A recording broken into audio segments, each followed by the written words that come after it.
The protagonist of this story, Ghislaine Perdium, has a reputation for being an uncontrollable swordmaster, a man stuck in his room, out of his mind, and to top it off, the useless oldest son of Count Perdium. With all these glorified titles, you might think he's just some spoiled brat, but nope, that's not the case, at least not anymore. And his opponent is finding that out the hard way. This bearded bastard can barely believe his eyes as he's getting his ass handed to him by this so-called useless son of a gun. Ghislaine, on the other hand, is as cool as a cucumber during the battle. He's actually pretty glad that all the money he spent on setting this trap is finally paying off. So he asks this bearded bastard if he's enjoying the surprise. Of course, this infuriates the bearded bastard, because it's like Ghislaine knew exactly what was going to happen. Well, Ghislaine doesn't hesitate to own up to it. It's not just that he knew his enemy's plans, he knew everything from the start. He knew how many soldiers there were, who the spies were, and who helped this guy with reinforcements. He knew literally everything. The bearded bastard can hardly believe it. He starts shouting in disbelief. He is mad that his ace card has also been exposed by someone he thought was useless trash. But Ghislaine isn't having any of it. He shuts the guy up with a solid kick to the face, making it clear that this yapping fool can keep talking all he wants. But no matter how many battles take place, Ghislaine is certain that he is going to win. You might be wondering how he is going to win every time. Well, it is because my guy literally knows everything. Now let's rewind a bit. Almost a year ago, in the kingdom of Lithuania, near the Perdium estate, Ghislaine Perdium wakes up to a shock. He's alive, but he shouldn't be. He was supposed to be dead. The last thing Ghislaine remembers is being in the middle of a losing battle, facing off against one of the continent's top 7 noble knights, a guy named Idun, who was supposed to be the one to take him down. Ghislaine, on the other hand, was no slouch himself. He held the title of one of the continent's top 7 mercenary kings, known far and wide as Ghislaine Perdium. Before ending Ghislaine's life, Idun remarks how he did not expect to encounter the trash of a fallen Perdium household. As far as Idun knows, Ghislaine had left the family after his sister's death, so it seemed like his name had faded from memory. Ghislaine is surprised to hear this, and asks this bastard how he knows so much about him and his past. Idun claims that he had known this for a long time. He'd worked tirelessly to track Ghislaine down because he was one of them, someone who had worked alongside the Delphine household to bring the Perdium family to its knees. The mention of one of them catches our boy off guard, because this means that it wasn't just the Delphine household behind the downfall of his family. There were others involved, and now, one of them was standing right in front of him. It was then that his disdain and thirst for revenge skyrocketed, and right at that moment, Idun cut his head clean off. But when our boy woke up, he found himself in one piece, even though his head was decapitated. Not only does he not have a single scratch on his body, but he also looks quite young. He starts looking around, unsure of what's going on, and right at that moment, someone calls out to him with the title of Young Master, telling him to come on out. This man is actually Perdium's soldier, Ricardo, but the poor guy finds a sharp sword pointed at his neck while our boy demands that he quickly answer his questions.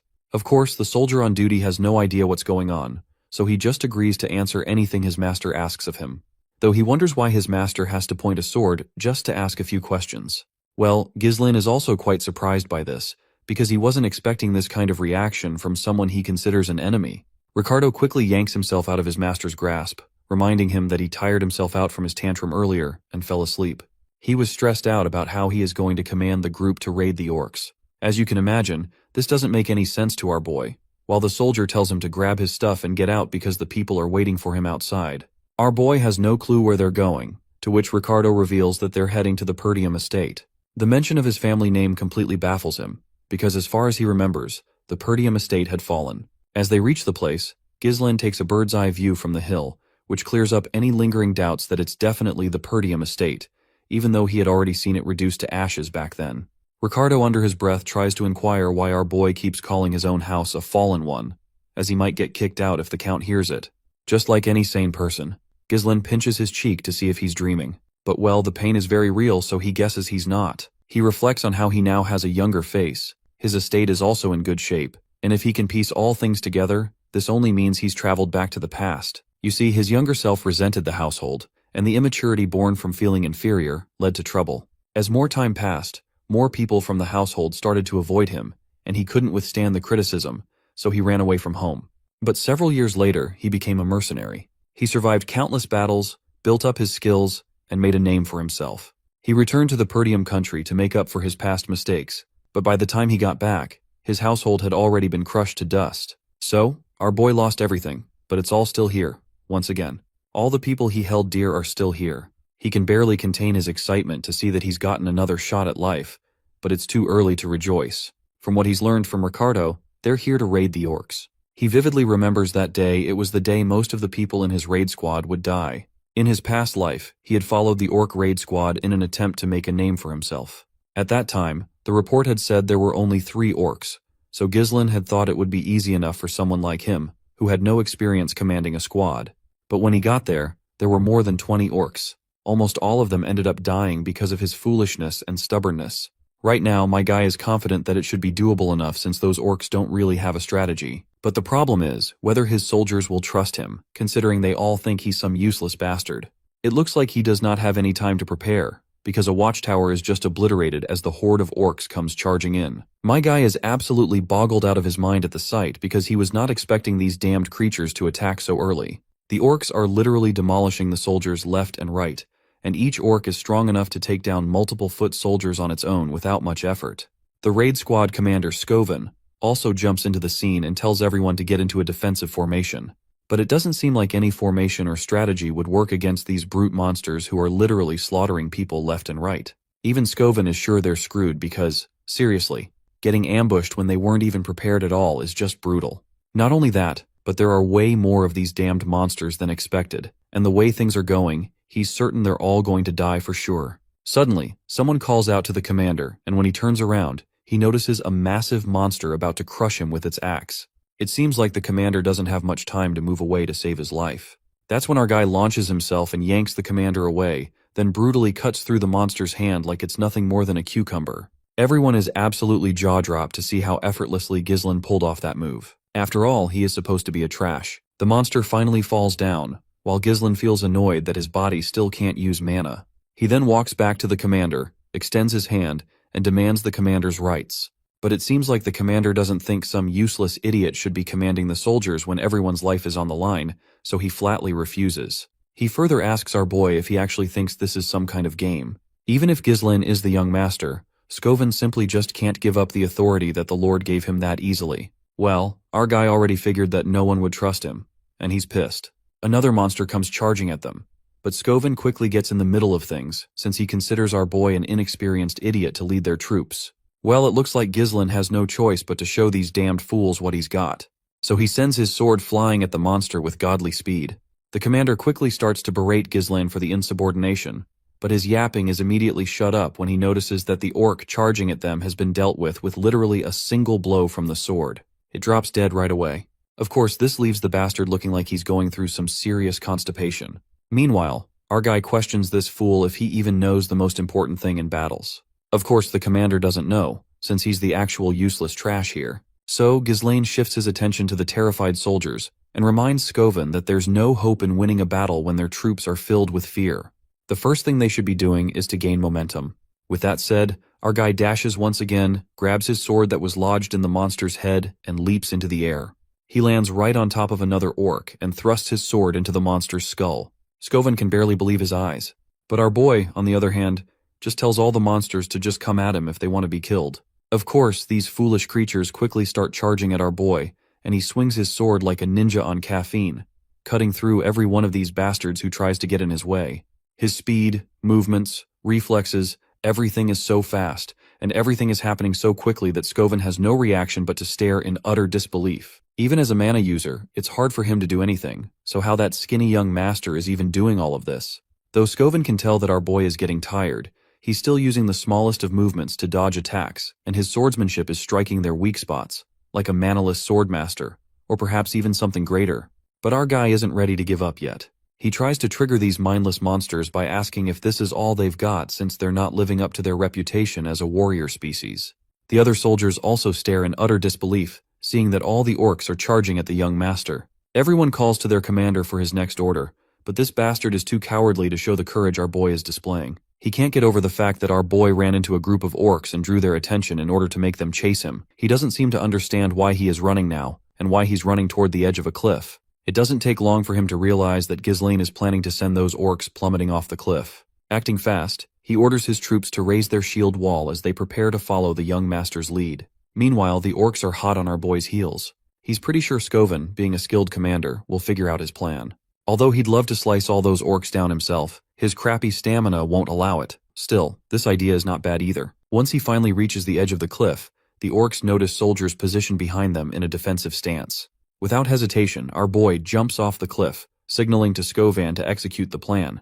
The soldiers charge at the monsters, and with one push, the orcs are sent tumbling off the cliff to their bloody deaths. The effort pays off and every last one of them is taken out. The soldiers are left exhausted, but Skovan is completely stunned when he notices our boy still hanging onto the cliffside, his sword lodged into the rock. Despite the situation, there's not a hint of fear on his face, just a confident smirk aimed straight at his commander. For a moment, the big mustached Skovan is startled, but then he breaks into a proud smile. He quickly extends his hand, but it's too short to reach the young master, and the grip our boy had on his sword eventually loosens. The boy starts to fall, leaving everyone bewildered by this unexpected turn of events. Meanwhile, Ghislain begins to descend into the realm of unconsciousness, where he hears his sister's voice and fragments of memories of her. He's not sure what's going on, and right at that moment, his sister grabs his hand and he is yanked out of his dream. He wakes up to find himself in bed, and the first thing that comes to his mind is how he's even alive. He tries to sit up, but his entire body hurts like hell from the movements, making him crawl up in pain. His whole body aches. It must be the consequence of pushing his limits. At least, this pain assures him that he is alive. Right at that moment, a maid walks into the room, looking quite happy to see her master awake. It doesn't take our boy long to recognize her as Belinda, while the girl expresses her frustration through her words, talking about how much stress he's caused her. That's when Ghislain rushes at her and hugs her tightly. She has no clue why he's acting like this, but we all know he's just glad to see her again after so many years. You see, she used to be his personal maid. Belinda had been by his side since he was little. Despite the mess he used to cause, she was the only one who stayed with him. But after the family fell to ruin, she went missing, and he never thought he'd get to see her again like this. That's when he decides to tell Belinda the truth. He starts dropping some serious truth bombs, saying that a catastrophe will soon strike Perdium, and that the truth is, he died, and came back to life. But of course, Belinda doesn't take him seriously. She agrees that the orcs nearly killed him, but she doesn't believe his wild story. He tries to explain it to her again, but she just starts berating him for his reckless moves. Eventually, he decides to give up, since she's not going to believe him anyway. She reminds him of the upcoming festival, something he might have missed if he were injured. The mention of the festival catches our boy off guard, and seeing his clueless reaction, the lady decides to remind him that Lady Elena has been waiting for the day to go to the festival with him. It would be a great chance for the two siblings to get close to each other again. Finally, Ghislain remembers that there was always a festival around this time of year, and in his past life, he didn't have time to enjoy it because of his traumatic experiences. He then asks her how much time left before the festival starts, to which she responds that since it's next week, he has about a week left. The fact that he remembers this seemingly random festival is because it was the day a traumatic tragedy happened, one that haunted him for the rest of his life. Apparently, on the day of the festival, his sister Elena is supposed to die.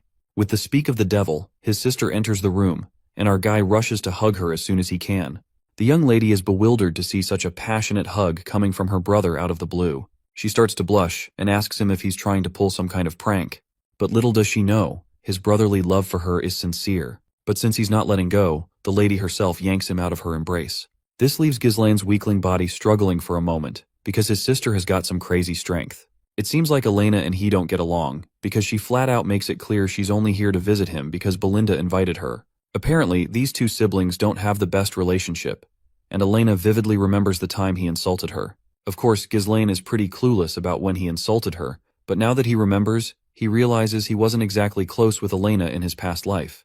Let's be real, he was kind of a total piece of trash. So he actually apologizes, which catches both ladies completely off guard. Ghislain admitting his mistakes is totally unheard of. Naturally, they assume it must be because he got smacked around by the orcs and received some brain damage. But my guy shuts that down real quick, saying he actually did get them.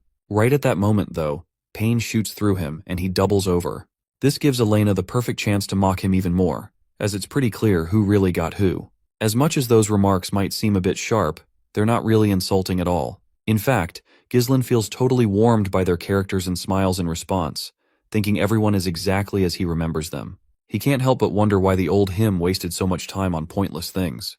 You see, during the festival next week, Ghislain rejected Elena's offer to go together, and made an excuse that the events from the raid squad had upset him. That was the last time he saw her, and after that, Elena's body was found, shredded to pieces, along with her bodyguards. Even to this day, Ghislain regrets not being with her at that time. Suddenly, a knock on the door catches their attention. It's a bunch of knights, apparently, her bodyguards. The guy with dark brown hair is Jamal, and the one standing just behind him is Philip.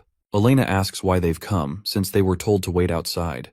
The man apologizes and says that the servants want her to oversee their work on the festival supplies. Hearing this, Ghislaine gets confused. He wonders why they'd ask Elena to do that. Belinda, once again, seems a bit disappointed to see Ghislaine acting clueless, so she reminds him that there's a shortage of workers in Perdium, and even the young lady needs to help out. This is actually news to Ghislaine, because back then, he never really cared about what was going on, so it's obvious he doesn't know. Now that he's here, though, he decides to help out. Once again, his little sister is surprised to hear this, and both of the girls wonder if he really did get hit over the head. Later, we arrive at the bustling festival area, where everyone is rushing to prepare their stalls before the festival kicks off. But all of them start getting a bit creeped out when they hear that Ghislaine wants to help too. Meanwhile, his sister is still trying to push him away, asking how they can treat someone who wants to help. The best way he can help, she says, is to stay out of their way and out of trouble. But Ghislaine is not ready to leave her alone here. Her body was found near the slums, far from the festival grounds. Someone must have called her out there or forcibly moved her. To prevent that from happening again, he needs to learn the ins and outs of the castle first. Right at that moment, a knight comes rushing in, calling out to Ghislaine. It's one of the knights, known as Old Man Fergus. The old man is out of breath but doesn't take a moment to rest. He starts crying, mentioning how concerned he was when he heard about the orc incident. His sister chimes in too, mentioning how he's been acting really strange lately. She thinks it'd be better if Fergus takes him back. Well, it looks like Ghislaine has no choice but to give in. He tells the old man to take him to the abandoned training field in the castle. The old man asks, a bit curiously, why he wants to go there. Ghislaine just responds that he wants to train. The big mustached man is not sure what the young master is up to, but he doesn't question Ghislaine's judgment any further. He takes him to the training hall. Upon entering, the first thing Ghislaine notices is that the training hall is in much better condition than he expected. It's a perfect location for him to train, and the equipment is something he's never seen, even in his mercenary days. The old man explains that they've kept it maintained in case Ghislaine ever wished to use these facilities.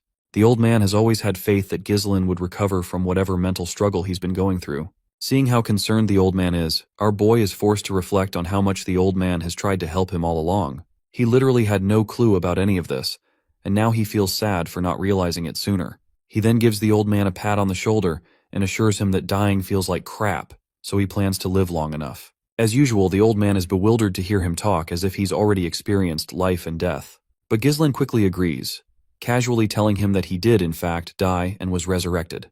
But of course, the old man finds this nonsense. Anyhow, Ghislaine decides to start training, dismissing the old man and telling him he can go. Seeing Fergus paying so much respect to him, Ghislaine reflects on how he's always treated everyone around him like they were his enemies. But now, looking back, he realizes he was just short-sighted. Whatever the case, Ghislaine gets back to the main work he has to do. In his previous life, he has heard that one behind Elena's death was a lord from a neighboring territory. Because of that, Perdium got caught up in a war, which eventually led to its downfall. Elena's death was essentially the starting point for his house's collapse. This means he needs to set things right from here on out. First things first, he needs to get a better physique. It sucks that he doesn't have a lot of time, but he's sure he can at least get control over his mana. Mana is a supernatural resource that allows humans to break through their limits, and most people say that noticing and absorbing mana is the hardest part. But for Ghislaine, he was able to do that, even on the chaotic battlefield. He has to connect the mana particles floating in the air and bundle them up, almost like spinning a spool. For someone like him, who's experienced tens of thousands, of battles, creating a mana core is a piece of cake. But if it were that easy, he wouldn't be part of the strongest 7 of the land. Using the method from that half-burned book on magic he picked up, and with the natural mana core humans have, Ghislaine is able to create a second and even a third. He connects them in a mesh of multiple cores to create an explosive force. All this pushing his limits causes blood to leak from his mouth and nose, his face drenched in sweat. I guess he's reached his current limit. Although he was able to reach 5 cores in his past life, this technique is all about creating an explosive force in a short time. The catch is that it requires an extremely large amount of mana in return. This was the main reason he lost to Eden in his past life, who had brought an entire knight order when he was already out of mana. If it had been a fair fight, he definitely would have won. The technique is inherently unstable, but for now, it's good enough. Besides, this time, he has a youthful body and plenty of time to master it. He's determined that he'll claim Eden's head this time, and those bastards backing House Delphine, who helped destroy their country, they're going down too. Fast forward a week, and the day of the festival finally arrives. Our boy is ready, fully equipped, and walking through town with unshakable confidence. But as he strolls, he spots his sister standing there, who is surprised to see him. She's shocked that her brother, who's never been a fan of festivals, actually showed up. Not only that, but he's been acting super odd lately, and she's heard he's done nothing but train for the past week. Ghislaine tries to brush it off, reminding her that as the next in line of a knight family, training is just a natural thing for him.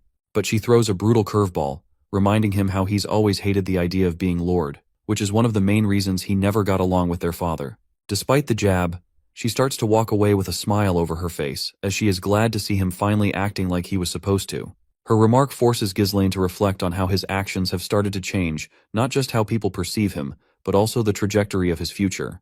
The general flow of events might still be the same, but it's becoming harder to gauge the impact of his actions on the smaller details. Making good use of his knowledge of the future is now his responsibility, and he needs to respond to each situation effectively. With that said, he is ready to face his sister's killers. Later, he spends time with his sister, staying on high alert. After a while, though, Elena gets tired, commenting that there's nothing special about the festival. It's just like every other year. Meanwhile, Ghislaine is deep in thought, realizing the festival is almost over and yet nothing significant has happened. This leads him to believe that maybe the future has shifted because he's been sticking close to Elena. But just as that thought crosses his mind, her bodyguards show up. They suggest taking her to a livelier area of the festival to have some fun. As they begin escorting her away, Ghislaine quickly pieces things together. He deduces that it must be these bastards, the traitors of their house. Elena's escort knights, Jamal and Philip, are the most trusted knights in the family. They've been protecting Elena since she was a child, and it was known that they were murdered while protecting her in Ghislaine's past life. But now Ghislaine has lingering doubts. It must be a trap, and he is sure that these guys are the traitors of their house. So he decides to follow the knights. The place they arrive at is completely empty, which leaves Elena clearly annoyed, and she starts complaining. While she complains, Ghislaine's suspicions grow even stronger. At first, the street might seem like a simple deserted one, but looking at the way the obstacles block the escape routes, it's clear that preparations were made in advance. He's soon shaken out of his thoughts when his sister starts dragging him with her. Seeing how strong her grip is, Ghislaine can't help but to ask her if she has been hitting the gym lately, because she is too strong for a young lady. But just then, Jamal stops her, and the look on his face makes it clear that he doesn't have good intentions. Elena starts to shiver and begins to panic, wondering why they're acting so strange. Jamal quickly apologizes for the scary look, but then his expression twists into something even more unsettling. He tells her that he just wants her to wait a little longer. It's only a small request. Elena feels scared and hopeless, and just at that moment, someone walks into the scene. It's a guy with glasses, followed closely by two of his goons. The guy's name is Frank, and he's clearly pleased to see how effectively Jamal has executed the plan. He then questions Jamal about Ghislaine, because he does not remember requesting this sucker to be here. Jamal reassures his boss that he'll take care of this brat and that Frank doesn't even need to pay for it. He explains that Ghislaine foolishly followed his sister without realizing he was walking straight into his own grave. Finally, Ghislaine speaks up. The first thing he wants to ask this filthy bastard how he is going to get away after betraying Perdium family. The bastard just snickers with little to no fear, claiming that all he has to do is run away to some far-off place. Besides, he's tired of this poverty-stricken land that's already been torn apart by barbarians. He's sure that it's not just him, but plenty of others want to leave Perdium too. But before he can finish speaking, my guy cuts him off. Instead of words, blood pours from his mouth. The sight is enough to shock everyone watching.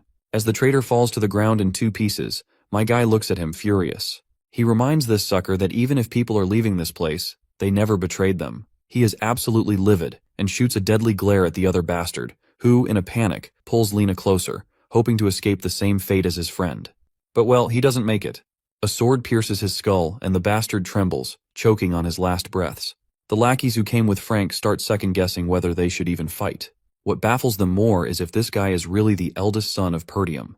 As far as they know, he doesn't have any real combat experience or basic training.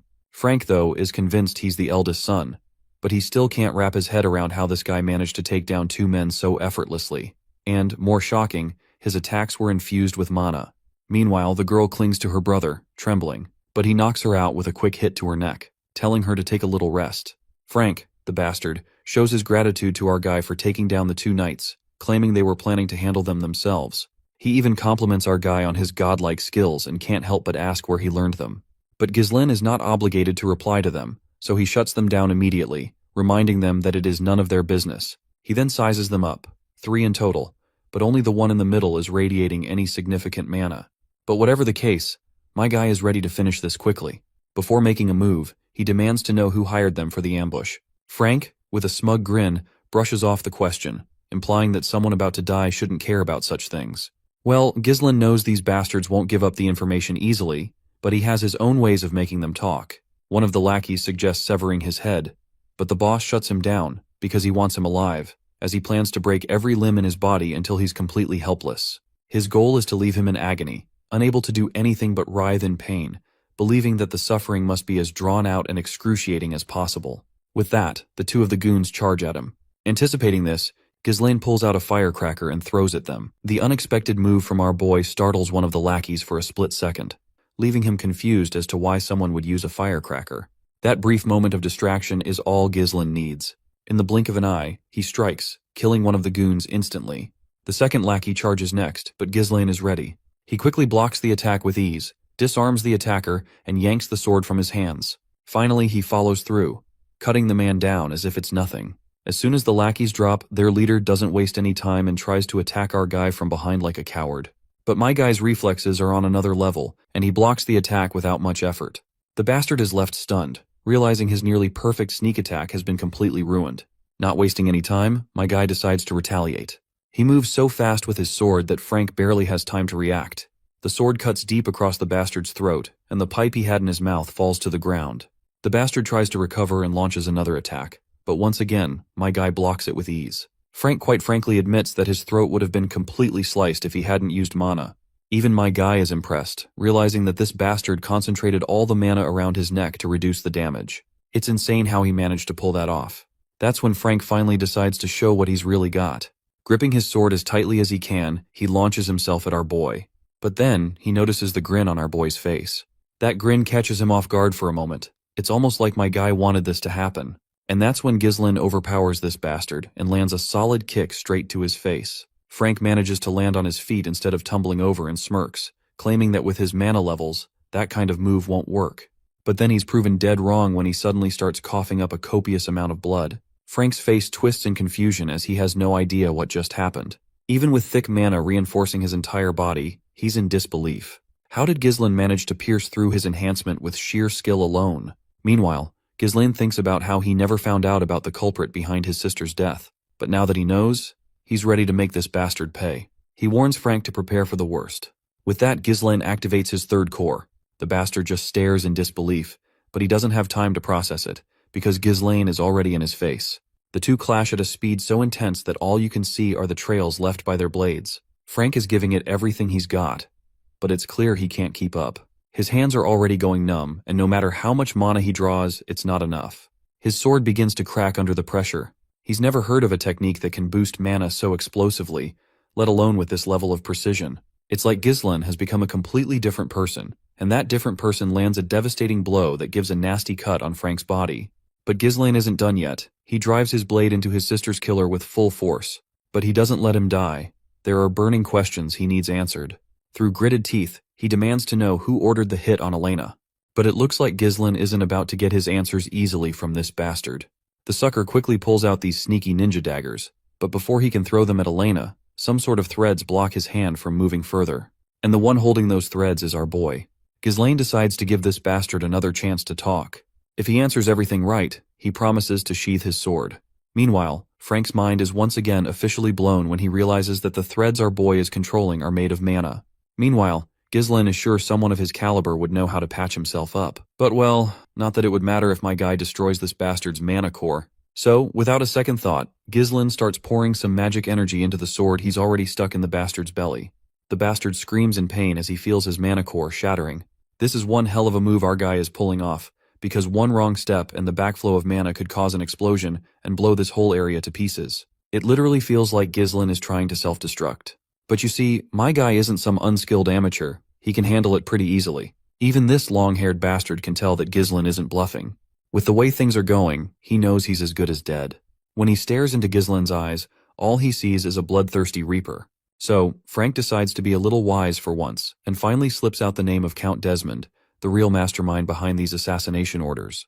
He further admits that this whole setup is supposed to be a pretext to start a war against Perdium and Degard families. Seems like Ghislain doesn't have a good impression of this name, because in his previous life, Such underground work was left to the families allied with the ducal houses. And if his guess is right, he is sure that it's Duke Delphine who orchestrated this nonsense. Anyhow, the fact remains that this glasses guy was here to take his sister's life. So my guy makes sure to take this bastard down as well to get his revenge from his previous life. Frank is in disbelief, thinking Ghislaine is backing down from his previous words. But our hero just reminds this bastard of all the sins he's committed, so this sucker has no right to feel terrified when it's finally his turn to become the victim. But to our boy's surprise, the bastard begins snickering even in his last breaths.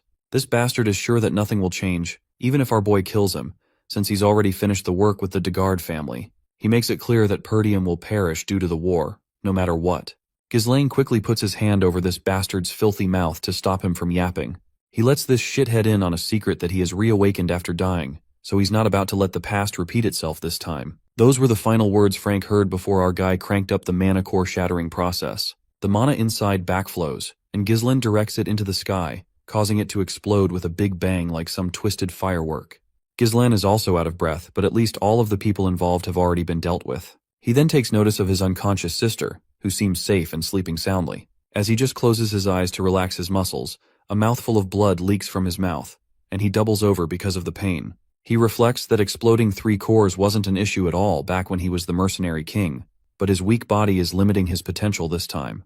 But this is still not enough to make him back down. He quickly rushes to a nearby home where he finds a dead body. In his previous life, the officials had found another body besides Elena's at this place, and according to what Frank said earlier, this body is apparently the son of Degard. There's also another dead body, the escort knight who was killed in the process. This is apparently how the Perdium family in his previous life came to the conclusion that Degard family must be the one involved in the assassination of Elena. The moment these bodies were found, the war would start. So Ghislaine decides to leave no evidence behind. After torching the entire house, he takes his sister and begins to walk away. That's when we notice this dickhead cap guy in the shadows, keeping an eye on our boy. Later, he arrives at the council of all the shady people running this game and reports back that the mission has failed. It goes without saying that the big shots are not thrilled to hear this, and the hooded guy tries to argue that it was all because of Ghislaine Perdium. The name catches their attention, because how could a useless bastard from the north pull off such a big move? One of the big shots also claims that as far as he knows, Ghislaine is a useless piece of shit, so he's not sure why this reporter is using him as an excuse for their failed mission. But the guy tries to argue that Ghislaine was completely different from the information and rumors they had about him. The way he handled everything with such finesse made him feel like a completely different person. He tries to assure his masters that he has already taken care of things with Degard, so starting the territorial war won't be an issue. He begs for one more chance to prove himself. But the big shot gets angry, because the setback from this failure has caused immense trouble, and everyone in the council is losing their minds over it. They all collectively tell this bastard to just eliminate that bastard Ghislaine. That's when the big shot among the big shots speaks up and breaks the tension. He asks the hooded guy how he plans to handle that kid, to which the hooded guy states that he's going to make a duel happen naturally, and the one who is going to fight against Ghislaine is quite powerful. They ask who that guy is, to which the hooded guy explains that his name is Cain Loges, and he's famous for his strength-based swordsmanship.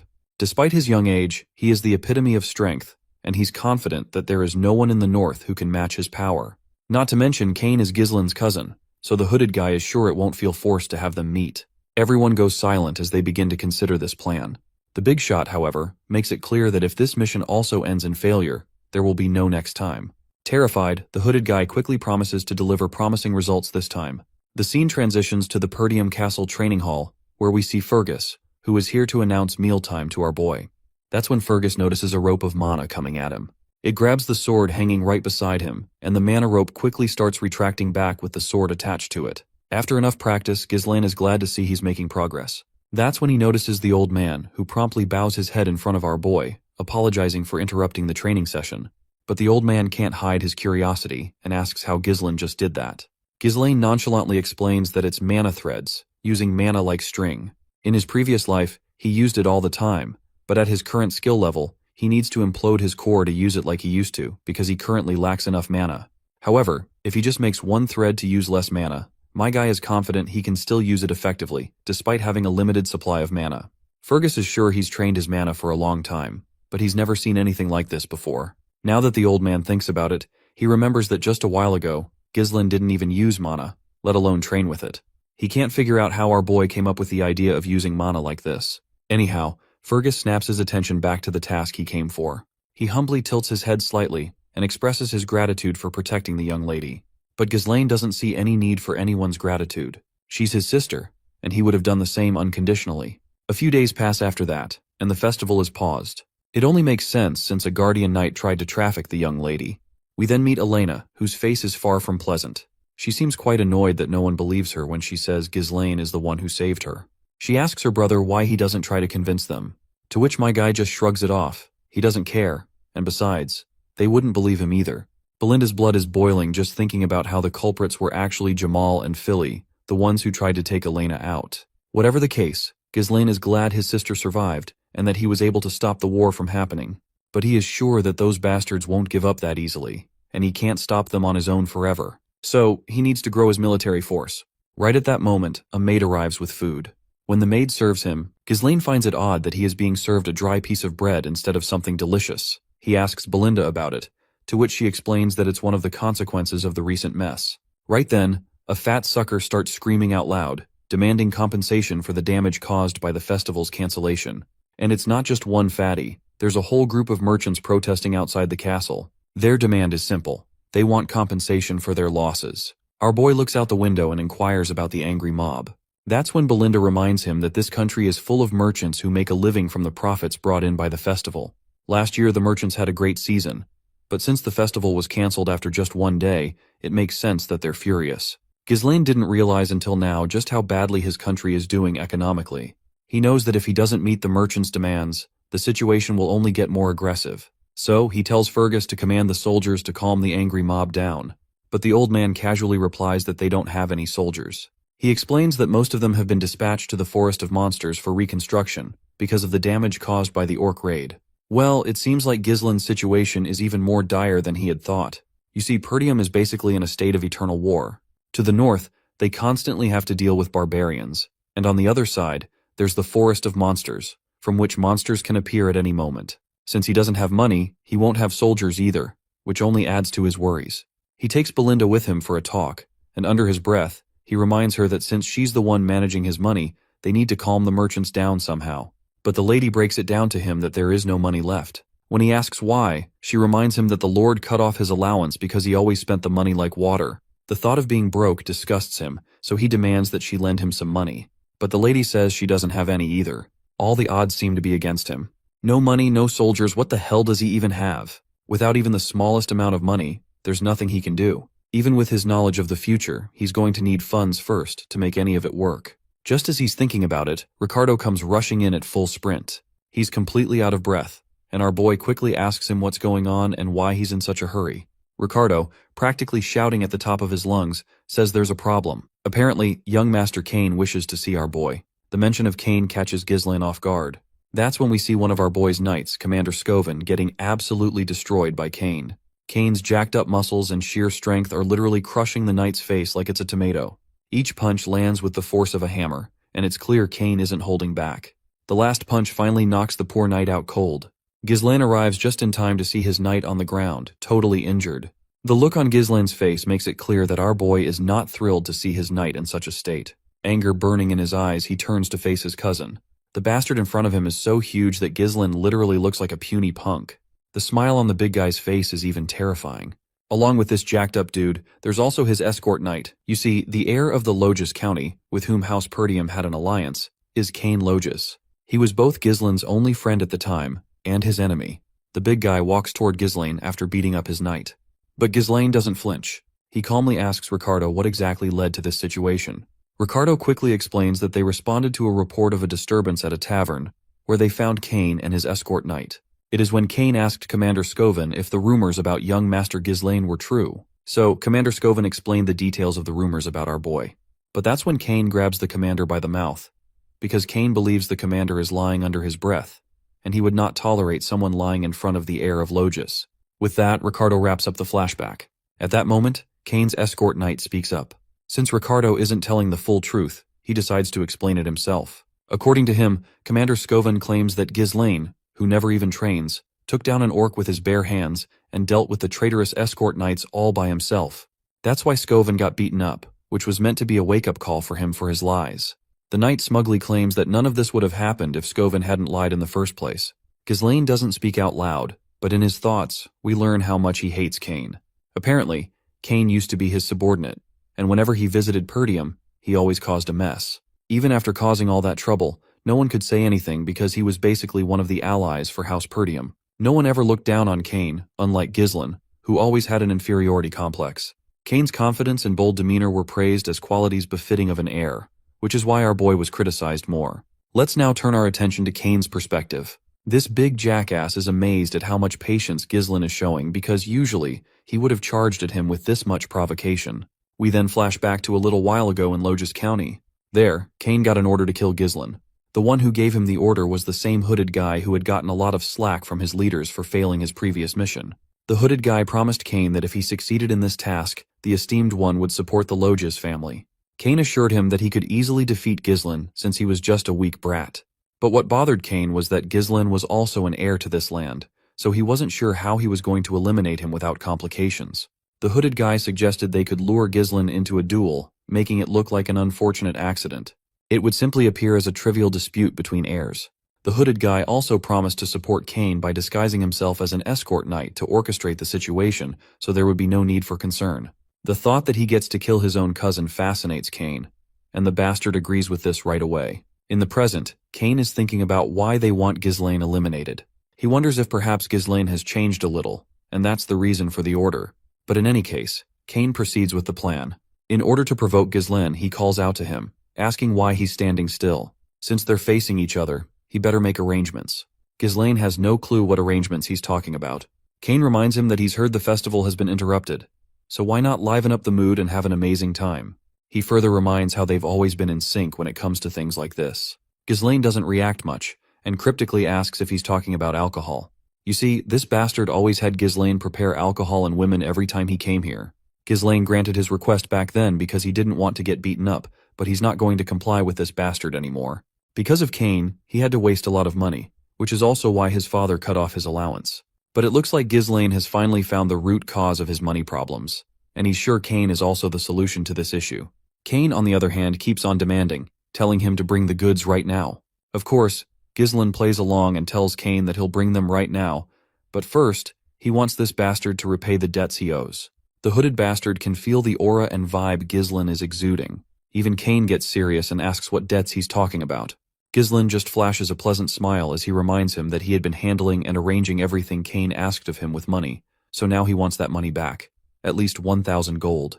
Of course, the jackass is bewildered to hear such a ridiculous demand, because he believes that all of that should have cost no more than 100 gold. Besides, Cain always thought that Ghislaine did all of that because they were friends. It was like a friends with benefits situation. But well, Ghislaine wouldn't call their relationship friends, because he had been this bastard's doormat for the longest time. But now he wants this jackass to pay up if he values his life. He's in dire need of money, and he won't let this bastard get away without taking the dues. Silence fills the room, and even Ghislaine's knight, Ricardo, is sweating his balls from the bold declaration Ghislaine just made. The big guy furiously stands up, clearly enraged. He doesn't like the idea of Ghislaine getting too full of himself. He's sure that all the rumors Ghislaine is spreading about his deeds have gone to his head, which is why he's acting so bold now. To Cain, Ghislaine is still nothing but a parasite feeding off this land. So the bastard balls up his fist, ready to kill this leech once and for all. But even as the fist comes directly at Ghislaine, he doesn't even flinch, let alone move. And before the punch can connect, he just tilts his body slightly and lets the punch slide harmlessly past him. The whole scene is nothing short of shocking. Cain swings again in full fury, but Ghislaine ducks down and delivers a sharp, open-handed punch straight into the big guy's belly. The force of the punch is so intense that it nearly causes Cain to cough up blood. Our boy attempts to retaliate with another swing, but Cain stops him mid-motion. Even though Cain does not take any damage, he still pretends as if he in pain. The hooded figure rushes over, asking Cain if he's all right, but it's clear that the massive man is far from fine. His pride, the only thing larger than his body, is now shattered. Ghislaine nonchalantly tells him to stop whining, because that punch did not do any damage. But Cain keeps on pretending as if he is suffering. The onlookers in the pub are left speechless, unable to process what they just witnessed. Ghislaine, the so-called weak heir, just took down Cain Logis with barely any effort, and the entire room is unsure of what to think. My guy can obviously tell that this bastard is pretending, and he can clearly tell what Cain is trying to achieve by doing this. The big bastard then quickly turns to his hooded knight, asking if he liked the acting. Of course, the hooded bastard gives him props for the stellar performance. Kane has set the stage perfectly to make it look like the fault lies with Ghislaine in everyone's eyes. So this should be more than enough to justify a duel.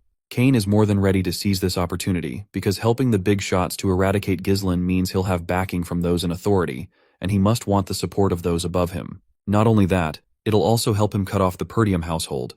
So he plays along, pulls out the glove, and with some verbal foreplay, he sets the scene to demand a duel.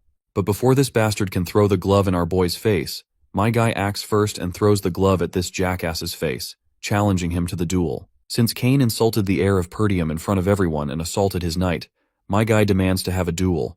Silence falls over this big jackass's face, but that straight face quickly shifts into a smirk, because he thinks Ghislaine has dug his own grave by demanding the duel. So, it goes without saying that he accepts the duel. On the other hand, the sassy smile stays plastered on our boy's face as he calls out to his knight, Ricardo, and tells him to bring all the merchants protesting in front of the castle. He wants them to know that Ghislaine, the young master of the Perdium house, is about to make them some fat cash. You see, the festival was suddenly cancelled, and the atmosphere, which had heated up to its peak, suddenly cooled down. This left behind a bunch of tourists who couldn't leave out of regret. They're probably in a state of incomplete combustion, not able to spend their money or time. In such a situation, if an event were to take place to soothe them, everyone would be over the moon.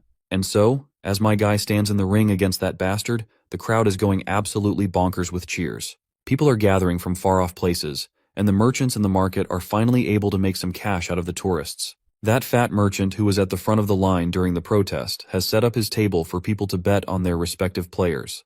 Many of them simply put their money on Master Kane, which is understandable because they think it's the safest bet. The big bastard is also ready with his giant sword to start the duel, but he's kind of annoyed that Ghislaine has turned a serious duel into a marketplace like this. He makes one thing clear before starting. His sword won't stop even if our boy surrenders. Ghislaine isn't terrified or surprised to hear this, since he can tell the bastard's motive is to kill. Anyhow, since it seems like they have enough people gathered, Ghislaine decides to officially start the duel. That's when the hooded bastard butts in and states that the proper bet can't proceed at this rate.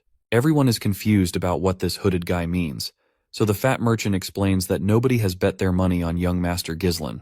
The crowd starts to murmur among themselves, believing the result is already pretty obvious, and that Ghislaine doesn't stand a chance. Kane finds it amusing to think that even the marketplace doesn't want to be associated with Ghislaine in any way. Since the bet isn't balanced, they decide to change the criteria of the bet to make it somewhat fair. But that's when Commander Scoven brings out a bag full of cash and bets it on young Master Ghislaine. Not only that, Lady Elena also fetches a bag full of money to bet on her brother. Everyone wasn't surprised when Commander Scoven showed up, but seeing Elena herself, even our boy is a bit bewildered, as are the people in the crowd. She then asks the merchant if this much money is enough for the bet, and the fat merchant humbly says yes. Now that there are people betting on Ghislaine, Kane decides to start the duel without wasting any more time, though he looks a bit annoyed by the turn of events. Anyway, the duel begins, and our boy gives Kane the chance to attack first. After all, Kane is younger, so as a big brother, Ghislaine would love to give his little brother the first chance to strike. This cheap copy of Hulk is bewildered to hear this, but my guy just swings his sword as he unsheathes it, and confidently challenges Kane to come at him. Silence falls over the big bastard's face, and it looks like he's taken the bait. He gets into stance and leaps forward like a giant bull, and comes crashing down with his massive sword. The swords of both contestants collide, and this cheap Hulk pours every ounce of power into the clash. But nothing much happens to our boy. So the bastard once again swings his sword without thinking, and once again, my guy dodges. The fatty then leaps into the air to kick, but once again his effort is effortlessly dodged by Ghislaine. After that little back and forth exchange of blows, both contestants fall back. While this creepy sucker smiles with his equally creepy grin, my guy can see how full of himself Kane is feeling. Belinda is sweating after seeing the young master clash like this with that behemoth. She even urges the young lady to stop her brother. Meanwhile, the hooded guy feels really confident that Ghislaine is as good as dead. He believes that the moment our hero decided to cross swords with Kane, he fell for the trap.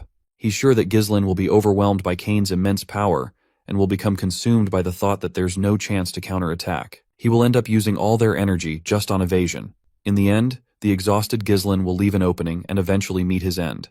This is how Kane has won countless battles. His strength is unmatched, but my guy is just as much a match for this bastard with his agility, dodging each and every attack effortlessly. Even Kane is forced to admit that Ghislaine is quite the slippery guy, and it seems his skills have indeed grown since before. So the bastard cranks up his strength even more. He literally grabs his sword by the sharp side with his bare hands and tries to hit Ghislain with it full force. Although our boy manages to evade the direct hit by using his own sword, he gets stuck in the sword's crossguard. Cain, with all his might, swings our boy into the sky. Everyone is left with their jaws hanging when they see the young master in the air, and the only guy who's excited is the hooded bastard, who's sure that Ghislain is done for. But it looks like this hooded guy is about to get his expectations subverted.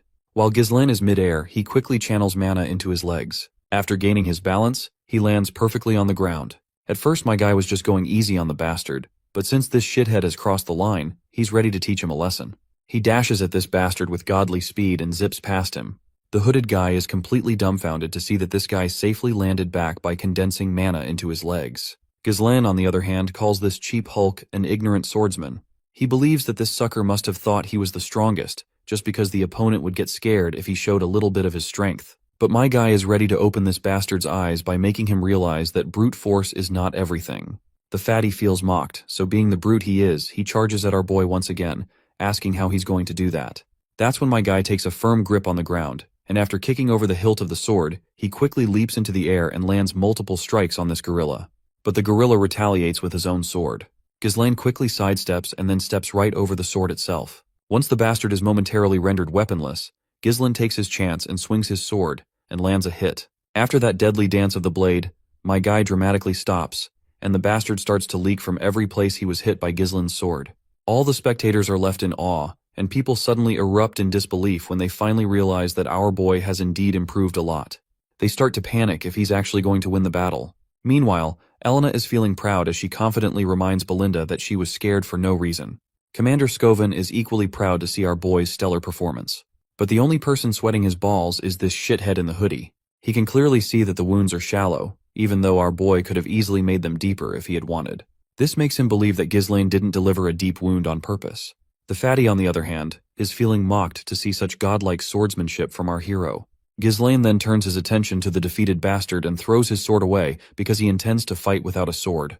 You see, he believes that the skill gap is too wide to warrant further weapon use, so he'll fight barehanded from now on. This much humiliation is enough to boil the fatty's blood. Ghislain is ready to take this opportunity to teach Cain a hard lesson, and he plans to drill those lessons with his bare knuckles. Ghislain believes that this small-brained, big-bodied idiot is no match for him in swordsmanship, so he decides to take a handicap and fight barehanded, a style in which the fatty excels. This time, my guy wants to bet 2,000 more gold, which is twice the amount he had initially demanded from Cain. The crowd is unsettled to hear the mention of 2,000 gold and a barehanded fight, even though it was supposed to be a duel. Let's not forget about this hoodie bastard. He can barely control the sweat dripping from his face.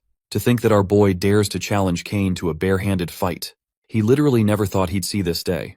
Though somewhere in the back of his mind, he thinks there's still a chance for Cain to win after all. The fat merchant quickly tells everyone to place their additional bets, announcing that the event is now a barehanded fight between young Lord Ghislain and young Master Cain. This time, many people are betting on our boy, as their opinions are starting to shift.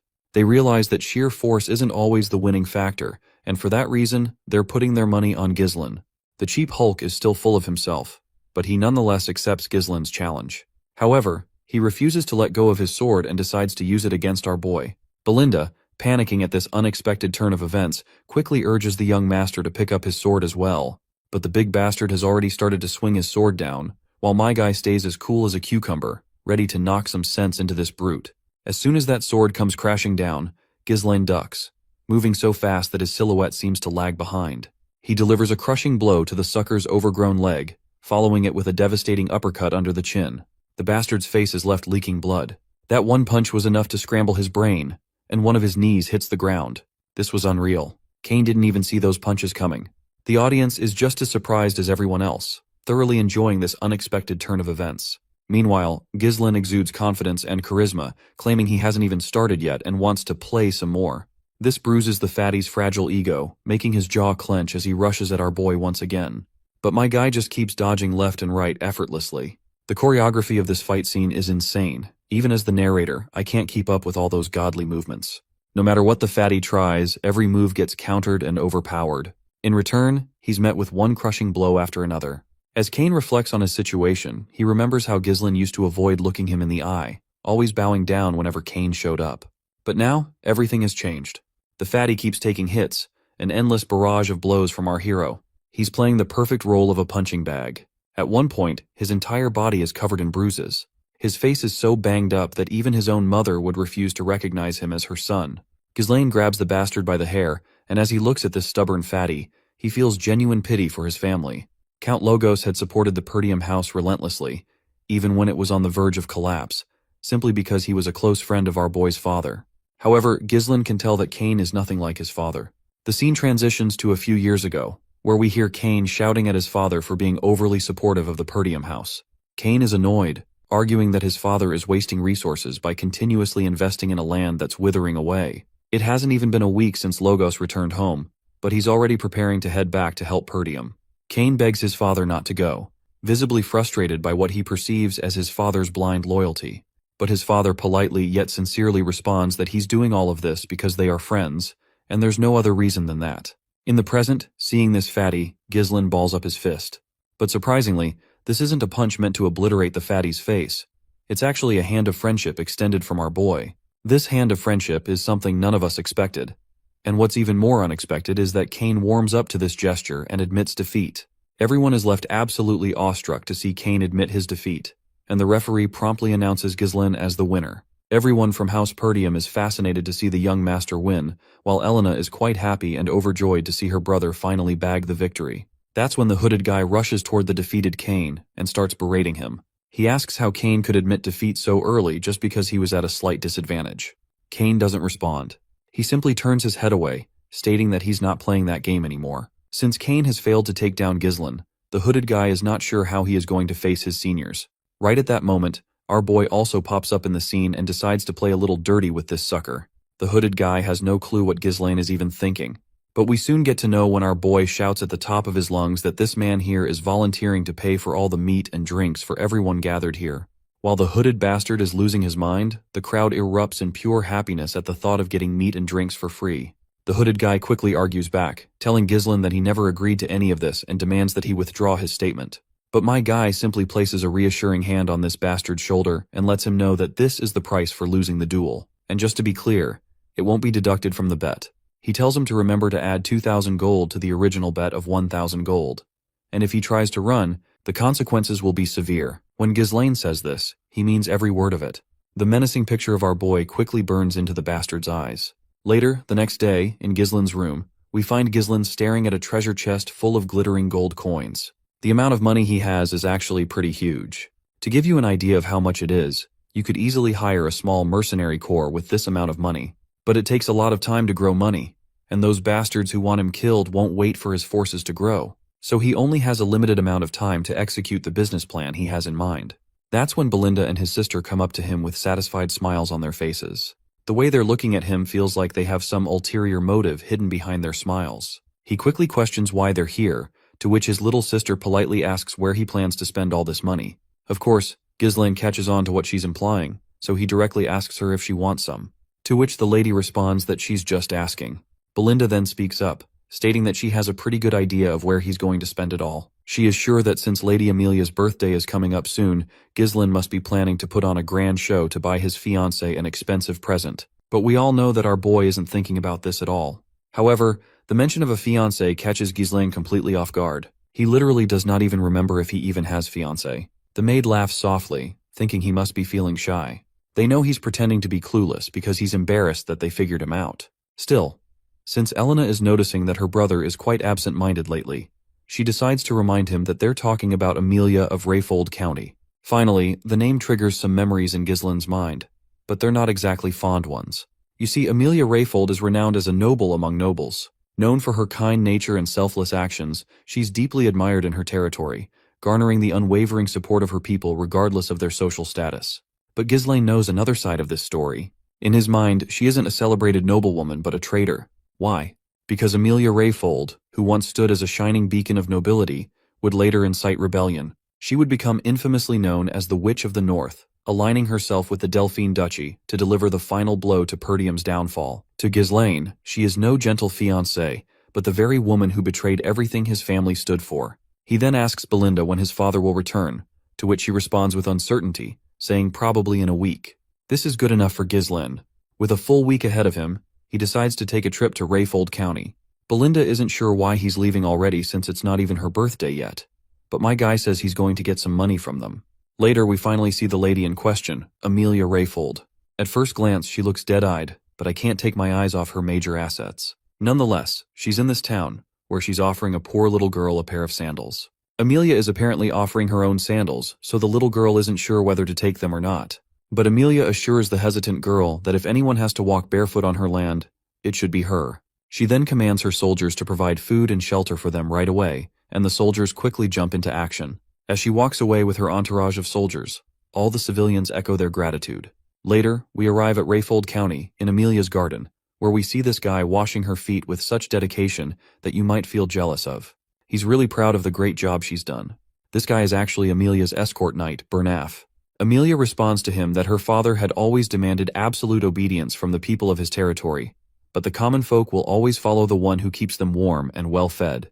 The guy then says that with this, she has won the people's hearts, and that it will definitely prove favorable in her future successor competition. But it looks like Amelia is not on the same wavelength as him, so she quickly puts her feet right over his face like a sadistic bitch. She questions him about what happened in the duel against the finest sword of the North, to which the guy apologizes, saying he lost intentionally to avoid unnecessary attention. If he had stood victorious, people might have started paying attention to her, and it's not yet the time for her to reveal her hidden claws. He then kisses her feet passionately while expressing his full support and loyalty to her. But the lady believes that this is how it should be since she has invested so much to raise him, and she definitely would never allow him to be a weakling. She then starts questioning him about the merchants. The knight assures her there is nothing to worry about with the Arctium Merchant Guild. All the materials used for the reconstruction of the Forest of Beasts outpost, which was recently half destroyed by the orc attack in Perdium, are being purchased through their merchant guild.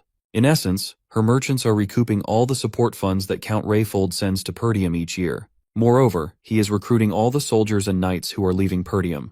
Many of those soldiers are great knights who are well trained from battles against barbarian tribes. Basically, her plan to squeeze everything out from Perdium is a total success so far. The lady is glad to hear this, and, as she said before, she tells him to maintain the appearance of an ordinary merchant guild and be thorough, because she cannot let their true identity be exposed until they have fully built up their strength. That's when her butler arrives. The knight is annoyed to see the butler entering the garden without permission, but the butler quickly delivers urgent news he received from the castle gate. Apparently, young Lord Ghislain Perdium has come to visit. Although we were told he is her fiancé, she definitely doesn't look even a little happy at the mention of his name. She questions the butler about the reason for his visit, and the butler gets all sweaty when he reveals that Ghislain is here to discuss the merchant guild. Both the lady and her knight Bernaf are wide-eyed upon hearing this. We then arrive in the visitor's room, where we find her sitting in front of our boy. My guy sits as casually as he can and greets her in the same laid-back tone. But the lady responds with a contemptuous expression to his greeting. She's clearly annoyed that he came here without prior notification, leading her to believe he still hasn't learned proper etiquette. My guy reminds her that since it's her birthday soon, he thought he'd give her a gift in advance. He places a flower on the table and explains that he picked it up from a merchant guild nearby. He mentions the fragrance is quite nice and that he plans to buy flowers from there from now on. If his memory serves him right, the merchant guild is called Arctium. Of course, the lady immediately knows where he's going with the conversation, but she plays clueless and says she isn't sure what he's trying to imply. Now that she's received his gift, she claims she'll take her leave and begins to walk away. But that's when my guy calls her name. With a serious look on his face, he tells her to sit down. The girl instantly picks on the pressure Ghislain is exuding. What bothers her the most is how such ominous pressure could be coming from a guy who used to squirm and barely speak whenever he stood in front of her. My guy then decides to get straight to the point and demands money, around 10,000 gold coins. Not surprisingly, she's not vibing with the idea of him showing up out of nowhere and asking for such a large sum from his fiancée. She wonders if he's here on behalf of his father, but Ghislain clarifies that his father has nothing to do with this. Besides, he already knows that she is not planning to marry with him anyway. He is sure that she might become the lord of this land given her preparations. He indirectly threatens her that if word about her secretly building power spreads in Rayfold, she might lose the succession fight. This makes her quite angry, of course. With some death glares, she tells him not to even joke about something like that, not even as a joke. To which my guy assures her that he will keep her secret for now, but of course he might not keep his word if he leaves this room empty-handed. But the lady remains sassy with her words because she has already figured out how to deal with Ghislain. She quickly calls out to her knight, Bernaf, and that feet licker promptly walks inside. The knight doesn't forget his manners and promptly greets Lord Ghislain. Meanwhile, When we peek into Ghislaine's mind, we learn that this guy has always stayed by Amelia's side, and he's a skilled individual with the potential to be compared to the finest sword of the North at the time. Our boy quickly reminds the lady that if she tries to kill him here, a war might break out. He questions whether she really has the time to be fighting wars when the succession ceremony is so close. But Amelia has already thought it through. She has the perfect alibi. A sudden ruffian barged in, caused chaos, and was killed by her escort knight. That's the story the world will hear about his demise. With that plan in mind, she doesn't hesitate before ordering her knight to kill this brat. The feet licker is more than happy to comply with her command, and quickly unsheathes his sword. But my guy isn't about to take any crap either. If that's how she wants to play it, then he has no choice but to get a little serious as well. The stage is set for yet another godly duel between two skilled individuals, so grab your parrots and brace yourself for what's coming next. But, well, as much as we wish to see a manly fight between two warriors, this piece of shit knight has some other plans. Suddenly, Ghislaine notices some rustling behind him, and before he can react, an assassin pops out from the empty armor and thrusts a sword directly into the sofa in an attempt to pierce our boy along with it. But this bastard was too slow, and my guy just rolls to the ground, kicks the bastard hard, and throws him out of the window. The lady and that sucker stand in disbelief because they didn't expect our boy to react with such finesse. Ghislaine expresses his disgust at this bitch for feigning politeness while launching a surprise attack. He then quickly lunges toward the knight, and they both engage in a sword fight. My guy questions this shit of a knight, asking if Rayfold doesn't know the way of chivalry. The knight apologizes but reminds our boy that he was the one who was rude by arriving unannounced and unsettling the lady with his shallow threats. The two go toe-to-toe, trying their best to tag the other with their sword first, but it looks like my guy has the upper hand with his ninja-like reflexes. He even manages to push this bastard back with a single kick. This knight definitely didn't think much of our boy, assuming he was all talk with no real skill to back it up. But now, he's learning the hard way that our boy is no rookie at all. Amelia, on the other hand, is losing her temper watching her knight get overpowered by this brat. She menacingly demands that he finish the fight quickly and bring her this bastard's head if he really considers himself her knight. The feet licker decides to get a little more serious because this is now a matter of his mistress's honor, and he doesn't want to disappoint her. He boldly tells our boy to come at him. My guy keeps that sassy smirk on his face, mocking how an escort knight dares to order him around like that. But now that this knight is asking for it, Ghislaine is more than ready to give this bastard exactly what he's asking for. The two once again engage in a deadly dance of swords, but this time, the knight isn't holding back a single bit. He even manages to graze Ghislaine's face with a nasty cut. Both of them are moving so fast it's hard to follow their movements. All they leave behind are silhouettes of themselves. Amelia, on the other hand, is growing more frustrated and restless watching Ghislaine fight like this. She can't believe how a guy who was once called a lousy punk is now fighting her knight, Bernaf, on equal footing. The fight itself is incredibly intense, and if you blink, you miss it. Both fighters are too fast. When our boy tries to tag this bastard, he dodges, and when this bastard tries to tag our boy, he dodges. This back and forth continues relentlessly. Ghislaine then tries to use the same attack he did before, but this time he gets slammed hard onto the ground. While he's caught off guard, the knight charges at him with his sword in hand, but Ghislaine quickly reacts, pulling off a series of acrobatic moves before landing back on his feet. By now, Ghislaine has figured out that this dude is enduring attacks by using mana. On the other hand, the knight is also forced to admit that Ghislaine is quite different from what they've heard about him. The way he wields his sword doesn't look like something systematically taught. It seems more like he picked it up through real combat experience. The knight asks if Ghislaine has perhaps fought with barbarians so often that he naturally adopted their style. He believes that such a method might work in a chaotic battlefield, but claims it won't work against him. This time the knight vows to end this. Ghislaine also knows that this is not proving to be easy. The narrow, precise thrusts of the blade constantly targeting his head can mess with sense of distance and timing. And at close range, the difference in opponent's size makes it hard to overpower this bastard with technique alone. In the first place, this knight wasn't an opponent Ghislaine should have tried to take on yet. It's basically like trying to defeat a final boss with level 1 gear. But, well, Ghislaine didn't have much time to prepare for all that, so he decides to take the fight up a notch. He conjures up a mana string, which zips past the knight's ear. Before the knight can even figure out what's going on, my guy pulls a sword from behind, knocking the bastard hard at the back of his head. Then Ghislaine follows up with a kick to the knight's face. Bernaf momentarily loses his senses after getting hit twice on his head, leaving the spider lady in disbelief. My guy then leaps into the air and comes crashing down, but the knight quickly throws him away with a powerful push of his body force. Bernaf swiftly tells his mistress to get out of here because he can no longer guarantee her safety at this rate. And from this point onward, he vows to give it his all, warning her that she might get caught in the collateral damage.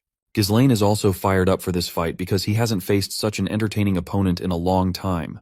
Meanwhile, Amelia is running down the corridor with her cat for her life. She looks visibly distressed because how dare our boy cause her such humiliation. She has no clue who could be the idiot who leaked information about the Merchant Guild to Ghislaine.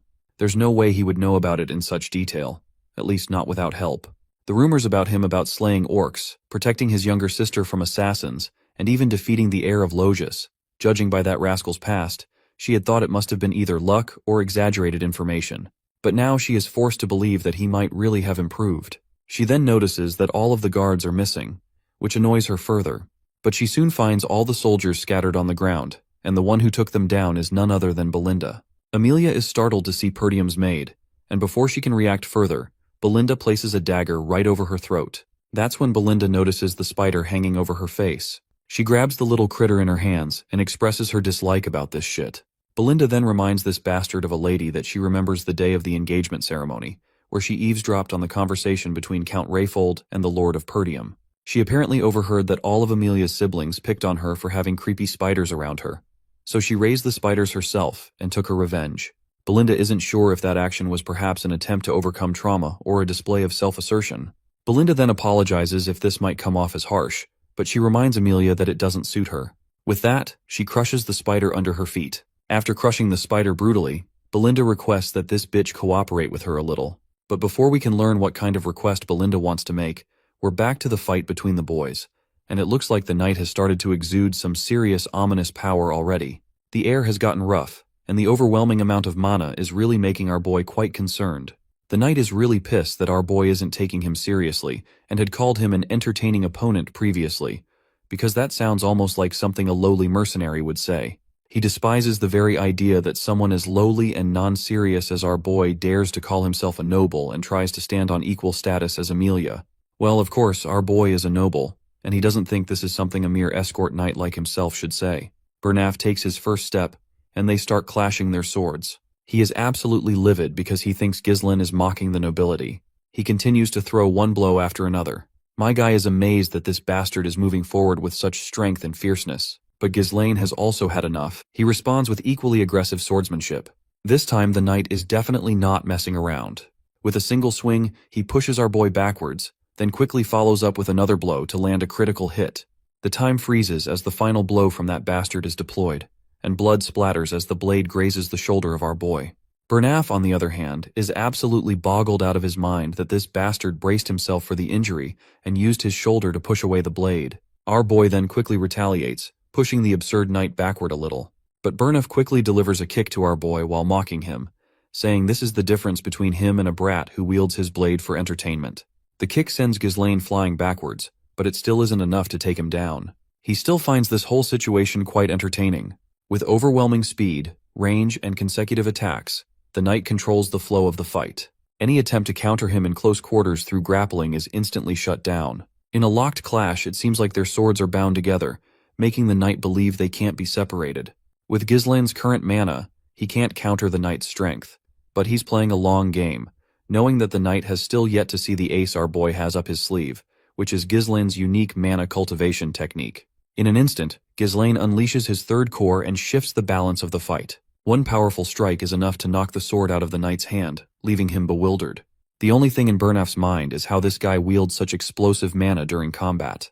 With Bernaf now defenseless, Ghislaine places his sword over the knight's head, freezing him completely. At that moment, Belinda drags Amelia into the scene as well. The once cocky lady is literally in tears, and quickly agrees to give the 10,000 gold, urging them to simply vanish from her sight afterward.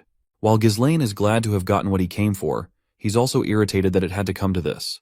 It would have been so much easier if she had just agreed earlier. Anyhow, he withdraws his sword and walks toward Amelia to deliver some bad news. The fee just went up to 20,000 gold. In the aftermath, Amelia's entire palace is in shambles. She's throwing stuff around out of frustration. Not only did her knight lose, but now she has to fork over 20,000 gold. The knight tries to apologize, admitting that Ghislaine turned out to be a much stronger individual than the rumors suggested. He owns up to his mistake, saying it's his fault for not assessing him properly beforehand. Ghislaine had emitted mana surpassing that of an advanced level knight. Amelia is clearly not thrilled to hear this. When Bernaf asks if she wants to report this to the Delphine Duchy, She slaps him across the face. She grabs him by the collar, furious because what he says isn't practical. Seems like she is terrified of Duke Delphine, because if he finds out about today's incident, she knows she's done for. The reason she is secretly allied with Duke Delphine without her father's knowledge is because of a covert agreement she had with Duke. He promises to support her rebellion, and she is supposed to help him by bringing down Perdium. If this alliance is exposed, it's certain her siblings will kill her. If our boy knows about the secret of the Merchant Guild, then Amelia is sure he might also know about her agreement with the Duke as well. She knows he has to be stopped, so she must do whatever it takes to take down that bastard. The knight acknowledges this. She then asks him how Ghislaine's body is, to which he shares that he managed to inflict light injuries on many parts of his body, with a heavy one on his shoulder. Not only that, but because Ghislaine spent an explosive amount of mana, he won't be in the best condition for some time. Since they are thinking of getting rid of him without leaving any trace, they cannot use knights from their land. Amelia had already figured that much, which is why she had some extra knights trained for these kinds of situations. It seems even Bernaf doesn't know about these knights, so she reminds him about the wild cats. This group apparently consists of war orphans, those without kings, and those without status. Only the most talented, natural-born specialists are among them, known as the wildcat traffickers. She tells her knight to go to the location she marks on the map and assemble a dozen or so of them, only those who are proficient with mana. The choice of location for troop deployment makes sense to Bernaf. You see, that ravine is the only narrow path from the Rayfold territory to Perdium. It's an ideal place to quietly handle things, since the area is remote and the terrain is tight. Bernaf decides to get started on the plan right away. This time, Amelia is absolutely determined to make our boy pay for the humiliation he has caused her. Meanwhile, Ghislaine has already left Amelia's palace. Inside his carriage, he carefully wraps his injured body with bandages. We also see Old Man Fergus and Belinda are accompanying him. They ask if he's all right, and he assures them there's nothing to worry about. The cuts aren't too deep, and it's not that bad considering he had pushed himself to its best. Ghislaine is just relieved that the 20,000 gold he received from Amelia is enough to cover the base funds needed to rebuild their territory. That amount of money is like saving a few years' worth of effort. Of course, it would have been great if he could have killed Amelia too, but doing so would have made war unavoidable. He can't risk the safety of his territory just because of a momentary whim. Perdium is already struggling to deal with the barbarians, so it's wiser to withdraw quietly without stirring up more trouble. The fact that he knows the secret of the Arctium Merchant Guild is already enough to put a burden on Amelia. Belinda watches him with concerned eyes and asks if everything is going according to his plan. She remembers that he had instructed her to subdue the guards once she heard fighting noises inside, and he also told her to take Lady Amelia hostage once she came out of the room. Ghislaine confirms that's exactly what he said. Right at that moment, he feels a sharp pain and coughs up some blood. It's actually the recoil from opening up his third core, though his condition is still much better than last time. Still, it would be troublesome to go through this every time he decides to use his power. He needs to find a way to increase his mana quickly. Belinda quickly grabs his hand, noticing that the flow in his body is completely messed up. She grabs a needle and starts piercing it into the back of his hand with godly speed.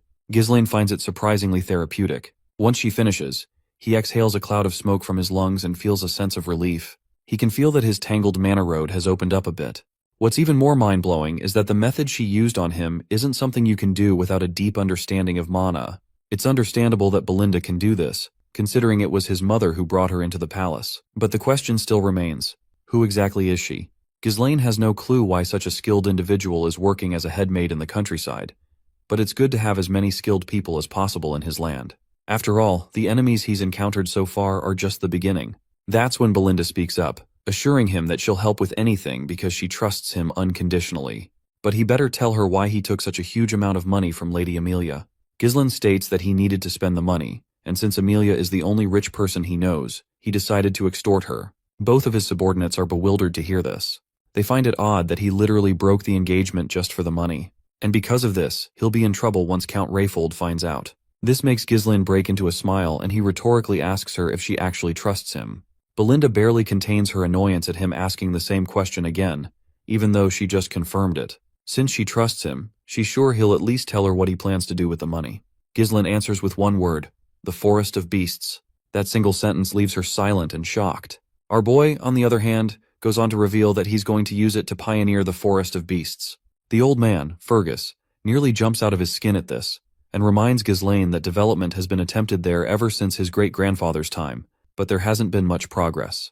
Ghislaine reminds the old man of the request he made. The old man quickly understands what Ghislaine is referring to, but hesitates before responding. Eventually he admits that the person Ghislaine asked him to find is indeed at the location he mentioned. However, the old man is not sure if they even visit that person. But Ghislaine has already made up his mind to meet him at any cost. Belinda, however, objects, stating that they need to return home for now. She argues that in his current condition, Ghislaine shouldn't be wandering around. Despite her protests, Ghislaine points out the reality of their situation.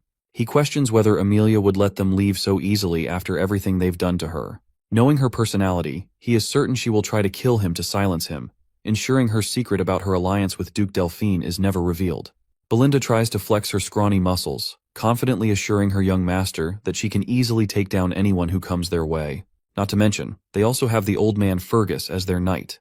Though Ghislaine has no doubt that Belinda is a reliable person, he knows that's not her role. What he needs is a vanguard, and they're on their way to meet him. Later, they arrive at this place with just one shack in sight. The carriage driver knocks on the door, but there's no response.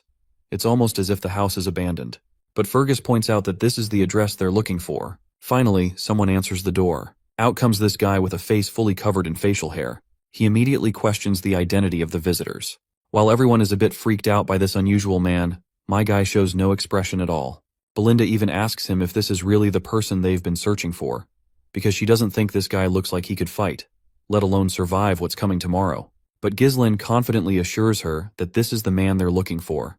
The old man stares at the young master and bluntly tells him to stop wasting his time and leave. That's when my guy addresses him by his real title, the ex-captain of the Ratatosk mercenaries, Gillian. The old man perks up at the mention of his title. When he turns back to look, Ghislaine warmly extends his hand, inviting him to join them. Both the old man and the carriage driver are shocked to hear the mention of the Ratatosk mercenaries. Here's the thing. The Ratatosk mercenaries were a legendary group that only master warriors skilled with most weapons could join.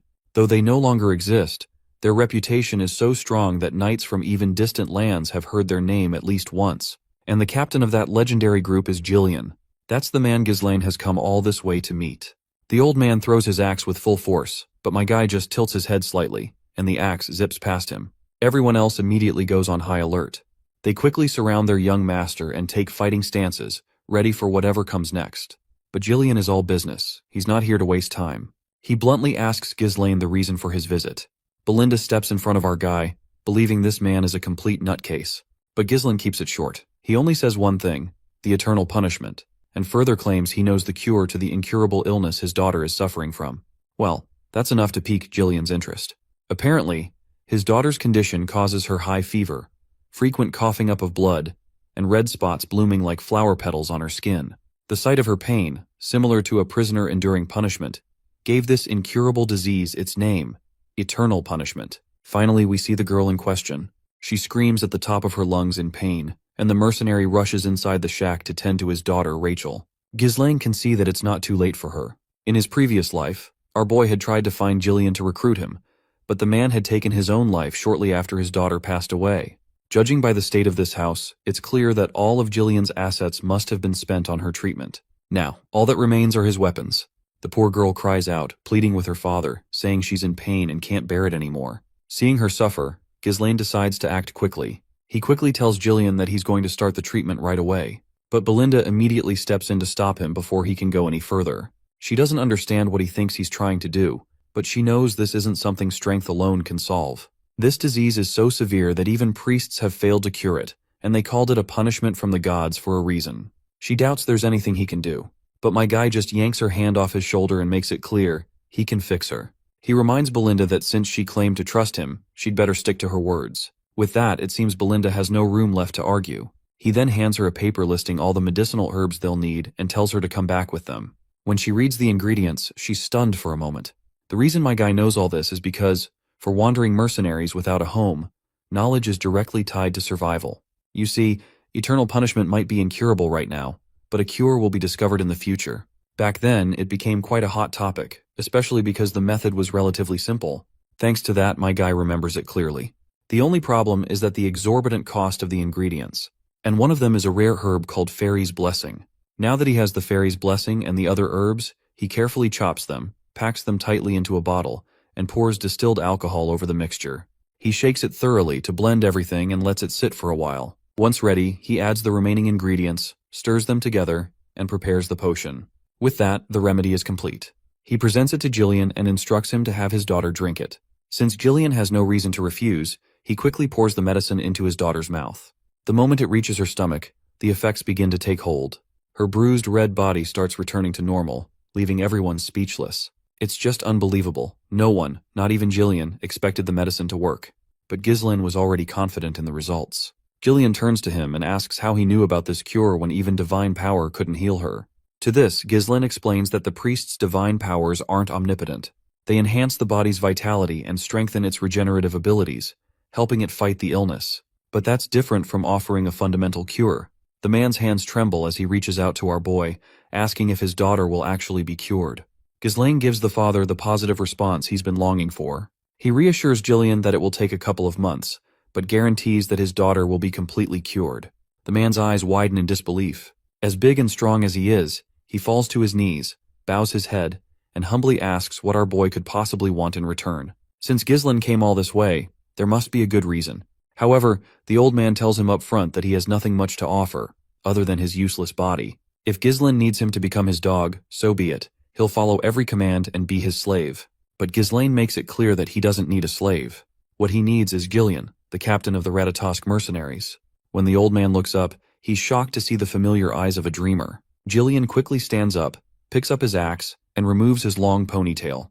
Now he looks like an absolute giant, exuding an aura of power and confidence. He asks if anyone else has come here aside from him and his party. Ghislaine confirms that it's just him and his 3 companions. The man then asks if there's anyone with a grudge against him, to which Ghislaine confidently replies that there is, and there will be more in the future. With that said, the giant man grabs his harpoon, and after imbuing it with mana, he launches it with godly speed. The harpoon drills straight through his hut and into the forest. Moments later, as he pulls the rope back, the prey caught on the harpoon emerges, a man lodged in its barbs. Jillian grabs the intruder with his massive hand, his grip like a vice, and demands to know who sent him. The spy, however, seems more interested in how Gillian even knew he was hiding in the woods.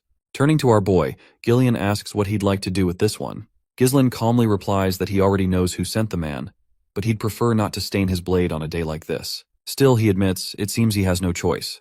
That's when Gillian stops him from unsheathing his sword and promises to take care of the intruder himself. With that said, Gillian tightens his colossal grip, and the screams of the spy echo through the forest. Once the deed is done, the mercenary respectfully bows to his master. Meanwhile, Belinda is visibly unsettled. Seeing Gillian kill so effortlessly, without hesitation, leaves her shaken. She can't understand why the young master would recruit someone so dangerous. The big guy, on the other hand, falls to his knees and vows that from now on, his life belongs to Ghislaine. In response, our boy offers a confident smile, eager to work with him. The scene then shifts to a lone hut standing in the middle of a swamp. Inside the hut, the wildcat traffickers are in a state of confusion as the report reveals that a reconnaissance unit has been killed. That's when the senior member speaks up, urging everyone to simmer down. This man is Virgo, the captain of the squad. Virgo then states that, according to Bernaf's intel, Ghislaine shouldn't even have been able to find the reconnaissance unit, let alone kill them. He wonders if the unit was incompetent or if the intel was wrong. It's then the reporter reports that Jillian has joined Ghislaine's group. The captain becomes enraged, grabbing the reporter by the throat and angrily demanding confirmation. The poor guy barely manages to respond, confirming once again that he saw it with his own eyes. Virgo is fascinated by this news because he never expected that big guy to get back into killings again. And apparently, it looks like Virgo was also part of Regressed Mercenaries group. The scene transitions back to our party, where this time, Gillian is driving the carriage. Inside, Belinda finds herself suffocating from all the weaponry loaded into the carriage. She wonders if Gillian really had to bring so much stuff. Couldn't he have just brought a sword or two? She wonders if he's some kind of arms dealer. In the other carriage, Fergus and Ricardo are acting as rear guard, keeping watch from behind. Meanwhile, our boy tries to remind Belinda that Gillian will definitely put these weapons to use, so she'll have to bear it for now. The most important thing is to escape this rift safely. The lady then speaks about the spy they captured, mentioning that she's sure it must have been sent by Amelia. She finds this troubling because the mask that the spy wore was a symbol used by the Wildcat Traffickers, a powerful guild in Rayfold. Their main trades are smuggling, assassination, drugs, and human trafficking, among others. They are filthy scum who take on all the vile work. Among them are many skilled former mercenaries, making them a shadowy guild with considerable combat power. Ghislaine is quite bewildered that Belinda knows so much, especially since she only stays in the castle. In response, she simply states that she heard a lot about it before she started working here. In any case, she explains that the enemy is persistent, so he better be careful. Ghislaine warms to her concern, noting how much she values him. He reassures her that he will be fine because now they have Jillian with them. Suddenly, the ground beneath them starts to shift. Two assassins emerge and start following their carriage from both directions. In the next moment, they spring out of the sand to strike at Gillian.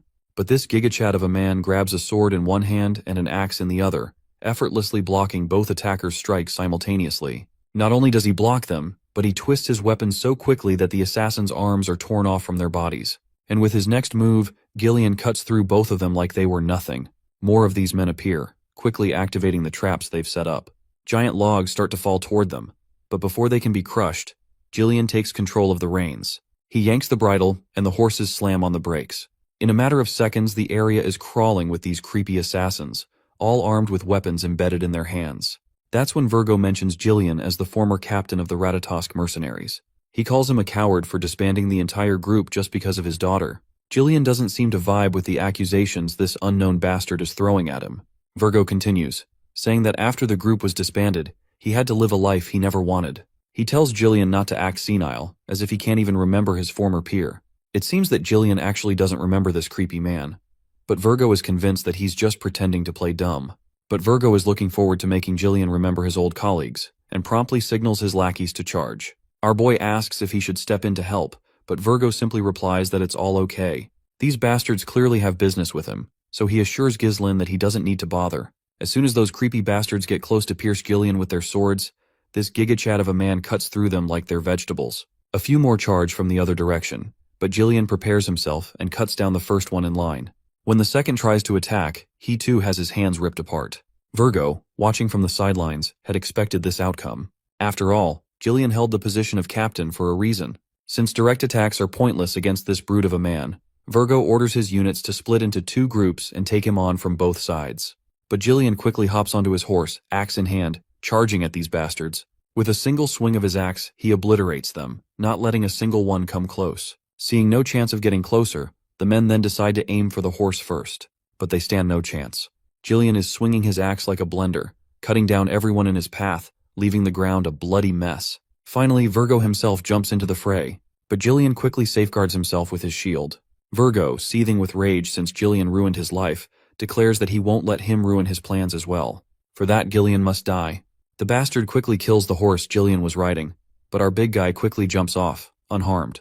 Virgo doesn't waste any time and comes charging with his blade, but the old man quickly blocks the direct hit with his axe. In the middle of the fight, he reminds this bastard that he's no longer the captain of the Ratatosk mercenaries. One crushing blow from our old hero leaves this sucker in pain, and Gillian further throws him away with ease.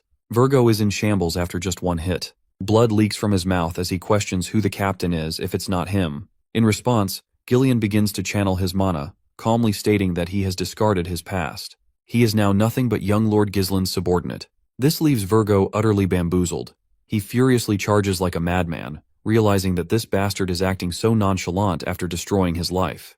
The exchange of blows begins again, both warriors pushing themselves to overpower the other. But it's clear that the one struggling is Virgo, who is only acting out of sheer frustration. He reminds Gillian that the mercenary company was disbanded after he left, and thanks to Gillian's decision, Virgo lost his power and ended up living a disgraceful life just to survive. The old man doesn't respond to Virgo's words. Instead, he continues to swing strike after strike, relentlessly attacking Virgo.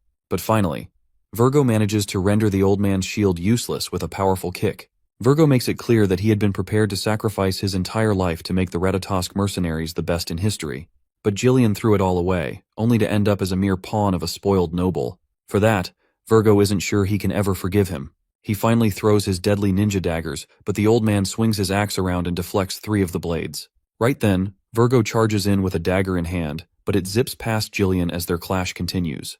No matter how strong Gillian may have been, Virgo is confident that he is not as powerful as he was when he was captain just a few years ago. While Gillian wasted his time trying to cure his daughter, Virgo is glad that he put himself through countless battles to grow stronger. He's pretty sure this Walmart version of Zeus is no match for him now. Virgo quickly picks up the 3 daggers from the ground and throws them directly at Gillian. But the gigachad Gillian stops them with his bare hand as if they are nothing. When Virgo charges again, Gillian swings his axe once more. Virgo avoids the hit, coming mere inches away from the old man's skull. Gillian quickly imbues his hand with mana and stops the dagger mid-air. He then spoke to Virgo, asking if this was really all the reason he had for seeking vengeance. Virgo is caught off guard after seeing Jillian channel mana just to catch the dagger. It does not take him long to realize that Jillian had not been showing his true strength until now. Before Virgo could react, Jillian's axe struck him brutally in the face, sending him flying into a nearby tree with great force. The old man approached, his voice calm but firm as he questioned why Virgo hadn't come for him earlier if all he wanted was revenge. Virgo sneers and admits that he has already visited Jillian's old home, but there's no trace of the Ratatosk mercenaries' captain. All that's left was a feeble old man, too weak to be worth killing. The thought that the man Virgo once looked up to is gone now was brutal. Jillian can clearly see the spirit of a warrior in Virgo, so he tosses his sword to him and unsheathes his other blade. He reminds Virgo about how he is now bound to another's will.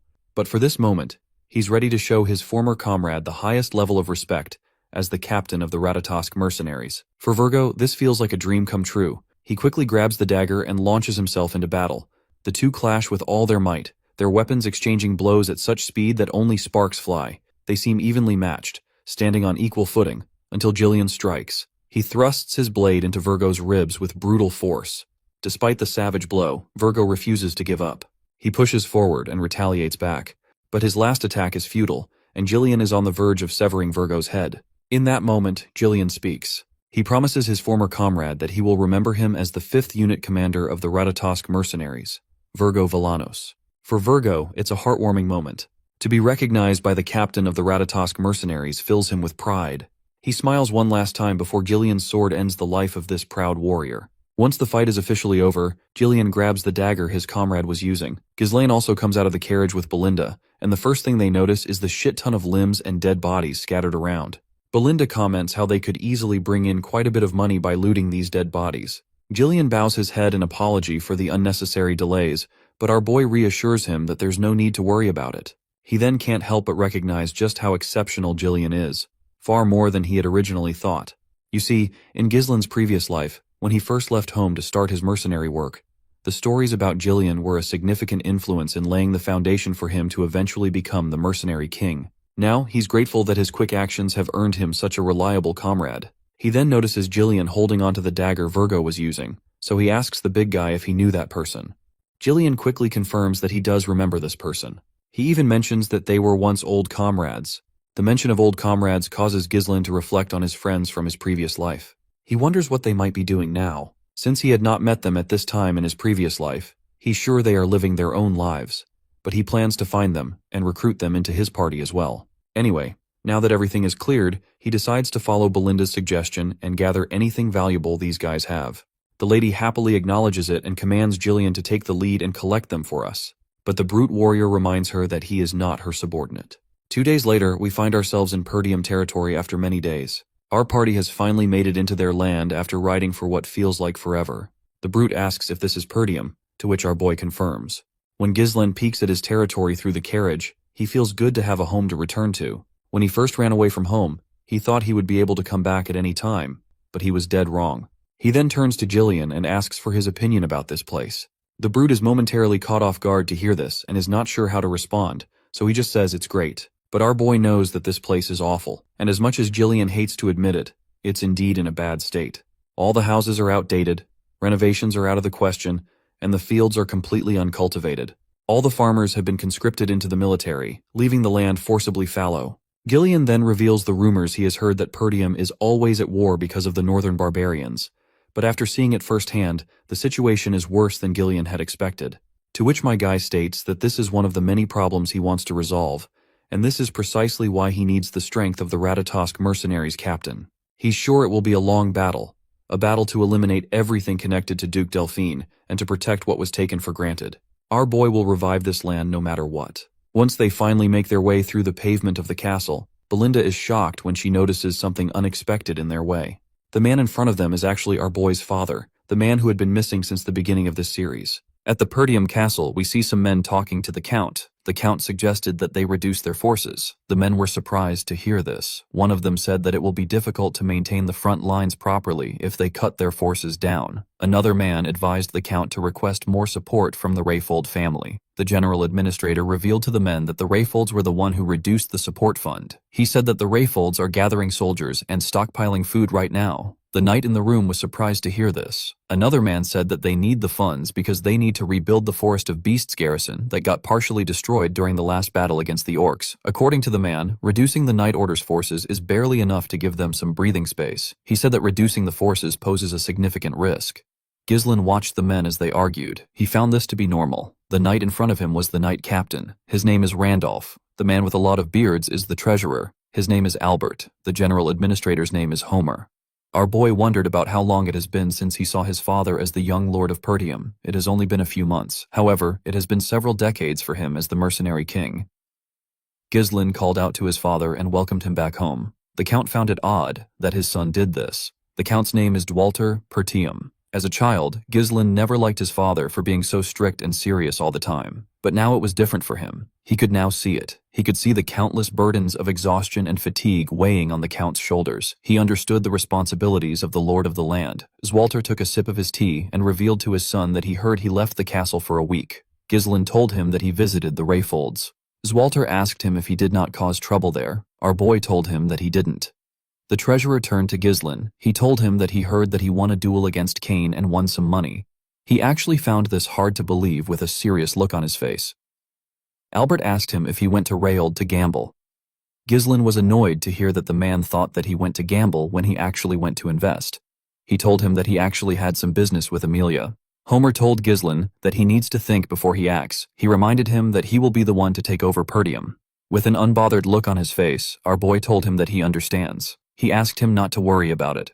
Homer was annoyed to see that Ghislain was ignoring his advice. This simply made him more worried. The count placed his tea down and asked his subordinates to stop. He told his son that he heard that he made some good trouble while he was away. Ghislain wondered about what his father was talking about. So Walter asked his son if it is true that he executed Jamal and Philip for trying to sell Elena away. Ghislain was surprised to see that his father was referring to those worthless knights. The knight captain said that it was impossible for our boy to kill the two knights by himself. He said that the two knights must have fought against each other and the story got exaggerated. He believed that Ghislain only delivered the final blow. Ghislain understood why Randolph seemed to be angry despite the knights being traitors. The fact that they died at our boy's hand did not sit well with the captain. Ghislain decided to avoid any trouble. He went with the story that Randolph concocted. With an arrogant smile on his face, Randolph said that he knew it. The count told his son that he did a great job. He was shocked to hear this. Walter did not care about how his son took care of them. He said that the most important thing is that Elena is alive. This was the first compliment that Ghislain has ever gotten from his father. He told his father that he has a request to make.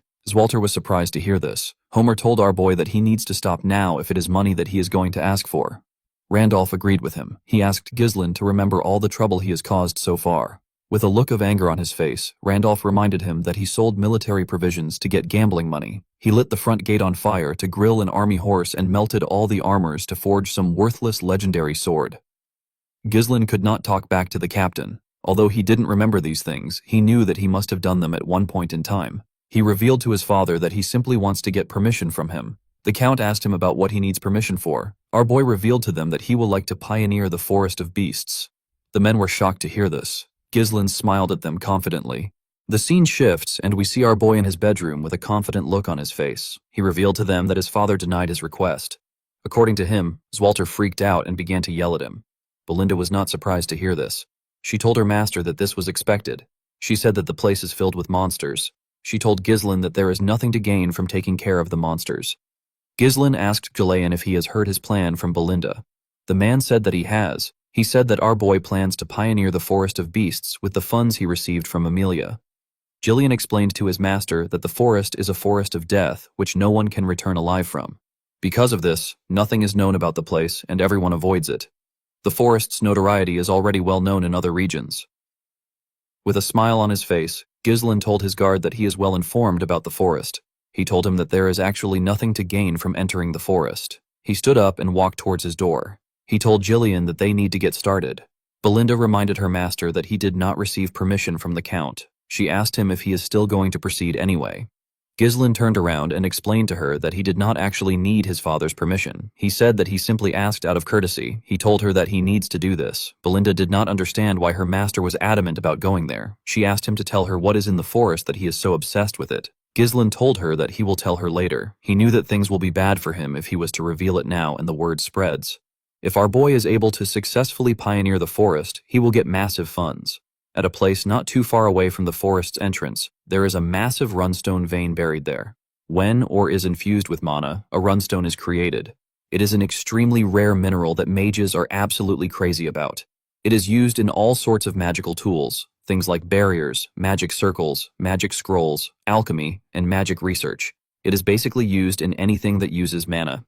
In his previous life, Duke Deline was the one who discovered it, but now, only Ghislain has this important piece of information.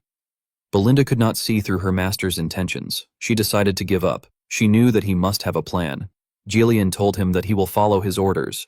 Ghislain asked Belinda to head to the nearby guild and hire some mercenaries. He said that 200 mercenaries will be enough. Belinda could not believe that her master was not holding back on spending the money that he risked his life to get. Gillian asked him if he is certain about this. He explained to his master that mercenaries are a rough and unruly bunch. He said that it will be hard to control them if a lot of them are gathered in one place. They might even turn on their employer and take everything for themselves. Ghislain told him that he is right. He said that the two of them are going to personally pick out the useful ones. Gillian asked him to explain what he means. Our boy revealed to him that they are going to the most skilled group among the small-scale mercenary groups in the north. With a nervous look on his face, Gillian asked his master if he is referring to the crazy dogs. He explained to him that the crazy dogs are quite skilled, but they will turn on their employer if things go south. The crazy dogs are known as the Cerberus mercenaries. Ghislain told his guard that they need to go put a leash on the crazy dogs. The scene shifts and we see Gillian guiding his master's horse as they walked up a hill. The Cerberus mercenaries were on the outskirts of the Zimbar territory.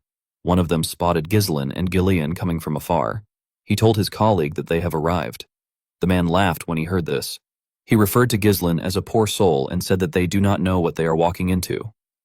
The man took another look at Ghislain. He realized that he was a noble. He believed that they were going to make a lot of money off our boy. While the man was looking at Ghislain through his spyglass, someone grabbed him. The man screamed out in pain. The men in the camp were surprised to hear his voice. Ghislain was the one who grabbed his head. He raised him up with one hand. The man called Gillian a bastard and asked him about what he is doing. Gillian threw the man with so much force that the upper half of his body got pushed into the sand. The mercenaries were annoyed to see what was done to their comrade. They began to yell at Gillian. They asked him if he has lost his mind. A mercenary stepped out of the crowd. He told Gillian that he can't act reckless just because he is from a noble family.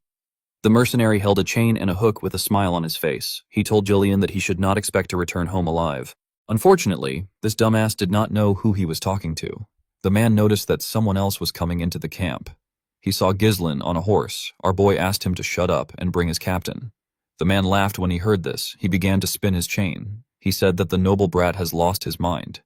He told Ghislain that it is time for him to understand what it means to take responsibility. The moment he said this, he threw his chain at him. Before the spiked ball could touch our boy, something hit it and stopped it from moving. The person who stopped it turns out to be Gillian. The man stopped it with a dagger. He put the dagger into a part of the chain. The man was shocked to see that Gillian shoved his blade into the chain. The spiked ball fell to the ground. Ghislain smiled when he saw this.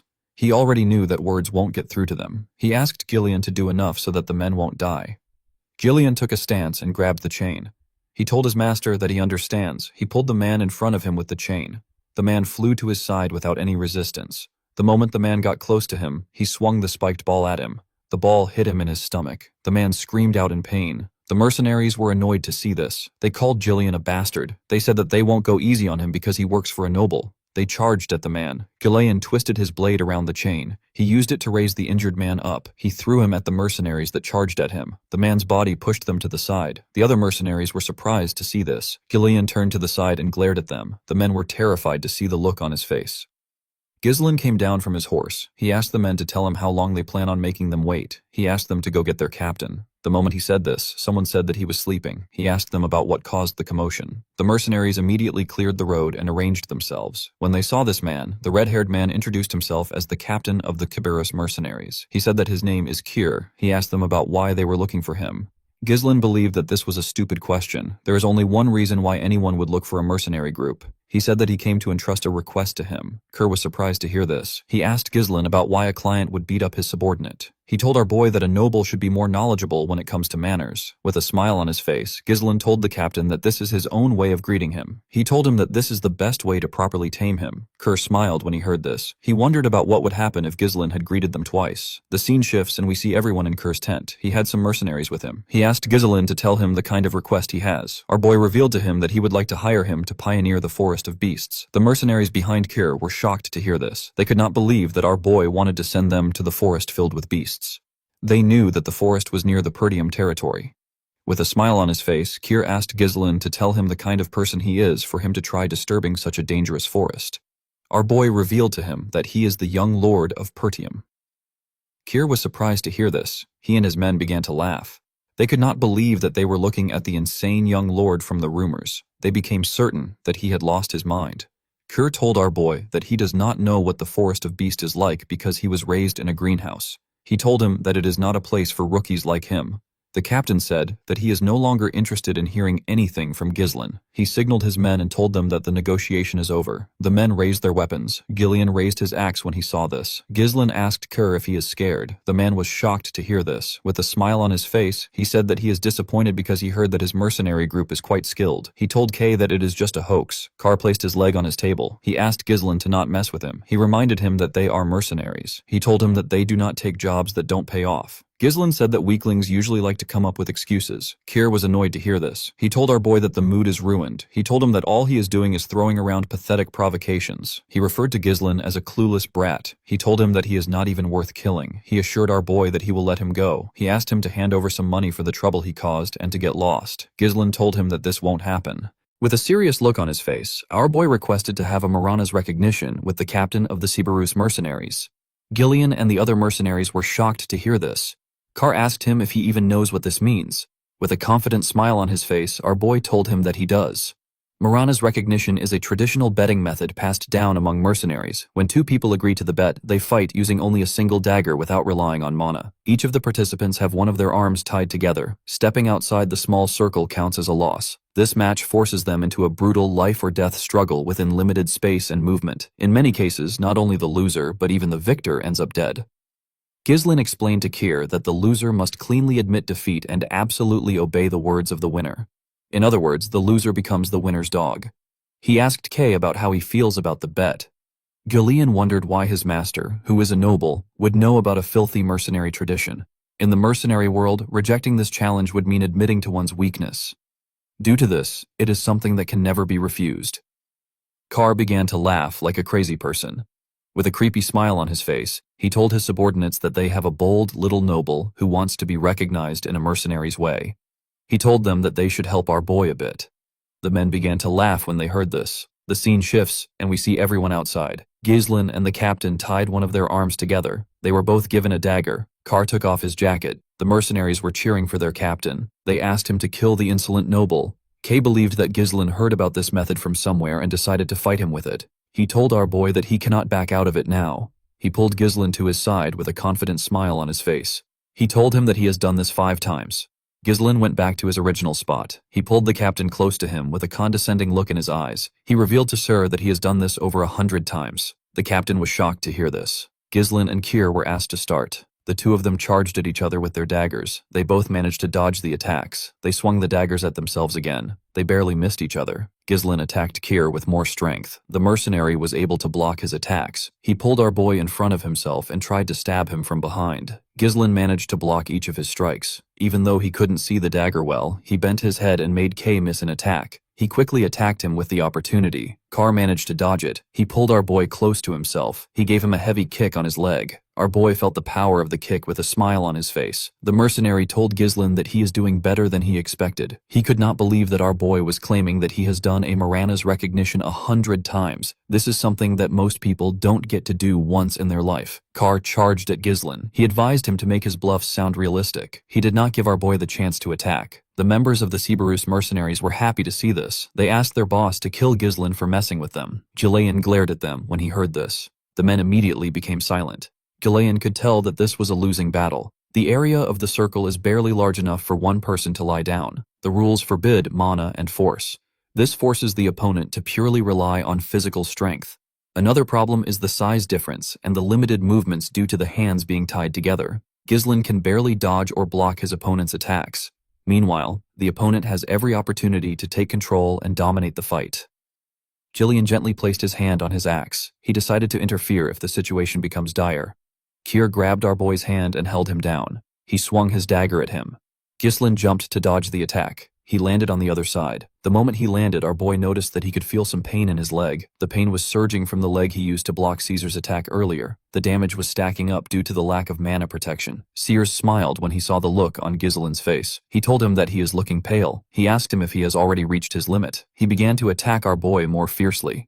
The mercenary believed that our boy looked pathetic the way he was trying to resist his strength. Although he did not like Ghislain, he believed that our boy still had more guts when compared to the other nobles he has met. He believed that Ghislain was not skilled. He was certain that he could see through him. He assumed that Ghislain's strategy was to deflect and dodge the blade strikes with his weapon, while enduring less damaging blows by absorbing them with his body. However, Morana's recognition is a fight that prohibits the use of mana. All the attacks will inevitably stack up. Keir could tell that our boy was already aware of the strain building up in his legs. It was showing on his face. The mercenary smiled. He wanted to see Ghislain struggle for his life. This was the only way that it would be fun for him. He spun his dagger and charged at our boy. Ghislain managed to block his attack. Keir moved closer to him and swung his dagger at his head. Our boy bent his head to dodge the attack. He tried to attack Kay from below, but he blocked the attack. Keir dragged his hand to the side and held him down. He used his leg to attack him. Ghislain blocked the attack with his already wounded leg. He felt a lot of pain because of the look on his face. Corral believed that he had won. He raised his dagger and asked our boy to die.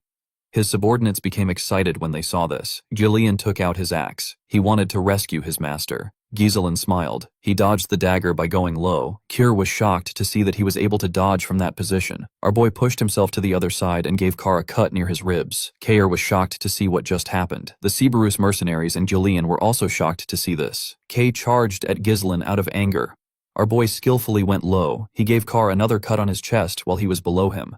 The mercenaries were shocked to see that he wounded their captain again. They were certain that their captain was the one swinging Ghislain around with his strength earlier. They asked him to show our boy what a mercenary is made of. Jillian was shocked to see his master's movements. Keir swung his dagger at our boy's head. Ghislain dodged it by going low. He pushed himself back up and used his shoulder to hit the captain's face. He clenched his fist, which he used to hold the dagger. He gave the captain multiple blows on his face. Before he could get a hold of himself, Ghislain turned his dagger and used it to stab Sir in his hand. Keir did not scream. He simply charged at our boy more fiercely. Ghislain easily dodged his attacks. The captain did not understand what was going on. He was certain that our boy was just struggling to withstand his strength a few seconds ago. Jillian finally understood what was happening. Swinging with power stiffens the muscles and burdens the body with rigidity. Exerting strength in order to pressure and take control made Kay lose his flexibility. Ghislain didn't fight against the opponent's momentum. Instead, he relaxed and redirected it to create his own flow. Jillian never expected his master to overcome the disadvantage of size in this manner. He put his axe back. While Kay was breathing heavily, his men asked him to stop playing around. They told him that he is not making anyone laugh. Our boy commended the captain on his resolve. He told him that many opponents would break the rules and use mana when cornered. Keir smiled when he heard this. He believed that Ghislain was talking like someone who had actually done this 100 times. He told him that he won the position of captain with this very method. He explained to Ghislain that mercenaries who break the rules don't last in this line of work. Our boy smiled when he heard this. He told the man that he likes his spirit. Keir admitted that he is at a disadvantage in a head-to-head match. With a smile on his face, he told our boy that the conditions for victory is not limited to simply overpowering him. In Morana's recognition, if even one footsteps outside the circle, it is an automatic loss. Kay grabbed Ghislain's hand. He raised him up. He wanted to throw him outside the circle. He was certain that he will be able to win if he sends Ghislain's entire body outside the circle. Before Ghislain's leg could touch the ground, he tightened his grip on Kay's hand. He pushed his legs to his knees and stopped his body from touching the ground. He basically used Keir's body to support himself. He pulled the captain with his hand. Keir did not expect it. He climbed his leg and wrapped his own hand around his neck. The moment he got behind him, he slammed his head to the ground. His head was pushed outside the circle. The mercenaries were shocked to see this. Keir was annoyed to see that he lost. Ghislain gently smiled and told him that he won. The captain turned around. He asked our boy for his identity. He did not believe that someone this skilled was a noble. With a cold gaze in his eyes, Ghislain told him that he does not like his attitude. He reminded him that he is now talking to his new master. Ghislain pulled him up with his hand. The captain asked him about what he wants. He told him that the fight is over. Our boy told him that it is not yet over. He said that he hasn't gone outside the circle yet. Keir was surprised to hear this. Ghislain clenched his fist. He said that he is going to discipline his subordinate. He gave the captain a punch on his face. The punch knocked him down. The man quickly asked our boy to wait. He reminded him that the fight is over once a combatant steps out of the circle. Ghislain gave him another punch on his face. He asked him if he is going to fight according to the rules on the battlefield. Kay called him a bastard. He said that a noble is not supposed to behave this way. With a serious look on his face, Ghislain asked him to not talk back to his master. Craw called him a lunatic. Our boy gave him another punch. Ghislain did not stop. He continued hitting the captain on his face. His hand was covered with his blood. The mercenaries were not happy to see this. They believed that our boy would let their captain go since he won the bet. Carr begged our boy to stop. Ghislain pulled him up with a cold gaze in his eyes. He told him that he is not yet out of the circle. Kayer was horrified to hear this. His face was already quite swollen. He quickly turned to his men. He asked them if they were going to allow this to happen. He asked them to kill Ghislain. The mercenaries immediately grabbed their swords. Before they could move close to their captain, Ghislain took out his axe. They quickly stopped moving. With a scary tone in his voice, Ghislain told them that anyone who hinders his master's disciplinary measure will be killed. Everyone knew that Ghislain was not messing around. Kay was shocked to see what happened. While trembling like a scared dog, he turned to his new master. Ghislain asked him if he is done. The next thing Keir saw was our boy's fist. The captain laughed out of fear. He knew that he messed up. The punch pushed him back. All the nobles Kayer had met in his life were simply losers. They were overconfident pigs, traitors, narcissists. A little scare tactic worked wonders for them. Kayer found it entertaining to take money from their pockets. It was thanks to how he treated the nobles that he earned the title of Mad Dog. But now the Mad Dog was taking a beating from some noble brat who he did not think much of. The mercenaries became worried when they saw the state their captain was in. Unfortunately, they couldn't do anything.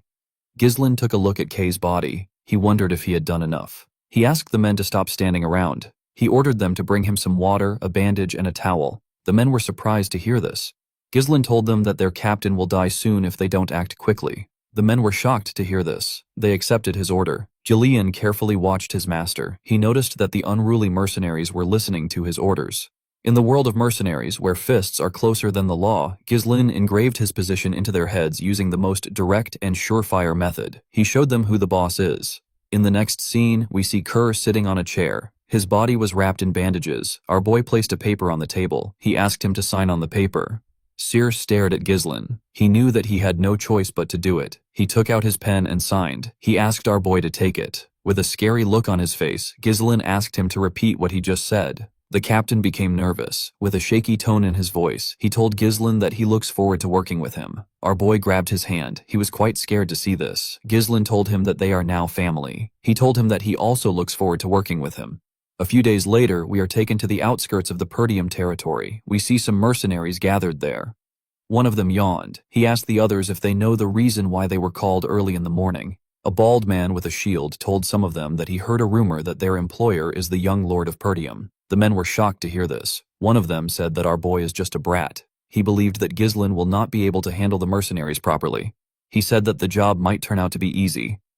A shirtless man clapped his hand and called for the attention of his fellow mercenaries. The huge man said that they need a representative to handle their brat employer. The other mercenaries were surprised to see the man. They referred to him as Gordon the Muscle. With a smile on his face, the man said that they are correct. He said that he thoroughly observed the admirable posture of all of them, discussing ideas to reap rewards without working hard. He told them that they won't be able to get the result they want if they don't unite their voices. The mercenaries realized that he was right. One of them remembered a time when an idiot made an unreasonable demand and made the whole thing fall apart. The bald man asked Gordon about what he plans to do. The man said that it is important to know one's boundaries in matters like this. He opened a bag which contained some coins. He explained to the men that he will pressure their employer as the representative. He asked them to put the compensation for his hard work into the bag. The men believed that Gordon was perfect for the situation. They knew that his large build would be good for pressuring a person. They told him that he is quite reliable. They did not expect someone who works out all day to be so good at making money. They poured their money into the bag.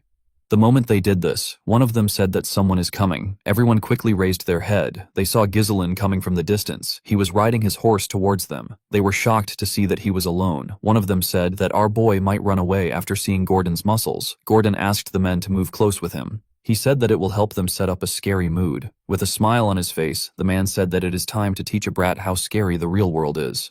Before he could walk up to Ghislain, he noticed something strange. He saw some people moving close to our boy. It was Gillian and the Cerberus mercenaries. One of the mercenaries quickly recognized the dog snout-shaped helmet. He said that this men are the Cerberus mercenaries. Gordon was shocked to hear this. He wondered about how Ghislain managed to make the crazy dogs follow him. When Ghislain got close to them, the men stepped back. He turned to Gordon and asked him if he is the representative. With a nervous look on his face, Gordon said that he is. Ghislain asked him for his name. The man introduced himself as Gordon the Muscle. Our boy found the name to be unique. He tapped Gordon on his chest and told him that his name is pretty cool. Our boy introduced himself as the young Lord of Perdium. He asked Gordon to gather the mercenaries. With a serious look on his face, he announced to them that they will now begin the pioneering of the Forest of Beasts. In the next scene, we see Belinda helping Ghislain wear his armor. All the preparations for pioneering the forest were done. Construction of the expedition's temporary base and resource procurement were complete. He also acquired the most important asset, which is the troops.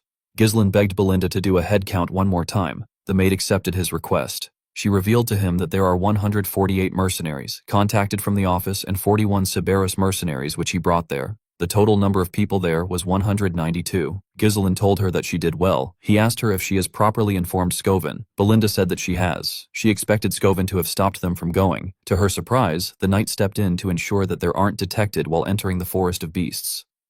Since he is the commander of the Forest of Beasts post, Belinda believed that they would not have any issues. She asked her master to not worry about him. Ghislain smiled when he heard this. He found this reassuring. He called out to the mercenaries. He asked them to line up. He told them that the land they're going to pioneer lies ahead of them. He believed that everyone must have heard the rumors about the forest being a place filled with unknown danger. He explained to them that various monsters, unseen threats, and something beyond what they can imagine is lurking in the forest. He told them he is determined to conquer this place even with its dangers. The mercenaries were shocked to hear about the Forest of Beasts. They said that they didn't know that they would be venturing into the forest. They knew that they could die in the forest. Belinda asked them to not interrupt her master while he is talking. Ghislain asked those who wish to withdraw to do it now. He promised the mercenaries that he will pay them 3 times of their current pay if the mission succeeds. The mercenaries were shocked to hear this. The offer was quite tempting. Belinda quickly moved close to her master. She whispered to him. She asked him about why he is spouting nonsense. She reminded him that they already spent all their funds on the preparation. Ghislain told her that this is how to boost a person's morale. Our boy knew that he would be able to pay them and still have more left if the mission succeeds. He turned to Belinda and asked her if she trusts him. The maid said that she doesn't have any other choice but to trust him. Carr told Gillian that their master must be crazy to offer 3 times the pay. He wondered how Ghislain was going to live up to his promise. He said that our boy is quite bold. Gillian told the captain that Ghislain is a man who always has a plan. Ghislain referred to the troops as the Forest of Beasts expedition team. He told them that it is time to move out. In the next scene, we see the group cutting down the trees in their path. Everyone was cutting down a tree. Even Ghislain was assisting them. After he cut down the tree in front of him, Ghislain looked up. He was relieved to see that the trees had cleared up a bit. The sunlight was able to enter the forest. Our boy raised his hand and asked the men to keep clearing the path in the direction he is pointing to. He asked them to cut down the trees and chop them into logs. The logs are to be loaded onto the carriage. Those without a task were asked to dig around the stumps to make it easy to uproot the trees. According to the Forest of Beasts developmental journal, which Ghislain obtained in his previous life, the forest is ridiculously large. Our boy believed that one day they will drive out the monsters and make full use of the forest resources. However, what Ghislain needed right now is money. He had to ignore everything else and secure the fastest route to the Runestone Vein. The wealth to be gained from this expedition will greatly help in stopping the conspiracy surrounding Perdium. Carr found it odd that their employer was stepping up to do something. One of the mercenaries said that Ghislain was doing this to show the dignity of a noble. Another mercenary with a helmet said that our boy is just pretending. He said that Ghislain will soon give up. Belinda asked the men to stop chattering. She asked them to get to work. The mercenaries quickly returned to work. Belinda was annoyed to hear what they said about her master. She moved close to Ghislain and reminded him that he went through so much trouble to hire the mercenaries. She asked him about why he is personally working. She revealed to him that the men are taking him lightly because he is doing the same work as them. Ghislain told her that it is fine. He told her that they will be done faster if they have more hands. He said that nothing good will come out of staying in this place for too long. Belinda decided to accept her master's explanation. She told him that he talks as if he already knows everything in advance. Carr smiled when he saw Ghislain and Belinda talking. He could not believe that his employer had a woman worrying about him while he became his employer's dog and is now walking to hell with his own feet. Gillian hit him with his log when he heard this. Carr asked the man if he is trying to pick a fight. So far, everything was going smoothly. The Duchy of Deline, which conquered the kingdom and established a new dynasty, began a large-scale development in the Forest of Beasts. Our boy wasn't able to find out why the Duke chose to develop this place. Instead, he managed to obtain a developmental journal that recorded the locations of major resources and the ecosystem of monsters. Thanks to the journal, Ghislain was able to come somewhat prepared. One of the mercenaries wondered about why Ghislain brought hundreds of oil lamps. He believed that torches would be cheaper if our boy wanted to use something at night. The absence of incidents made Ghislain feel uneasy. He only read about what happened. He was not there to experience it himself. He asked the men to not let their guard down. He told them that the forest is getting deeper. While some mercenaries were cutting some trees, one of them asked if they were already in the night. Everywhere had gotten darker with a smile on his face. Another mercenary said that they haven't encountered a single monster. Even though they said that the forest was dangerous, the man he was speaking to agreed with him. He said that it might have been a false rumor. He said that things would have still been easy for them even if Gordon did not do anything. The mercenary he was speaking to said that he feels bad that their pay was tripled for such a simple job. While they were talking, the bald mercenary hit Gordon on his back while he was carrying a log of wood. He asked him to give him his money back. Gordon noticed something strange. He reminded them that they cut down countless trees on their way there. The men said that they did. Gordon turned around and asked the men to tell him why this path is blocked. The mercenaries were shocked to see this. Ghislain called out to everyone. He asked them to pay attention. The troops quickly grabbed their swords. The mercenaries who were talking about how easy the work was began to panic. They noticed the sudden change in the atmosphere. Ghislain called out to Gordon. He told him that he will die if he stays there. He asked him to slowly walk to them. Gordon accepted the order. When he turned around, he hit a tree and fell to the ground. The group quickly took a stance. They called the man an idiot. Gordon quickly turned around. To his surprise, nothing happened. The mercenaries were confused. They did not know what was happening. With a smile on his face, the bald man said that their employer gets scared easily. He said that there is nothing there. He told everyone that it only seems like there is no path because the scenery is similar. He said that Gordon was mistaken. He told them that the Forest of Beasts is just a grand name. In reality, it is just a slightly dense forest. With a serious look on his face, Ghislain asked the man to move close to them if he doesn't want to die. The man was annoyed to hear this. He asked our boy to tell him why he keeps trying to create a scary atmosphere. He told him that they know that he is trying to intimidate them. The moment he said this, some vines got wrapped around his waist. Before the man could react, the vines pulled him to the top of the tree in front of them. At the top of the tree, we see a large mouth filled with sharp teeth. The monster threw the man inside its mouth. This monster had no presence at all. There was no way to predict how it would move. It was a being that you can only fall victim to if you are unaware. The huge monster tree opened its eye. Ghislain realized that he was looking at a Derusant. A large amount of Derusants surrounded the group. Gordon and the rest of the mercenaries began to panic. They wanted to run away. They believed that they were going to be eaten. Before Gordon and the mercenaries could get away, the monsters stretched out their vines and grabbed them. They managed to throw the mercenaries into their mouths. Fortunately for Gordon, he was able to hold onto a tree. He screamed out for help. One of them moved close to him with his axe. He asked him to hold on tight. He hit the vine with his axe. He wanted to cut it. To his surprise, the vine was not affected. Instead, his axe began to slowly break. The man wondered why the vine was so sturdy. While he was looking at his axe, the monster pulled Gordon. The huge man began to scream. Before it could raise Gordon up, Ghislain appeared above it. He covered his sword with his mana and used it to hit the vine. He managed to cut it. While he was in the air, he landed a cut on the monster's eye. A large amount of blood burst out of its eye. The mercenaries were surprised to see that their employer managed to cut it down. They assumed that the Derusant's eyes were their weakness. Ghislain took a deep breath. While screaming at the top of his voice, he asked the mercenaries to get themselves together. The men were shocked to hear their employer's voice. Our boy told them that they will become easier targets if they spread out.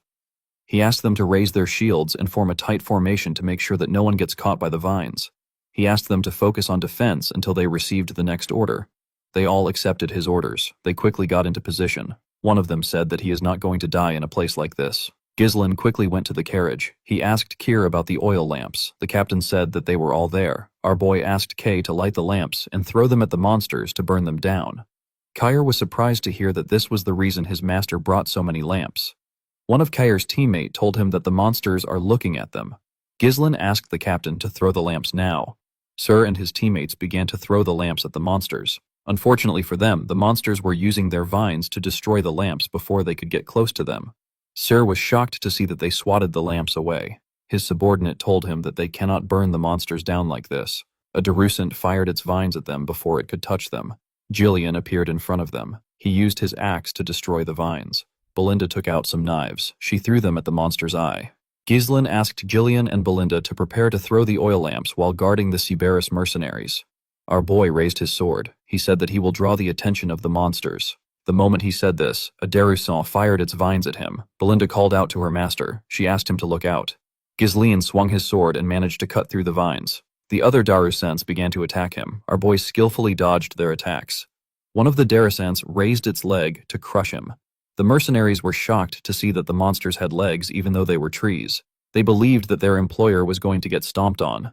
Ghislaine covered his sword with mana and used it to cut the monster's leg. He jumped and stabbed the Darusant directly in the eye. The other Darusants turned their attention to Ghislaine.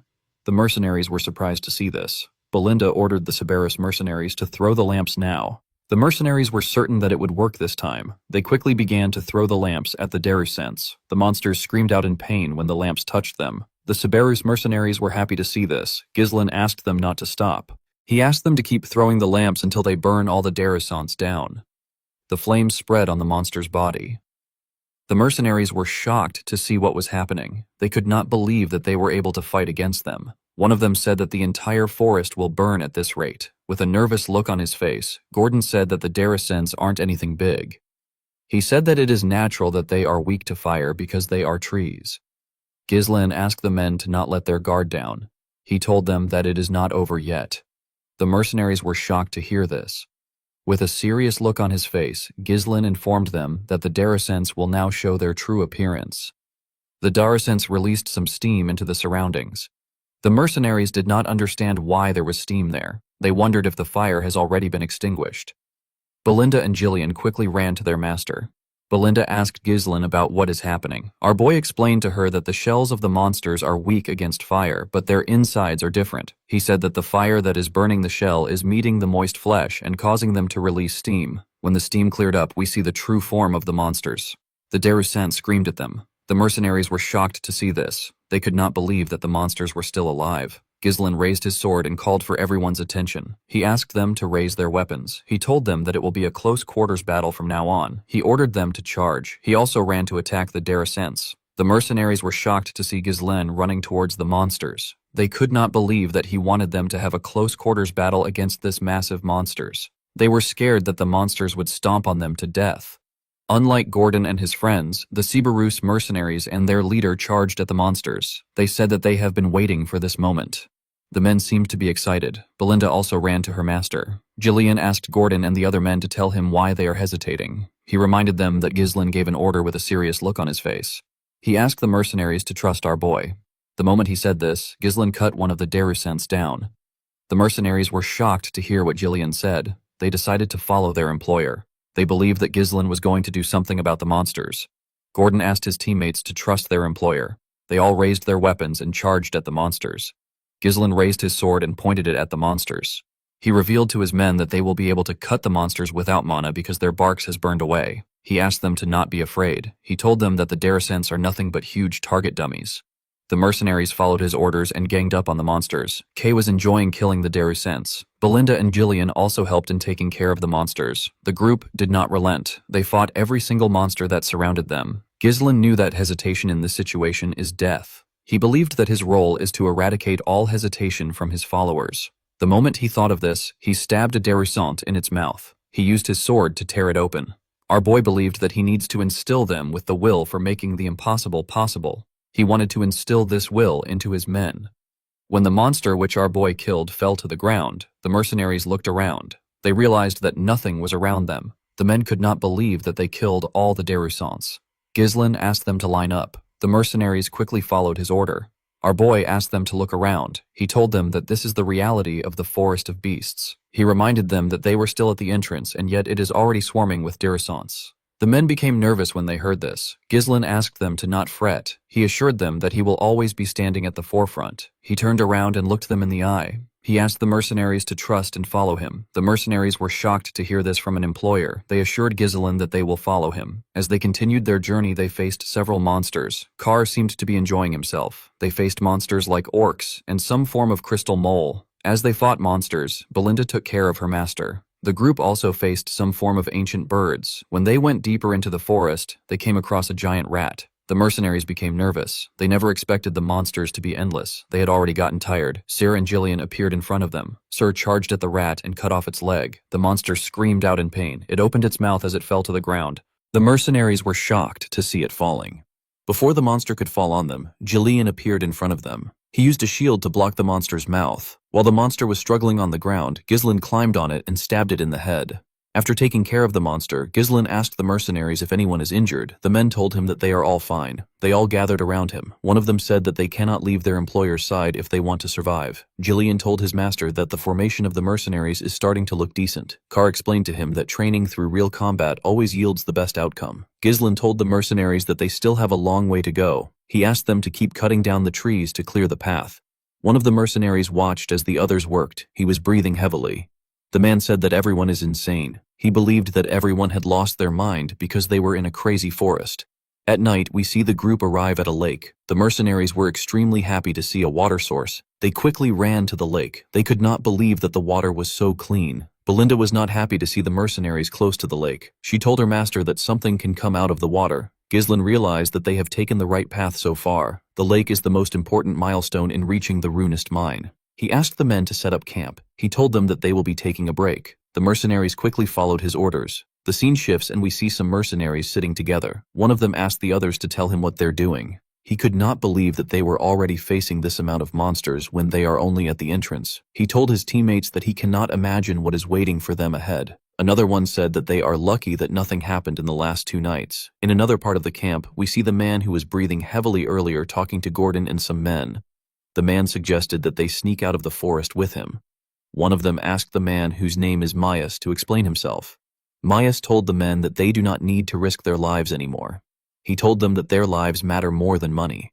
Gordon reminded the man that they have already come far into the forest. He told him that Ghislaine said that their destination isn't far from the entrance. He assured the man that they are almost there. Myas was shocked to see that Gordon believed our boy. He told him that he is gullible. He reminded him that their employer is the well-known scoundrel of Perdium. He told him that Ghislaine wants to pioneer this force to get an accomplishment. A man with an eye patch reminded Myas that they have already been paid. He told him that it is their job as mercenaries to do as the employer says. Gordon told him that Ghislaine has also saved their lives multiple times. Myas admitted the fact that Ghislaine is a good fighter. He told the men that they have simply been lucky until now. He told them that our boy is only human. He said that they can die from a single mistake with an ugly smile on his face. He said that Ghislaine will use them as meat shields once the situation becomes dire. He told them that all nobles are the same. The men's resolve began to shake when they heard this. Myas was happy to see that they were scared. He knew that it would be suicidal for him to go back alone, especially with monsters waiting at every corner. He wanted to use the men as bait. The man with the eye patch asked him if he is trying to tell them that they would all be dead without their employer. Myas was surprised to hear this. The eye-patch man pointed at Ghislaine. He asked the other men to see what our boy was doing. Ghislaine was applying some cream on a wound for one of the mercenaries. He advised the mercenary to not allow water seep into the injury. He told him that it will get infected. The man thanked our boy. After the man stood up, Belinda leaned in and asked her master if he knows how expensive the medicine is. She advised him to use it for himself. Ghislaine told her that this is what the medicine is meant to be used for. After saying this, he called for the next person. Myas was shocked to see how nice Ghislaine was. The eye-patch man told the bastard that the medicine and potions that their employer is using on them is more expensive than them. He asked Myos if he really believes that our boy would use such medicine on them just so that they can be meat shields. The other mercenaries agreed that Ghislaine is different. They were certain that he wouldn't abandon them. Myas had to turn around. He hated the eye-patch man for interfering in his plan. He wanted to persuade a few men to get out, but the man was making it difficult for him. Ghislaine walked up to Gordon and the other men. He asked them to stop chit-chatting. He told them that they need to get some rest. He moved close to Jillian and Kay. He told them that he needs to speak with him for a moment. Keir asked Ghislaine if he is sure about leaving Myas alone. He told our boy that he would have sliced the man's tongue if it was him. Ghislaine assured him that it is fine. He told him that Myas cannot do anything because of the monsters. He told Keir that he has something more important that he has to confirm. The group moved to a part of the camp where there was no one. Belinda asked her master to tell her why he wanted them to count the number of lamps available. Carr told him that there are currently 24 lamps. As our boy expected, a few lamps were missing. Ghislaine reminded the group that monsters have charged at them day and night ever since they entered the forest. However, they have not seen any monsters for the past 2 nights. Belinda was surprised to hear this. Keir asked our boy about what this means. Jillian explained to him that they have entered the territory of a nocturnal monster. It is a monster that happens to have a huge influence in this forest. Ghislain told the man that he is correct. He turned around and looked into the forest. He said that they are now in real danger. In the next scene, we see Gordon resting on some logs of wood. While the man was trying to sleep, he felt a bright light shining in front of him. He quickly opened his eyes. The lamp that was on the log was floating. Gordon was shocked to see this. He did not understand how a lamp was suddenly flying. The moment he moved back a little, a terrifying monster with 8 sets of eyes bit his shoulder. Gordon quickly screamed out. The mercenaries were shocked to hear his voice. Gordon picked up his mace and swung it around. He asked the monster to get away from him. The mercenaries quickly moved close to him. They asked him if something is wrong. They did not see any monsters around him. Gordon told them that there was a monster next to him just now. The men were surprised to hear this. They told Gordon that there is nothing around. The man was shocked to hear this. He looked around. He could not believe that they were right. The men believed that Gordon had a nightmare. They told him that his sleepwalking is terrible. They believe that Gordon had such a bad dream because they have had to deal with a lot of monsters recently. The man tried to explain himself to them. One of the Subaru's mercenaries told the men that they are wrong. He explained to them that he woke up because he felt a strange presence. He saw the lamp disappear right in front of his eyes. Other mercenaries agreed with the man. One of them said that he heard a creepy laugh. Another said that he also witnessed the same thing. One of the men who told Gordon that he is wrong asked the others to tell him why they are acting like this. With a serious look on the man's face, he told the others that there is definitely something out there. Ghislain asked the man if he really saw through the monsters. The man was surprised to see our boy. Ghislain ordered the men to gather around. The scene shifts, and we see the men gather outside our boy's tent. Ghislain allowed Gordon and the man from the Subaru's mercenaries to join the meeting. Gordon was shocked to find out that the monsters had surrounded them. The man with the head cover told our boy that they cannot see the monsters with their naked eyes. Ghislain explained to them that this is a feature of the monsters. He told them that the monsters started following them when they reached the lake. These monsters are one of the monsters that dominate the night in the forest. They are the hunters of the darkness. They're known as fallers. They can melt into the darkness. This means that you cannot see them and physical attacks don't work on them. A few hundred of them follow their prey and take away their light. Luring their prey into the darkness is what they excel at. It is their hunting method.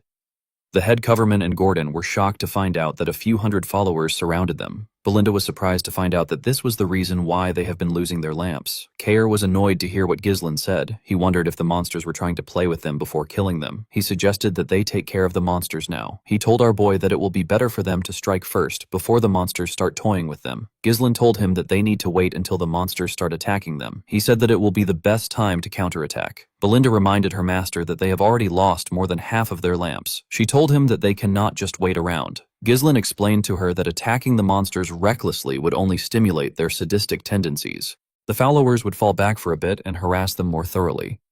Later, he told Belinda that they would be losing their chance to wipe out all the monsters at once. Gillian was surprised to hear this. He asked his master if there is a way to achieve this against hundreds of invisible monsters. Our boy told him that there is a way. He asked Belinda if she has prepared the magic scrolls. The maid said that she has given out one to each of the mercenaries. Ghislain told the group that he will now explain how they are to fight the monsters.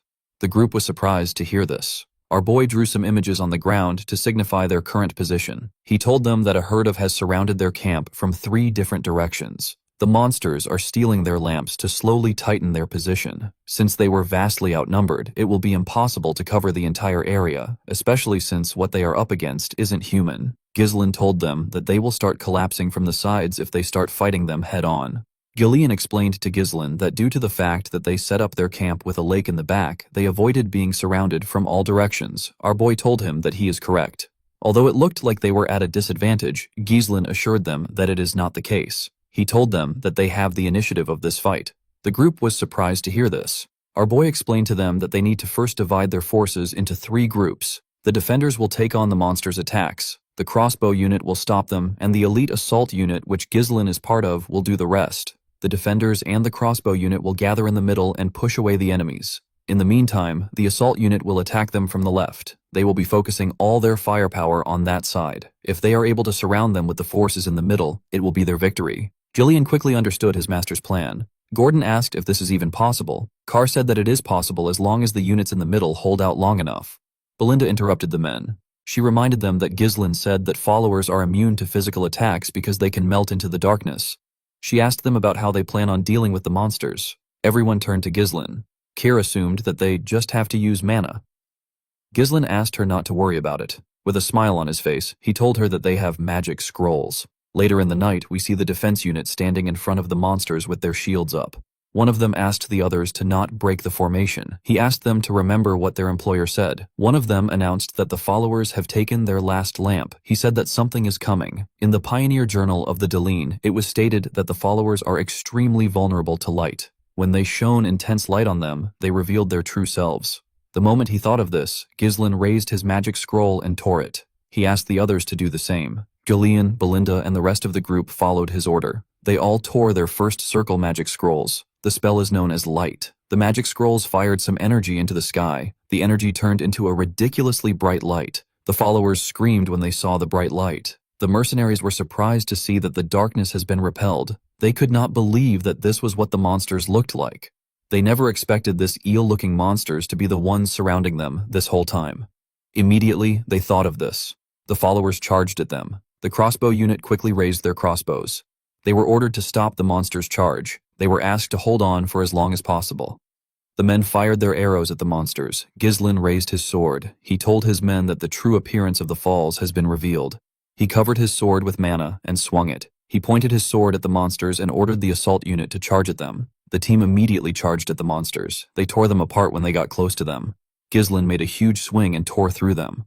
Although possessed the ability to assimilate into the darkness, their actual defense is extremely weak. Our boy was certain that he can tear through the followers with this unit. He ordered the group to cut down as many monsters as they can. They overtook him and charged at the monsters. Gillian was taking their attacks and keeping their attention on himself. While he was doing this, Carr disrupted their formation. Belinda was responsible for creating an opening. She threw her knives at the monsters' heads. Immediately, she did this. She called out to her master. Our boy jumped and made a huge swing when he landed. His attack was able to cut through a large amount of monsters because of how big his sword is. This team was the elite unit of Praetorium. While Ghislaine and his unit were taking care of the monsters in their path, the crossbow unit fired their arrows at Fowlers. Unfortunately, this did not slow down the monsters a lot. There were quite much. The crossbow unit began to panic. They were almost out of arrows. They wondered about when the assault unit were going to reach them. While they were panicking, the followers got close to the defenders. Before the followers could ruin the formation, the assault unit arrived and cut through them. Ghislaine turned to the men. He told them that they have done well. Gordon and the rest of the mercenaries were extremely happy to see their employer. They knew that they were saved. Ghislaine ordered them to widen their formation and surround the fallers from all directions. He said that it is now their turn to overrun the fallers. The mercenaries quickly followed his order. One of the followers screamed and signaled the rest of the group. The moment it did this, the fowls began to run. The mercenaries were shocked to see this. Our boy did not expect them to retreat before they were surrounded. He realized that the monsters are very quick-witted. He turned to Belinda and asked her to find their leader. He said that the monster has a horn on its head. It was the one that was sending out the retreat signal. As they ran after the monsters, Kerr asked our boy if they need to chase the monsters. Belinda told her master that it is better if they retreat. Ghislaine explained to them that followers tend to obsess over their prey. Even if they retreat now, they will still come back and harass them for days. Our boy told the team that there is no reason to give the followers a second chance. He said that they must avoid a war of attrition at all cost. He explained to them that their system will collapse once they lose their leader. He said that they need to kill every single fowler here.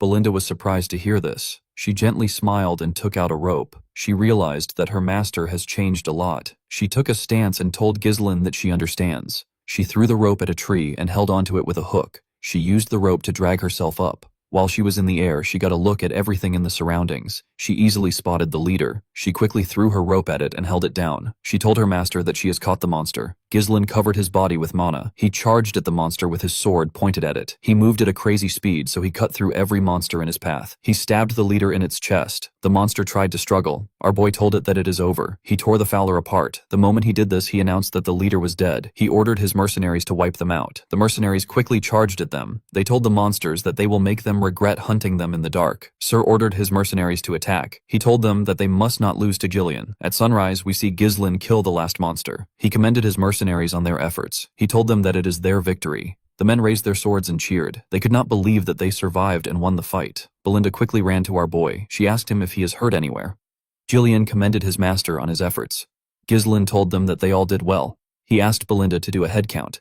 He ordered Cyr to gather his mercenaries. He said that he needs the men to go with him and Gillian to spread the corpses of the followers around the camp. Cher was surprised to hear this. He asked Ghislain if this has some sort of effect. Our boy explained to him that the smell of the corpses will chase away the other monsters. Followers are one of the monsters that are at the top of the food pyramid at the forest's entrance. Gillian referred to Sir as Kid and told him that the corpses will make the camp safer. Sir was annoyed to hear this. He took a stance and asked Gillian if he wants to settle their issues now. It has now been 10 days since the group entered the Forest of Beasts.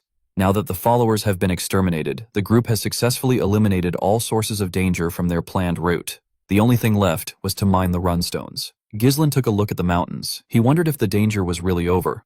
While he was thinking, Belinda told him that she is done with the head count. She revealed to him that there are 42 people from the Cerberus mercenaries and 126 people from the contract mercenaries.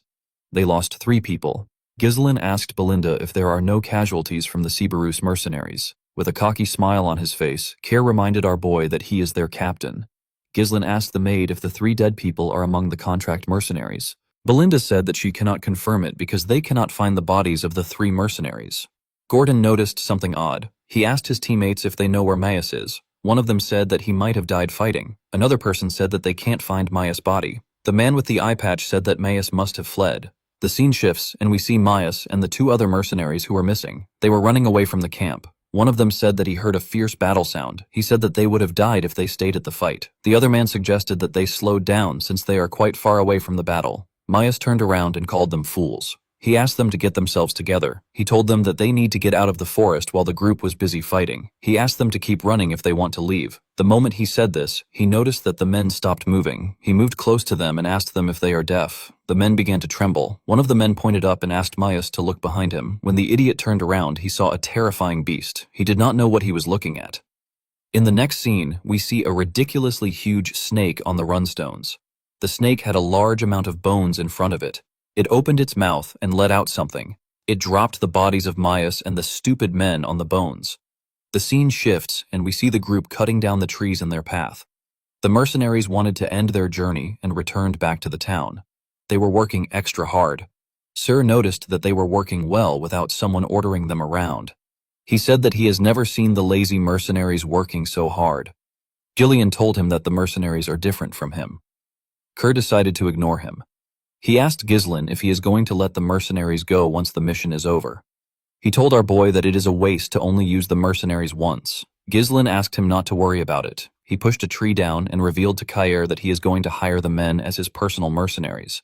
Mercenaries naturally have weak organizational skills. It is impossible for them to win against a regular army in large-scale battles. However, these men have already surpassed the limits of mercenaries just through the experience they gained in this forest. Ghislain knew that they will be an excellent foundation for expanding his power. The man with the head cover told his captain that they spread the corpses of the falls around their path. Kerr commended the man known as Gazelle for his efforts. He turned to Ghislain and told him that the effect of the corpses has been really good. He said that they have not seen a single monster ever since they left the camp. They did not even encounter a lone monster that has lost its path.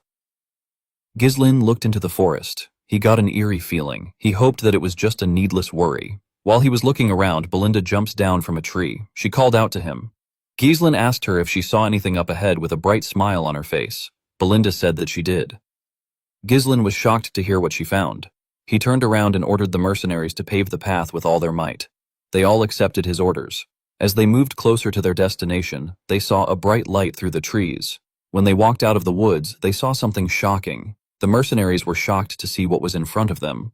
With a confident look on his face, Ghislain told them that this is the reason why they started the expedition. He told them that they came for the highest quality runstone mine. Around the mine there was some fog. Sir could not believe that the forest really had something that was worth a lot of money. Gillian told him that his master always acts upon reason. Belinda hugged our boy. She asked him about how he knew about the runestone mine. The mercenaries could not believe that they were actually looking at runestones. They were stones that most people don't see in their entire lives. They knew that they were going to be rich once they take it back to the town. The moment they thought of this, someone rose up from the fog. He told them that they are not going anywhere. Ghislain quickly knew that something was wrong. The person turned out to be Manus. The dead man told them that it is all over. The moment he said this, he fell to the ground. Gordon and the other mercenaries wanted to run to him. Ghislain stopped them with his sword. He asked them to step back. He took a stance and made a huge swing. His sword pushed away the fog. The men were able to see the bones of the monsters and humans. They were shocked to see the amount of corpses that were there. They wondered about what happened there. Kir, Belinda, and Jalayan quickly grabbed their weapons. They called out to our boy. Ghislaine told them that they cannot mine the runstones for free due to the amount of bones. Our boy was able to tell that this was the nest of a high-class monster. Since some corpses are yet to be corroded, the monster must still be staying there. Ghislaine was not able to figure it out immediately because the harmful gases from the corpses were mixed in with the fog. Our boy did not like the situation. There was no particular recording that stated that the mine itself had any danger factors. He turned around and asked everyone to prepare for battle. Immediately he said this. He saw something on the runestones. He saw the python. The monster quickly charged at them. Ghislaine ordered everyone to scatter. He charged at the python. He dodged its mouth by going above it and made a slash on its head. When he landed on its body, he covered his sword with mana and charged at its head. He pushed his sword into its head. Unfortunately, it barely damaged the monster. Jillian and Sarah were shocked to see this. They could not believe that Ghislaine only left a scratch on the python even after using many. Sarah had never seen such scales. The monster tried to push Ghislaine down. Our boy jumped off its head. While he was in the air, the snake fired its venom at him. Ghislaine could tell that its venom is extremely poisonous. He turned around and used his coat to block the attack. The venom melted it. Before our boy could get in a good position, the snake charged at him with its tail. Ghislaine used his sword to stand his ground. He tried to push the tail back. Unfortunately, the monster was much stronger. It pushed him into the ground. Belinda quickly called out to our boy. The snake spread its body around the group. The men quickly realized that it was trying to squash them before the monster was able to crush them. Ghislaine, Belinda, and Carr saved them. They were trying to save as many men as they could. As the group struggled to put themselves together, they called out to Ghislaine. They wondered about where he was. Our boy was standing on top of the bones. Now that he had seen the monster with his own eyes, his bad feeling went away. He knew that this monster is the master of the runstone mine. It is known as the blood python. It is one of the monsters he considered impossible to hunt down in this expedition. Ghislaine didn't think that he would have to face the monster because it lives in the deepest part of the forest. Our boy knew that the chances of them winning against this monster is very low. It would be best for them to retreat for now and come back prepared next time. However, our boy had no time for delays. He believes that everything he has done up until now will become meaningless if he gives up now.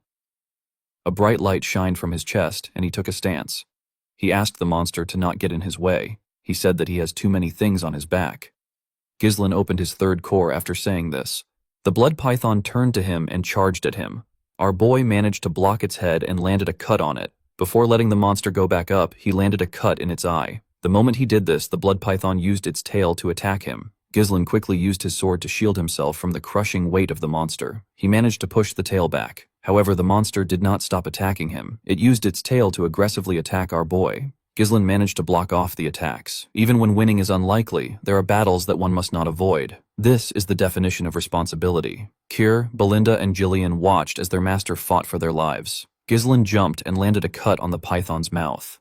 Our boy knew that this was the time for him to fulfill his responsibility. When he landed, he took a deep breath and took a look at the monster. He realized that the blood python was not showing any signs of faltering. This was a problem for him because unleashing the third core for a long period of time is too risky. Ghislaine realized that his mana will be depleted before he can kill the blood python. The moment he thought of this, the group ran to him. They quickly covered him. Belinda asked him if he is all right. She asked him to escape to safety. She said that they can hold the monster down. Ghislaine asked everyone to leave there. They were all shocked to hear this. Gordon asked him to repeat what he said. Jillian asked his master if he knows what he is saying. Ghislaine told the man that he can't guarantee his safety in a battle against such a massive monster. He told him that he cannot afford to lose him here. Belinda asked her master to tell her what he plans to do. Our boy said that he will defeat the monster here. Belinda knew that her master has shown her amazing things before today, but she did not understand why he was going this far. While they were talking, the blood python fired its venom at them. Ghislaine ordered them to leave quickly. The mercenaries ran. However, they did not run away. They ran to protect their employer with their shields. Our boy was shocked to see this. The men begged him to allow them fight with him. The eye patch man told our boy that they have never met an employer like him. Gordon reminded him that he has saved their lives many times. Seer told him that the treasure will be theirs once the python is gone. Belinda told her master that it is impossible for her to leave him behind. She took out her knives and a dagger. Jillian told Ghislaine that they will draw the python's attention and create an opening. Our boy was surprised to hear this. With a smile on his face, Gillian asked Ghislaine to trust them since they trusted him. Our boy informed them that the monster is massive and it has a lethal venom. Its extremely sturdy crimson scales will deflect even blades imbued with mana. Ghislaine told them that they will die if they receive even one attack. Belinda was shocked to hear this. He revealed to them that they can inflict some damage if they smash its right eye and gaping injury. Our boy raised his sword. He told the Forest of Beast expedition team that they need to return alive. The men smiled when they heard this. They all accepted his order. The blood python charged at them. Ghislaine attacked its mouth while Belinda and Carr attacked it from the side. Carr stabbed it in its injury. The monster screamed out in pain. While the python was screaming, Ghislaine slammed his axe on its tail. He pressed it down. Ghislaine used this opportunity to charge at the monster and stab its other eye. Our boy realized that not everything will go his way just because he knows the future. However, if he doesn't take any action, many will die. This is something that he is not going to let happen because he is the only one who knows the future. Ghislaine and the other mercenaries continued hitting the tail to hold it down. The python screamed out in pain. The mercenaries did not let it rest. They climbed on top of it and continued stabbing it in its injuries. The python shook its head and managed to shake them off. The moment it did this, Ghislaine jumped and charged at it. He was going to stab it on its head. Somehow, the python managed to sense his presence. It opened its mouth and ate our boy. Everyone was shocked to see this. Before the python could even move, a blade came out of its head. Ghislaine used his sword to split the monster's head open. He came out of the python's mouth. His clothes were covered in its venom. The group was shocked to see him. He referred to himself as the future of Perdium. The scene shifts and we are taken to the Perdium castle. We see Albert and Homer talking to Zwalter. Albert slammed his hand on the table and told his lord that Ghislaine has committed a serious crime. He could not believe that our boy ignored his father's order and went into the forest. Homer asked Albert to calm down. Albert said that he always knew that Ghislaine acts unruly. He told the count that our boy thinks that he is the lord of the land because of his long absence. Homer asked Albert to not get worked up by the issue. He reminded him that it has already been 2 weeks since Ghislaine entered the forest. He said that they could have stopped our boy if Scoven had not made a false report. The general administrator did not understand why Scoven would help Ghislaine. A crime like this could cost him his knight status. Albert told the count that he cannot let our boy continue to behave as he wishes. He told him that he should imprison Ghislaine the moment he returns and punish him. Zwalter was quite annoyed with his son's actions. While they were talking, the knight captain barged into the room. He told the count that he needs to come down to see something. Zwalter asked Randolph if something is wrong. The man revealed to him that Ghislaine is back. The men were surprised to hear this. The scene shifts and we are taken outside. We see Ghislaine walking towards the castle. He was in normal clothes. In the next scene, we see Ghislaine in his father's office. The officials were there with him. They all glared at him in silence. Even the count glared at his son. Ghislaine told his father that he is home. The count reminded his son that he did not permit the development of the Forest of Beasts. Our boy apologized to his father. He told him that it had to be done. Homer was annoyed to hear what he said. Randolph reminded him that he downright ignored his father's orders. He explained to Ghislaine that entering the Forest of Beasts is a serious crime. He told him that he could have lost his life and the monsters from the forest could have invaded their territory. Ghislaine told him that he is fine. He said that the monsters did not invade their territory. Homer and Randolph were annoyed to hear this. They could not believe that he was talking back. Albert asked our boy if he finds this funny. He said that they can let the Forest of Beasts incident pass since it didn't lead to any trouble. He put his hand into his clothes and brought out a paper. He placed the paper on the table. He asked Ghislaine if he has any excuse for this. When our boy picked up the paper, he was able to tell it was from Count Rayold. Albert said that he felt uneasy when he heard about our boy's visit to the county. He told Ghislaine that they found out about how he extorted 20,000 gold, which is the estate support funds that is given to Perdium regularly from Amelia, by threatening her. Albert told our boy that Count Rayfold was absolutely furious, and he has decided to cut off all forms of support to their territory and cancel the engagement as if it never happened. The treasurer told Ghislaine that this will negatively affect their entire land. Ghislaine was surprised to see a letter written by Count Rayfold, who doesn't get along with Amelia. Well, the letter did not seem to be fabricated. Our boy knew that it isn't difficult for Amelia to pull this off by manipulating the Count's money-driven mindset. The only thing Ghislaine did not expect was that Amelia was willing to join hands with her enemies just to screw him over. This means that she will stop at nothing to get what she wants. Our boy had a feeling that the assassins weren't going to be the end of things. Unfortunately for him, he no longer has a leverage over the girl. If he was to reveal the secret deal with the Duke and the merchant guild that she controls, everything he will say will be dismissed as nonsense meant to cover up the incident. Ghislaine realized that he would be tied down in the territory if he had been a little late. He became more certain that time was not on his side. Albert asked Ghislaine to say something. Homer told our boy that they are in an urgent situation. He said that they need to ask him to return the money first. Randolph said that the 20,000 gold will be enough to run the entire night order for months. Ghislain revealed to them that he has used it all. He said that he used it for the development of the Forest of Beasts. The room became silent. Albert asked him if he wasted the entire money on a useless forest filled with monsters. Our boy apologized to the man. He said that he doesn't have much to say about the Rayfold incident. Randolph grabbed Ghislain's shirt. He called him a stupid little brat. He reminded him that he is supposed to be the successor of the land. He could not believe that Ghislain sold the future of their land with his own hands. Homer and told Ghislain that he is no longer the young lord of their land. He said that he is now a filthy criminal. He asked Randolph to tie him down and throw him in a cell. Ghislain asked the man not to worry. He said that they will receive support funds from him. He told him that he will also add the 20,000 gold. The Count asked him to explain what he means. Our boy called out to Belinda. The woman entered the room with a box. Ghislain told the men that he won't have started the development if he wasn't going to bring anything back. Belinda opened the box and showed the men the runes. Ghislain revealed to them that these are the highest quality runstones. Albert was surprised to see the runist. Homer held one of the runestones. He asked our boy to tell him where he got such a valuable thing. Randolph said that he might have spent the 20,000 gold on it. Ghislain revealed to them that they mined it from the Forest of Beasts. Albert explained to our boy that the stones are worth a fortune, but they are nowhere near enough to run the land. With a smile on his face, Ghislain told the man that this isn't the end of it. Our boy took the officials to the entrance of the Forest of Beasts where his camp was. They saw the body of the blood python and hundreds of runstones.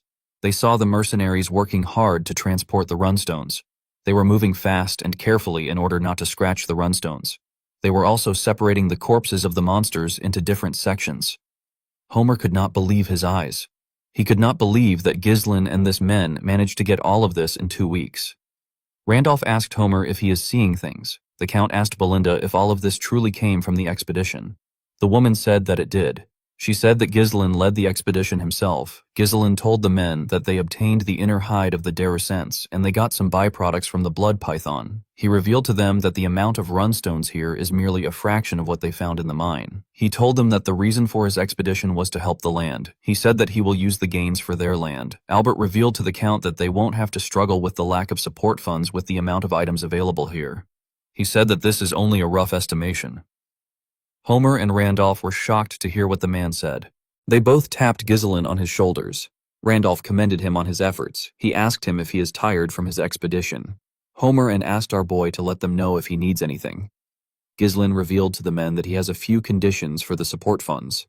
Randolph was shocked to hear this. He asked them to release Scovin and Ricardo. He said that they were just following his orders. He told them that they have to continue to prohibit civilian access to the Forest of Beasts just as they have done so far. He said that unnecessary rumors can spread and it can cause needless trouble. Homer believed that this was reasonable enough. For his last condition, Ghislain told the men that he will take care of recruiting and managing the mercenaries and security forces by himself. He said that having interference every time he moves troops within the territory would be a waste of time. The general administrator asked him if he intends on maintaining a private army.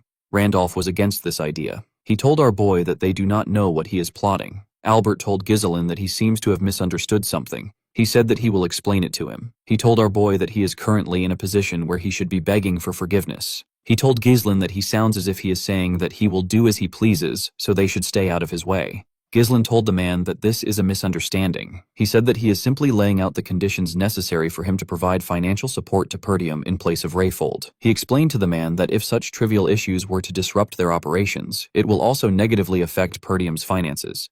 He asked the treasurer if he is okay with this. Albert was shocked to hear this. He called out to the Count. He asked him to say something. He told him that they are currently making a deal with the future of their land. The Count was simply looking around. Gillian and the other mercenaries came up to Gizon. They wanted to report to him. Gillian explained to our boy that the runist loading process is almost complete. He asked Ghislain to give the order. He said that they will be ready to move at any time. Cyr revealed to him that the hides of the Darusants have been stored without any preservatives. He asked Ghislain to tell him what he plans to do with the blood python. Our boy told him that the blood python will soon be dismantled. The venom, blood, flesh, and hides will all be separated and preserved to prevent decay. Cyr told him that he understands. The Count called out to Randolph. The man revealed to him that the mercenaries are individually formidable and they have an overwhelming presence. He said that he has no clue on how Ghislain could have such people under him. He said that it is just like an elite force. Zwalter moved close to his son. He commended our boy for getting such difficult mercenaries to follow his orders willingly. He told our boy that he must have put in a lot of efforts. Ghislain said that the expedition wouldn't have prevailed without them. Upon hearing this, the Count turned around. He told his officials that they should return back to the castle. Before leaving, Zwalter told Ghislain that he will let things slide this time. He asked our boy to prepare to face the consequences if he ever defies his order again. With a nervous smile on his face, Ghislain thanked his father. The Count reminded his son that he is the successor who will inherit the land in the future. He told Ghislain that he seems to possess the spirit of the Northern Wolf. The Northern Wolf is the alias given to Count Perium, the one who guards the frontier of the Lithania kingdom. Zwalter was a lonely person. He had weak military forces and a treasury plagued by poverty. Yet in the northernmost reaches where war never ceases, the Count dedicated his entire life to protecting the land even without his wife, his son, or his daughter. In the end, he was met with a miserable death and he was forgotten by all. Belinda moved close to her master and asked him if he is headed straight for the castle. Ghislain said that he is not yet going to the castle. He asked her to get everything ready so that they can leave immediately. Belinda was shocked to hear this. She asked him if he is not going to rest. Gillian told him that he has overworked himself. He advised his master to rest. Belinda told him that it is a miracle he made it out alive from the blood python's body. She asked him if he knows how hard she worked to detoxify the poison from his system. Ghislain tapped the woman on her shoulder and begged her to do it. Belinda was surprised to see this. Ghislain knew that other people will soon find out that they secured the runestones. Those who want to invade their land will soon find out too. He knew that he had to expand his power as quickly as possible. He wanted to reach a level where no one would dare challenge him. The moment he thought of this, Ghislain fell to the ground and lost consciousness. Everyone was shocked to see this. In the next scene, we see a dove fly into a building. It was carrying a letter on its neck. The dove landed in the hand of a man on a throne. The man quickly opened the letter to read it. The letter confirmed that a part of the Forest of Beasts has been developed. The man reading it was asked to initiate a war with the Dard family in order to annihilate Perdium. The letter said that the ducal house will step in after this. The man did not expect the ducal house to ask for the annihilation of Perdium. Members of his cabinet said that it is time to make Perdium a land without a lord. They believe that the ducal house will appoint a new owner of Perturium. The man on the throne asked the cabinet to tell him the amount of their people that are still inside Pertium. One of the men said that they have 2 retainers and 1 knight remaining. The Count asked his cabinet to send 2 retainers to the Dard territory. He said that the fact that the young Lord of Dard died in Pertium is more than enough justification to start a war. With a cold gaze in his eyes, the Count said that the supreme commander of this operation will be Victor. The cabinet was shocked to hear this. They never expected that their county's strongest card would be revealed so soon. One of them said that Perdium would have fallen if Frank had done his job properly. Another member told his master that he understands that Victor will be able to handle the task flawlessly. He told his master that it might be too soon to reveal their hidden card. He reminded the Count that they have proceeded with caution so far. He said that this decision feels rash. He said that it is odd that the ducal house, which has always operated in secret, is now choosing to directly intervene in Perturium. The Count told him that it is because of the Forest of Beasts. The man was surprised to hear this. The Count told the man that all decisions were made by Duke Delane. He asked the man not to question any orders no matter what they may be. The Count stood up and asked his cabinet to prepare for the war. This Count is known as Harold Desmond. He is the Count of the Desmond County. Count Desmond asked his men if there is anyone else who is aware of the situation. The scene shifts and we see Amelia screaming as she rested her head on Bernaf. The man called out to his mistress. Amelia revealed to him that Ghislain has secured a runestone mine with her 20,000 gold. She said that he survived even though she sent the wildcats to kill him. She told Bernaf that she even bowed her head to her wretched father to cut off support funds for Pertium. She said that this made her look like a fool. Bernaf told his mistress that she is not acting like her usual self. Amelia took a deep breath. She told the man that he is right. She said that she got too emotional. She said that what is done can't be undone. Bernaf smiled when he heard this. He told Amelia that he is waiting for her orders. Amelia moved close to a map. She said that Perturium will soon escape their financial difficulties because they have obtained a runestone mine. Bernaf told her that they should be celebrating right now. Amelia told him that it is too early for them to celebrate. She told him that the most important thing is that they haven't sold the runist yet. Bernaf was surprised to hear this. Amelia revealed to him that she got information that they secured the runist 2 days ago. This is far too little time for them to establish a distribution network. She said that they will exploit this weakness. She told Bernaf that it is obvious who they will sell to. Bernaf realized that his mistress intends on acting before they can sell the runist. He asked her about where she wants to intervene. Amelia revealed to her knight that there is only one place in the northern region that Ghislain will sell to. She believed that our boy was going to go to the finest magic tower in the north, which is dominated by the seventh circle arch. The magic tower is known as the Crimson Magic Tower. According to Amelia, runes is essential for magical research. Due to this, magic towers are always determined to secure their distribution channels. She placed a pin somewhere and asked Bernaf to set up the Wildats for an ambush along the main routes leading to the tower. The target isn't Ghislain, it is the laborers who are transporting the runist. Amelia said that they will use a hit-and-run tactic to isolate the transport and prevent the transfer completely. She said that they will take the runstones for themselves. Bernaf reminded his mistress that there is another magic tower in the north. This is the Flame Magic Tower, which is in Brian's territory. He asked Amelia if it is wise to deploy all their forces to the Crimson Magic Tower. Amelia told him that this may have been the case before. She revealed to him that the Flame Magic Tower has been in decline ever since it lost its place at the top when it was blinded by past glory. Amelia believed that someone like Ghislain, who is obsessed with money, will not choose the Flame Magic Tower deal over the Crimson Magic Tower's better deal. With a serious look on her face, Amelia promised to take everything away from Ghislain. In the next scene, we are taken to the Perdium Castle. We see Ghislain lying on the bed. Some bandages were wrapped around his body. Our boy was unconscious. The scene shifts and we are taken back to the time our boy was fighting the blood python. Ghislain got swallowed by it. A predator like the blood python begins to digest its prey. Immediately it swallows it before it reaches the esophagus. The prey is first dissolved by venom secreted from the inside. This makes the digestion easier. The mana from Ghislain's third core burned the acid upon contact. It prevented it from invading our boy system. However, in the process, the resulting toxic fumes create a lethal breathing environment. Most prey either lose consciousness or die by this stage. Ghislain forced himself to endure it. He did not want things to end there. The expedition, everything he holds dearly, and even the future will be gone. Since it was impossible to avoid getting poisoned, our boy decided to make the poison his own. He directed every bit of invading venom into his mana core. He knew that the fierce rotation of mana within the mana core can neutralize the venomous energy. He closed his eyes and began to move the energy. This delicate mana manipulation is something that only those who have reached the realm of superhumans can achieve. Ghislain believed that this venomous energy will serve as an alternative fuel capable of withstanding a mana explosion. The moment he thought of this, he attacked the monster. In the present, we see our boy wake up. He felt refreshed. He noticed that he was in his room. He remembered that his father forgave him. When he raised his head up, he saw Elena next to him. He was surprised to see his sister. Elena quickly hugged her brother. She informed him that he passed out for 2 whole days. She reminded him that he did not say anything before leaving, and now he passed out right after returning. Ghislain was surprised to see his sister hugging him. Elena pushed her brother away and ran to call Belinda. Our boy could not believe that he passed out for 2 days. He recalled that he received the bare minimum first aid after exiting the body of the python. He wanted to endure everything until the runstone is sold. Unfortunately, he cannot do this with his younger body. Ghislain stood up from the bed. He noticed that he was in a really great condition compared to how he overworked himself. He knew that 2 days shouldn't be enough to recover from the damage he received. He found this to be strange. Ghislain took off his bandages. He noticed that his body has gotten stronger, his resilience has gotten better, and his total mana has increased. When he checked his core, our boy realized that the property of his mana has changed. He wondered if the energy of the blood python got mixed in during the process of neutralizing the poison with his mana core. This method is something that Ghislain never knew about in his past life. Although he didn't intentionally risk his life, Ghislain got something out of it.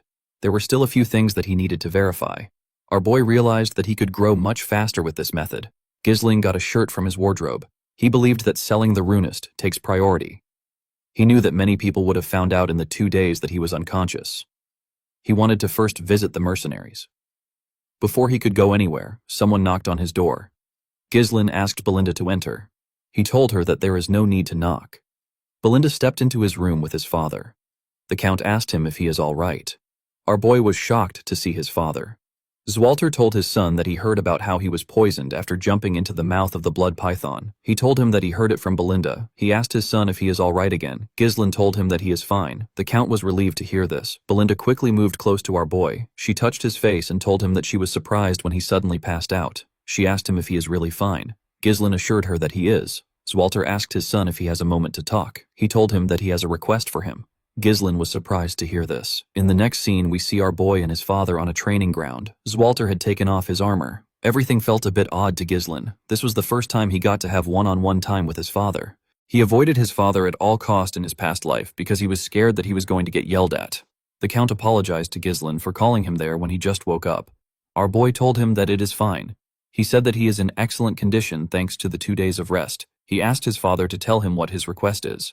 Zwalter glared at his son. He looked away after glaring at him. Ghislain wondered if this is what his mother meant when she told him something. When he was younger, Ghislain's mother revealed to him that his father can't show his honest self to others. Ghislain asked her about why his father acts like that. The woman explained to him that his father believes that he has to be an unshakable pillar for the people of the land. She told our boy that Zwalter has always put others before himself, so he has never shown his honest self before. She said that the only exception was when Zwalter wanted to confess his feelings for her. The woman asked her son to understand that part of his father. She said that the Count is not good at expressing his emotions. In the present, the Count asked Ghislain to raise his sword. Our boy accepted the order. He and his father took different stances. The Count charged at our boy first. Ghislain was able to block his attack. Zwalter put his leg forward and added more pressure to his sword. He was able to push Ghislain down. Our boy quickly gathered his strength and attacked. Zwalter was able to block it. He attacked Ghislain, but he was able to block it too. The Count gave him another attack that pushed him back a bit. Our boy noticed that it was heavy. He noticed that his father's sword was heavy. Zwalter charged at his son again. Ghislain was able to block the attacks, but he was getting pushed back. He realized that his father's strikes have enough strength to subdue the savage barbarians of the north. Yet they have been tempered with the gentleness to protect all. When Zwalter got close to him and attacked him, Ghislain was able to push his sword down. He attacked his father from the side. The Count was able to block it. He and Ghislain ended up pointing their swords at their necks at the same time. Zwalter was surprised to see this. He commended his son on his efforts. He told him that he has improved a lot. Our boy thanked him for the compliment. The Count advised his son to loosen his sword pressure slightly when he is locked in a blade clash. He told Ghislain that he has the strength and reflexes to take down massive monsters in the forest. He told him that his intent might become too easy for his opponent to read if he is not careful. Ghislain was surprised to hear this. He usually gets a feel for his opponent's movements as the fight goes on. Our boy realized that this is his first time receiving guidance from someone. Our boy's swordsmanship is instinctual, born from real combat and experience. Ghislain realized that there must be some things that he overlooked and never learned because he never followed formal training. His father pointed them out precisely to make him aware of this flaws. Ghislain always believed that he could only rely on himself. He believed that he will struggle through everything alone. He now realized that receiving guidance isn't such a bad thing. He thanked his father for teaching him. The Count revealed to his son that he actually intended on scolding him today. Our boy was surprised to hear this. He explained to Ghislain that no matter how great his contribution is, he still broke the rules. He told him that if everyone starts disregarding the rules under the pretense of making a contribution, the only thing that will follow is greater chaos. Zwalter told his son that he has actually changed.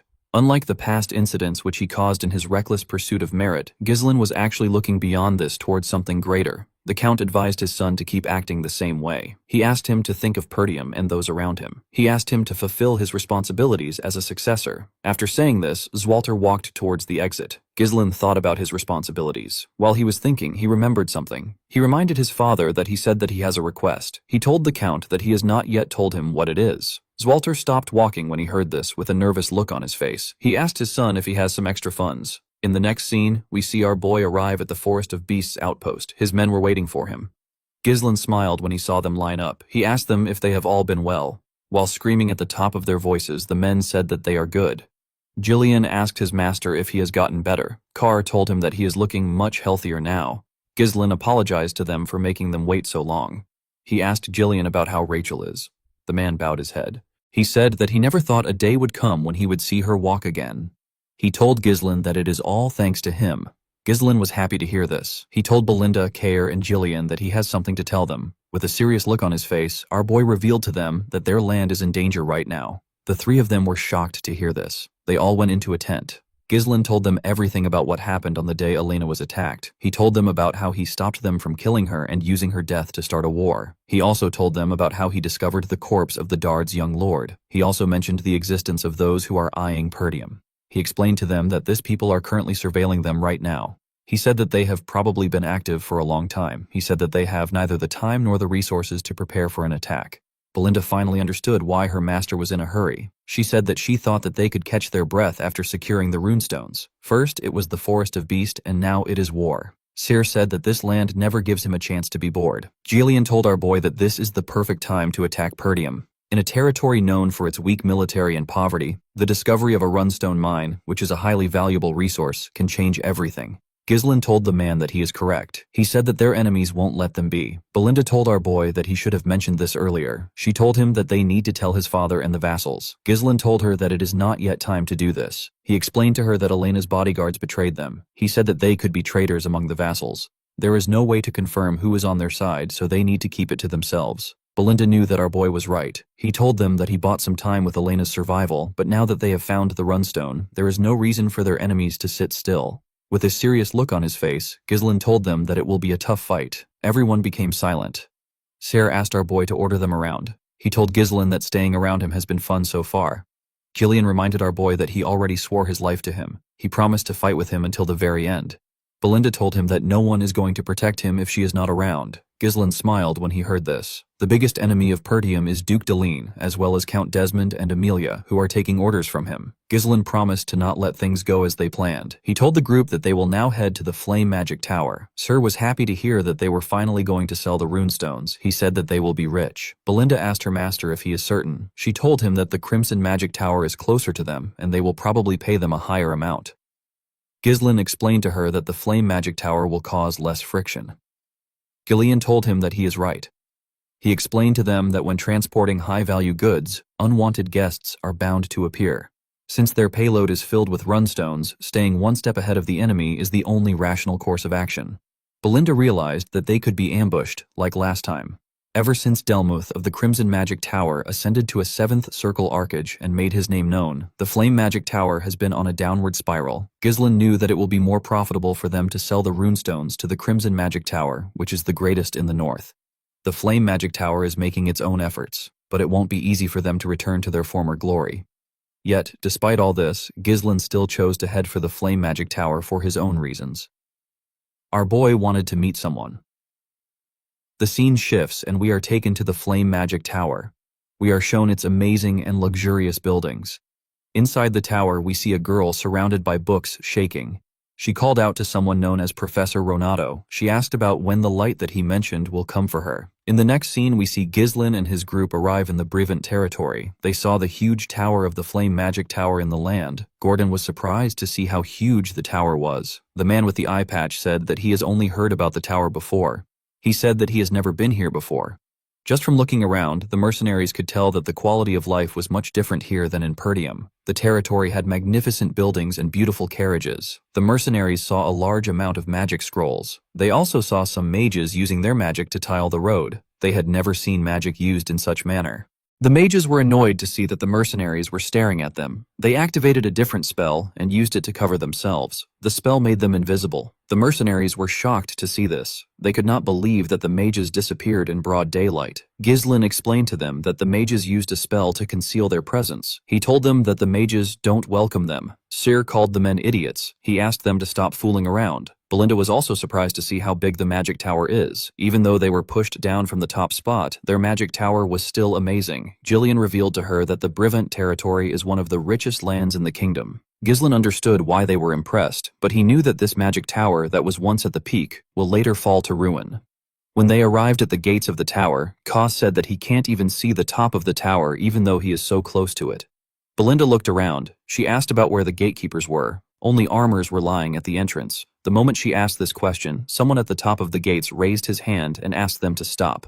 Immediately he said this. He and his partner used their magic to raise the armors up and make them take a stance. The armors were holding huge axes.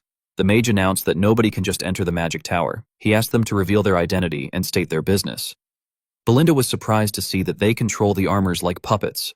Cyr could not believe that the mages couldn't come down to greet them. Gillian stepped down from his horse and introduced his master as the young lord of Perdium. He asked them to bring their trade officer. He told them that they have some fine goods to sell. With an arrogant look on his face, the mage told Gillian that they are not buying anything. Belinda was annoyed to hear this. She told the man that he has not even looked at their product. The man said that Perdium is the beggar land in the north. He said that anything from Perdium is probably just low-rank monster materials or garbage potions. He told them that it is a waste of time to deal with them. He and his partner made the puppets point their axes at them. The man asked the group to get lost. Belinda was annoyed to hear that he called them beggars. She asked him to come down and say it to her face. Jillian asked our boy about what they should do. Ghislaine asked the mage if he really wants them to leave. He showed him a small piece of runestone and told him that he should know what it is if he is a mage. The man was surprised to hear this. He took a look at our boy's hand. He was shocked to see him holding a runestone. He looked at the large amount of carts behind them. He realized that the carts have runestones inside. With a smile on his face, Ghislaine asked the mage if he is still not buying. The scene shifts and we see our boy and Belinda inside the tower, the trade officer, and the mage bowed their heads to them. The trade officer apologized for their rudeness. He introduced himself as Sane. He asked them to tell him if they need anything. Ghislaine told the man that they brought a lot of runstones. He said that he needs someone who will take responsibility until the very end of the deal. He told him that he needs to meet the Tower Master. Sane was surprised to hear this. He quickly agreed to Ghislaine's request. He told him that they need to inform him first. He ordered the guard to guide our boy and Belinda to the reception. The man accepted the order. Belinda told him that this is how he should have acted in the first place instead of mocking them. The man could not say anything. On their way to the reception, they heard a loud sound. Ghislaine asked the man if something is wrong. The man asked him not to pay attention to it. He told him that it is common during magic research. On the other side of the hall, we see 3 mages open a door and let out smoke from a room. We see the beautiful girl from earlier on the ground. The leader of the mages reminded the girl that he asked her to never set foot into the laboratory again. With a smile on his face, he told the girl that she is taking up space in the laboratory for no reason since she cannot use magic. He asked her if it is smart to ignore him, who is the future Tower Master of the Magic Tower and a third circle mage. Alfoy's friends wondered why her teacher brought her to the tower. The blonde boy next to him told the girl that she should be grateful that the Tower Master gave her a place to sleep. The girl said that she also has a right to use the laboratory because she is a mage. Alfoy told her that they will treat her like a mage. He used his wand to gather fire in his hand. He told the girl that she should be able to use a defensive spell to deal with this basic offensive spell. With a smile on his face, he asked the girl to try and block the attack. The moment he said this, he fired the first circle magic known as Fire Sling at the girl. She quickly raised her hand. She screamed out defense, but nothing happened. She quickly used her hand to cover her face. Fortunately for her, Ghislaine appeared out of nowhere and used his sword to cut through the attack. The boys were surprised to see this. Ghislaine asked the idiot if this kind of behavior is what is called magic research in the Flame Magic Tower. The scene shifts and we are taken to the Tower Master's meeting room. We see the Tower Master, whose name is Hubert, telling the elders of the tower that they are running low on runestone. He wondered about how they reached this point. He said that the gap between them and the Crimson Magic Tower will continue to get wider. He reminded them that he has been telling them to get runestone. He asked the elders about what they have been doing. An elder with a yellow hat remembered that the Tower Master usually asked them to wait each time they try to secure a distribution line. Another elder with a red hat recalled that Hubert spent his time buying trinkets and luxury goods under the guise of networking with nobles. He couldn't stand the Tower Master anymore. An elder with a green hat informed Hubert that the Tower Master of the Crimson Magic Tower has reached the 7th circle. He reminded Hubert that he is still a 6th circle mage. Hubert asked the elders to not talk about the Tower Master of the Crimson Magic Tower. He said that he will reach the 7th circle if he has more runestone. Hubert could not believe that Delmuth reached the 7th circle before him. He told himself that Delmuth must be buying all the runestone for himself. He did not like the fact that the stone was very expensive. The moment he thought of this, Sane barged into his meeting room. He told him that they need his attention right now. Hubert told the man that he is rude. He asked him if he can't knock when they are having a meeting. Sane apologized to him. He said that they need his attention now. He revealed to him that someone brought a massive amount of runestone. Hubert and the elders were shocked to hear this. The scene shifts and we see Alfoy firing more attacks at Ghislaine. Our boy easily used his sword to block the attacks. Alfoy made a huge fireball and shot it at Ghislaine. Our boy cut through the fire with his sword. Alfoy's friends and the girl were shocked to see this. Alfoy could not believe that Ghislaine sliced his attack in half. He did not think that this was possible. Before he could make another move, a rope went around his body and tied him up. Belinda was the one using the rope. She made the idiot get on his knees. She told the idiot that he has a lot of guts to attack her master. Alfoy was shocked to hear this. He asked them about who they are. Before Belinda could do anything, someone asked everyone to stop. The person turns out to be Hubert. The man asked them to explain what is happening. The girl became nervous when she saw Hubert. She called him Tower Master. Upon hearing this, Ghislaine asked Belinda to release the idiot. The maid let go of him. Alfoy stood up and called out to his teacher. He ran into his arms. Hubert asked his disciple to tell him what is happening. Alfoy told his teacher that Ghislaine and Belinda are intruders. He said that he was trying to make sure that the girl whose name is Vanessa doesn't enter the laboratory again, but Ghislaine and Belinda attacked him. While shaking like a little girl, Alfoy told his master that he wanted to stop Vanessa from entering the laboratory because he didn't want her to get hurt since she doesn't have any mana. Belinda told the idiot that he is crying like a little girl. Alfoy was annoyed to hear this. He told the maid that he is a man with a shaky tone in her voice. Vanessa said that she just wanted to use the laboratory. Upon hearing this, Ghislain became certain that she is the one he is looking for. This girl will later be known as the Red Nightmare. Our boy was surprised to see that this is what she was like before she became a total nightmare. Hubert took out his wand and gathered fire in his hand. He was annoyed to hear that they tried to harm his student after intruding into the magic tower. He told our boy that he will burn him into a crisp. Belinda asked her master about what they should do. She said that the man looks a little dangerous. Our boy moved forward and placed his hand on his chest. He introduced himself as the heir of the Perdium family. He said that he came to sell runes to them. Hubert was shocked to hear this. He could not believe that he was looking at his guest. Alfoy was shocked to hear that Ghislain had runstones. He could not believe it. Our boy told Hubert that the runestone is at the front of the castle. He asked him if he would like to see it for himself. When Hubert and the elders arrived at the front, they saw several cards containing runestone. They were all shocked to see the amount of runestone that Ghislain had. An elder with a red hat wondered about where our boy got it from. An elder with a yellow hat told the tower master that there are more than 10 carts full of runestone. He asked him about what he wants to do. Hubert did not respond to him. The man cheered like a little girl. He did not expect to get this amount of runestone. He knew that this was a once-in-a-lifetime opportunity. He believed that he will be able to crush the Crimson Magic Tower with this runestone. Hubert actually cheered in his imagination. He didn't want to lose his cool in front of the elders. He put himself together and told Ghislain that the quality doesn't seem very good. Sir was annoyed to hear this. He grabbed his sword. He could not believe that Hubert was spouting nonsense after they worked hard to mine the stones. Vanessa was surprised to hear this. She said that one cart should last them for some weeks. Hubert was annoyed to hear this. He could not believe that she was talking at this moment. He told her that she doesn't know anything. He ordered her to get inside. As he watched Vanessa walk into the tower, he cursed a man named Renato for leaving Vanessa with him. He believed that the girl should have the ability to read the room even if she doesn't have talent. He turned to the elders and carefully winked at them.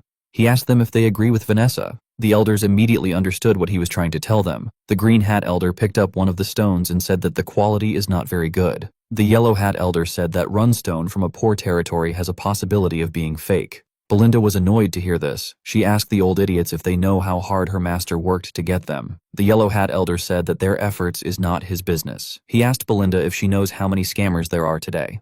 The green hat elder said that they can't judge solely on what the seller says. Ghislain told them that he believes that they don't want to buy his product. The elders were shocked to hear this. Our boy turned around. He said that the Flame Magic Tower doesn't need it. He said that they can sell it somewhere else. Hubert panicked when he saw this. He quickly asked them to wait. He turned to the elders and signaled them. The blue hat elder told Hubert that they will take the carts off his hand since he went through so much trouble to bring them there. He said that he doesn't want Ghislain to leave empty-handed after coming so far. He begged Hubert to show them some mercy. The Tower Master decided to play the role of Messiah. He told the Blue Hat Elder that he will do it since the elders agreed on it. With a smile on his face, he told Ghislain that he will buy all of them out of the generosity of his heart. He said that he has to buy it below the market price. Ghislain told him that he is misunderstanding something. He asked Kay to take all the carts back except one. With a smile on his face, our boy told the mercenary that they only planned on selling one cart. Hubert and the elders were shocked to hear this. With an evil smile on Kay's face, he apologized to Ghislain. He said that he forgot about this. Sir ordered the men to take the carts away. The mercenaries immediately began to move. Hubert quickly moved close to Ghislain. He asked him about what he is doing. Our boy apologized to him for the confusion. He said that his subordinates made a mistake and brought too much goods. He told Hubert that their actual destination is the Crimson Magic Tower. He said that they just need some money for their trip. Hubert became annoyed when he heard about the Crimson Magic Tower. He quickly changed his expression. He told Ghislain that he was just joking around so that their first meeting wouldn't be too awkward. He asked our boy to follow him inside for a little chat. The elders were disappointed when they heard this. They could not believe that he quickly stopped bluffing with a smile on his face. Our boy told him that a meeting will be fine. The scene shifts and we see everyone inside the meeting room. Hubert introduced the old men as the elders of the tower. He said that they are all fifth circle mages. Ghislain said that this is impressive. He said that this is expected from the second strongest in the northern region. Hubert told our boy that he has heard some strange rumors that are not true. He said that the Flame Magic Tower is still the strongest magic tower in the northern region. Ghislain told him that it is not important. Belinda was surprised to see how her master spoke. She wondered if he is trying to piss Hubert off. Keir liked what he was seeing. Ghislaine told the woman that their master definitely has a plan. Hubert asked Ghislaine about the amount he wants to sell it for. He told him that he won't get a better deal than what he will get here if he tried to sell it to anyone else. Ghislaine raised his hand and told Hubert that he wants double the market price. Hubert and the elders were shocked to hear this. They believed that our boy was just too naive to understand how the world works. Hubert told Ghislaine that this isn't how negotiations work. He explained to him that it is about both parties making a compromise. He told Ghislaine that he can't just make a one-sided decision. Our boy told him that he simply felt like he needed to get double the market price from the Flame Magic Tower. The elders were annoyed to hear this. They told Ghislaine that he shouldn't joke in a place like this. They asked him if he is mocking them. With a serious look on his face, Hubert asked Ghislaine to watch himself. He told him that he gets angry when he sees clueless brats flailing in a world that they don't understand. He told Ghislaine that he understands that he makes mistakes because he is still young. He said that he will show him mercy once out of generosity. He asked our boy to take the negotiations seriously. He told him that he will give him a little extra on top of the market price. He asked our boy to sell to them. Ghislaine stood up when he heard this. Hubert was surprised to see this. He asked him about why he stood up. Ghislaine told him that he doesn't seem interested in buying them. He said that double is actually a discount. He told the Tower Master that he will simply go to the Crimson Magic Tower. The moment Ghislaine turned around, Hubert panicked and called out to him. He asked him about why he is in a rush. He said that he was simply upset. He asked our boy to sit down and chat a little longer with them. Ghislaine smiled when he heard this. Hubert told our boy that he has guts. He said that they will take the runist for double the market price because they are the first people he visited. Our boy smiled and agreed to Hubert's offer. The Tower Master became relieved. Ghislaine revealed to him that the double price is just for one cart. The elders and Hubert were surprised to hear this. The Tower Master told our boy that he needs to sell everything he brought to them. Ghislaine explained to him that he can sell the rest of the runestone for triple the market price if he tells the Crimson Magic Tower that he sold it to them for double the price. He asked Hubert to tell him why he would sell everything here. The Tower Master was annoyed to hear this. He told Ghislaine that there is a limit to how much they can let him joke around. Ghislaine stood up and told Hubert goodbye. The moment he saw this, the Tower Master panicked. He quickly accepted our boy's offer to buy at triple the price. Ghislaine smiled and sat down. He said that this is what he expected from the greatest magic tower in the north. Hubert stood up and asked our boy to wait there. He said that he wants to get the money immediately. The elders were shocked to hear this. They did not expect their Tower Master to panic this much. The Tower Master couldn't believe that a sixth circle mage like him was getting played by a country bumpkin. He didn't understand why he was buying into this nonsense. He had no choice but to buy them since they were currently experiencing a shortage of runestone. He told himself that he will burn Ghislaine if he acts out again. Before Hubert could take a step forward, Ghislaine called out to him. He told him that he has not finished stating his conditions. The Tower Master turned around out of anger. He asked our boy to tell him what he wants. With a serious look on his face, Ghislaine told the Tower Master that he wants him to give Vanessa to him. Hubert was shocked to hear this. He asked him if he really wants the girl. Ghislaine revealed to him that he intends on making her his exclusive mage. The scene shifts and we are taken to the past. We see an older Ghislaine roasting some meat on his sword. His comrade was next to him. The man had a hook in his right hand. Ghislaine told the man that the meat is burning. The man asked him to roast the meat by himself. He reminded him that he is missing an arm. Our boy clenched his fist and asked the man to repeat what he said. His comrade became scared. He told him that it is nothing. The man asked his captain if he has heard about Vanessa the Red Nightmare. Ghislaine had never heard of anyone like this. His comrade revealed to him that he has been going around to collect information. He said that he found something very interesting. He revealed to our boy that he heard about a mage who burned down the entire northern region of Lithuania. The mage was a woman who had reached the 7th circle. Ghislaine said that her name is pretty flashy. He asked his comrade about why he brought her up. The man revealed to our boy that he believes that Vanessa has gone completely mad. He explained to Ghislaine that the woman actually learned a mana cultivation technique, even though she is a mage. Ghislaine was surprised to hear this. He asked his friend to tell him why Vanessa learned a mana cultivation technique instead of circles. The man said that it is because she is crazy. He told Ghislaine that Vanessa is a walking disaster who burns down everything in her path. Thanks to her, the nobles are having a lot of trouble.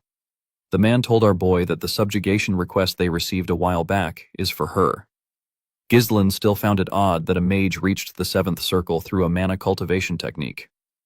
With a smile on his face, he told his comrade that he is curious. He told the man known as Claude that they should recruit her. Claude was shocked to hear this. He did not expect to hear this after all he said. Unfortunately, Ghislaine was not able to recruit her. By the time he found Vanessa, she was as good as dead. She was not able to control her magic. Vanessa had the talent to reach the 7th circle even though she never properly learned magic. Ghislaine believes that her talent will flourish with a little guidance. He told himself that he will definitely recruit her in this life. Gillian did not expect his master to mention Vanessa. The girl did not seem special to him. Seer told Ghislaine that she didn't seem strong. Belinda told her master that he should inform her in advance if he wants to bring someone along with them. The elder with the red hat told the tower master that this is a great opportunity to get rid of the useless girl he asked him to do as Ghislaine said. The elder with the yellow hat said that they have honored their loyalty to Ronaldo by caring for her all this time. Hubert told our boy that Vanessa is an outstanding mage that their tower values. He told him that the girl will be delighted to accept the tower's request. Ghislaine revealed to him that he also wants him to dispatch battle mages who have reached the third circle to Pertium. Hubert was shocked to hear this. Our boy revealed to him that he needs mages for the upcoming territorial war. The elders were shocked to hear this. Ghislaine asked Hubert to pay 3 times the market price, dispatch battle mages of third circle or higher to Pertium, and to make Vanessa his exclusive mage. He told Hubert that these are the 3 conditions for selling the runed stone to him. Upon hearing this, Renato released his mana. He shattered the glass windows with it. With a scary look on his face, he asked Ghislaine if he takes him for a fool. He told him that mages affiliated with the Magic Tower cannot intervene in territorial wars. He asked our boy if he is unaware of the basic rules set by the kingdom. The Tower Master could not believe that Ghislaine wanted mages of the third circle or higher, who are the very foundation of the Magic Tower, to go to the front lines.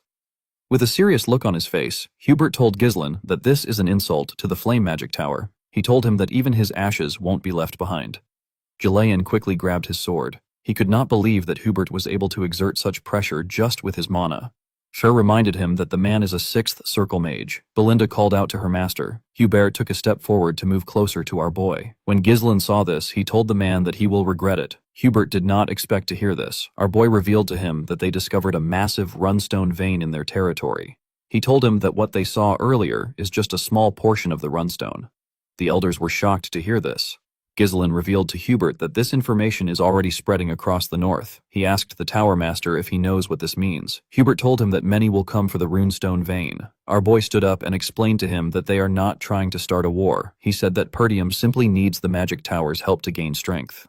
He promised Hubert that he will exclusively supply runestone to the Flame Magic Tower if they help them get through the crisis. The Tower Master did not expect to hear that they would have a monopoly over the runestone. Ghislaine stretched out his hand to him. He told him that it will only be a matter of time before the flame overtakes the crimson and stands as the top magic tower. Hubert glared at Ghislaine's hand. He didn't like the terms that came with the deal, but he knew that it favored him. He grit his teeth and shook our boy's hand to accept the deal. In the next scene, we see him talking to Alfoy. He told him about what happened. The boy asked his master about why it has to be him. He told him that there are several other mages. Hubert asked him not to misunderstand him. He told him that he is sending the greatest talent in the Flame Tower's history for the sake of his own future. Alfoy was happy to hear his master call him the greatest talent. His master explained to him that this experience will eventually be a huge help to him when he becomes the Tower Master. He asked him to keep a close eye on Ghislaine to make sure that he doesn't smuggle the runist somewhere else. He asked Alfoy to quickly retreat if an actual territorial war breaks out. Hubert placed his hand on his disciple's shoulder and told him that he simply needs to endure for a year. He told him that they will take over the #1 spot as the best tower in 1 year. Alfoy smiled and accepted his master's decision. He quickly regretted his decision. He did not expect to see that Pertium would be so poor. One of the mages with him said that the castle is quite old-fashioned. He said that it is practical enough. Alfoy believed that it was just some rural dump. He could not believe that the successor of the Magic Tower got dispatched to this miserable excuse of a territory. When Ghislaine moved close to him, he introduced himself to him as a third circle mage. He said that he has been entrusted with the important task of leading the mages. Ghislaine told him that the territory will require a lot from him. He asked the boy to not let his guard down and do his best. Alfoy was annoyed to see that someone he considered a country bumpkin was ordering him around.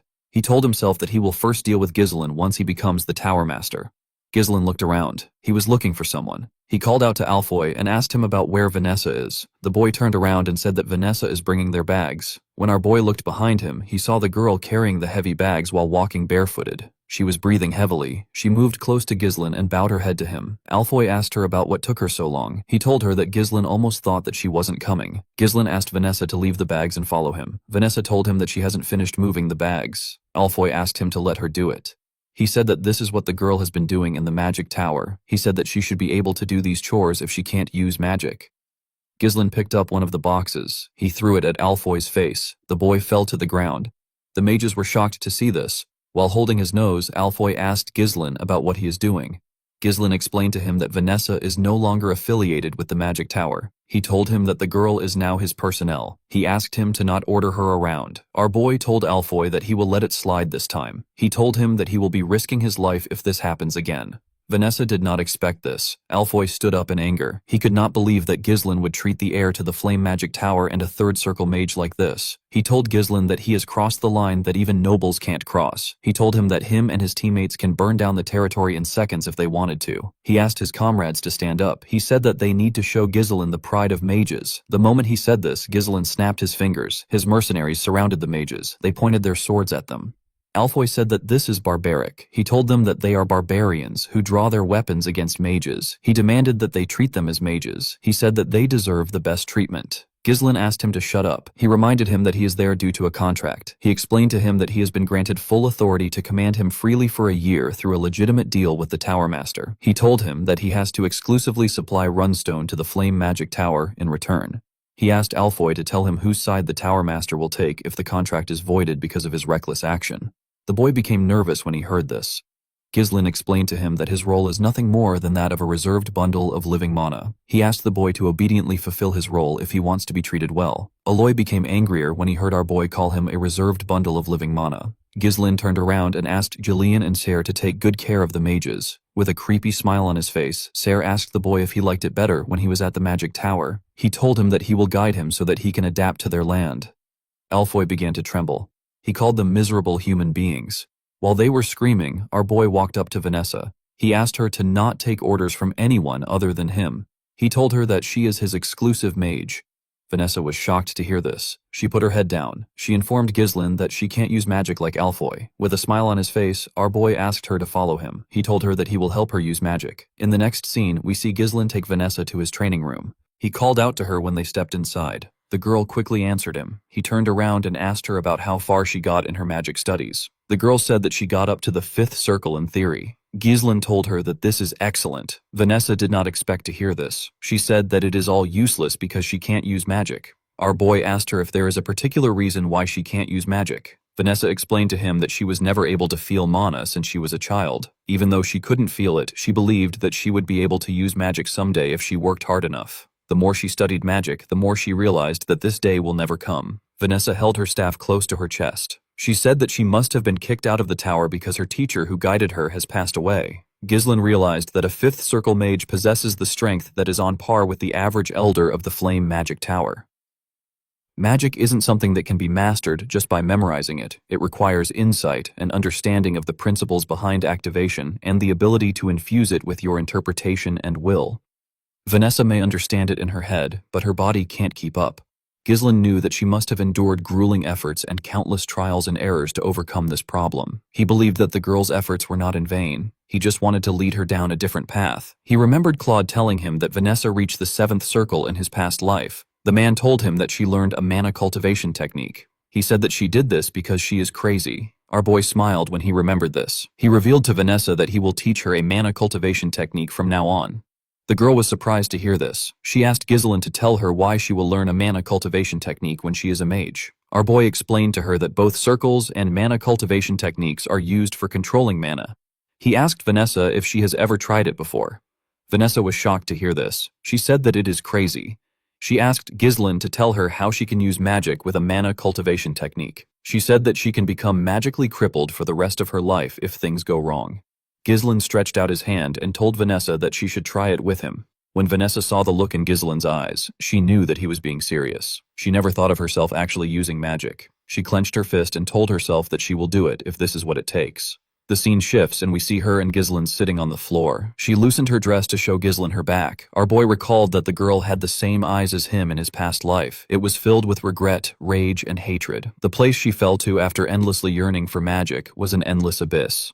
She mastered a mana cultivation technique of unknown origins only to become a disaster driven by instinct. She burned everything to ashes. However, it is different this time because Ghislain is there to prevent her from falling into that abyss again. Our boy told himself that he will reach out his hand to her. He activated his mana and placed his hand on her back. He pushed his mana into her body. Vanessa grit her teeth to endure the pain. Her body became hot. Ghislain immediately asked her to close her mouth. He told her that she is twisting her mana road. He told her that his mana just entered her body. He asked her not to let go of this sensation. He asked her to feel the flow of mana as much as possible. Vanessa quickly closed her eyes to focus on the mana. She felt the flow of mana stretching through every corner of her body. It was circulating along the edges and converging at the center. Vanessa's eyes shined brightly. Her body released a large amount of mana. Vanessa fell into a trance. We see a younger Vanessa watching her master talk to Hubert. Her master found out that the tower was going to cut off his support. He asked Hubert if he knows what he is saying. He told Hubert that Vanessa has talent. He said that they would have never been able to prove the pattern of mana particles transmuted into mana without Vanessa. With a nervous look on his face, Hubert said that he understands. He said that the situation is a bit weird. He told Renato that it doesn't matter if Vanessa is very smart. It doesn't mean anything if she can't use magic. He told Renato that they can't really call her a mage. Renato asked him about what he is saying. Hubert asked him to tell him if they will get anything out of Vanessa if they invest in her. The older Vanessa saw herself crying after hearing what Hubert said. She saw herself apologizing to her master with tears in her eyes. She told Renato that he wouldn't have to leave the tower if she was just talented. Her master pat her on her head. He told her that he is not leaving the magic tower. He said that he is simply going on a journey to find a method for her to use magic. He asked her to lift her head high and look at the sky. He told her that there is no place in the world where darkness lasts forever. He promised her that a light will come to find her one day. When she remembered this words, Vanessa saw an image of our boy stretching his hand out to her. Ghislain shined brightly in front of her. Vanessa stretched out her hand to touch our boy. Their hands shined brightly when they touched. Vanessa realized that her teacher was right. The light eventually came for her too. After seeing this image, Vanessa fell to the ground and lost consciousness. In the next scene, we are taken to a building. We see a man fighting some soldiers in the building. The man had already beaten up 4 soldiers. Some men were cheering for the huge man. The man asked the other soldiers to come at him. He asked them if they believe that they can cut him down with a piece of metal. One of the soldiers asked him to stop being stupid. He charged at the man. Before his sword could touch the man, he grabbed his hand and slammed him to the ground. Another soldier tried to attack the man from behind. The man was able to sense this. He used the soldier he put down to slam the soldier that charged at him. The soldiers were sent flying. They destroyed the wall and landed outside. The man told them that he is not even warmed up yet, and they are already on the ground. The man's subordinates commended him on his work. They said that the worms were stupid to interfere with their party. They said that no one around there can stop them. A man slammed his cup on the table when he heard this. In the next scene, we see the man outside the bar with his fishing rod in the river. His helmet was next to the fishing rod. Someone walked up to the man and asked him if his training is going well. The man asked the person to go straight to the point. The person informed the man, whose name is Victor, that Count Desmond has issued a mobilization order. Victor stood up when he heard this. He grabbed his helmet and wore it. He also picked up his fishing rod. He went into the bar and asked the man to follow him. When he went inside, we are shown the dead bodies of the mercenaries from earlier. Victor said that he was just getting bored to death. In the next scene, we are taken to Zwalter's office. Randolph was next to him. The Count's hands began to shake when he opened a letter. Count Dard told him that Ghislain killed his son. He told him that he will have his vengeance. Zwalter asked the knight captain to assemble the soldiers. He said that this is a declaration of war. The scene shifts, and we see the officials in the Count's office. Randolph told his master that the guards must have lost their minds. He could not believe that they were claiming that Ghislain killed Gilmore. Another official said that they have to teach them a lesson for declaring war with a false pretext. The officials did not expect the Dards to turn on them because they treated them like family for a long time. The officials wondered about what the Degalar watched his officials as they screamed at each other. Ghislain informed them that it is because of the runestone. Zwalter was surprised to hear this. Ghislain reminded them that 2 vassals were sent to the Dards' territory when he was at the magic tower. He said that the vessels must have spread the information about their territory. The officials were shocked to hear this. They could not believe that the vessels betrayed them. They told our boy that he is making a bold accusation. Zwalter knew that it was not uncommon for a good thing that can save one's land to bring crisis. Instead, he realized that his son already knew that this would happen all along. Randolph told them that they don't need to think too much about it. He reminded them that they outnumber the Dards' army with far more experienced soldiers. He said that the Dards will pay for opposing them. The moment he said this, Scoven barged into the room. He told Zwalter that he has some urgent news. He said that the Dards have arrived. Outside the town, we see the Dards' army marching to Pertium with their flags in the air. Victor was leading them. Zwalter, Ghislain, and the officials quickly went outside to see the army that marched into their territory. Randolph did not understand what was happening. It hadn't been long since they declared war. It did not make sense that they were already ready. A A soldier informs Walter that there are around 6,000 armed forces. The supply unit that departed later consists of 1,000 troops. Additionally, multiple siege weapons have been identified. The troops have already begun construction. Albert asked Randolph about what is happening. He said that the army vastly outnumber them. He said that the Dards are as poor as Pertium. He asked him about where they got this amount of troops. Randolph reminded him that he told him not to reduce the funds for maintaining troops. The Count turned around and asked the men to get themselves together. He told them that quarreling amongst themselves serves no purpose. He ordered Randolph to gather all troops to the castle walls. He asked him to take all the citizens inside the castle and close the gates. He ordered the soldiers to remain at their stations. Walter announced that the war has already begun. Count de Garde moved his horse close to the castle. He said that his son was a useless young lad. He said that he managed to prove his worth after death with a greedy look in his eyes. Count Tomodard said that this is an incredible castle. He asked Victor to follow him. He said that he needs to speak to Zoltar. When he got closer to the castle, Walter asked him to explain the meaning of his treachery. Tomos said that his beloved son died on their land. With a look of anger on his face, he said that his son died at the hands of the successor of Pertium.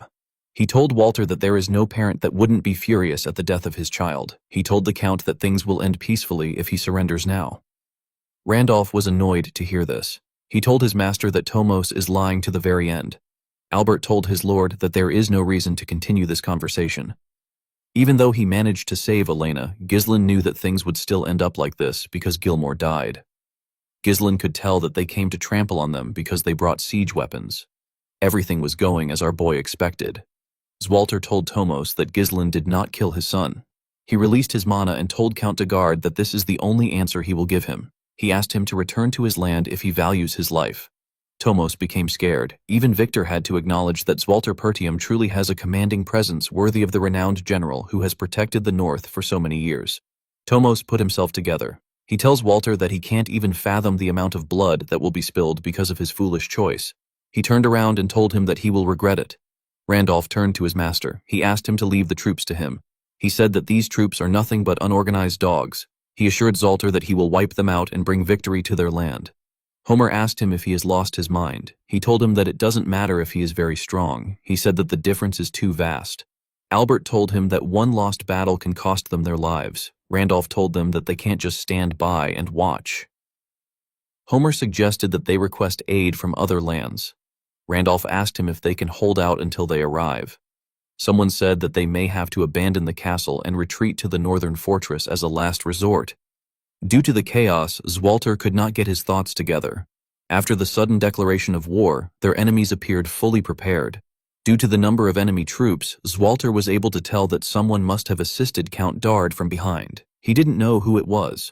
Walter wondered about what he should do in this situation. While he was thinking, our boy told him that they should prepare for a defensive battle. The Count was surprised to hear this. His son explained to him that they can only muster 2,000 soldiers, which is small when compared to Dard army, which is close to 7,000. They outnumber the Pertium army by more than 3 times. They are fully prepared and their morale is high. Ghislain told his father that they will probably begin a full-scale assault in roughly 15 days when the siege weapons are complete. He told Zoltar that requesting reinforcement and holding out in the castle is the best option. Zoltar said that this would have been the usual course of action. However, he cannot see anything they can do after this. Our boy moved close to his father and whispered something to him. Zoltar seemed to be very shocked. In the next scene, we see Ghislain wearing an armor. He was holding his helmet in his hand during the 15 days before the enemy's full-scale assault. Ghislain decided to pour everything he has into turning things around. Our boy went into a tent to meet Belinda, Julian, and Kair. The mood in the air was not friendly. Belinda said that the war really broke out. Ghislain said that it did. He told them that he will tell them what they must do from now on. He informed them that they are going to ambush their enemies. Ghislain explained to them that they will ambush their supply units before they begin their assault once they block off their supply route. Continuing the war will become much more difficult for them. Belinda asked her master about how they will do it. She reminded him that the Dard soldiers have occupied the front of their castle. Due to this, there are many eyes watching them. The enemies will notice immediately if they try anything. Ghislain called out to Sarah and Gillian. Sarah informed him that he has already stationed the troops in the forest of Beast Outpost. If things go south, they can retreat into the woods, so there is no need for worry about being discovered. Gillian informed his master that they have finished distributing the ponchos made from the Daracent skin as he ordered. The man said that the ponchos should be well suited for nighttime operations due to the dark materials. Ghislain told him that a large army moving would be easily detected. But if it is an elite unit in camouflage, spotting an ambush won't be so easy. The only issue they had was that they don't know the location of the supply unit. Ghislaine turned to Belinda and told her that he needs her to find out where the supply unit is. Belinda did not expect this. She put herself together and accepted the order. Our boy knew that this was a dangerous role that requires one to prepare for death and slipping into enemy lines. However, he was certain that Belinda could handle it easily. The last thing our boy needed for his plan was the strongest card that will land the finishing blow in this war. He wanted this card to be Vanessa. A few days later, we are taken to the Dard supply unit camp. We see a man known as Fao in the camp. He was previously a vassal of Perdium. He has now become a commander of Dard's supply unit. Fabro was extremely happy that the war had begun. He said that he will be rewarded with some land in a few weeks. He clinked glasses with his friend and told him that it was a good thing that they sided with Count Desmond. Thanks to his help, they can rest in the back without taking any risks. His friend told him that it was all thanks to his splendid decision. Fabro took a sip of his drink and wished Perdium goodbye. He said that a part of the land will soon belong to him. Outside the camp, we see Ghislaine and his unit lurking in the forest. He said that they arrived just in time. Sir said that everywhere is too dark. He said that he can't see anything.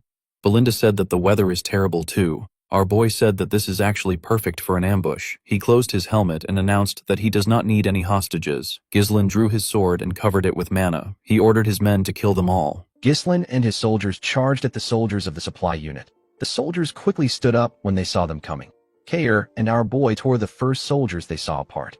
Gillian rode into the camp with his huge axe and began to cut people down.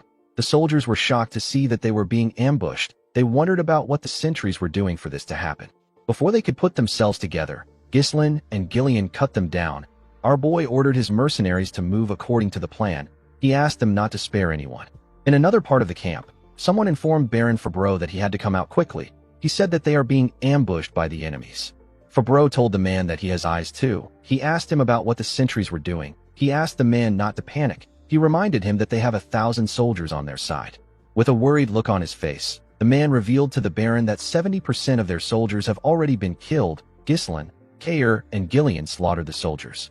Fabreau was shocked to hear this. He told the man that they need to run. The man was surprised to hear this. Fabreau told him that he will be killed before he gets his reward if this continues. Immediately he said this. Someone threw a dagger at the man's neck. Fabreau was shocked to see this. He fell to the ground. When he raised his head up, he saw Belinda, with a cold gaze in her eyes. Belinda told the man that she didn't expect to see him there. Fabreau was horrified to see Belinda. Ghislaine and his men burned down the camp and killed every single soldier there. Belinda took Fabreau to our boy. She made him kneel in front of Ghislaine. She revealed to our boy that Fabreau is one of the vassals who went to Dagard as an envoy. She told Ghislaine that Fabreau sold their information and even became the commander of Dagard's supply unit. Fabreau begged Ghislaine to spare him. He told him that he surrenders. Our boy asked the man to tell him who is behind everything. Fabreau told him that it is Count Desmond. He said that he was threatened by the Count, so he had no choice but to work for him. Ghislaine was not surprised to hear that Count Desmond was involved. He realized that the Count was the one who supported and provided soldiers for Count Dagard. Fabreau reminded Ghislaine that he has served Perdium for a very long time. He told our boy that Count Dagard will pay a generous price for him. He said that it will be a profitable deal. Our boy came down from his horse and asked the Baron to raise his head. Fabreau was happy to hear this. He thanked Ghislaine for giving him another chance. He promised to serve Perdium for the rest of his life. Before he could say anything else, Ghislaine beheaded him with a single swing. He told the Baron that he doesn't deal with people like him. With a scary look on his face, our boy said that those who attack Perdium will face nothing but death. After saying this, he got on his horse and rode out of the camp with his mercenaries. Belinda was a bit worried to see the scary look on her master's face. Kair asked Ghislaine about what they are going to do next. Our boy revealed to him that they will head straight to the castle. He knew that the war had already begun by now.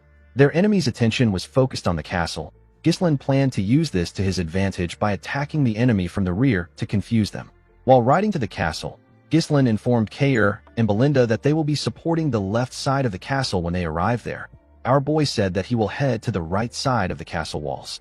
He turned to Gillian and told him that he will be entrusting him with their main forces. He reminded him that he will be fighting thousands of soldiers with a handful of men. He asked Gillian if he thinks he can handle it. Gillian smiled when he heard this. He told his master that he can take care of it if it is his command. Our boy smiled when he saw that Gillian was confident. Kair said that Ghislaine is giving Gillian the most fun part of the plan. Belinda asked her master to tell her who will be in charge of the castle gate. Ghislaine asked her to leave the castle gate alone. Belinda, Kair, and Gillian were shocked to hear this. Our boy turned around and told them that this war will be the starting point that will change the history of Perdium. The scene shifts, and we are taken to the battlefield. We see Perdium covered in dust and smoke. Zwalter ordered his soldiers to prepare for the enemy's attack. The moment he said this, the enemy threw a huge boulder at the castle. It destroyed part of its walls. The knight captain immediately ordered the soldiers to fire their arrows at the enemy. He asked his soldiers not to let them get close to the wall. Unfortunately for him, the Degard soldiers were climbing the wall. They killed Perdium soldiers when they got on the wall. A large amount of them climbed into the castle walls. Zwalter immediately ordered his men to switch to close combat. He told them that they must not give the enemies the castle wall. Count Degard laughed as he watched his soldiers destroy Perdium. He said that this is so satisfying. He believed that the war was already over. He called out to the catapult unit and asked them to get ready for the second strike. He said that they need to take over the castle as soon as possible. Victor could not believe that this was the end of the Northern Wolf. He expected something more from Zwalter. At the castle wall, we see a huge man charge at Zwalter. The Count blocked his attack and cut him down in a swift manner. He moved close to Randolph. He and the knight captain were surrounded by the Degard soldiers. Randolph told his master that the castle gate is another problem they have to deal with. He said the enemy will break it down any minute from now. He asked the Count to tell him what they should do. Zwalter asked him to leave the castle gate alone. He told him that they will only be protecting the wall. He turned to Scovin and asked him about what happened to their backup. Scovin informed him that all the territories they sent messengers to have refused to help. The Zimbar and Rayfold territory said that they couldn't send aid due to internal affairs. Scovin told his master that all the messengers they sent to the Loges territory have gone missing, so they didn't get anything back. Randolph was shocked to hear that no territory sent them help. He called them ungrateful bastards. At the Degard's camp, a soldier ran to meet the Count. He told him that something bad has happened. He said that their supply unit has been compromised. Tomos was surprised to hear this. The soldier informed him that a soldier they sent out for a supply request hasn't returned. He said that something might have happened to him. The Count asked the soldier not to jump to conclusions so quickly. He asked the soldier to tell him how the fools at Perdium could know where the supply unit is and attack it. Victor noticed that there was smoke in the air. He realized that it was coming from the direction of the supply unit. He did not expect that Perdium still had someone who could think like this. Victor became excited. Tomos turned to him and asked him about what they should do. He said that the war just started and they don't have their supplies. Victor tapped the Count on his cheek. With a serious tone in his voice, he told Count Degard that they don't need any supplies. He said that they simply have to take over the castle today. The Count was shocked to hear this. Victor took a look at the castle walls. He noticed that the assault on the left and right walls, which began some time ago, still hasn't broken through. He realized that it was because Perdium's elite unit and the Northern Wolf were holding down the line. While looking around, Victor noticed that the castle gate was free. He raised his sword and pointed it at the gate. He ordered the soldiers to advance. He told them that they shall break down the castle wall today. He got on his horse and called out to a man known as Adon. A soldier who was wearing a weird armor and holding a huge sword and shield stepped out on a horse. Victor informed Adon that he is going to personally head out to break through the castle gate. He ordered Adon to stay there and protect the base. As Victor rode his horse forward with his soldiers, Adon turned around and moved to the base. At the castle wall, we see the enemies climbing into the walls. Zwalter and his knights cut them down immediately they arrived on the wall. While fighting, Scovin saw something. He quickly asked his master to look forward. When Zwalter raised his head, he saw some siege towers moving towards them. Zwalter was surprised to see this. He did not know how they figured out the height of their castle. Randolph said that they are already too busy with the soldiers around them. He said that they won't last if the towers reach the wall. Zwalter quickly turned to his soldiers. He asked them if the catapults are ready. The soldiers informed him that they just finished their preparations. Zwalter ordered them to fire immediately. He told them that they need to stop the towers from approaching. The soldiers quickly fired a huge rock at one of the towers. The enemy was shocked to see the rock. They wondered about how Perdium was able to quickly make a catapult before the huge rock could destroy the tower. Victor grabbed a spear and covered it with his mana. He raised his hand up and threw the spear at the rock. The spear destroyed the rock when it touched it. Everyone was surprised to see that the shot was actually intercepted. Zwalter and his men could not believe what they just saw. They all wondered about who did it. When the Count looked down, he saw Victor coming towards the castle. He realized that he was the one who intercepted the shot. Victor grabbed his sword. He told the Perdium soldiers that there is no point in resisting. He told them that their demise is predestined and it will take place no matter how much they resist. He raised his sword and ordered his soldiers to charge with the siege ram. He asked them to charge towards the castle gate. While they were running towards the gate, their comrades in the tower got close to the castle walls and charged at the count and his soldiers. As Walter heard the siege ram hit the gate, he wondered about where his son was. At the castle gate, we see Alfoy and the other mages tied up together. They were all seated around a magic circle. Some soldiers pointed their swords at them. Vanessa was with the soldiers. She stood next to Fergus. Alfoy called the soldiers lowly peasants and asked them to let them go. He said that they are mages. He said that they are not supposed to be part of the war. Fergus told Alfoy that this is an order from his master. He asked him to stay still. Alfoy asked the man if he is blind. He asked him if it is right for him to stay still in this situation. He told Fergus that the fact they let the siege ram get close to the castle gate means that they have already lost. He said that the castle is done for. Vanessa asked Alfoy not to worry. She told him that Ghislain will surely prevail. Alfoy was annoyed to hear this. He asked her not to mention Ghislain in front of him. He said that they are going to die a meaningless death because of Ghislain. He asked Vanessa to tell him what Ghislain will do now. The girl said that she still believes in him. Alfoy became angrier when he heard this. He asked Vanessa to shut her mouth. He called Ghislain a lunatic and asked Vanessa if she is going to continue listening to his orders. With a serious look on her face, Vanessa told Alfoy that our boy is not a lunatic. The scene shifts, and we are taken back a few days. We see Vanessa trying to use magic. She was barely able to shoot out a small amount of energy. She apologized to Ghislain for her pathetic display. She said that this is everything she can muster, even though she can now use magic. Our boy smiled and told her that it is fine. He told her that the important thing is that she can use magic. He explained to her that time will sort her lack of mana since it will accumulate soon. He asked Vanessa to follow him. He told her that he wants to show her something. Ghislain took Vanessa to the entrance of the gate. She saw Alfoy and the other mages burying some runestone in the ground with their shovels. The mages were burying the runestone under the guidance of the mercenaries. Vanessa wondered why they were burying the runestone. Alfoy quickly ran to our boy when he saw him. While shaking in pain, he asked Ghislain about why he is making the mages dig. He told our boy that he has plenty people who can do this job. He told him that he can move the runestone if he wants to hide it. Gordon grabbed Alfoy's neck and slowly choked him. He asked him not to talk while he is working. Alfoy begged for his life. Vanessa asked our boy about what this is. Ghislain said that he is making preparations. He explained to her that the most powerful and simplest tactic in war is to overpower the enemy with an overwhelming difference in numbers. Our boy knew that the castle gate will be compromised no matter how much they struggle. He believed that it was bound to happen after the gate takes on endless attacks. He turned to Vanessa and told her that there is still a way to win. Vanessa was surprised to hear this. She quickly understood our boy's intentions. She asked Ghislain if he believes that she can do it. Our boy told her that he knows she can do it. The moment she remembered this, Vanessa raised her staff and hit it on the magic circle. It released a large amount of energy. Immediately he saw this. Alfoy realized what the magic circle is for. It is for mana transfer. Vanessa held her staff tightly. She remembered Ghislain telling her that he knows she can do it. While she was using the magic circle, the soldiers noticed that the siege ram was hitting the gate harder. One of them asked the others to hold on until the signal comes.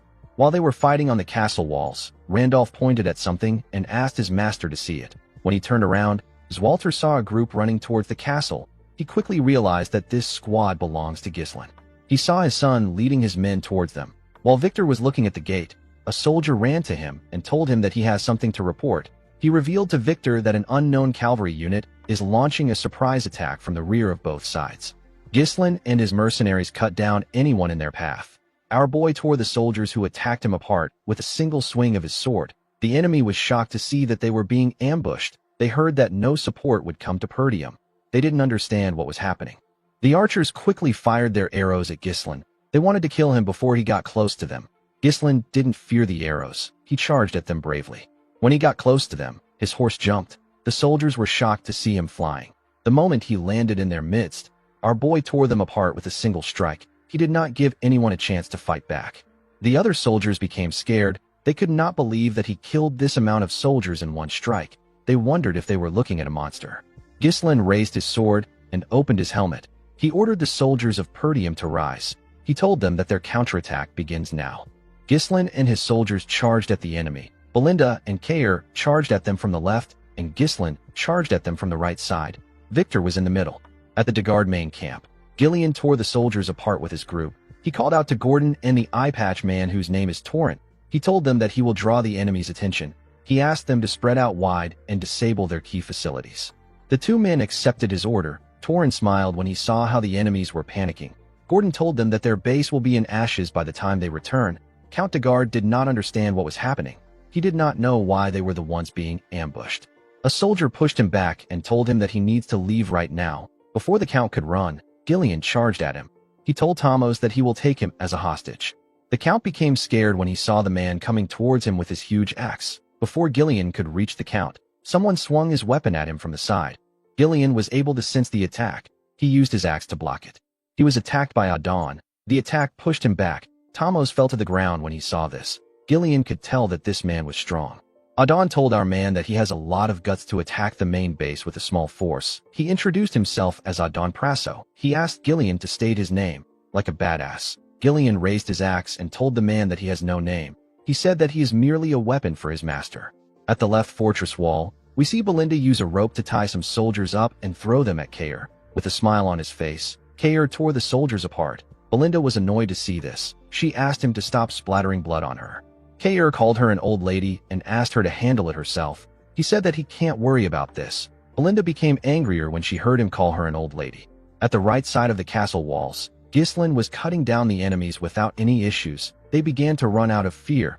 They knew that they were going to die if Ghislain got close to them. Our boy ordered his soldiers to make a full charge while their enemies are confused. He told them that this is their chance to overwhelm them. He said that he will bring down the siege towers by himself. The mercenaries' morale got boosted when they saw how their master took care of the enemies. They all wanted to completely crush the enemies. One of the superiors called the soldiers who ran a disorganized bunch of amateurs. He told them that they were foolish for turning their backs on the battlefield. He ordered the spearmen to block the front. They all quickly raised their spears. Ghislain asked his horse to dodge the attacks on its own. When the horse got close to them, the soldiers thrust their spears at it. The horse was able to bend its head and dodge the attack. The spearmen were shocked to see that Ghislain was no longer on the horse. They quickly looked around. Unfortunately for them, Ghislain was above them. He landed on a soldier's neck and used his leg to lock the soldier down. He used the soldier's neck to turn around and tear everyone around him apart. He then moved away from the man's neck and beheaded him with a clean cut. Our boy looked in front of him. He saw a large amount of soldiers on the ground and a large amount of them around the tower. Ghislain noticed that the castle wall was in a worse condition than he expected. He believed that it was because of the siege tower. He realized that the castle wall might fall before the enemies break through the gate. Although his cavalry was keeping the enemies at bay, the difference in their numbers is still way too big. Our boy realized that they will get surrounded by the enemies if they let things drag on. While he was looking around, a captain ordered his soldiers to attack. He said that the castle walls will soon fall now that the siege tower is in play. He asked them to do their best to keep Ghislain there. Our boy realized that he didn't have a lot of time left. He raised his sword and said that they must secure their win before they lose this momentum. Ghislain used his sword to split the head of the first soldier that got close to him. Another soldier quickly charged at him. Ghislain cut off his neck. He cut the next person's throat. He blocked a soldier's attack and moved his sword close to him. He quickly tore the man's chest apart. The soldiers on the siege tower saw this. They quickly fired their arrows at him. They knew that they couldn't let Ghislain get close to them because he is targeting the siege tower. Our boy dodged the arrows and moved close to the captain. He stabbed the captain in his stomach and used his sword to raise him up. He threw his sword and the captain's body at the tower. His sword managed to land on the tower. The captain's body fell out of it. Ghislain attached his mana thread to the sword and used it to pull himself towards the tower. Immediately, he got close to his sword. He took it out and landed inside the tower. The men in the tower were horrified to see him. Ghislain raised his sword and hit it on the ground. He pushed his sword into the tower and dragged it down to the ground. The enemy soldiers were shocked to see what our boy did to their tower. Victor could not believe that our boy dismantled the entire tower with his bare hands. He realized that Ghislain is the commander of the cavalry unit. He turned to a soldier and asked him if the main gate still hasn't been breached. The soldier explained to him that the gate's defenses are stronger than expected. He said that they have been slightly delayed by internal resistance. He told Victor that they should be able to break through in about 10 minutes. Victor asked the man to make it 5 minutes. He said that he will take out Ghislain. He asked the man to have the gate open by the time he returns. With a scary look on his face, Victor asked the man to fail if he wants to die by his hands. The soldier became scared. He told Victor that he understands. Before Victor could move forward, someone called him a flying tin can. The person told him that he is not going anywhere. Victor turned around and asked the person for his identity. Kair introduced himself as the commander of the Cerberus mercenaries. With a smile on his face, he asked Victor to play with him. Kair charged at Victor and asked him to stay with him. Victor tapped his horse and made it use its hoof to hit Kair's horse in the neck. This destabilized Kair. Before he could get himself together, Victor swung his sword at him. Kair was able to dodge the attack, but his horse got beheaded. He charged at Victor from above and swung his sword at him. Victor easily blocked the attack with his sword. Kair grit his teeth and swung his sword at him again with more force. Victor easily blocked it. Kair was surprised to see this. He did not expect him to block his attacks. Victor moved his sword and made Kair lose his balance. He told Kair that he has seen tons of people like him. He referred to the man as a mediocre mercenary who simply uses brute force. Immediately he said this, he swung his sword at Kair.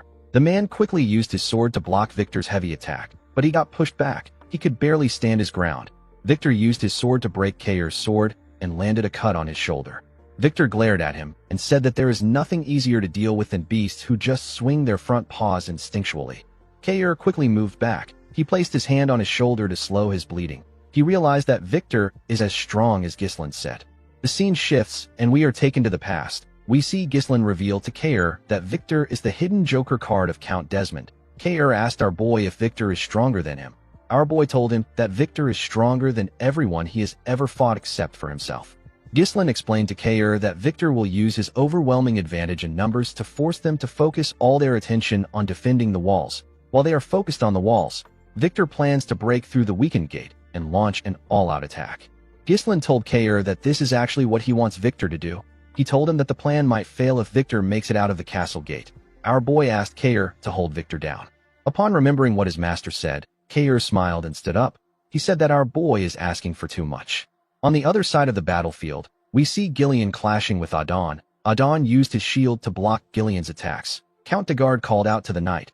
A soldier held him back and asked him to be careful.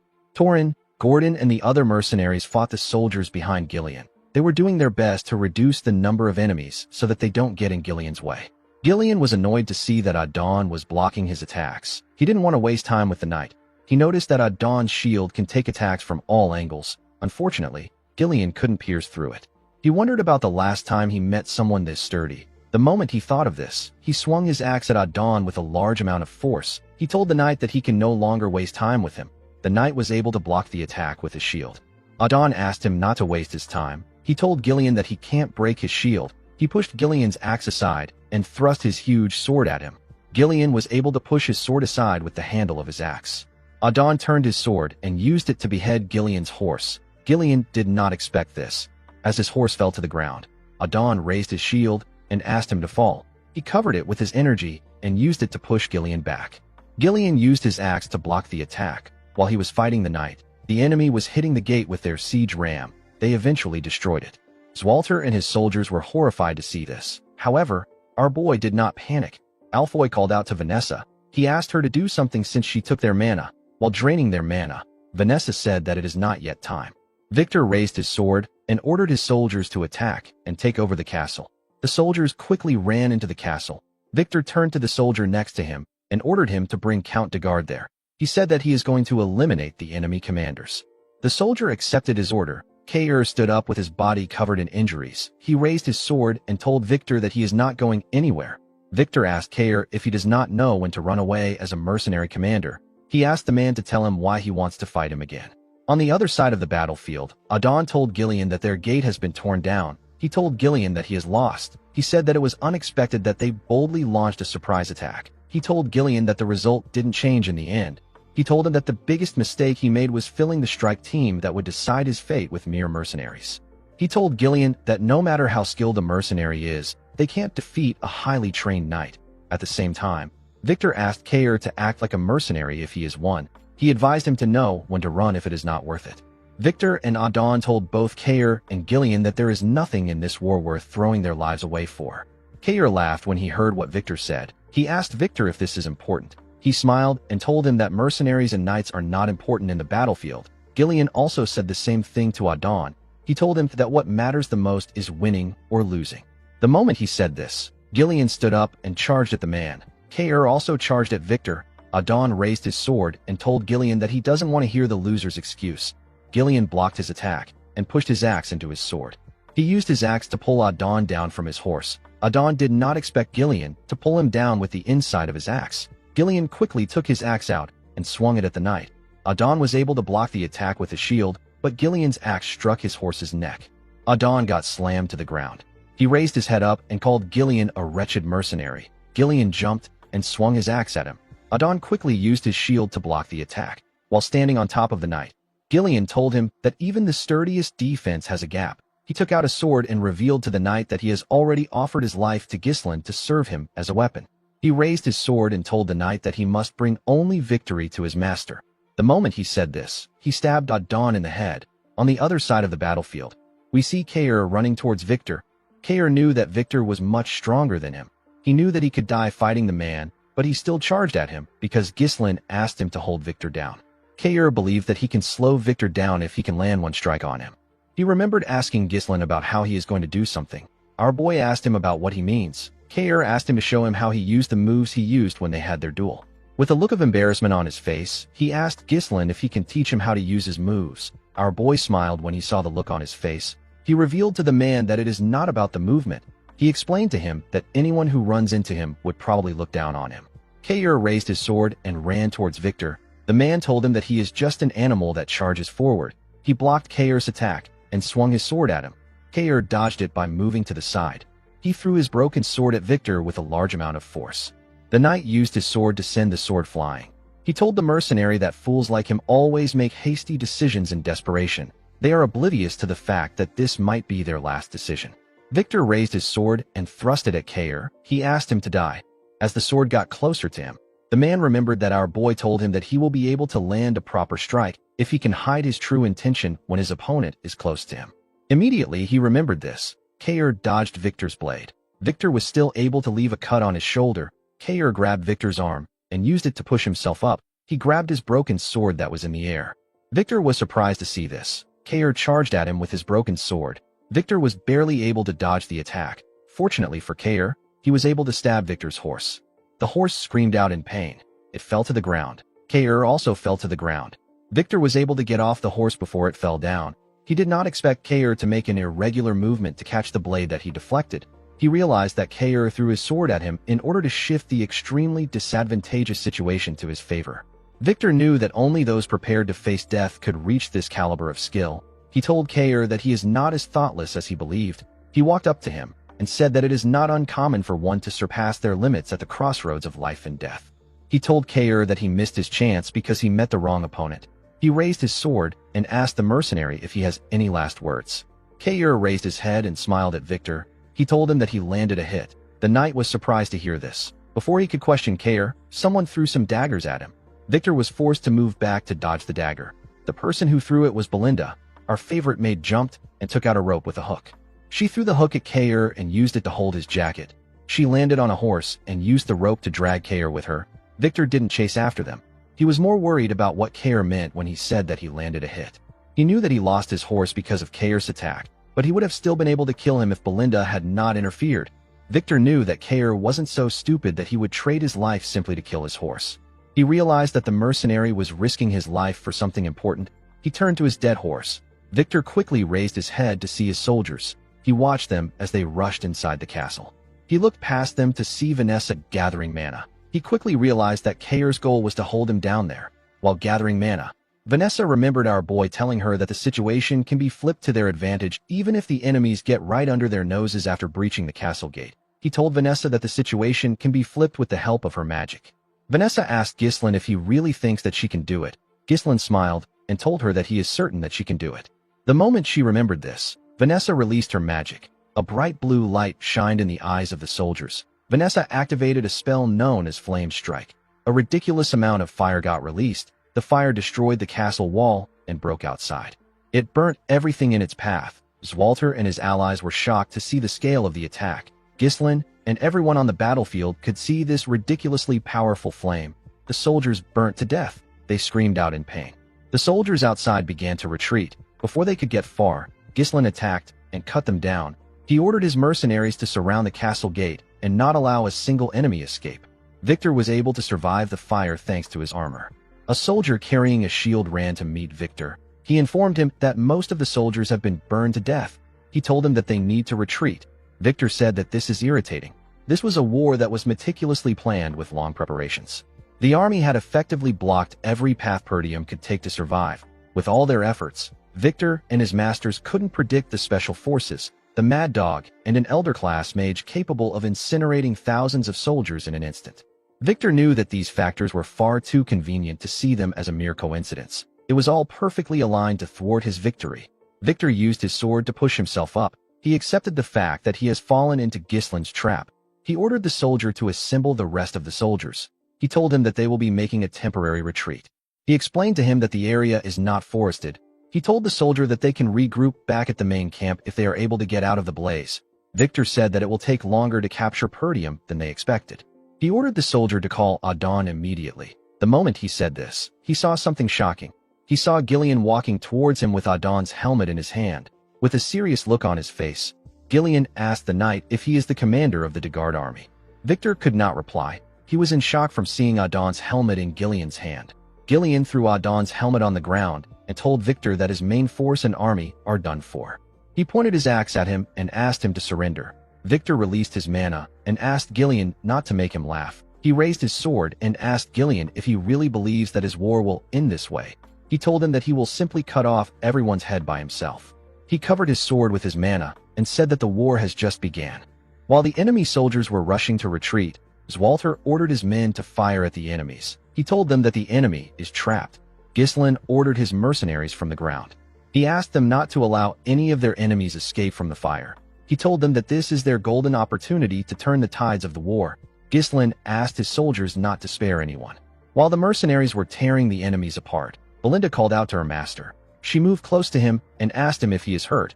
Our boy said that he is fine. He asked her about how she and Kair are. Belinda turned to Kair to see if he was conscious. The man raised his hand and gave our boy a thumbs up to show that he is fine. Our boy smiled when he saw this. Belinda told her master that things would have gone wrong if the fire had happened a little later. She revealed to him that she actually thought that his plan was ridiculous.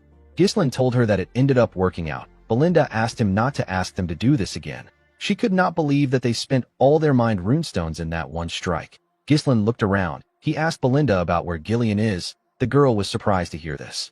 Our boy quickly rode his horse past her. Belinda called out to him. Gislin didn't respond to her. On the other side of the battlefield, we see Gillian block Victor's attack with his axe. Victor attacked him again. Gillian was able to block it, but he got pushed back. He was surprised to see how heavy Victor's strikes were. Victor didn't give him the chance to think. He attacked Gillian with more strikes and pushed him back with each swing of his sword. Gillian was impressed with Victor's momentum. He quickly swung his axe at the knight when he got close to him. Victor was able to jump and dodge the axe. He used his sword to destroy Gillian's arm plate and land a strike on his shoulder when he landed on the ground.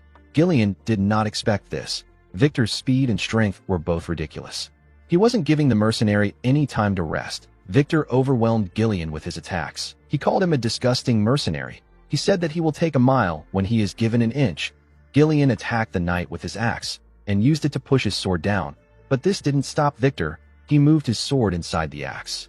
Gillian was surprised to see this. The knight used his sword to raise Gillian's axe. He pushed it out of his hands. Gillian's axe was sent flying. Victor raised his sword and told the man that he has crossed the line. Immediately he said this. He thrust his sword at him. A large amount of blood poured out of Gillian's body. He also spat out some blood. Victor was impressed to see that the mercenary twisted his blade to evade his vital point at a crazy speed. He realized that Gillian didn't defeat Adon by luck. He told the man that no one has ever received his attack like this. He told him that it was a foolish decision for him to come straight at him after he spent all his strength defeating Adon. Victor believed that Adon won't have been angry since he was killed by a man like Gillian. He told the man that it is now time for him to die. The moment he said this, someone threw a sword at him from behind. Victor was able to sense the sword coming at him. He quickly drew out his sword and separated himself from Gillian. He turned around and asked the person to show himself. Gislin walked up to him. Victor was shocked to see him. Our boy picked up Gillian's axe with a single hand and placed it on his shoulder. Victor knew that he was looking at the leader of the mercenaries. He recognized his black armor. Gislin released his core energy and charged at Victor. He quickly closed the distance between himself and the knight. He swung the axe at him from above. Victor was able to block the attack, but he could feel the weight of our boy's power. He quickly pushed him back. He swung his sword at him. Gislin used the axe to block the attack. Victor swung his sword at him again. Our boy blocked it and swung the axe at the knight's leg. Victor was able to dodge it by jumping. He attacked Gislin from above. Our boy used the handle of the axe to block the attack. He used the handle to push himself up at a crazy speed. He grabbed Victor's neck with his legs and locked him down. He used his leg to slam him to the ground. Victor quickly stood up and moved away from Ghislain, while breathing heavily. He realized that he couldn't predict our boy's movements at all. He knew that he will die if he makes the wrong move. Victor could not believe that such a powerful individual was hidden within Perdium. Ghislain told the knight that he knows him. He revealed to him that he knows about his war power, strategy, and the faction that supports him from the shadows. With a scary look on his face, Ghislain told Victor that he knows everything. The knight wondered if this war was a trap. He stood up and charged at our boy. He told him that he is spouting nonsense. As he clashed with Ghislain, Victor told himself that it is impossible for Perdium to know about this grand project that they have been conducting in absolute secrecy. He blocked Ghislain's heavy attack and told himself that he is the hidden joker of Count Desmond. The moment he thought of this, Victor used his sword to push the heavy axe aside. He moved close to Ghislain and asked him not to think that he will fall for his cheap trickery. Our boy dragged the axe and used it to push himself up to dodge Victor's attack. Victor's sword hit the handle. The knight did not expect this. He quickly looked up. Ghislain raised the axe and used it to attack the knight. Victor was able to dodge the attack by moving back. He swung his sword at our boy.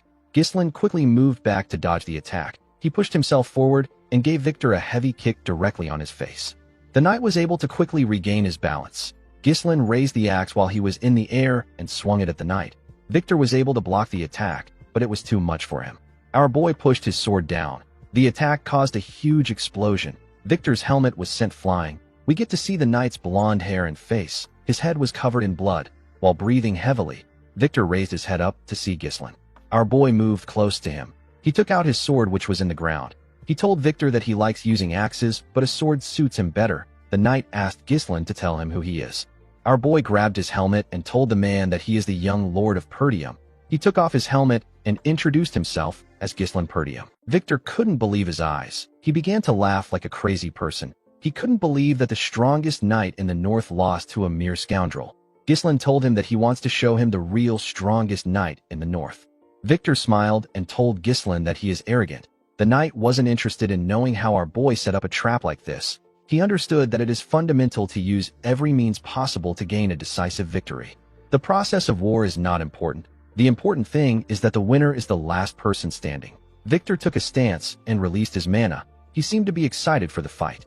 Ghislain raised his sword and took a stance. He agreed with what the man said. He asked Victor to come at him. Everyone on the battlefield was dealing with the enemy. Ghislain and Victor stared at each other as the fire burnt the things around them. The two men quickly charged at each other. They blocked their attacks with their weapons. Victor tried to stab our boy in the head, but he managed to push his sword back. Victor made some huge swings. Our boy was able to dodge them. The knight swung his sword at him again from the side. Ghislain pushed his sword away with his sword. Victor quickly thrust it at his head. Our boy moved his sword behind him and used it to block the attack. He pushed Victor's sword back and tried to press him down. The knight gathered his strength and pushed our boy's sword away. He moved close to Ghislain to strike him down. Before he could swing his sword, our boy raised his leg and used it to stop Victor's hand. He stepped on his sword and used it to push himself up. He gave the knight a heavy kick to the face. Victor spat out a large amount of blood and lost his balance. Our boy quickly attacked him with this opportunity. However, Victor was able to block his attack. He gathered his strength and pushed Ghislain's sword down. He pushed our boy back. Our boy was able to safely land and regain his balance. He noticed that Victor's attack left a scratch on his armor. The knight smiled when he saw what he did. He raised his sword again and charged at Ghislain. Our boy blocked his attack and swung his sword at him. Victor blocked the attack with his sword. He quickly turned around and used his cape to block Ghislain's vision. He swung his sword at our boy from his blind spot. Our boy was able to dodge the attack by jumping above the knight and his sword. Before he could land on the ground, Victor swung his sword at him. Ghislain was able to turn and use his sword to block the attack while in the air. He landed on the ground and charged at the knight. Victor was able to block his attack. He pushed our boy back and swung his sword at him. Our boy was able to easily block the attacks. He and Victor swung their swords at each other at the same time and locked their swords together. They pressed their swords against each other. They were trying to suppress themselves. They both grit their teeth as they glared at each other. Victor managed to take control and push Ghislain's sword down. He quickly dragged his sword up and swung it at Ghislain's head. Before his sword could reach our boy, he pulled his sword from the ground and used it to block the attack. Ghislain grabbed Victor's breastplate and used it to drag him. He kicked his leg and made him lose balance. He then threw the man with all his might. Our boy didn't give Victor the chance to rest. He took out his sword and charged at him. Victor quickly rolled on the ground to dodge Gislin's attack. He moved back and dragged his sword on the ground. He used his sword to throw some sand at Gislin. Our boy was able to see the attack, so he used his hand to cover his face.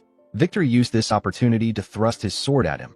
When Gislin saw the man's sword coming towards him, he was forced to acknowledge the fact that Victor is a powerful knight. Even though our boy's power is amplified by the third core, there was still no real difference between them. In his past life, Gislin started a war and attacked Count Desmond. Victor was also the one who stood in his way at that time. Our boy was able to defeat him after their swords clashed dozens of times. Unfortunately, he ended up wasting too much time on Victor. He lost Perdium because of this. Gislin understood that Perdium's downfall was inevitable since men like Victor were determined to destroy it. On that day, Gislin made up his mind. He told himself that he will deliver nothing but death to those who pose a threat to him and his family. The scene shifts, and we are taken back to the present. We see Gislin raise his sword and cover it with his mana. He also thrust his sword at Victor. Our boy stabbed the man in his stomach. A large amount of blood poured out of Victor's body. His blood splashed on the sand. Gislin was able to block Victor's sword by pushing it in between his arm. The knight called out to Count Desmond. Our boy took out his sword and let Victor fall to the ground. Victor looked around to see the fire that burnt everything around them. Our boy glared at him. He could tell that this man was done. He turned around and decided to leave. Before he could take a step forward, Victor called out to him. He told him that he has one thing to ask him. He asked Gislin to tell him who he is. He said that the Gislin he knows is just a loser in Perdium. He is the trash of the North. Victor smiled when he said this. He realized that this was stupid. Our boy's identity didn't matter anymore. Victor told Gislin Perdium that he enjoyed their fight. After saying this, he passed away. Our boy turned around and walked away from the man. In the next scene, we see Gislin supporting Gillian's arm. He held the man's hand and assisted him in walking forward. When our boy raised his head up, he saw his father and the soldiers waiting for them. Everyone was breathing heavily. When our boy turned to the side, he saw Belinda and his mercenaries waiting for him. Gislin smiled. He asked his soldiers if everyone is still alive. Belinda and his mercenaries quickly ran to him. The mercenaries spoke about how this was their first time experiencing a war like this in their entire careers. One of them asked Gislin about the magic that was used. Another person told him that he had goosebumps all over his body. Gislin thanked the mercenaries for following him. He told them that they did a great job. While holding his shoulder, Kair referred to Gillian as Gramps and asked him if he really needs someone to carry him just because he got stabbed. Gillian said that it is nothing. Belinda asked him to stop spouting nonsense. She asked the man to let her see his wound. Gislin asked Belinda about where Vanessa is. The woman revealed to him that Vanessa passed out because she used all her energy. She said that Fergus moved Vanessa and the other mages inside the castle. While Belinda was talking, someone called out to our boy. When Gislin turned around, Randolph hugged him tightly. He told him that he is proud of him. He told our boy that he is truly the successor of Perdium. Gislin told the knight captain that he also did a wonderful job. He turned to the side and told his father that he also did well. Zwalter could only look at his son. He looked worried. He moved close to Gislin and gave him a hug. He told his son that he did an amazing job. Gislin was shocked to hear this. Zwalter told his son that he thought his plan was impossible when he first heard it. He never expected that Gislin would actually be successful. Gislin told his father that he was only able to carry out his plan because he fended off the enemies from the castle wall. The count smiled and told our boy that he is wrong. He said that he did everything by himself. He raised his son's hand and screamed that they were victorious. He announced that Perdium had won the war. The men joined the count in screaming. They were all excited. The mercenaries also joined them in screaming. Gislin was shaken by the sound of their voices. He smiled and told himself that this is what he came back for. Our boy suddenly clenched his fist. He remembered Duke Delphine. He told himself that the war isn't over yet. Randolph told his master that he is going to check on the state of their soldiers. He asked the count about what he will do. Zwalter advised his son to check on his soldiers too. He asked Gislin to rest for now because there will be much to do later. Our boy declined his father's request. Zwalter did not expect this. Gislin told his father that they don't have time to waste. He explained to him that they need to secure a formal surrender from Count de Garde as quickly as possible. Zwalter asked him not to worry about it. He said that he will head out tomorrow. Gislin told him that it will be too late by that time. He said that he is going to head to the de Garde territory with his mercenaries immediately. He told his father that he needs him to grant him the authority of a lord's deputy. Randolph was surprised to hear this. Zwalter asked his son if there is a need to be so hasty when he and his mercenaries are exhausted. With a serious look on his face, Ghislain told his father that the war isn't over yet. The Count was surprised to hear this. Our boy explained to him that Count de Garde broke their alliance and declared war on them to seize their territory. He told Zwalter that they can't afford to give the Count time to think. If they let this slide, he will strike them again. Our boy told his father that they must strike immediately, use their advantage and demand reparations on their own terms so that he will never challenge them again. Zwalter could not believe what he was hearing. It was natural for a person to be basking in victory, even if it is for a moment, and yet his son was already planning their next move.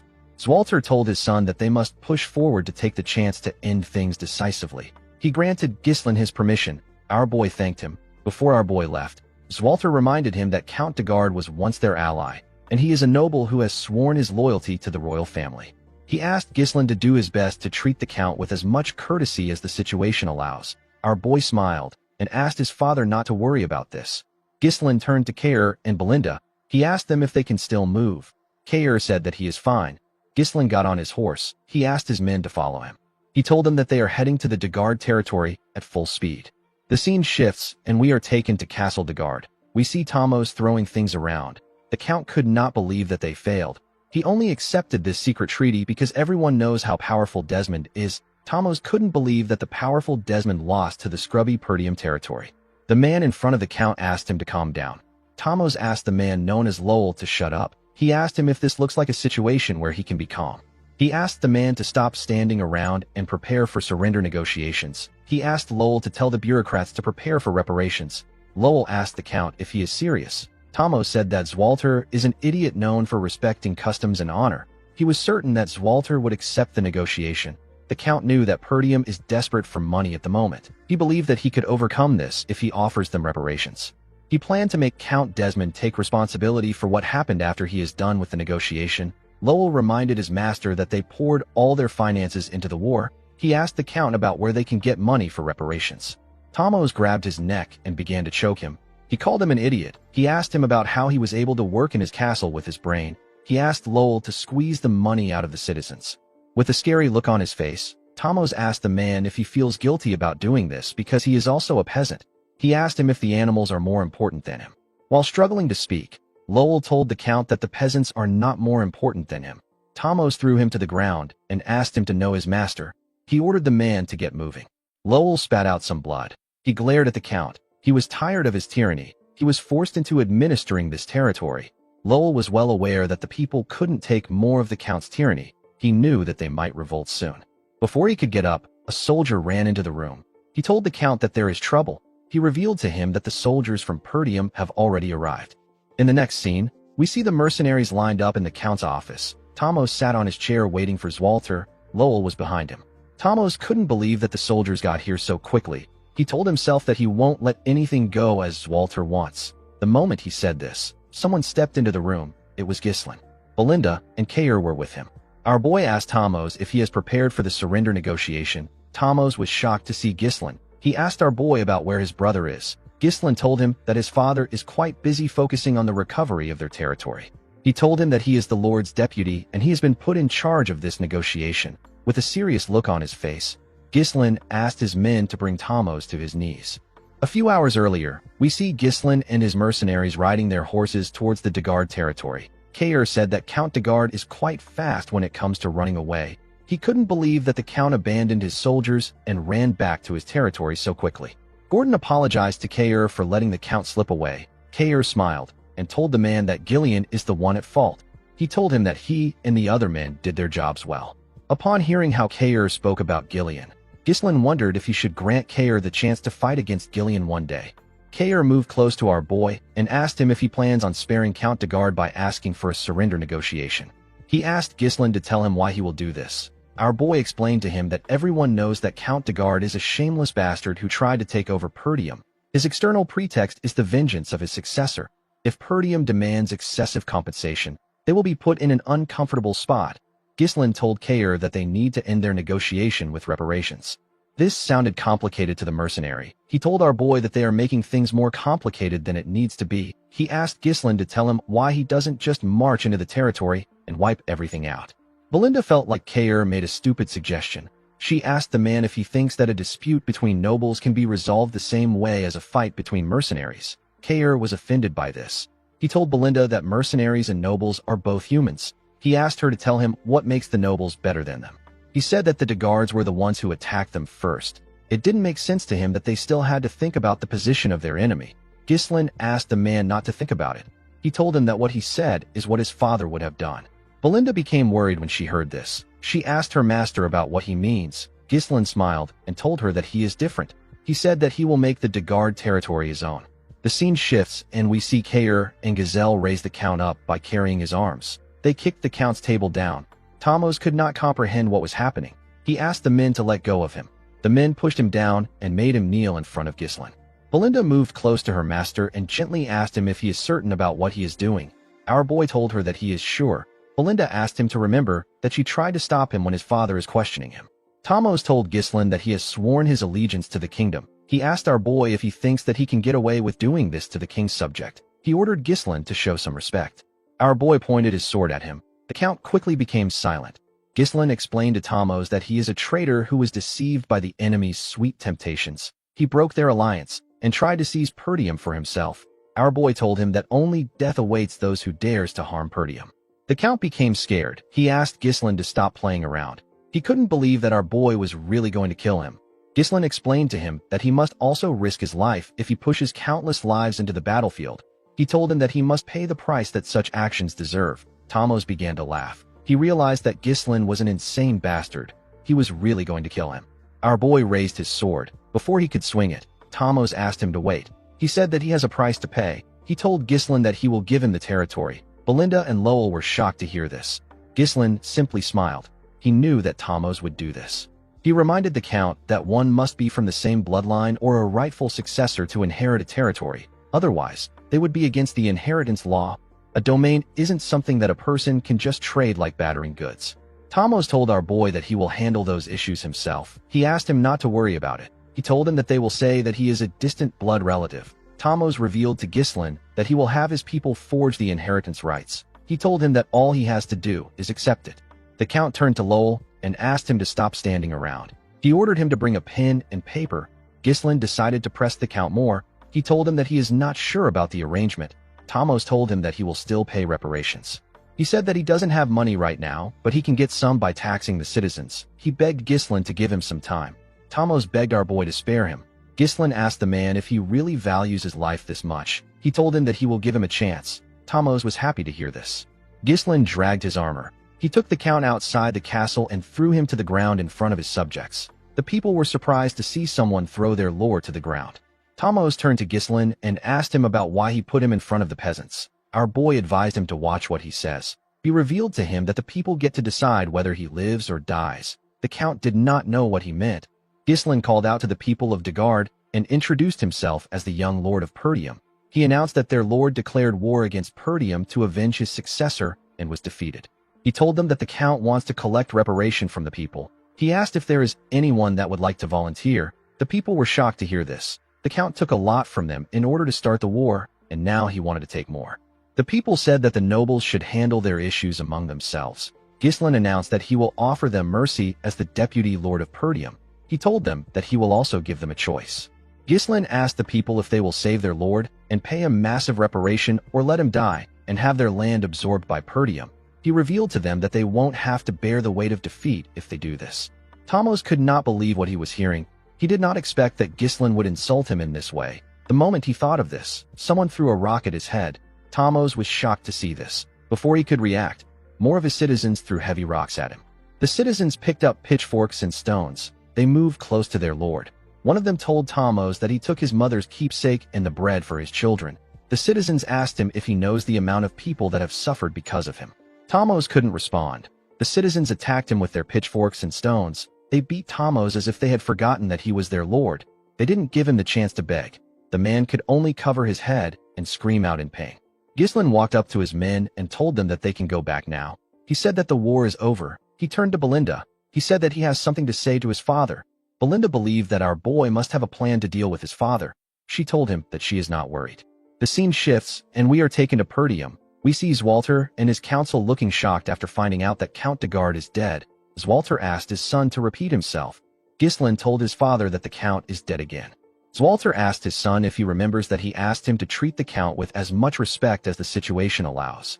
Ghislain assured him that he did not forget his words. He explained to his father that he judged that this was the best course of action after seeing the Count for himself. He told him that the Count would have attacked them again if they spared him.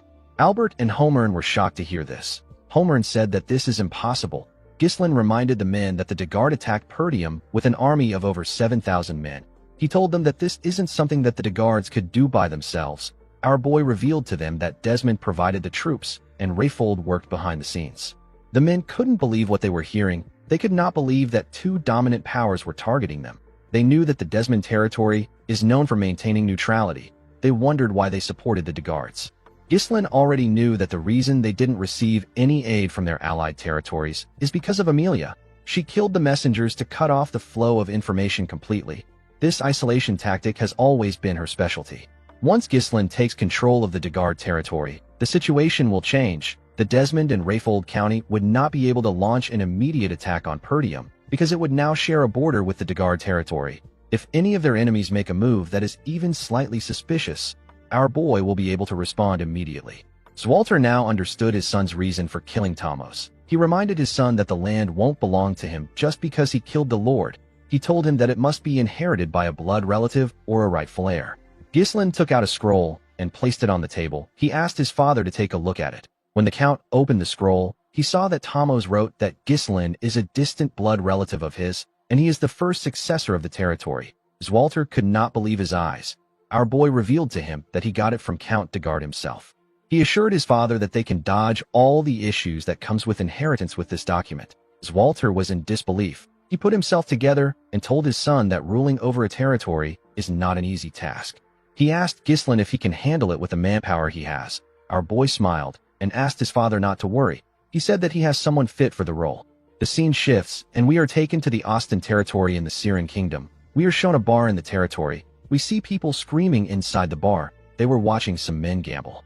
Some of the people were surprised to see that a man with green hair was going all in. The man with green hair used a cup to pick up 4 dices. He shook the cup multiple times. He placed it on the table to show it to his opponent. His opponent was a huge bald man. The bald man had 2 bigger men behind him. The bald man asked the man known as Claude if he knows what will happen if he plays a trick on him. Claude smiled and told the man that he doesn't have to be so nasty. He said that it is all for fun. He raised the cup and revealed 4 dices that were perfectly stacked on each other. The dices were showing the same numbers on each sides. With a smile on his face, Claude asked the man to hurry up and place a bet. In the next scene, we are taken to a hall. We see the soldiers and the mercenaries seated in the hall. Ghislain, Zwalter, and Randolph were on stage. Our boy knelt in front of his father. Zwalter acknowledged his son's immense contributions. He announced that Ghislain will now be granted the title of Baron of Fenris under the name of His Majesty. Immediately he announced this. The mercenaries and the soldiers began to cheer. They all shouted our boy's name. Ghislain has now become a lord. The scene shifts, and we are taken to the past. We see Ghislain in his father's office. A map was on the table in front of him. Our boy explained to the council that the Degard territory is composed of a total of 5 baronies. This is excluding the lands that are governed directly by the territory. Ghislain said that he plans on establishing his base in the Fenris barony, which is at the center of the territory. He asked the council if they have any questions. Everyone knew that their questions and opinions didn't matter. Albert moved close to his master and whispered something in his ear. Zwalter asked his son to do whatever he likes. He said that this is something that someone had to do eventually. Ghislain thanked his father for granting him his permission. Zwalter cleared his throat and told his son that their territory has suffered quite a bit of financial bleeding due to the war. Ghislain asked his father to tell him what he means by bleeding. The Count told his son that he can sell some runestones to provide some support for them. Ghislain revealed to his father that he doesn't have any runestone at the moment. Zwalter was surprised to hear this. Our boy reminded him that he used all the runestones to blow up the castle gate. He asked his father not to worry. He said that he will mine more and get some for him. The scene shifts, and we are taken back to the present. We see Belinda greet her master with a bright smile on her face. She asked her master to sit down and eat his meal. Gillian bowed his head and referred to our boy as young lord. He quickly corrected himself by calling him lord and congratulated him. Kair told Ghislain that he is well established now. Belinda put her hands together and said that she was always worried about what he might become. She said that her hard work in raising him has paid off. Kair told her that Ghislain must be ruthless and rude because of her. Belinda used her leg to kick him in the stomach. She moved close to Ghislain and smiled at him. She reminded him that he is now a lord. While they were talking, someone called out to our boy. When Ghislain turned to the side, he saw Elena and another girl with light blue hair. Elena moved close to her brother and asked him if she should call him brother or lord. Ghislain asked her to call him whatever she wants. He turned to the shy girl with blue hair. He referred to her as Rachel. Rachel greeted our boy. Ghislain asked her to let him know if his sister bullies her. He said that Elena can be violent when she doesn't like something. Elena hit her brother's chest when she heard what he said. Ghislain turned to Gillian and told him that his daughter is completely healed now. The man told him that it is all thanks to him. Our boy clapped his hands and called for everyone's attention. He thanked his mercenaries for following his orders during the war. He said that he is now the Lord of Fenris. He revealed to them that his base will now be in Fenris instead of Perdium. He said that he plans on hiring them as his private army. The men were shocked to hear this. They asked Ghislain if they will be getting permanent positions. Our boy told them that they will. He revealed to them that he plans on training them as knights. The mercenaries were shocked to hear this. Ghislain explained to them that what they displayed in the recent war already shows that they are worthy as knights. He assured the men that they are qualified. Belinda moved close to her master. She told him that an army of this scale would cost a lot of money. Our boy smiled and told her that they are going to have to make a lot of money. He turned to Gillian and asked him about his condition. The man said that his body is in a good state. Ghislain ordered him to lead the people to Fenris and wait for his arrival. Gillian was surprised to hear this. He asked his lord if he won't be following them. Our boy revealed to him that he has somewhere to visit. He explained to Gillian that Fenris will be in poor public order since the war ended. He asked the man to first go there and solve this issue before anything else. Gillian did not seem excited to take on the job. It was like his master was pushing him away. Ghislain told the man that he is one of the people he trusts the most. Gillian did not expect to hear this. Our boy tapped his arm and told him that this is the reason he left the task to him. Gillian bowed his head and asked his lord to have a safe trip. Ghislain moved close to Belinda and Kair. He told them that they will be going with him. He asked them to prepare. Belinda asked her master about where they are headed to. Our boy revealed to them that they are going to the Austin territory of the Syrian kingdom. Belinda could not believe that they were going overseas. Kair asked our boy if he is referring to the territory that is famous for its games. Belinda told her master that she loves to travel. Kair asked our boy if they will be playing some games now that the war is over. Ghislain told him that they are not going there for entertainment. In the next scene, we see Vanessa ask someone to let her suck it one more time. Alfoy was shocked to hear what she said. He quickly moved back. He asked her to tell him what she wants to suck. Vanessa explained to him that she might be able to use all the magic she has in her head if she sucks his mana like last time. Alfoy asked her about why she would take his own mana. The girl told him that Ghislain said that he is a mana battery. Alfoy was shocked to hear this. Ghislain stepped into the room and told him that he is still as energetic as ever. Alfoy asked our boy to do something about Vanessa. He said that she keeps trying to take away his mana. Our boy ignored him and asked Vanessa if she is feeling alright. The girl said that she is fine. Ghislain asked her if she was nervous because it was her first time in real combat. He pat her on her head and told her that she did well. Vanessa blushed and thanked our boy. Alfoy said that he also contributed. Ghislain commended him on his efforts. He told him that he played his role well. Alfoy grit his teeth when he heard this. He told our boy that things will be different when he returns to the magic tower. Ghislain revealed to the boy that he is traveling with them. The scene shifts and we are taken to the Austin territory of the Syrian kingdom. We see Ghislain enter the Kraken gambling house with Belinda, Kair, and Alfoy. Kair was happy to be in the gambling house. He said that he missed the atmosphere and smell of this place. Alfoy could not believe that Ghislain brought him to a gambling house. He told our boy that he thought they were going to the magic tower. Ghislain threw a pouch full of cash at Kair and asked him to have fun with Alfoy. He told him that he will call him when he needs him. Kair was happy to get some gambling money. Alfoy asked Kair about how they will have fun with the cash. Kair smiled when he heard this. He placed his hand on Alfoy's shoulder and told him that he knows how to use magic, but he doesn't know how the world works. Alfoy asked him about what he means. Kair smiled and asked him to watch and learn. He told him that he will show him how to make money with money. Belinda and Ghislain walked forward. The maid told her master that he can be honest with her. She asked him if he is also there to have some fun. She promised not to nag him if he gambles a little. She told him that he has done a lot. Ghislain assured her that he is not there to gamble. He revealed to her that he came to find the man that he wants to make the steward of the territory. He said that the man lives in this gambling house due to his circumstances. He said that he wants to take the man away before he loses his hand. Belinda was shocked to hear this. She couldn't believe that her master wanted to make a gambler the steward of the territory. Ghislain told her that the man is under special circumstances. He asked her not to worry about it. He assured her that the man is good at handling resources. Before he could tell her the man's name, someone called Claude a crazy bastard and told him that he caught him. Ghislaine and Belinda quickly turned around. In another part of the gambling house, we see a large amount of people gathered around a particular table. The people spoke about how it was odd that Claude had been winning. They said that he deserves what he is about to get for boasting about his education. On Claude's table, we see one of the huge men that works for the bald man holding him down. He held out his hand. The other guard took out a sword. People asked the bald man, whose name is Captain Crank, to cut off Claude's hand.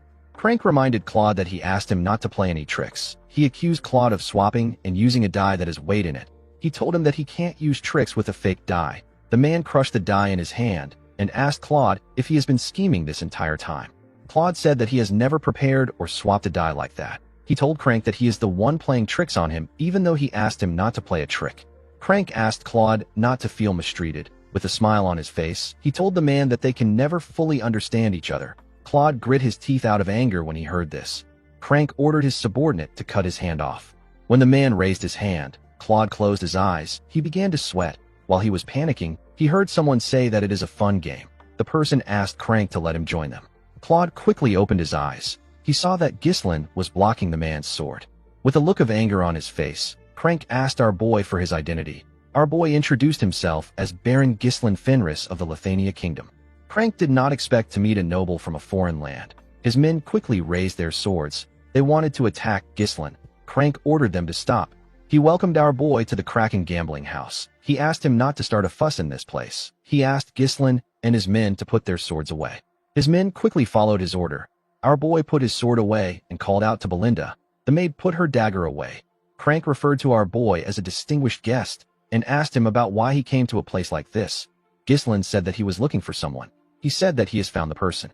He asked Claude to stand up. He told him that he came to get him. In another part of the gambling house, we see someone roll 3 dice. The 3 dice all landed on 1. This roll made Alfoy win the game. He was given a large amount of gold. The boy was shocked to see what he won. The other gamblers could not believe that they lost to a newbie. They wondered about how he was so lucky. Kayer placed his hand on Alfoy's shoulder and asked about the amount of money he won. He did not think that Alfoy would be so lucky. Alfoy did not say anything. He realized that he just earned more money than he has ever gotten from selling magic scrolls all day. The boy felt his heart beating fast. He wondered about the last time he felt his heart beat this fast. I think Kayer might have created a gambling addict. Kayer noticed that people were shouting upstairs. He wondered why they were doing this. Alfoy did not care about the noise. He was more focused on his newfound passion. Belinda asked her master if this is the gambler he is looking for. Our boy told her that it is. Crank told Ghislaine that things can't go as he wants. He explained to him that Claude did not honorably participate in the sacred game and resorted to trickery. He said that Claude must pay. Ghislaine asked him if he is serious. Claude smiled and bowed his head to Ghislaine. He referred to him as Baron Fenris and apologized to him. He told our boy that he lost the money he gave him to support himself to a swindler. He said that this gambling house manages all the dice used here, and they thoroughly screen for the smuggling of cheating tools through inspections of personal belongings. Claude said that it is quite suspicious that a rigged die appeared precisely at the moment he played a big bet. Belinda wondered why Claude was speaking to her master like he knew him. She told him that he has never seen her master. She said that he is lying. Ghislaine stopped her before she could raise her voice. He asked Crank if what his subordinate said is true. Crank wondered where Claude got such a huge amount of money. He believed that Ghislaine gave him. He told our boy that he doesn't know how he and Claude are acquainted. He asked him not to trust Claude's words. He said that swindlers always have excuses. He revealed to Ghislaine that this gambling house belongs to Baron Austin. He explained to him that he won't be able to avoid a diplomatic dispute if he causes trouble there. He suggested that they just pretend that nothing happened and our boy returns to his land quietly. Ghislaine told the man that he cannot do this. He told him that he has swindled him. Crank did not expect this. Our boy sat down and asked the man not to scowl at him. He suggested that they find a compromise since they both want Claude. Our boy asked Crank to play a game with him. He told him that he will take Claude and his money if he wins. He said that he will give him his status and all his assets if he loses. Everyone was shocked to hear this. Claude became scared. He told Ghislaine that he appreciates the thought. He asked him about why he is going so far for him. Our boy pulled him close and told him that he is someone he needs. Claude did not expect to hear this. Crank laughed and said that he doesn't remember the last time he saw a noble with this much gut. He accepted Ghislaine's offer and told him that a person must gamble if they are at a gambling house. Everyone around them began to cheer. They couldn't believe that some no-name noble was challenging Crank. They were all happy to witness a big match. Crank placed the dice on the table and told Ghislaine that the person with the lowest number wins. There is no such thing as a tie in this game. Crank laughed and said that nobles these days don't seem to understand the rules if they are too complicated. Ghislaine told him that he understands. He asked him to start. Crank was annoyed to hear this. He told our boy that he is hastier than he thought. Someone took out a coin and tossed it up. Ghislaine chose heads and Crank chose tails. The coin landed on tails. Crank was asked to start first. The man picked up the cup and said that he will go first. He began to shake the cup. He shook it vigorously. Belinda believed that he was doing too much. She did not know why he was taking all the time in the world to throw a single die. While shaking the cup, Crank swiftly opened the bottom of the cup and did something to it. Immediately he did this. He slammed the cup on the table. When he removed the cup, it was shown that the die landed in 1. The dealer announced that he got 1 point. Everyone began to cheer. They couldn't believe that the game was over the moment it started. They said that people need to stop bothering Crank. Belinda became scared. Claude didn't know what to say. Crank apologized to Ghislaine. He said that the game ended too quickly after they caused so much noise. Ghislaine asked him to keep quiet. He told him that he has a big mouth. Crank did not expect this. He believed that our boy was bluffing. He assumed that Ghislaine was pretending to be calm. He was certain that our boy was panicking. He believed that Ghislaine was wasting his time. Crank used a special custom-made cup with a bottom that opens depending on how it is held. He took out a weighted die that always lands at 1 between his fingers. The motion of shaking the cup is used to conceal the process of switching the die. No one has ever caught Crank using this trick. He smiled and told himself that our boy cannot avoid defeat, no matter how hard he tries. Ghislaine covered his hand with his mana and pressed it against the cup. A small wave of energy covered him. The energy dispersed when our boy released his mana. He placed the cup down and reminded the man that he said that the person with the lowest number wins. The moment he said this, our boy removed the cup and showed everyone the crushed die. He told Crank that he got 0 points. The man was shocked to see this. Everyone around the table were also shocked to see that Ghislaine turned the die into dust. They wondered if this counts as a loss for Crank. Crank stood up and pointed at our boy. He told him that this doesn't count. He said that it is trickery. He told Ghislaine that he can't do this even if he is a noble. Ghislaine grabbed his hand. He pressed it and made the man drop a die. He asked him to tell him what he was holding. Everyone was shocked to see another die drop from Crank's hand.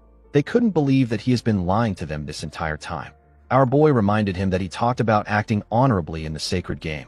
Crank could not comprehend what was happening. He wondered if Ghislaine knew everything from the start. He quickly took out a dagger and thrust it at Ghislaine. Our boy easily dodged the attack by moving to the side. Belinda and Claude were shocked to see this. Our boy told the man that he should have done this from the start. He said that there is no reason for him to be polite when he is a thug. Crank moved his dagger to his other hand and told Ghislaine that he doesn't know what he is talking about. He told him that they can't let him go now that he knows. He ordered his men to attack our boy. They quickly charged at Ghislaine. Ghislaine dodged their attacks by jumping. He stepped on their shoulders and used it to push himself forward. Crank was scared to see our boy coming at him. He quickly raised his dagger and thrust it at him. Our boy dodged the attack and landed behind the man. He drew his sword and pointed it at the man's neck. Crank realized that he was screwed. His men quickly turned to him. They were shocked to see Ghislaine's blade on their master's neck. Before they could do anything, Belinda and Kair pointed their blades at them. Kair laughed and told the men that they picked the wrong person to mess with. Belinda asked her master to tell her what he wants them to do. Ghislaine said that he will be taking the money and Claude with him. Crank told him that he can't do this. Our boy reminded him that this gambling house is the main source of income for Baron Austin. Yet, the manager and overseer of the establishment was caught attempting to rig a game against a foreign noble. Ghislaine asked the man if he knows what will happen to a gambling house that has lost its credibility. He moved his blade closer to Crank's neck and asked him if he knows what will happen if he tries to bring up this issue again. Crank could tell that Ghislaine was going to kill him. He put his dagger down and said that he understands. After subduing the man, Ghislaine turned to Claude. He asked him to follow him. To his surprise, Claude was no longer there. He ran away.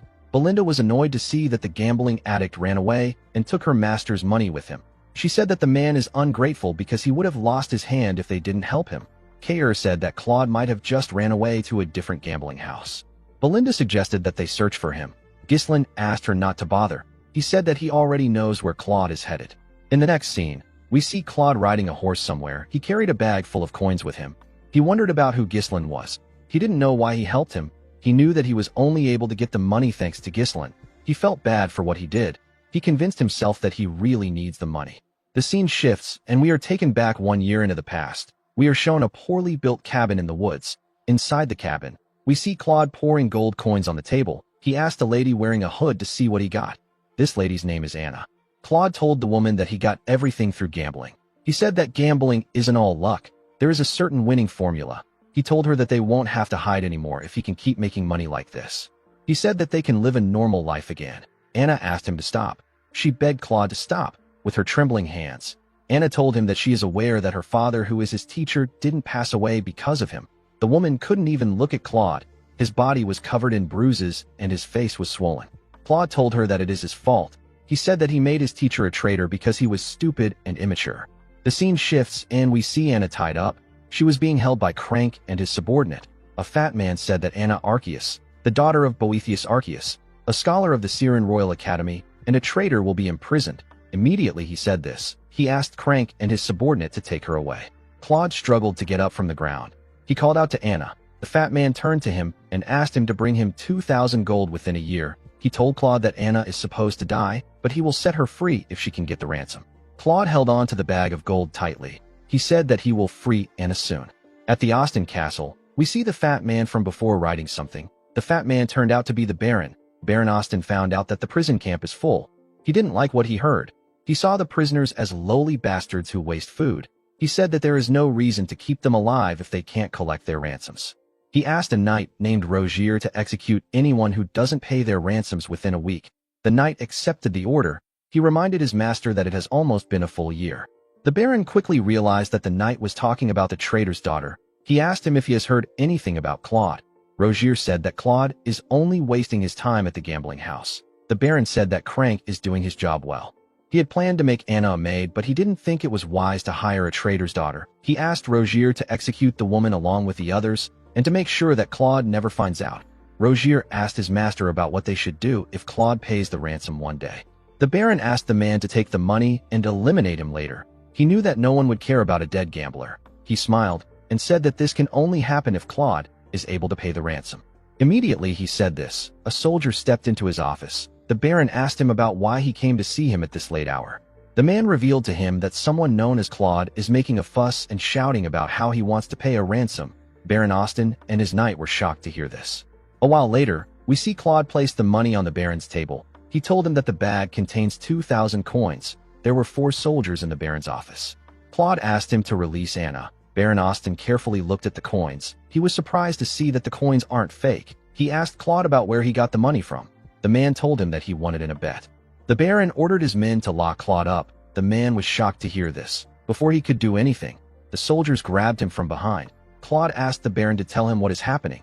He told him that he brought the money he asked for. The Baron said that the source of the money is too fishy. He told Claude that he has to confirm things from Crank. He asked him to stay in prison if he doesn't want to be executed. With an evil smile on his face, Baron Austin said that he can't believe a gambler really got the money for the ransom. Claude screamed at the Baron as he got dragged away. Before they could drag him out of the office, the soldiers got hit in the neck. They both passed out. The Baron and his knight were surprised to see this. Our boy tapped Claude on his shoulder and told him that he did a good job. The man was shocked to see him. Ghislain walked forward and greeted the Baron. The fat bastard asked him to tell him who he is. Ghislain snapped his fingers and introduced himself as Baron Ghislain Fenris from the Lithania Kingdom. Immediately he said this. Belinda and Kair brought Crank into the room. Belinda used her rope to push him and make him kneel. Baron Austin was surprised to see Crank. Kair moved forward and drew out a chair. Ghislain sat down and placed his legs on the table. He asked Baron Austin to bring him a cup of tea. The Baron was annoyed to hear this. Rogier drew his sword and told Ghislain that he is acting insolent. He asked our boy to stand up and show the Baron some respect. The moment he said this, Kair pointed his sword at him and asked him to step back. He told him that he can't handle this situation. Rogier was annoyed to hear this. Baron Austin could not believe that Ghislain was acting violent in front of him. He ordered his men to get our boy out. Ghislain assured him that he is not there to cause trouble. He said that he only came to receive compensation. Baron Austin asked our boy about what he means. Ghislain called out to Belinda. Immediately she heard her name. She pushed Crank forward. Our boy grabbed the man's chin and told the Baron that the manager of his gambling house was caught cheating in a game against him. He told the Baron that he and Claude almost lost their life savings on the game they bet on. Baron Austin quickly realized that the money in front of him was gotten from the game. Crank told the Baron that Ghislain is lying. He said that our boy was the one who cheated. Belinda was annoyed to see that Crank was still lying. She kicked his head with her leg. Baron Austin did not expect Crank to cause trouble for someone like Ghislaine. He believed that the man should have carefully chosen his opponent. He asked our boy to tell him what he wants him to do. Our boy said that it is unacceptable to cheat in a gambling house where trust and credibility is the utmost priority. He asked the Baron to give him and Claude a fair compensation. Baron Austin said that Crank just said that he is lying. He told Ghislaine that he doesn't know who to believe. He asked him to meet a judge if he is looking for a just solution. He said that the situation has nothing to do with him. Ghislaine told him that the situation actually has something to do with him. Baron Austin asked him to tell him how it concerns him. Ghislaine explained to him that the Kraken Gambling House is a place where many nobles from various countries visit to indulge in gambling. At least half of the Baron's total income comes from the gambling house. Ghislaine told the Baron that if people find out that cheating was uncovered in the gambling house, it will look like he brazenly tried to scam the nobles. He said that things will become interesting if this happens. With a look of anger on his face, the Baron asked Ghislaine if he wants him to pay him hush money. Ghislaine told him that the compensation must be at least twice the amount in the bag. He asked him to also release Anna Arceus. Claude was shocked to hear our boy's request. He didn't know how Ghislaine knew about his situation. Our boy told the Baron that he will act like nothing happened today if he can fulfill his requests. Baron Austin said that he finally understands what is happening. While screaming at the top of his voice, he called Claude an ungrateful prick. The man was surprised to hear this. The Baron told him that he gave him the chance to save a woman that is supposed to be executed, but he repays him by working with another country's noble to rob him. Immediately he said this, his soldiers ran into his office. Kair asked Claude to move aside. He told him that he will only get in the way. Belinda felt offended that Baron Austin thought that they were working with Claude from the start. Ghislaine asked her to give him a dagger. Baron Austin told our boy that no one will hear about anything if he kills them there. He ordered his men to take out the group. Immediately he gave the order. Rogier swung his sword at Ghislaine. Before his blade could reach our boy, he used his leg to kick the bag of gold. The bag hit the knight's head and made him lose balance. Ghislaine took out the dagger and charged at the Baron. He stabbed his hand and pressed it into the table. Baron Austin screamed out in pain. His men couldn't reach him because Belinda and Kair were holding them back. With a cold gaze in his eyes, Ghislaine asked Belinda and Kair to not kill the soldiers. They accepted his order and charged at the soldiers. Kair used his sword to block his opponent's attack. He then gave him a punch that knocked him out. Belinda took out some thin and light strings. She used it to block her opponent's sword. She gave the man a bone-crushing kick in his neck. Ghislaine got on the table and blocked one of the soldiers' attack with his sword. He pushed the man back with his sword. The moment he did this, Rogier charged at him. He swung his sword at him from behind. Our boy easily turned around and blocked the man's attack. He used his sword hilt to hit Rogier in his neck. His attack went through the knight's helmet. Claude watched the group as they fought. He didn't understand what was happening. He couldn't comprehend why they were going this far for someone they didn't know. Immediately he thought of this. He remembered our boy telling him that he is someone he needs. Claude didn't want to believe this. Life had already taught him that there is no such thing as kindness without a reason. Ghislaine and his subordinates took out the entire unit. While crying, Baron Austin called our boy a scoundrel. He couldn't accept the fact that Ghislaine wounded a noble. Our boy took out the dagger. He told the Baron that he will be taking the money and Anna. Before he could say anything else, Claude grabbed his clothes. The man decided to accept Ghislaine's kindness. He believed that it was better for him to accept it now and regret it later. With a confident look on his face, he told the Baron that he can come to the Fenris territory of the Lithania kingdom if he has a problem with them. He told him that he will treat him like a guest. The next day, we see Kair and Belinda riding their horses in front of Ghislaine's wagon. Claude sat with our boy. Ghislaine asked him if he is certain that he doesn't want to live with Anna. Claude said that Anna will find it more comfortable to stay in her homeland without the person who caused her father's death. He looked up and said that he didn't even save the girl by himself. Ghislaine smiled when he heard what he said. He told himself that he has now repaid his debt to his friend. It was a debt that he owed him when he was obsessed with revenge. He recalled how he held Claude's dead body in his hands. Ghislaine looked at the sky and said that he feels much lighter now. He looked at the land in front of them and asked Claude to tell him how he likes the place. Claude asked him to kill the lord of the land if he gets the chance. He said that the land looks a bit strange, but it will be easy to take over. Ghislaine asked him if he is suggesting that he harms himself.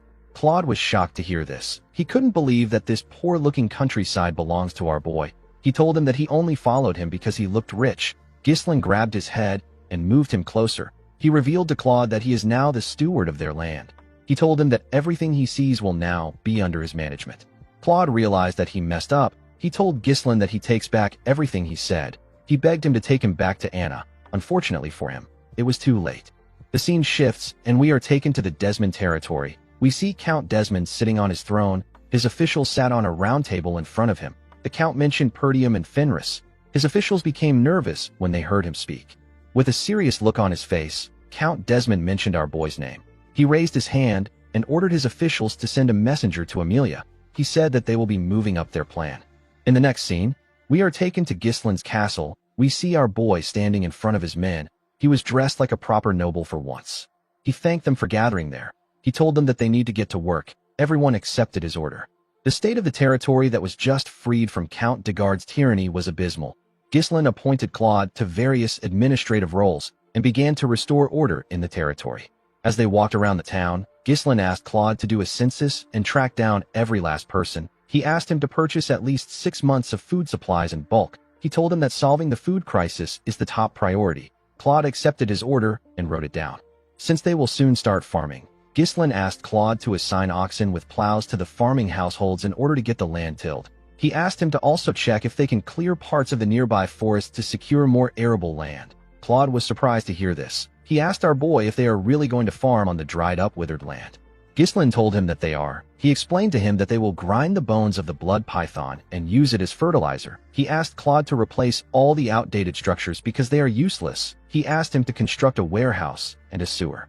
As he heard Ghislain's orders, Claude realized that he was dead. He is the general administrator, inspector, clerk, treasurer, auditor, tribune, requisition officer, customs officer, tax collector, food officer, liquor control officer, and he still held many more positions. The poor bastard shouldn't have accepted Ghislain's kindness. He should have left Anna and ran away. Later in the day, Claude went to meet Ghislain. He told our boy that the work is too much for one person to handle. Ghislain asked him if he has even tried. He asked him to use this opportunity to test his limits. He told him that he can hire more people if needed. Claude realized that he wasn't getting through to Ghislain. He quickly turned around and began to run. Our boy didn't even bother to look at him. He called out to someone known as Wendy. A woman came out of nowhere and charged at Claude. She easily caught up to him and tied him up with her strings. The beautiful woman with platinum blonde hair introduced herself as Wendy. She told Claude that she has received an order from head maid Belinda and has been assigned as his bodyguard. She told him that she looks forward to working with him. Claude screamed out for help. Since they were still in the early stages of development, Ghislain needed Claude to hold out. Our boy remembered that this kinds of things were quite easy for Claude in the past. A noble by right has the responsibility and duty to protect their people. However, this territory has a lot of issues. The citizens don't trust nobility due to the exploitation and oppression they faced from the greedy lords. They have lost the will to work due to endless poverty. There is also the issue of starvation. The more these problems are ignored, the more the nobles end up isolating themselves.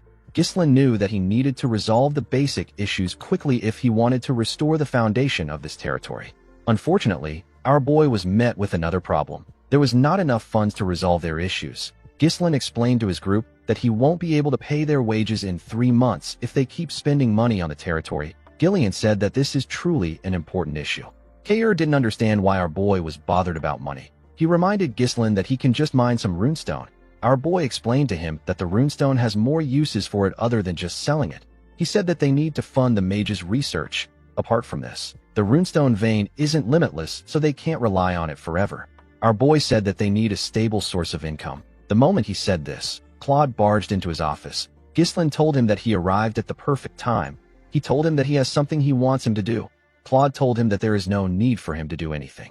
He revealed to him that he has devised the best plan to save the territory. Everyone was surprised to hear this. With a confident smile on his face, Claude asked Ghislain to build a casino. Immediately he said this, he got kicked out of the building through a window. When they brought him back to the room, Belinda gave Wendy the authority to act before Claude can say something. Claude asked her to tell him what she wants him to do. Since they can't farm or use the runestone as they please, Claude believed that the best thing to do would be to turn this worthless piece of land into an entertainment district. He told Belinda that he is just trying to be realistic. Alfoy, the gambling addict, appeared behind Claude and said that he supports the idea. Ghislain told Claude that he will consider his plan when they have spare time in the future. He asked him to proceed with the tasks he assigned to him. Claude asked him if he really believes they have enough food stock to hold out. Ghislain explained to him that they might be able to make money if they build a casino in a territory with no proper foundation. He He told him that they will also be unable to stop the rise of an underworld. Our boy believed that a casino won't be good for him in the long run if he wants to go against his enemies. Claude explained to him that they are constantly importing food due to shortages. He told Ghislain that they need to do something now before they run out of money. Alfoy backed the man up by suggesting that they build a grand game hall in the town.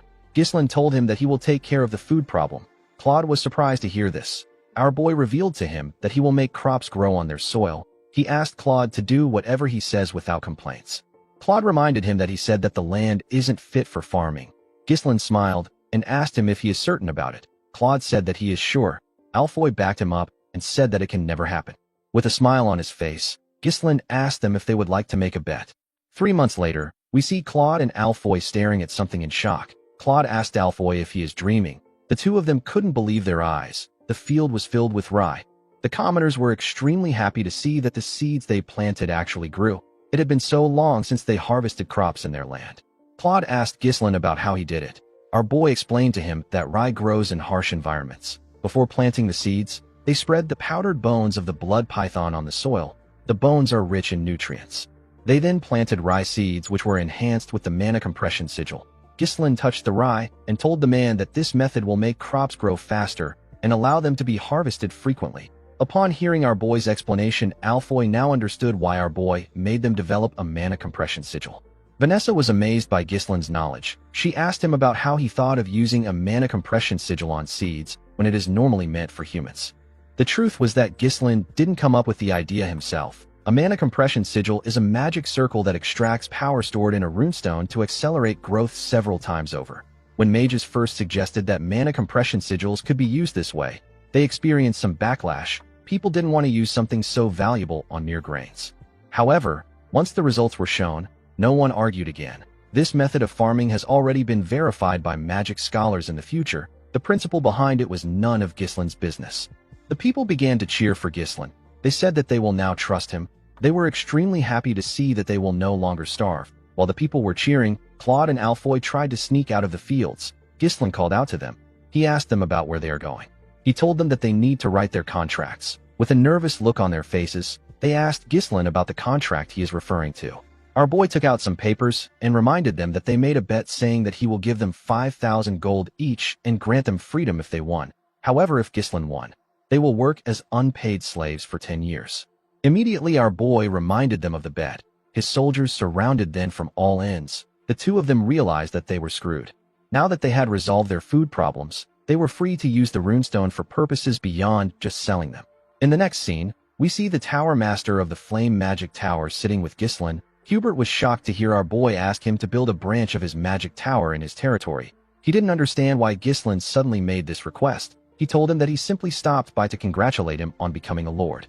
Ghislain revealed to him that they won the war at a heavy cost. He told him that the victory came at the cost of detonating runestones. He said that this happened even though they received help from the magic tower. Hubert was shocked to hear this. He only heard about Perdium's victory. He didn't hear about the runestone. Ghislain let out a sigh and said that if a young territory like Fenris is attacked, they will have no choice but to blow up more runestone meant for the magic tower. Hubert became scared when he heard this. He asked Ghislain to stop doing extreme things. With a smile on his face, our boy told him that they will need more mages. Hubert easily accepted his request. Ghislain believed that mages shine the brightest when used for construction projects. He used them to solve his housing issue, his waterways issue. He used them to build churches and to construct the Flame Magic Tower's Fenris branch.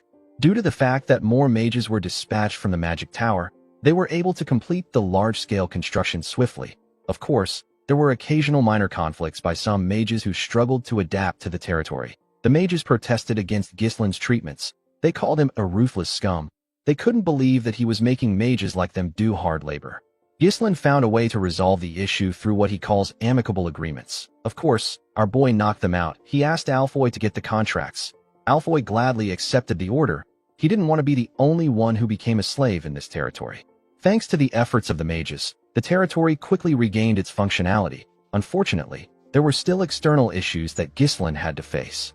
In the next scene, we see Claude barge into Ghislain's office. He told our boy that there is trouble. He revealed to him that a rebellion has broken out in Rayfold. He said that Amelia has started a rebellion. Our boy wasn't shocked. He already knew that the rebellion was going to take place. However, it took place sooner than it did in his past life. Ghislain knew that his interference caused this. Desmond and Amelia are puppets dancing to the tune of Duke Delphine. Since the Duke's attempt to use Degard to seize Perdium has failed, he has no choice but to act directly. Ghislain was well aware that his war wasn't over. Gillian asked his master about what he wants to do. Belinda said that things are bad for them if Amelia now runs the territory. Ghislain wasn't just going to sit back and let the Duke pressure him. He said that they are heading to the kingdom's capital. The scene shifts, and we are taken to Cardinia, the capital city. We are shown a room in a tower. We see sunlight entering the room through the roof. Someone in the shadow moved close to the sunlight. The person put their hand into the sunlight. Immediately they did this, their skin began to burn. It quickly turned red. The masked person glared at their hand. They said that they want to die. In the next scene, we see an eagle fly over the beautiful capital city of Cardinia and its fortress. The capital was more developed and beautiful than other territories. There were several soldiers watching over everyone. There was a ridiculously huge castle at the center. Ghislain and his subordinates marched into the capital. Torin was shocked to see how massive the capital was. He said that the territories they have been to look like trash when compared to the capital. Gordon was also shocked to see how big it was. He said that the castle on their land cannot compare to that of the capital. Kair smiled and dared him to say this in front of Ghislain. Alfoy and Vanessa sat together in a carriage. Vanessa was very excited to see the capital. She told the boy that they are selling materials that she has never seen even in their magic tower. Alfoy didn't really care. He said that they must have worked harder than their tower. Outside the carriage, we see Ghislain moving with Claude. He said that he doesn't like it. Claude was surprised to hear this. He didn't know what Ghislain meant. Our boy said that he wants to tear the capital down because it feels like it is boasting. Claude didn't know what to say. He moved close to Wendy and asked her about what is wrong with their master. Wendy simply said that anything their master says is correct. Claude wondered if Ghislain also had a twisted side to him. He felt like our boy was holding a grudge from his past life. Ghislain stared at the city's fortress. He referred to it as the impregnable fortress. People used to say that Cardinia was blessed by the goddess. Our boy once brought down this blessed city. He died in this place. He attacked the capital city to kill Duke Delphine, who had seized the throne at that time. Unfortunately for Ghislain, the Duke wasn't there, due to the fact that he was blinded by revenge. Ghislain made a mistake of turning everyone into his enemies. He knew that he couldn't do everything on his own in this life. The scene shifts, and we are taken to the past. We see Zwalter looking shocked when our boy informed him that he is going to the capital. Ghislain told him that he needs to go there. The Count asked him about what will happen to his territory. Our boy revealed to him that he will provide 1 year's worth of food for Perdium. He said that he wants Homern and Randolph to be sent to his territory during his absence. The administrator and the knight captain were surprised to hear this. They were very happy to hear that Ghislain was going to provide Perdium with a year's worth of food. Zwalter told his son that this is not important right now. He reminded him that he said that the Rayfolds are planning to harm them. He asked his son if he knows what it means for him to leave his post now that a rebellion has broken out. Ghislain told his father that he understands that they won't stand a chance if Rayfold and Desmond join hands to attack them during his absence. He raised his longbow and fired an arrow at a bird that was hovering above them. His arrow easily went through the bird. He explained to the Count that Amelia still needs some time to stabilize her territory, since she just took control of the internal affairs. He said that they need to gather enough power to resist during this time. Zwalter was shocked to hear this. He asked his son to tell him what he means. Ghislain told his father that they need to get the kingdom on their side. In the next scene, we see a man present a gloomy and dirty mansion with poor infrastructures to Ghislain. He told him that this is the cheap, huge, and marvelous castle he requested for. Our boy asked Belinda about how it looks. With a nervous look on her face, the woman said that it is quite spacious. Alfoy and Claude moved close to the man and asked him to tell them what is wrong with the mansion. The man was also aware of the state of the mansion. He told the men that the place has been unsupervised for a long time.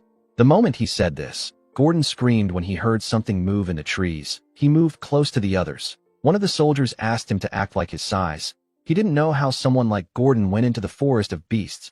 While shivering, Gordon asked the man if he doesn't think that the place is cold. Vanessa wondered why Gordon doesn't just wear some clothes. The agent told Ghislain that things about ghosts and phantoms of the dead appearing in the mansion are just baseless rumors. He swore on his name that the mansion has no problems. Ghislain told the man that he will take it. He asked him for the price. Claude was shocked to hear this. He quickly asked the agent to stop. He grabbed his head and showed Ghislain the smile on his face. He told our boy that this man is obviously happy to get rid of this mansion after not being able to sell it for a long time. The agent actually couldn't even hide his happiness. Claude told his master that they need to perform geomancy on this place. Ghislain assured him that he doesn't need to worry. He told the man that a ghost can't kill him. He told him that he can just beat up the ghost if it shows up. He asked him not to be scared. The agent quickly grabbed our boy's hand and told him that he made a smart decision. He explained to him that the mansion and the land that comes with it originally cost 1,000 gold. He told him that he will sell it to him for 500 gold due to their poor management of the place.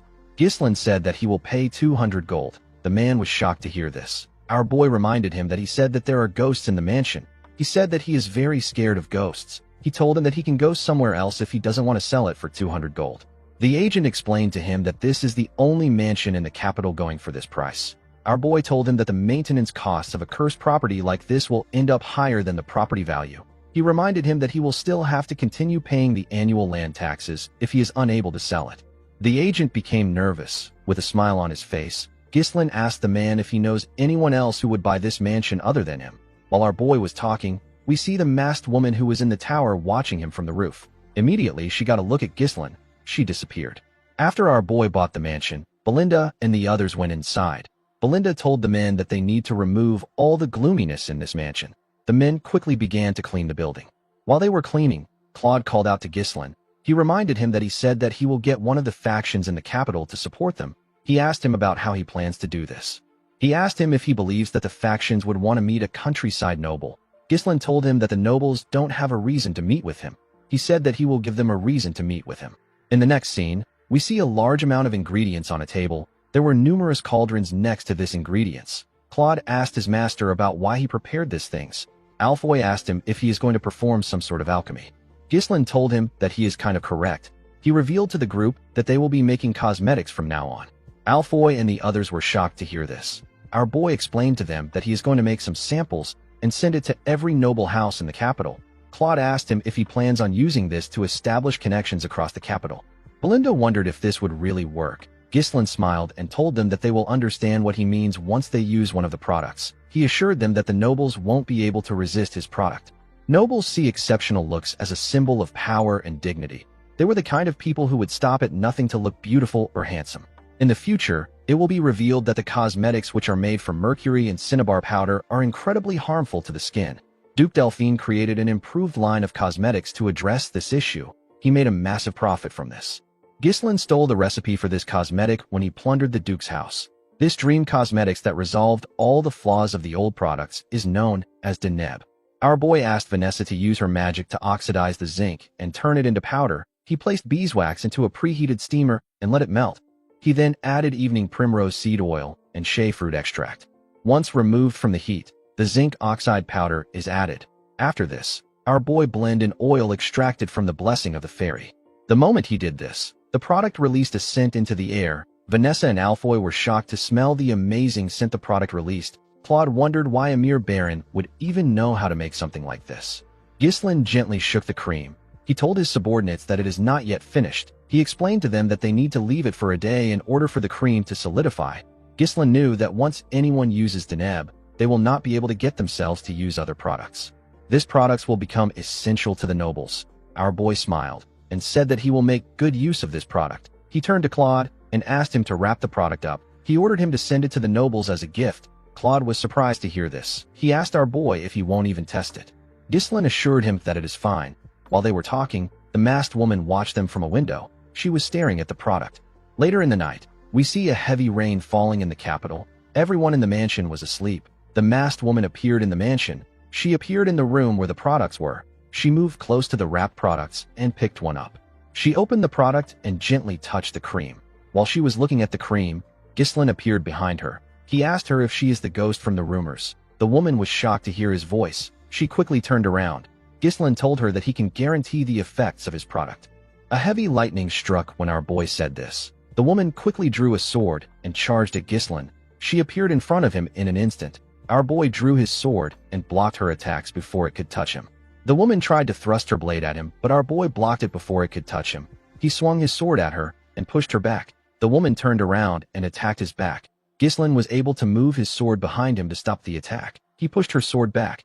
The woman took a stance and pointed her sword at him.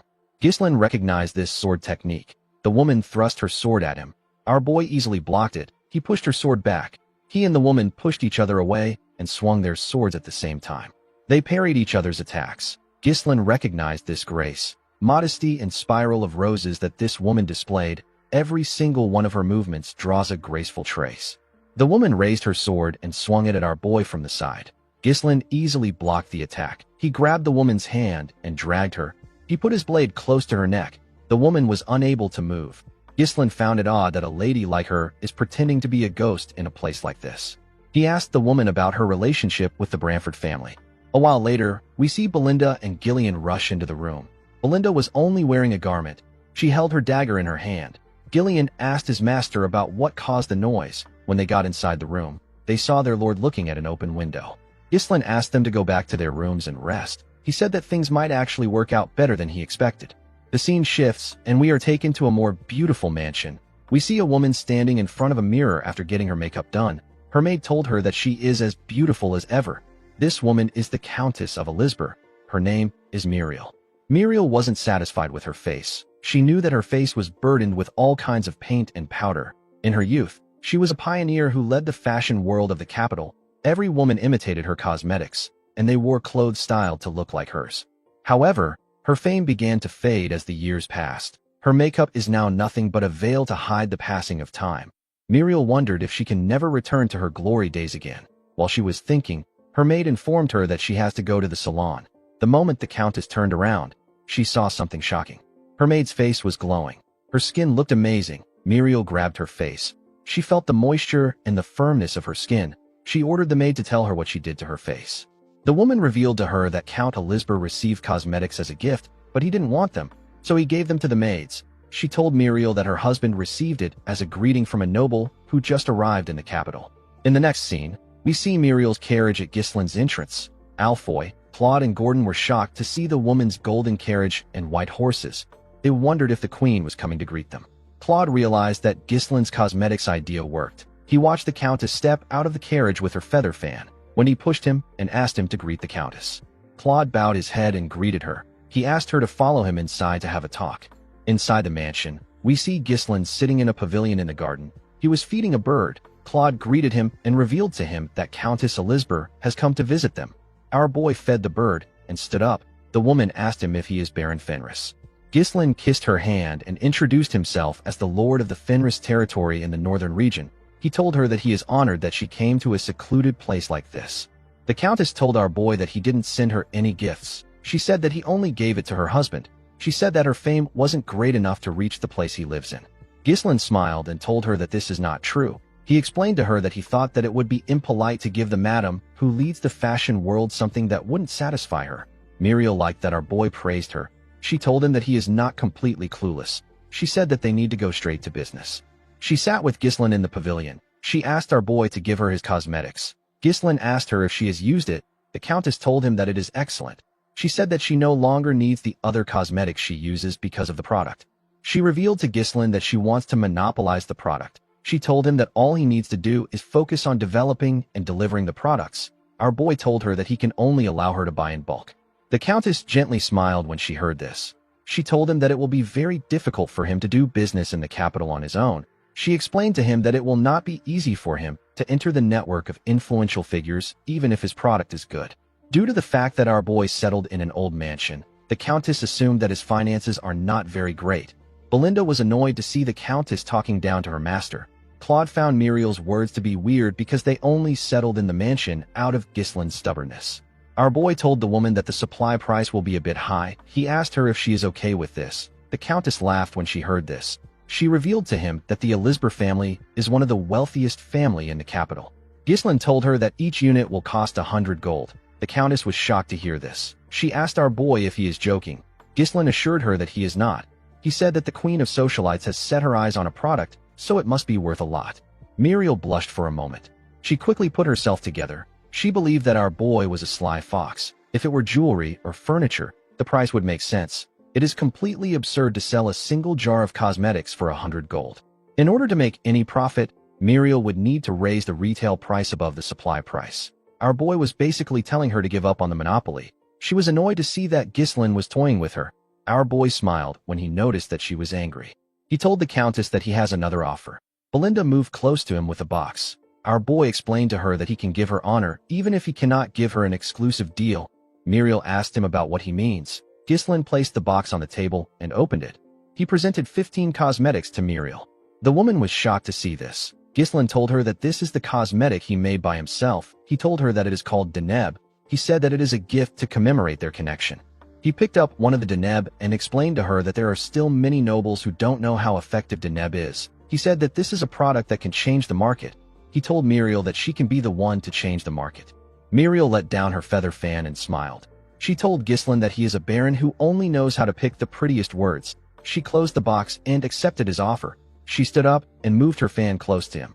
She told Ghislain that he will distribute the cosmetics and she will lead the trend. Our boy smiled and said that this is excellent. He walked the countess back to her carriage. Before getting in, Muriel asked Ghislain to let her know if he needs anything. She told him that she will help him out if it is within her power. Ghislain asked her if she can grant him a request. Muriel was surprised to hear this. He asked her if she can relay some words to Marquis Branford. He asked her to tell the Marquis that Baron Ghislain Fenris can solve his daughter's problem. The scene shifts, and we are taken to the Branford territory. We see someone telling an old man with red eyes what Ghislain said. This man is the Marquis. In the next scene, we see Claude throwing money in the air. He screamed that they have hit the jackpot. He was very happy. He realized that the Countess was really famous. He couldn't believe that the expensive cosmetics were selling like hotcakes. Kayer was also surprised to see how much they made. Alfoy the gambling addict was amazed to see how much they made. He said that he can gamble until the day he dies with this money. Claude advised Ghislain to forget their land. He said that they should just stick to the cosmetics business. Wendy quickly tied him up to shut him up. Belinda wondered why he was so excited when it wasn't even his own money. Gillian commended his master for easily securing a place in the capital. Ghislain said that this is not enough. What he really wanted was something else. Later in the night, we see Ghislain walk to his pavilion. When he got there, he saw a knight waiting for him. The knight informed him that Marquis Branford has summoned him. The scene shifts, and we see Ghislain and his subordinates walking to the Marquis's huge mansion. When they got to the entrance of the Marquis's office, 2 guards opened the door for them. When our boy stepped inside, he saw the Marquis and the knight that came to summon him. There was also another man next to the Marquis. Marquis Branford didn't pay attention to Ghislain. He was looking at a book. Our boy bowed his head and greeted him. He introduced himself to the Marquis. Marquis Branford raised his head when Ghislain greeted him. He called our boy the son of Count Zwalter Perdium and the heir of Perdium. He called him an arrogant brat who won the war against Degard, killed the count, and seized the lord's seat. The Marquis told Ghislain that he is completely different from his father. Our boy was not surprised to hear this. He knew that the Marquis had been watching the situation unfolding in the Northern Territories.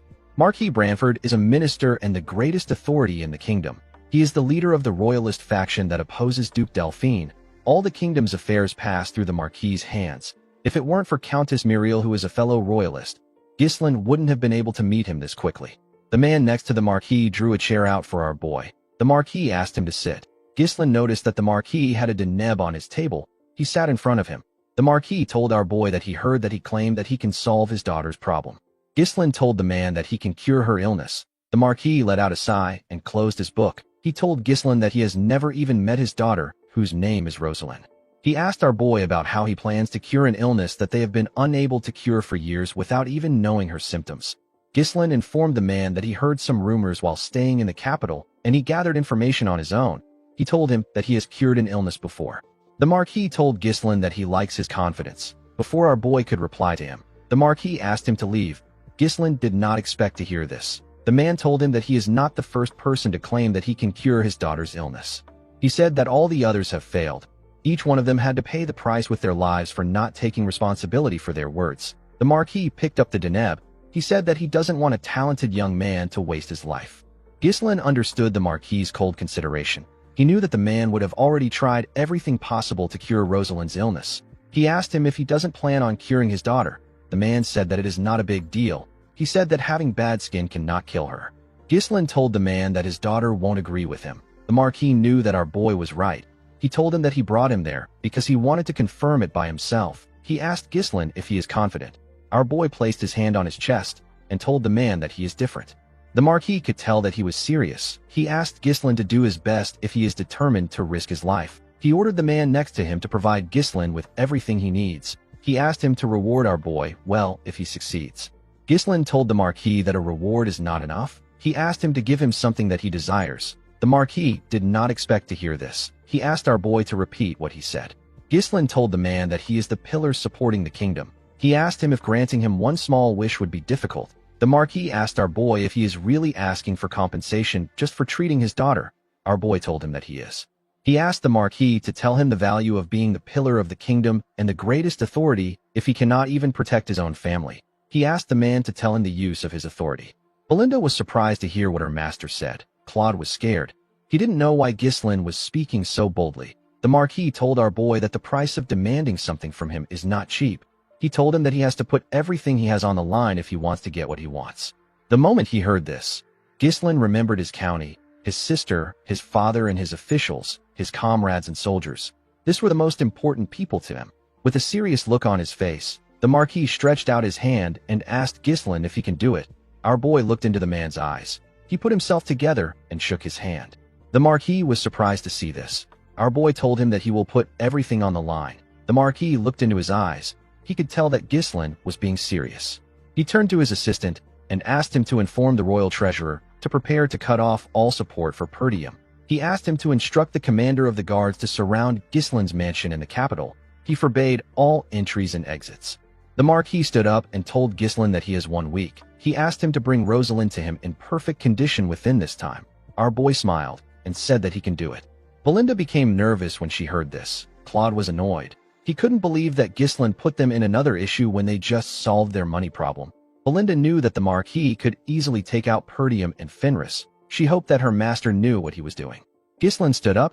He knew that the Marquis doesn't tolerate anyone who challenges his authority, especially when it comes to his daughter's illness. Since it was a problem even the most powerful man in the kingdom could not solve, he decided to just accept his fate. Our boy knew that he had to succeed. He walked out of the Marquis' office. Marquis Bramford watched him as he walked out. He said that there is no turning back now for Ghislain. The scene shifts, and we are taken to Rosalind's room. We see her looking around. While looking around, Rosalind remembered asking her father if she has to risk her life to help others. At this time, her skin was still normal. The Marquis told her that helping the powerless is nothing but hypocrisy. He explained to her that she needs to first acquire strength if she wishes to be in a position where she can help. Rosalind looked at her sword and said that she followed her father's words. She said that she acquired the strength that she needed, but it came with a hideous appearance. Ghislain stepped into her room and told her that he knew that she would be the daughter of Marquis Bramford. Rosalind turned around when she heard this. Our boy stretched out his hand and introduced himself as Ghislain Fenris, the lord of the Fenris territory. Rosalind asked Ghislain to tell her why he is there. Our boy explained to her that he came to cure her illness. He asked her if the cosmetics he gave her had any effect. Rosalind threw the deneb at him when she heard this. Ghislain dodged it by bending his head. The product hit the wall and got destroyed. With a shaky tone in her voice, Rosalind asked our boy if he thinks that he is the first person to attempt to cure her illness. She put her hands around her body and told Ghislain that she is not interested in knowing the medicine or method he will use. She asked him to leave her alone. She said that it is all futile. Ghislain assured her that he is different. He revealed to her that he is putting his life on the line to treat her. Rosalind turned to him and told him that everyone who came to satisfy their greed always say that they are putting their lives on the line and they are different. She asked him if he thinks that he is special because his cosmetics are selling well. Ghislain told her that he understands that she has been through a lot. Rosalind Bramford is a girl who inherited the blood of the Marquis and her mother who is the daughter of the kingdom's chancellor.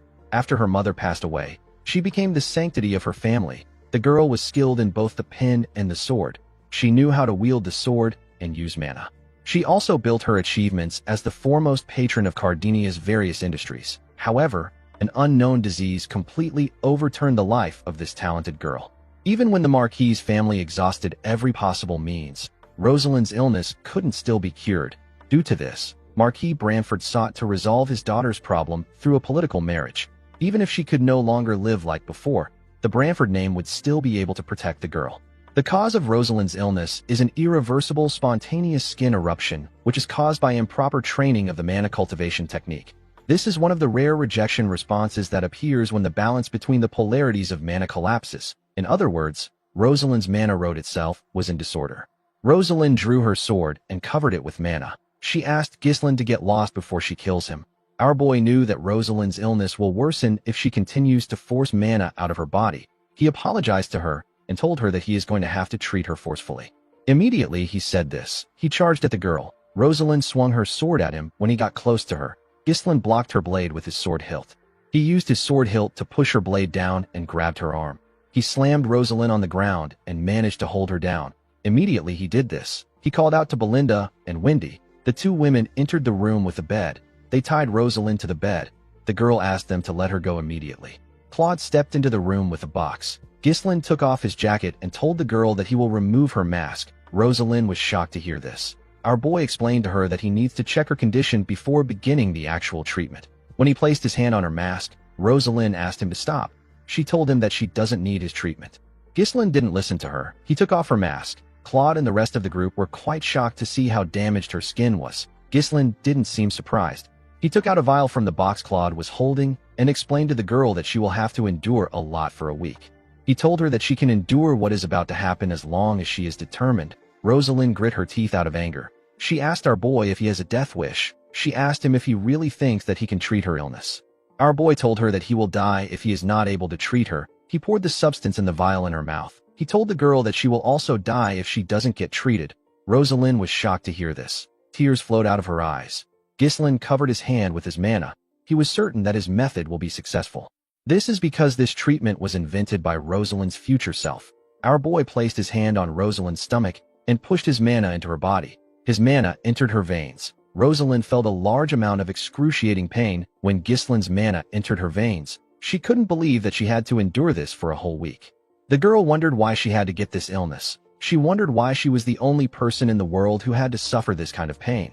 The moment she thought of this, she remembered Ghislain telling her that she will also die if she doesn't get treated. The girl grit her teeth and pulled herself together. Since she was going to die eventually, she asked our boy to try his best until the very end. She told him that she will kill him if he messes up.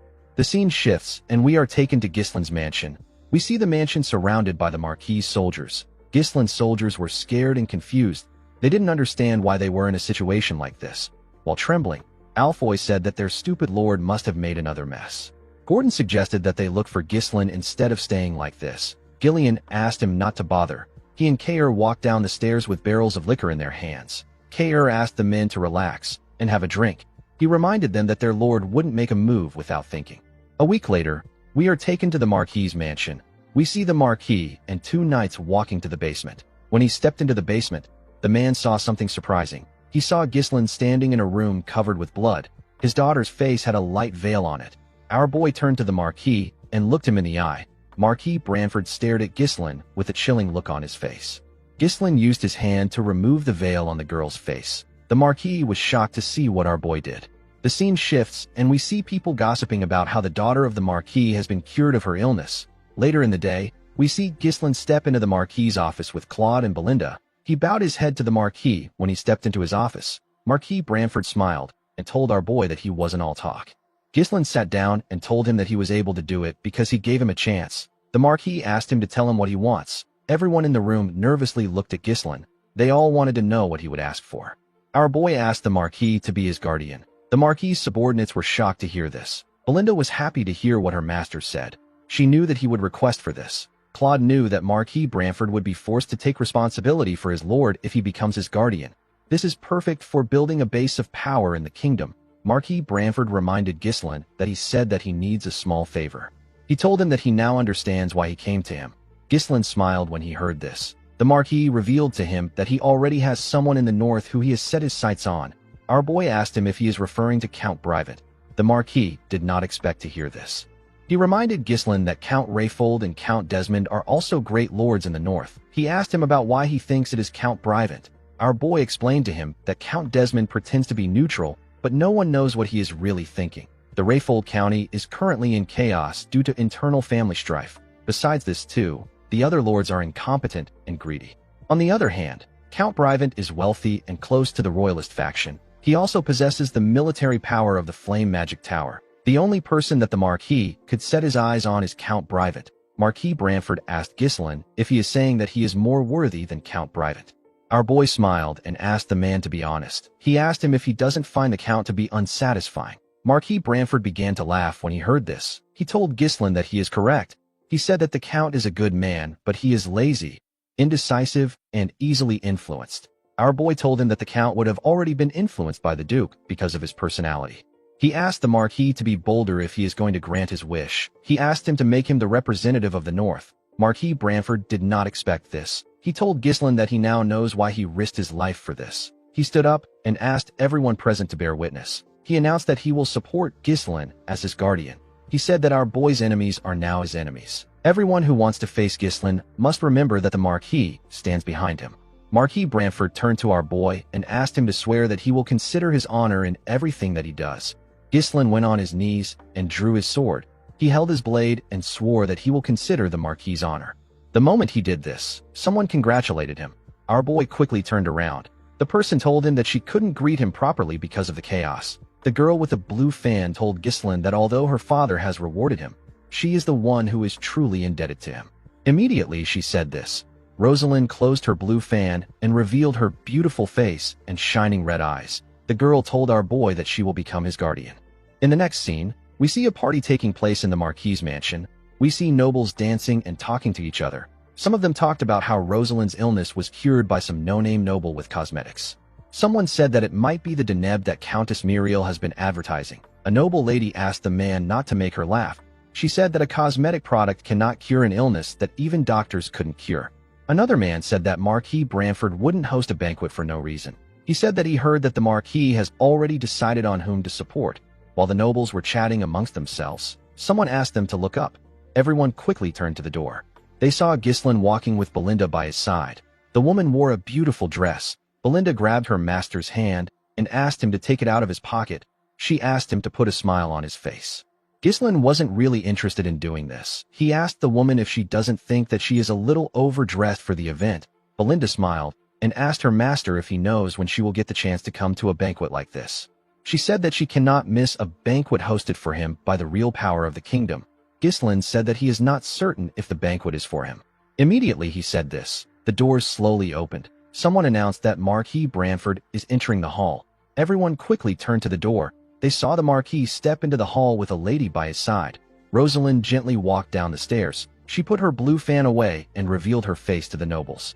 She asked them if they have all been well. The nobles began to cheer when they saw Rosalind's face. They couldn't believe that the rumors were true. One of them said that she is even more beautiful than before. Belinda said that she almost didn't recognize the girl. She told our boy that no one would believe that this was the same person who had a bad temper a few days ago. While looking at the nobles, Rosalind turned to our boy and carefully looked at him. Ghislaine didn't know why she did this. The Marquis thanked everyone for attending his banquet. He said that today's banquet is to celebrate his daughter and to allow him to officially announce that he has decided on his ward.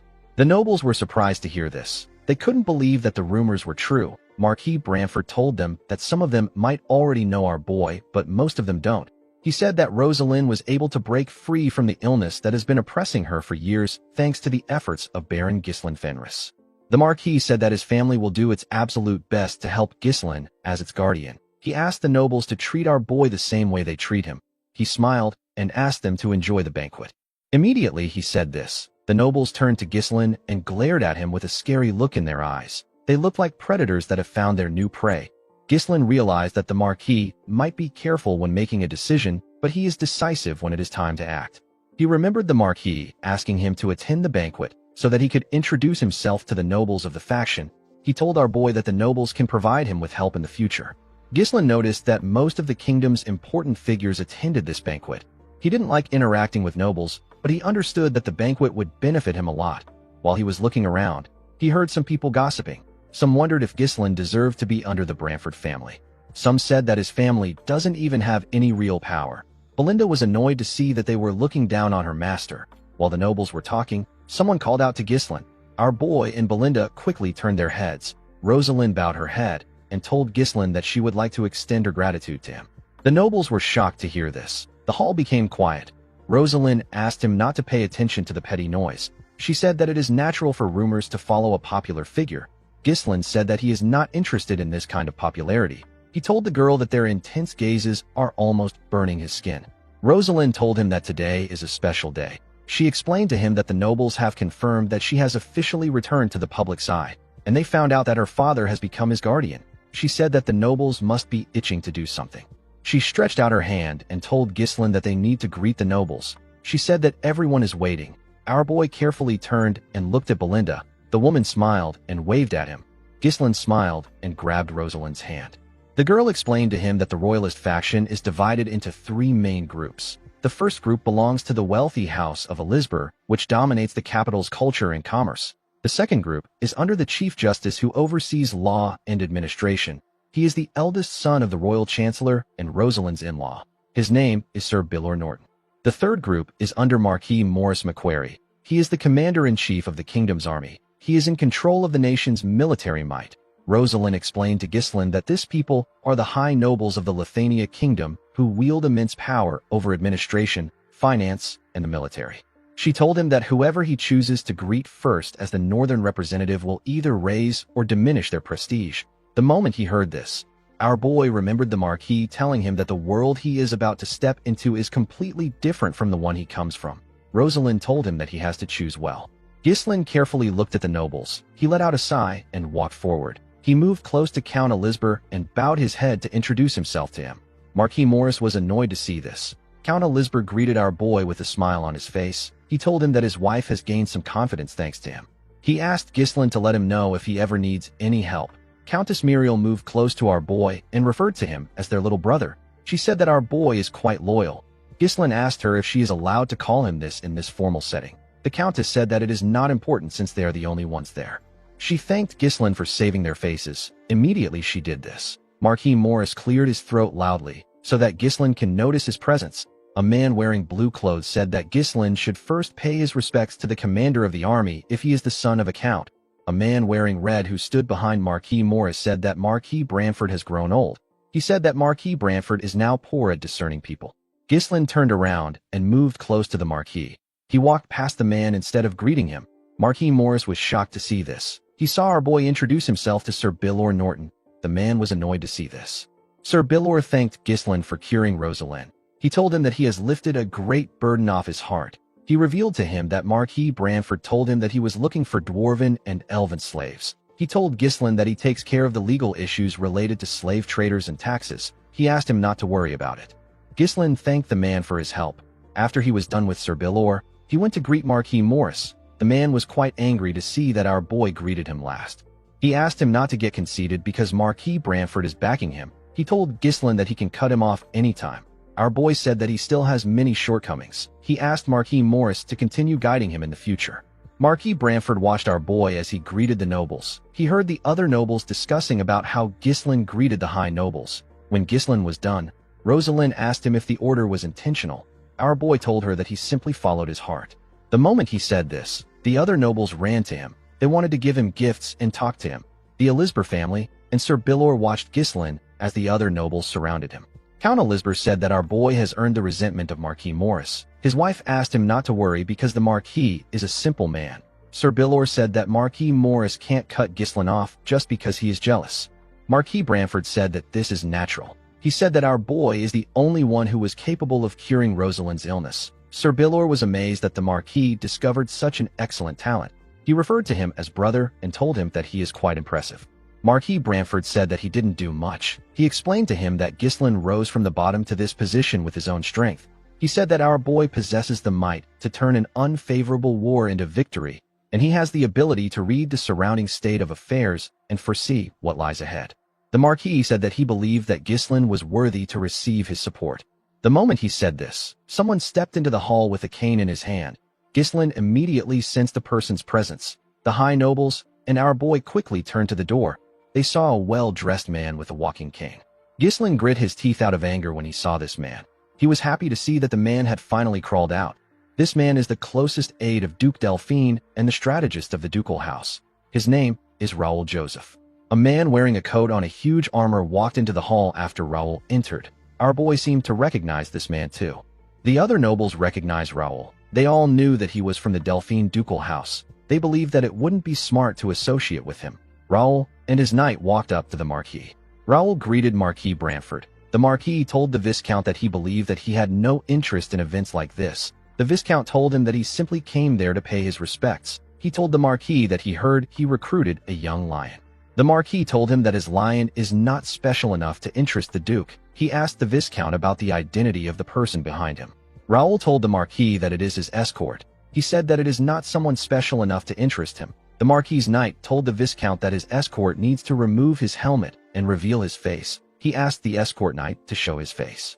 The man didn't do anything. The Marquis Knight was annoyed to see this. He placed his hand on his sword and asked the escort if he didn't hear him.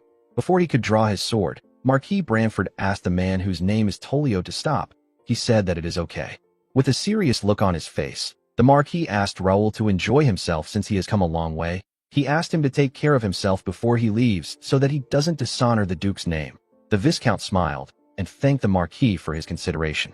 He turned around after thanking the Marquis. Marquis Branford could not believe that he was not informed that someone like Raoul, who is a significant figure in the Duke's faction, was in the capital. He couldn't believe that the man managed to avoid his eyes and ears. He realized that the Duke's influence has reached the capital. Raoul and his knight walked up to Ghislain. Our boy looked the Viscount in his eyes. He glared at the man to show his disdain for him. Raoul did not understand why Ghislain was glaring at him. This was his first time meeting him. He asked our boy if he knows him.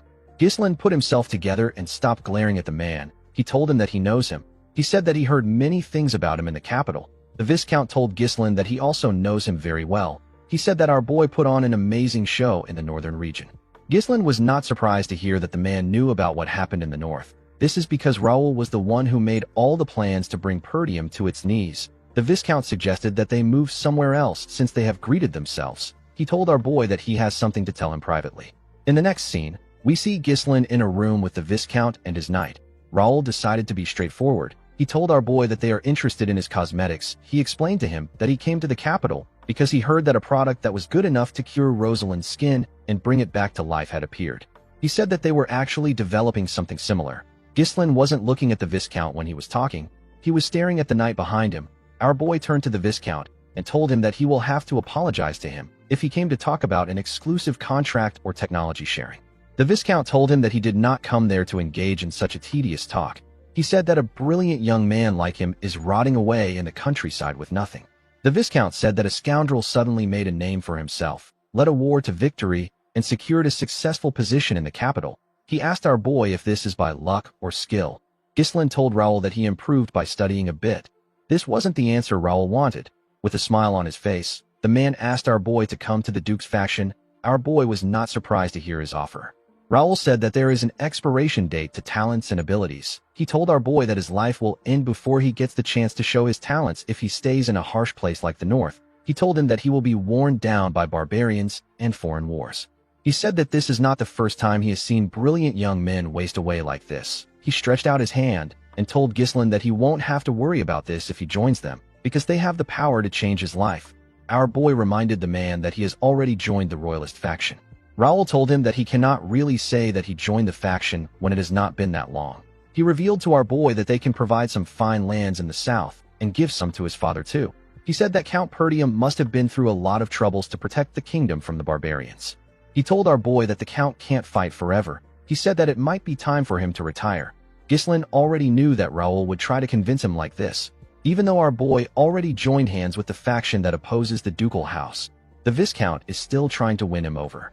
He spoke as if joining their side would somehow solve all of Ghislain's problems. He tried to sweet-talk and coax our boy to make him one of their own. Ghislain was certain that the man has used this same tactics on many people. He knew that this tactic was nothing more than a scheme to keep an uncontrollable variable within his grasp. He told the Viscount that the North is actually a better place than he thinks. Raoul told him that he doesn't have to decide right now. He said that he is planning on staying in the capital for a while. He asked our boy to take his time to think. Ghislain told the Viscount that he has a counteroffer for him. Raoul did not expect to hear this. Our boy asked the man to join their side. Raoul glared at Ghislain when he heard this. In the next scene, we see a carriage leaving the Marquis' mansion. Raoul and his knight were inside the carriage. The knight asked him about how he feels about Ghislain now that he has seen him. The Viscount said that our boy has strange eyes. He said that he wants to gouge them out. The knights revealed to him that Ghislain tried to kill him. Raoul was surprised to hear this. The knight told him that he could feel our boy's killing intent. He said that Ghislain was gauging his skills during the entire conversation. Our boy was wondering about how fast he could kill the Viscount after getting past the knight. He and the man locked eyes. They fought with their minds. In his mind, Ghislain swung his sword at the Viscount in an instant, but his attack was blocked by the knight. The knight pushed Raoul away and blocked our boy's attack. Although his first attempt was stopped, Ghislain didn't give up. He tried again, but his attacks were blocked by the man. Our boy and the man glared at each other. Our boy increased his speed and swung his blade at the man. The knight easily blocked his attack. He pushed Gislin's sword back. Our boy gathered his strength and pushed his sword away. He and the knight quickly swung their blades at each other. Their fight came to a standstill. Gislin realized that he couldn't get his way. He glared at the man. He grit his teeth and gave the Viscount the offer to join them. Raoul smiled and told him that he now understands why the Marquis likes him. He stood up and told Gislin that he enjoyed talking to him. He told him that he will see him again in the future. Our boy said that he is also looking forward to it. After Gislin said this, the knight glared at him with his green eyes. Our boy looked him in his eyes and told him that he looks forward to seeing him. He referred to the man as the strongest swordsman of the kingdom. His name is Cain Balzac. The swordsman revealed to Raoul that our boy knew him. Upon hearing this, Raoul realized that Gislin's performance in the north is not a rumor. He said that this doesn't change his plan to take over the north. He said that his plan is only delayed. He told Cain that there are still many methods to use. He said that he will warn Count Desmond about our boy. He planned to tell the Count to consider Gislin as a knight captain of a territory when facing him. Cain told him that he is wrong. Raoul did not expect to hear this. The swordsman had already seen Gislin's skills, so he knew that our boy was not some knight captain. He asked Raoul to tell the Count to consider Gislin as the strongest sword in the north. The scene shifts, and we are taken to Gislin's mansion. We see the soldiers packing up the things in the mansion. Caer and Claude were in charge of supervising. Caer ordered the men to take every last penny. He warned them not to leave a single coin behind. Gillian controlled the soldiers outside. He told them the places where they were to keep each items. While the soldiers were busy packing up, we see Rosalind looking shocked when Gislin informed her that he is returning home. The girl asked him if he is serious. Gislin told her that he has a lot to do. He told her that he will leave the Deneb in the capital to her. He asked her to send the 300,000 gold to him.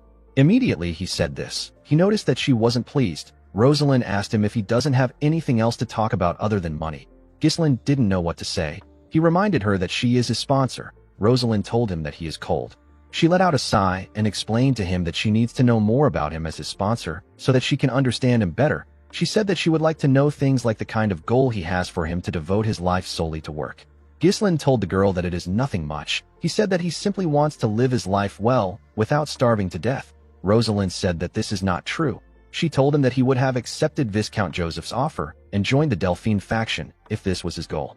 Gislin revealed to her that he has set a certain goal for himself as Perdium's successor and the Lord of Fenris. He told Rosalind that he needs her help in order to achieve this goal, but he cannot allow her to share his burden. Rosalind did not like what she was hearing.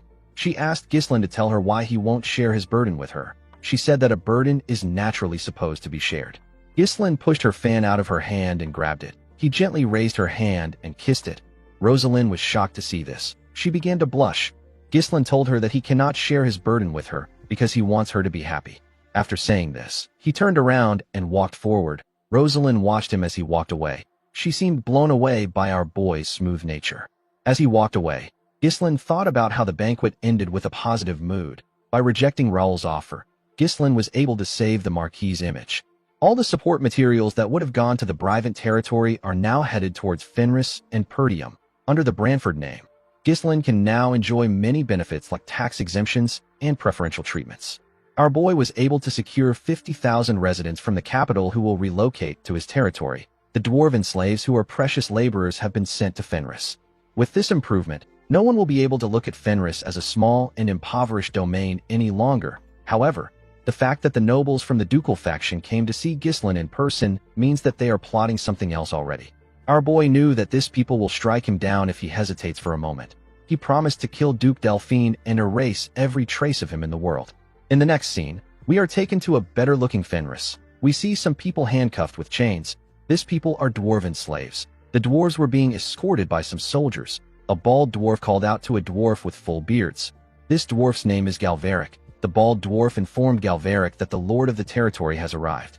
When Galveric raised his head up, he saw Gislin and his cool-looking horse marching into the town. The people of Fenris came outside to cheer for our boy and his soldiers. Belinda was surprised to see that everyone came out to greet them. Caer and the soldiers seemed to like the standing ovation. The dwarves noticed that the citizens were excited. One of them said that he has never seen a territory like this. He revealed to his comrades that he heard that their new lord will build them a home and will never starve them. Galveric was annoyed to hear this. He asked his comrades if they haven't learned their lesson. He said that a noble is a noble. He turned to Gislin and said that nobles are pieces of trash who only think about themselves. He said that their new lord is no different. The others became worried when they heard this. The bald dwarf asked him if he really wants to continue with his plan. Galveric told him that they will proceed as planned. While on his horse, Ghislain turned to the side to see the dwarven slaves. He saw Galveric. Belinda moved close to him and tapped him on his shoulder. She asked him to wave to his citizens. Ghislain raised his hand and waved to them. Claude was quite happy to return to Fenris. He believed that he can relax now that they have made a lot of money. Ghislain called out to him and asked him to organize the materials that he told Lowell to research on and bring them to his office. Claude was annoyed to hear this. He told our boy that they just got back. He begged him to give him some time to catch his breath. Ghislain said that there is no time for a slave to rest. He asked him to consider the time he spent in the capital as his vacation. He ordered him to call for a meeting immediately. In the next scene, we see everyone gathered in Ghislain's office. Our boy called out to Lowell and asked him if he had any trouble with Homer. The man said that he didn't. Ghislain asked him to tell Homer that he will visit him soon. He asked the man to report what happened in his absence. Lowell took out a report and revealed to him that the administration of the territory has been carried out exactly how he instructed before he left for the capital. Ghislain asked Alfoy about the construction work on the major facilities. While scratching his nose, Alfoy revealed to Ghislain that the mages finished the roads and the waterway maintenance while he and Vanessa were not around. Vanessa used her staff to hit him on his head and asked him to try to be more polite. Lowell said that Alfoy is correct. He told his lord that they will soon finish building the workshops and the grain storage. He said that it will be completed quickly once they put the dwarven slaves to work. He said that their crop yield is so abundant that they may no longer need to purchase grains from merchant guilds. Belinda curiously asked him about how great their crop yield was. Claude told her that it rivals the Rayfold's yield in sheer volume. He said that it has the highest per unit area of production in the kingdom. Wendy couldn't believe that this was coming from the man who once said that it is impossible to farm there. Belinda was quite happy to hear this. She said that her young master will soon become a great lord. She said that his chances have improved now that he has the backing of the royalist faction. Gillian told his master that his goal of truly reviving his land is slowly becoming reality. Ghislain believed that the territory has only taken a proper form. He said that this is not enough. He turned to Claude and ordered him to keep buying food until he says that it is enough. He said that they need to expand their residential area, so they need to secure land in advance. Claude was surprised to hear this. Ghislain announced that they will now be preparing for a war. Everyone was shocked to hear this. Claude asked him about what he means. He asked his lord to tell him who will dare to attack him now that he has joined the royalist faction. Ghislain said that it could be Desmond or Rayfold. He asked Claude to read the report in Lowell's hands. The man was shocked to see what was written on it. He read that there was a large-scale conscription and training in the Desmond territory. They were also recruiting free knights. Claude saw records of massive purchases of weapons and iron ore. Ghislain revealed to the administrator that this is the data he asked Lowell to collect on Count Desmond's movements before leaving for the capital. He said that the critical part is that Count Desmond has been buying up large quantities of high-quality iron ore from the Cabaldi territory. Gillian said that the most important resources in war are food, manpower, and weapons. Iron ore is an essential resource used in forging and maintaining weapons. However, the amount the Count is purchasing is far too much for a peaceful era. Kayer smiled and said that a war might really break out. Alfoy was sad to hear this. He couldn't believe that he had to take part in another war again. Claude told his lord that they will be in trouble if Count Desmond gets more iron ore. He said that Count Cabaldi won't sell the iron ore to them even if it is necessary for the overall advancement of the territory. Ghislain said that they need to consider Count Cabaldi as a part of the Delphine faction. He said that their enemy can already be ready to attack while they're trying to get their iron ore. He asked the group if they now understand how uncomfortable the situation is. The room became silent. Ghislain told them that he is going to share his plan with them. Everyone quickly turned their eyes to him. He announced that they will be attacking the Cabaldi County first. Everyone was shocked to hear this.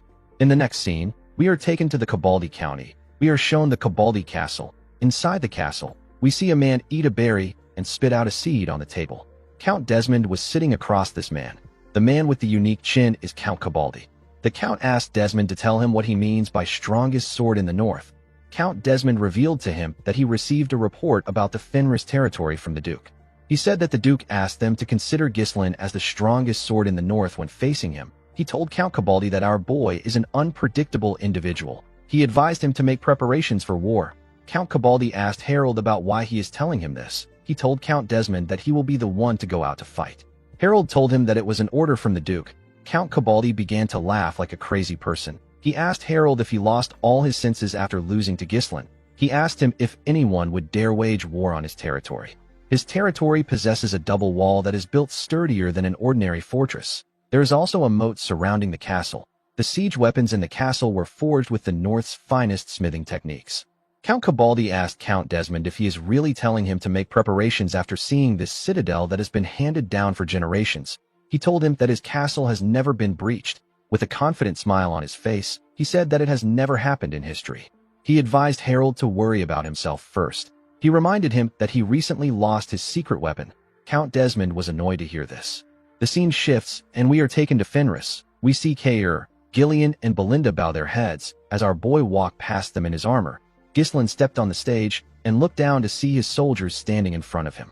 He could see the determination in their eyes. He liked their expressions. He told the men that trusting and following someone isn't easy, but they trusted and followed him this far.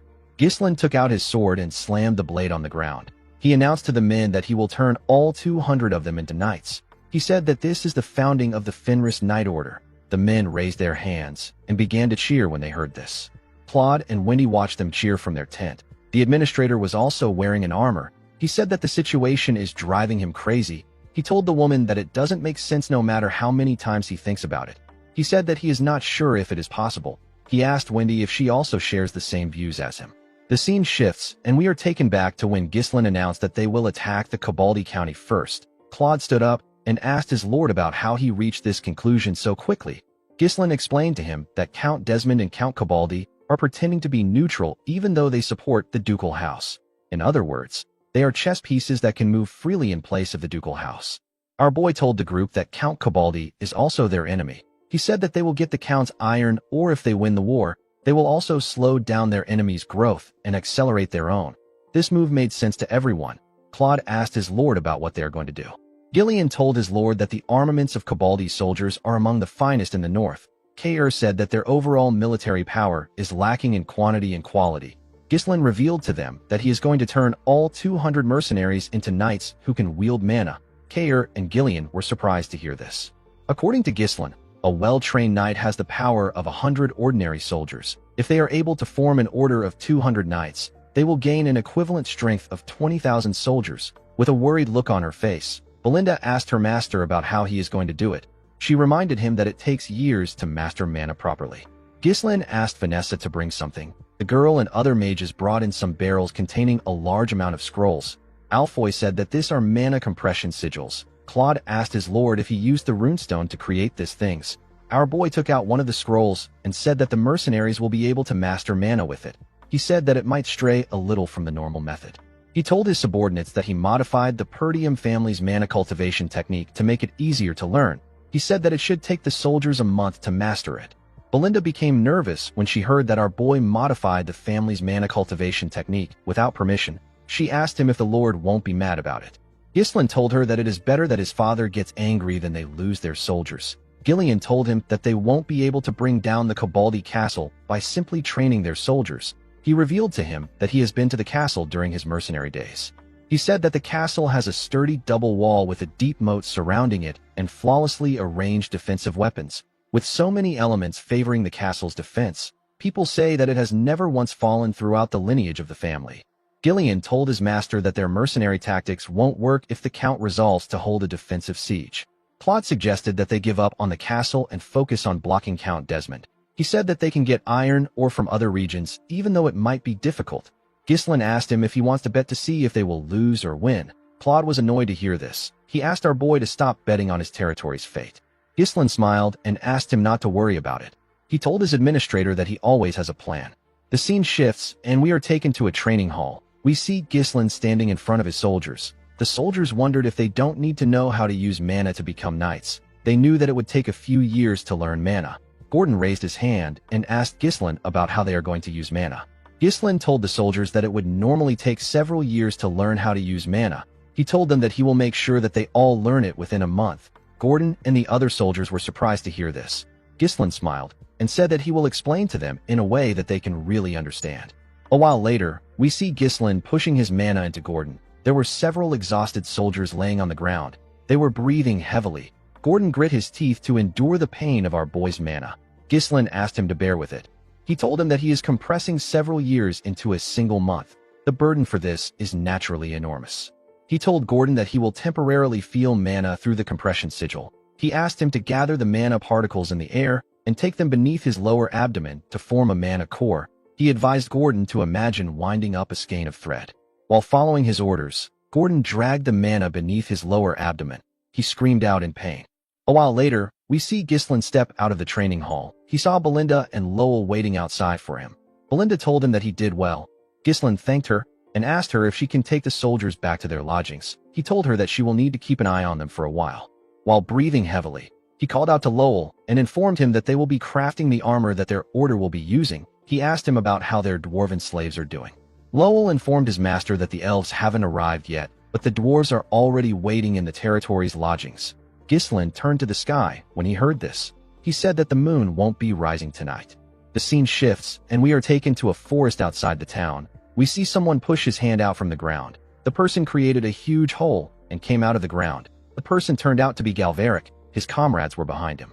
Galveric asked his comrades to come out after looking around. One of the dwarves asked Galveric if he is certain that they will be free once they escape this kingdom. Galveric revealed to him that people said that there is a secret autonomous district in another kingdom where slaves of different races live together. He asked his friends to leave with him. He said that the border is right in front of them. The moment he said this, Galveric noticed that his friends were hesitant. They seemed to be shaking. Galveric was annoyed to see them hesitating. He asked them if they have some lingering attachments to the slave life. He asked them to go back and spend their whole lives crafting toys for nobles if they're scared. The bald dwarf said that this is not it. He pointed at something and asked Galveric to turn around. When the man turned around, he saw Ghislain behind him. Our boy told the dwarves that there is no point in running away. The dwarves were shocked to hear this. They believed that Ghislain knew about their escape plan. Galveric couldn't believe that he already caught up to them. The moment he thought of this, he noticed something. He didn't see anyone behind Ghislain. He asked him if he came alone. Our boy told him that he did. The dwarves quickly came together and had a little meeting. They turned to Ghislain and glared at him. Galveric told him that they will be free if he is gone. Ghislain smiled and asked them to do their best.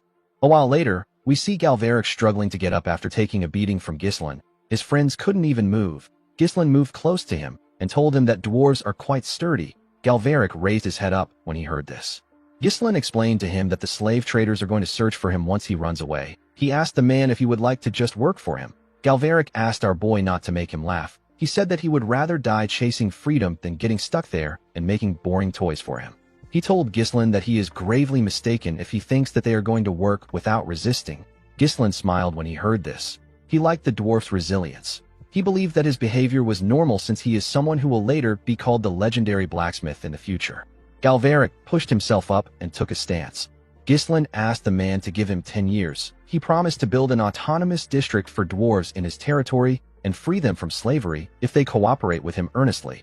The dwarves were shocked to hear this. They all got up. Galveric asked him to stop lying. He told Ghislain that the kingdom legally defines them as slaves. He told him that it will be meaningless for a rural lord like him to give them freedom. Ghislain told the man that laws can be fixed when needed. The bald dwarf informed Galveric that Ghislain is backed by the royalist faction. He said that it might really be possible for him. Galveric clenched his fist out of anger. He knew that he couldn't win this fight. Ghislain told him that he is not interested in some luxurious craftsmanship. He told him that he wants to make something more fun than this. Galveric was surprised to hear this. He asked our boy about what he means. Ghislain raised his head and looked at the sky. He said that he wants to fly in the sky. A month later, we are taken to the Koboldi castle. We see the Count reading a letter from Ghislain. Our boy wrote that he is disrupting the fairness of the entire northern iron market with his iron dealings, which are biased toward a certain house. He told the Count that he will regret it if he doesn't open the market to Fenris and its neighboring territories. The Count asked his subordinates to tell him what he is holding. One of them told him that it is a letter from Baron Fenris. Another official called Ghislain a rude, insolent brat. He said that our boy must be out of his mind. Count Koboldi smiled and said that this method only works when used by those in power. He said that Fenris must be doing bad for them to send such a terrible letter. One of his officials informed him that Fenris has recently been buying up food in large quantities from other territories, and they are even paying extra money to get it. A man next to the official said that the territory must be experiencing food shortage after taking in immigrants sent by the royalist faction. Another vassal said that he cannot understand why Fenris keeps choosing to do things that bring them losses. He said that harvest season will soon come and prices will drop.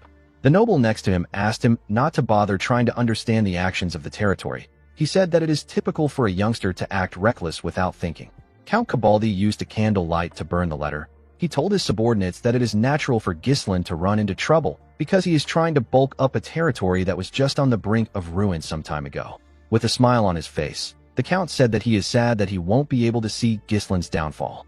The scene shifts, and we are taken to Marquis Branford's mansion. We see the Marquis step into his office. Before he could take off his jacket, the Marquis saw something on his table. He saw a letter on his table. He noticed that his window was open. The Marquis did not expect this. He picked up the letter and opened it. He saw that it was from Ghislain. Our boy advised the Marquis to tell the royalist nobles to stockpile 10 years' worth of food in advance. He revealed to him that a great famine will soon come to the kingdom. This famine is severe enough to shake the entire kingdom. Marquis Branford did not know how to react to this information. The next day, we see Rosalind step into her father's office. The girl told him that she heard that he wasn't in bed last night. Marquis Branford didn't say anything to his daughter. He turned to her and asked her to tell the vassals and royalist nobles that he is calling for a meeting right now. After sending the letter to the Marquis, an unprecedented famine spread across the entire kingdom. Under an extremely arid climate, the rivers laid bare, crops withered and died. Starvation victims appeared one after another, and mass chaos erupted in the struggle for food. It was a natural disaster that went down in history. In this chaotic time, Ghislain decided that it was time for him to make his move. In the Desmond and Rayfold territories, their vassals informed them about how food prices are skyrocketing. They were complaining about how an abnormal weather strikes without warning. The vassals found out about how the royalist nobles already stored food in advance. Amelia and Count Desmond found out that the Fenris territory has successfully harvested its food. The scene shifts, and we see Count Cabaldi slam his hand on his table. He asked his vassals about the food that Count Desmond is supposed to send. He said that Count Desmond should have taken over Fenris in advance and secured their food and land. One of the vassals said that Count Desmond asked them to wait a little longer. He said that the Count has also missed the right timing due to the weather. Count Cabaldi called Desmond a fool. He asked his subordinates about when Harold is going to send the food. One of them said that he knows a way which they can secure food quickly. He suggested that they follow Ghislain's wish and give him iron in exchange for food. Another vassal asked him to stop spouting nonsense. He said that Ghislain belongs to the royalist faction. He told him that the ducal house won't appreciate it when they find out. A man in blue clothes said that the food can arrive at any time. He reminded his comrade that the ducal house and Count Desmond already promised them. He suggested that they wait for them. The man who made the suggestion told the other vassals that there is a limit to the amount of food they can requisition from the citizens. He said that they can barely suppress public unrest by using the army. He told the others that he is not certain if they can hold out until support arrives. The man turned to his lord and told him that it will be bad for them if the military grain runs out and the soldiers begin to starve. He said that the Iron Fortress, which has never been breached before, will be destroyed by an internal uprising. Count Cabaldi was shocked to hear this. He couldn't believe that his vassals wanted him to crawl to Ghislain. He grit his teeth and put himself together. With a nervous look on his face, he ordered his subordinates to give Fenris iron in exchange for food. The vassals who were against the idea called out to their lord. Count Cabaldi clenched his fist and said that Ghislain will die by the hands of the ducal house. He said that the result won't change even if he gives them some iron. While smiling like a lunatic, the Count said that the ducal house or Count Desmond can come to his fortress if they have a problem with him. He told his vassals that no one can take over his fortress. He turned to a guard and asked him to send a messenger to Fenris before everyone starves to death. The guard told him that there is no need for this. He revealed to the Count that Baron Fenris is already at their gate with his army. Count Cabaldi was shocked to hear this. He couldn't comprehend what was happening. The scene shifts, and we are taken outside the castle. We see Ghislain and his knights marching towards the gate. The knights were all wearing the same armors. Gordon said that the armor is just too small for him. Torin asked him to shut up. He told him that they used twice as many blood python scales for him. Gordon tapped his breastplate. He told the man that he now has mana flowing through him. He said that no one can scratch his perfect muscles now. The moment he said this, someone hit him in his chest. The man felt some pain in his chest. The person who hit him was Ghislain. Our boy said that the dwarves make really sturdy armors. He moved forward with his badass horse and ordered his soldiers to march forward. Under Ghislain's command, the Fenris Order of Knights marched toward Cavalli Castle. From atop the ancient fortress's thick stone walls, Count Cavalli and his vassals beheld a terrifying sight. The Fenris troops stretched endlessly across the fields like a dark tide. The steel of their armor glimmered faintly beneath the bleak sunlight, and their banners fluttered in grim silence. Cavalli's vassals panicked, their faces pale with fear. One of them stammered that Fenris's army had surrounded the entire castle. The moat that had once been their strongest line of defense had long dried up under the relentless drought, leaving them utterly exposed. The men exchanged anxious glances, whispering among themselves as dread took hold. They wondered aloud what kind of force this was. Such an army was far beyond what a single barony could possibly muster. Some speculated that the royalists might have secretly provided him with troops. Trying to maintain the dignity of his rank, Count Cavalli told his men not to panic. With a forced, trembling smile, he tried to sound confident as he asked what those troops could possibly do before the might of his castle. His voice wavered slightly as he claimed that if they deployed their powerful weapons, the Fenris army would never even reach the castle's shadow. His words offered fleeting reassurance, though doubt still clouded his vassal's eyes. From a distance, Gisline raised his voice and called out to Count Cavalli, asking if he had read the letter that had been sent to him. Already seething at the audacity of seeing an army at his gates, Cavalli shouted back in fury, demanding to know what this outrage meant and how Baron Fenris dared to march upon his castle without warning. His voice echoed across the walls, thick with disbelief and rage. Yet Gisline remained calm, his demeanor cold and steady as steel. In a measured tone, he stated that he had already made his intentions clear. He reminded them that he had warned the Count of the regret that would follow if the market remained closed. Though his words were not shouted, they carried such weight that silence fell over the scene for a brief moment. Hearing Gisline's declaration, Count Cavalli's vassals could no longer restrain their fury. Their fists clenched as they shouted down from the battlements, demanding to know whether Gisline truly believed that stringing together bold words could justify a cause for war. Their anger flared, for such audacity was a grave insult to noble dignity and could not be tolerated. Count Cavalli himself, his pride burning hotter than reason, declared that if Gisline wished for war, then he should prepare a proper justification and issue a formal declaration. He added that he would not associate with anyone who disrespected noble etiquette in such a disgraceful manner. Though his voice remained stern, it trembled faintly, betraying both the sting of insult and the weight of the situation. But Gisline's gaze only grew sharper, and his tone colder than ever. He said that if the Count desired a declaration of war, he would receive one here and now. Calling out to Gillian, he ordered him to bring a bow and an arrow. Without hesitation, Gillian obeyed, presenting the weapon with solemn reverence. Gisline took it, and as he set the arrow upon the string, a deep silence fell over the field. The air thickened with tension. Even the birds seemed to have fled the sky. Count Cavalli, seeing Gisline ready his bow, felt his heart pound violently. Fear seized him, and he immediately ordered his knights to raise their shields and form a wall before him. The clatter of armor rang out as they obeyed. Gillian, however, quietly cautioned Gisline that the walls were high and the distance far, but Gisline showed no sign of hesitation. His horse, as if sharing its master's will, lowered itself slightly to give him a better angle for the shot. The moment felt almost sacred, as though fate itself anointed him. With a single decisive motion, Gisline released the arrow. The bowstring twanged, and the arrow cut through the air, slicing the silence apart. It first struck the shield of a knight standing before the Count, piercing through and driving into the man's head, felling him instantly. Yet the arrow did not stop. It grazed past the Count's ear, leaving behind a shallow cut that began to bleed. Count Cavalli stumbled back in shock, his eyes wide with horror as he realized how narrowly death had missed him. Gisline lowered his bow, his voice resounding like thunder as he declared that this was his declaration of war. The scene then shifted to the capital, Cardinia. Within the grand halls, the royalist faction convened an urgent meeting. News of the conflict spread swiftly, and the chamber erupted into heated debate. Someone exclaimed that Baron Fenris had begun a war. Count Alsbury, his brow furrowed with concern, remarked that thanks to Gisline's earlier counsel, they had survived the famine by storing grain. But to start a war now, in such a time of hardship, was an act of reckless folly. Marquis Burford, sharp and probing, demanded to know the pretext for such a war.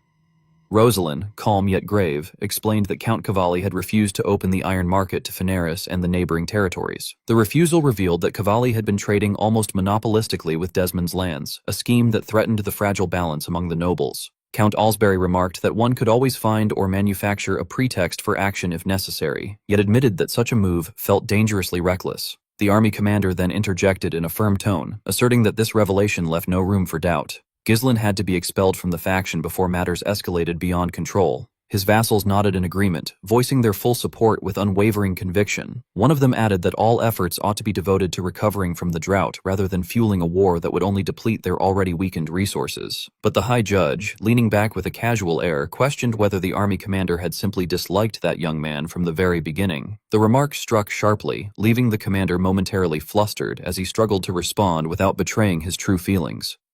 Sensing the growing tension, Rosalind intervened swiftly, urging everyone to calm themselves. She reminded them that the incident had already occurred and that their task now was to find a solution to break the current deadlock. Endless arguments, she said, would only waste precious time.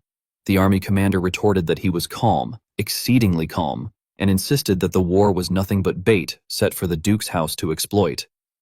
At that very moment, the chamber doors opened and Count Faude of the Duke's house entered. His confident steps and commanding presence immediately drew every gaze. He declared in a sharp tone that he agreed with the commander's assessment.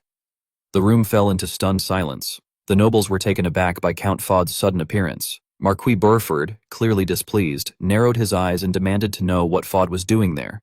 In response, Count Faude stated that Baron Fenris had attacked Count Cavalli, who was a neutral noble, and that such an act, committed while the realm was still suffering from natural disaster, could hardly be considered the collective will of the royalist faction. His words hung heavy in the air.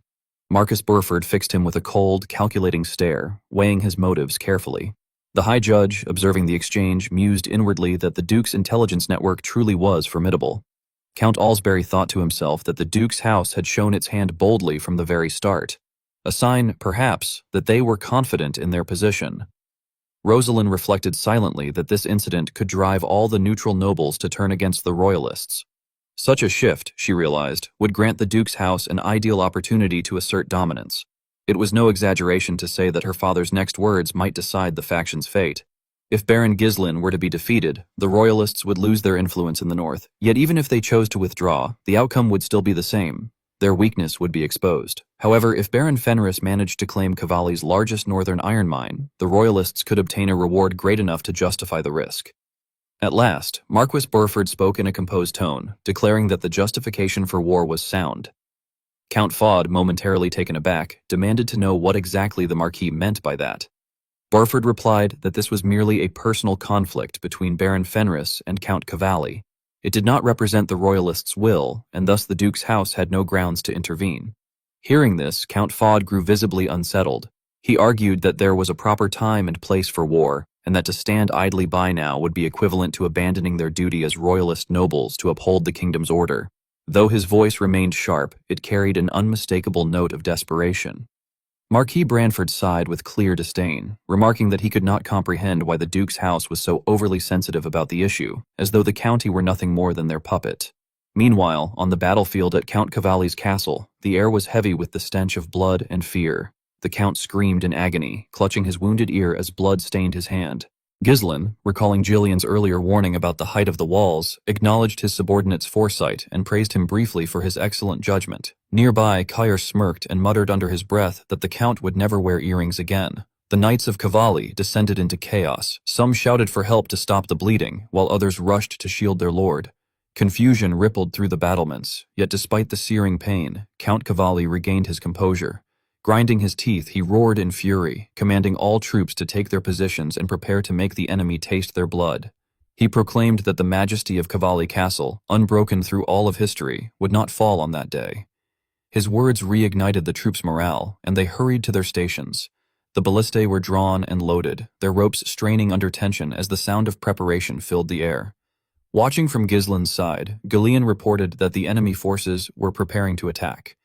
Ghislain nodded calmly, noting that they were masters of defense, and it was only natural for their reaction to be swift. His tone carried no trace of concern or fear, only a composed certainty born of control and confidence. Soon after, the soldiers of Cavalli announced that the ballistae were ready. Count Cavalli, his voice unbroken despite the pain, gave the order to fire. A storm of arrows and bolts was unleashed, darkening the sky as thousands of projectiles descended upon the Fenris troops like an iron tempest. The spectacle was one of terror and destruction, a rain of death meant to obliterate all in its path.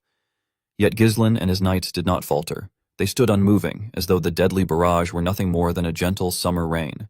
At the final moment, Ghislain gave a command for his troops to raise their shields. In perfect harmony, steel rose in unison. Ghislain himself lifted his sword and effortlessly deflected an arrow mid-flight. Gillian mirrored his precision, and Kair parried with equal grace. Their movements displayed an unshakable discipline and mastery. When the storm of arrows finally ceased and the dust settled, not a single knight of Fenris had fallen. Their formation remained unbroken, untouched amidst the wreckage, while shattered arrow shafts littered the ground around them. From atop his walls, Count Cavalli watched in disbelief, his rage and shock consuming him. His confidence, once towering, now trembled at its foundation. Ghislain sheathed his sword slowly, every motion deliberate. Raising his voice, he asked whether this feeble assault was truly all the Count had to offer, his words cutting deeper than any blade. Then, in a tone of cold authority, he ordered his troops to withdraw to their main position and prepare for the next phase of the operation. While the group was relaxing, Claude laughed, remarking that his lord had chosen the perfect moment to engage in battle. He then turned to Wendy, asking if she agreed, and commented that the cavalry territory probably hadn't stockpiled food the way they had. According to him, if they simply waited, victory was all but certain. Alfoy, looking discouraged, wondered aloud why Ghislain had even brought the mages along. Claude brushed off the question, saying it didn't matter. Since the mages had already exhausted their energy constructing the garrison, they could rest for now.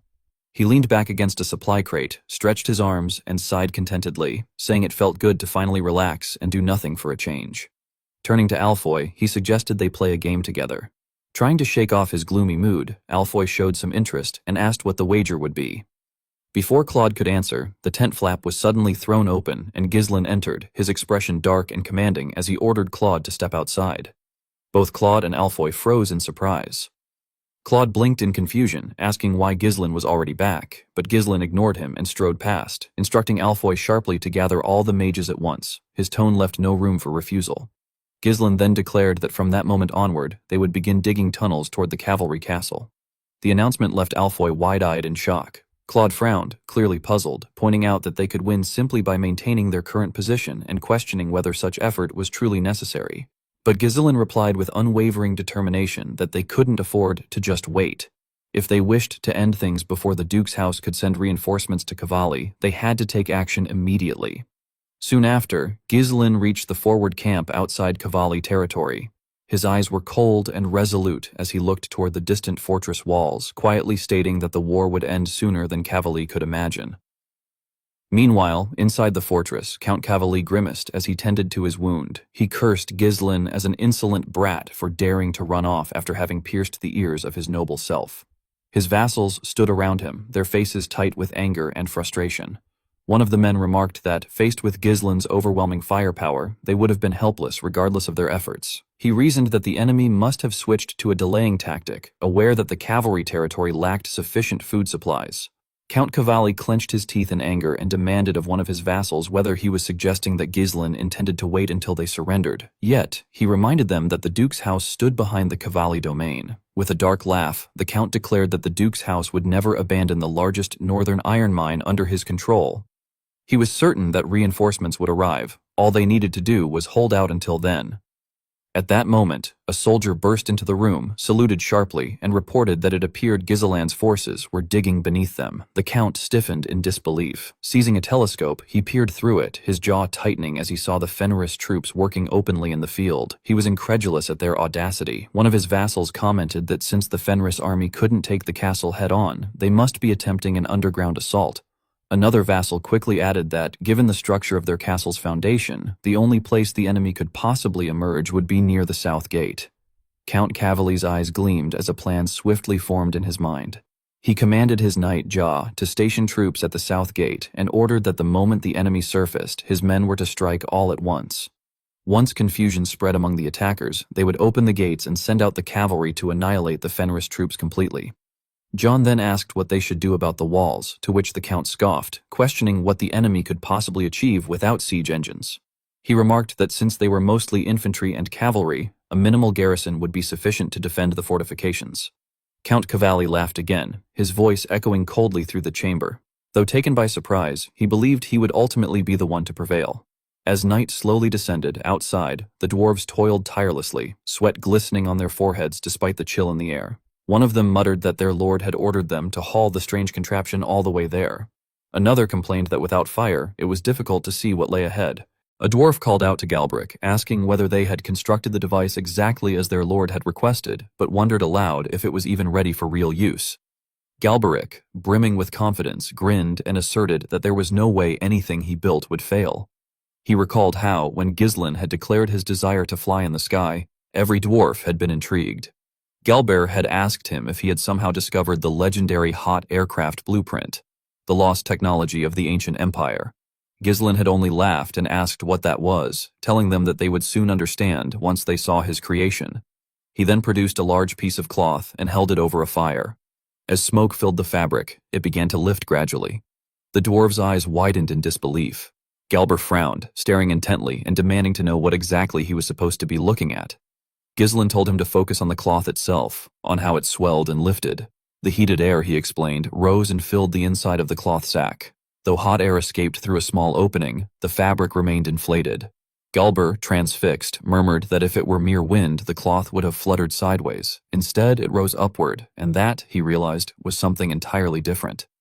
Ghislain let out a faint, amused laugh when he heard Galber's sudden realization. Then he knelt and drew the shape of an air balloon on the ground, suggesting that if they made an airbag much larger than this, it could. Before he could even finish, Galber had already snatched the stick from his hand. Excitement blazed in Galber's eyes as he began sketching rapidly, explaining that if a basket were attached beneath the bag, people could ride inside it and float using hot air. He then bombarded Ghislain with a series of questions, demanding to know why this phenomenon occurred, and why hot air rose in the first place. Ghislain scratched his head, clearly embarrassed, and admitted that he didn't actually know. He had discovered it by accident while lighting a fire to dry laundry. Galber stared at him in disbelief and asked how he could witness something so trivial and immediately come up with such an idea. Then, with a grin, he told Ghislain to follow him. When Ghislain blinked in confusion and asked where they were going, Galber replied excitedly that they were heading to his workshop. He wanted to build the thing right away and test it. Later that night, in the present time, the dwarves were stealthily transporting the massive air balloon to its designated site under the cover of darkness. The moonlight shimmered faintly across the fabric, giving it an eerie glow. Gazing at the balloon, Ghislain murmured that it was perfect. Galberic, wiping soot from his hands, smirked and remarked that this was nothing but child's play for dwarves. Belinda approached, carrying Ghislain's helmet, and informed him that both the mages and knights were ready. Ghislain nodded approvingly and told her to go and make her own preparations as well. Nearby, Alfoy cursed under his breath, complaining that if things were going to end up like this, then there had been no point in digging all those tunnels in the first place. One of the knights beside him frowned and warned him to mind his manners, but Ghislain ignored the comment entirely. He walked among his assembled knights, his armor gleaming faintly in the moonlight, and spoke in a steady, commanding tone. He told them that from this point on, they would descend directly into the middle of the enemy camp. Following their training, they were to infiltrate the walls, seize control of the interior, and then open the outer gate to let the Ghilean cavalry in. That was the core of the operation. He looked around at his men and reminded them that the cavalry army was the best armed force in the north. Even though the enemies had begun to learn mana, they would not be easy to face. Moreover, he warned that the foes they would encounter in the future would be far stronger than Cavalli's men. If they could not handle a battle of this level, they would have no future. Seeing hesitation in some of their faces, Ghislain raised his voice and reminded them of their past victories, how they had broken through the beastwood that no one had ever conquered, and how they had turned a hopeless war into triumph. His tone grew stronger as he asked them if their preparations had been lacking. The soldiers shouted back in unison that they had not. He then asked if they were afraid, and once again they roared back that they were not afraid. A proud smile formed beneath Ghislain's helmet as he told them that they had grown faster than anyone could have imagined. Then, as the massive balloons began to glow softly from the fires lit beneath them, Ghislain raised his sword high and gave the order to fly. Meanwhile, at the cavalry's castle, one of the soldiers standing guard on the wall peered through a telescope and commented that the enemy had spent the entire day digging and now seemed to be doing nothing. Another soldier yawned, saying that they were probably sleeping. 2 more soldiers arrived to relieve them for the shift change and asked if everything was fine. The man with the telescope sighed, saying he wasn't even sure how many days had passed and wondered aloud whether the Fenris army even planned to attack at all. The other 2 soldiers stretched and began to leave, relieved that it was finally time to rest. But suddenly, one of them noticed something strange in the sky. Seeing several round shapes approaching, he asked his comrade what they were. The other soldier squinted at the sight, wondering if it might be a monster. Before they could react, Ghislain leapt down from above and, in a single motion, cut one of them in half. He then swiftly killed the second soldier as well. One after another, the Fenris forces descended from the air balloons. Ghislain took command at the front line once more, shouting to his troops to kill every last enemy they encountered. Several knights were seen walking toward Count Cavalli's chamber that night. Among them was Lisi, the commander of the Cavalli Knights Order. The guards stationed outside the count's bedroom were taken aback to see the knight commander arriving so late. When Lisi inquired about the count's condition, one of the guards hastily informed him that the lord was still asleep. Without hesitation, Lisi entered the count's room. The sudden intrusion startled Count Cavalli awake. Seeing Lisi, he demanded to know what was happening.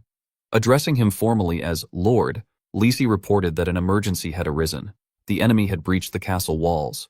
Upon hearing this, Count Cavalli's expression turned pale. In disbelief, he repeated the words, struggling to accept that the fortress had been infiltrated.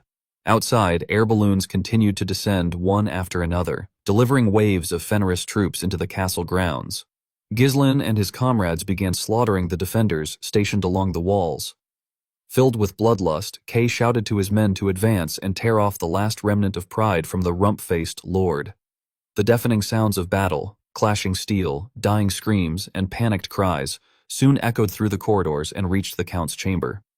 Terror washed over Count Cavalli's face as he demanded to know how the Fenris soldiers had managed to get over the walls and whether the tunnels had been compromised. Lisi replied that, according to reports from the soldiers, the attackers had ridden some kind of unidentified flying spheres through the sky.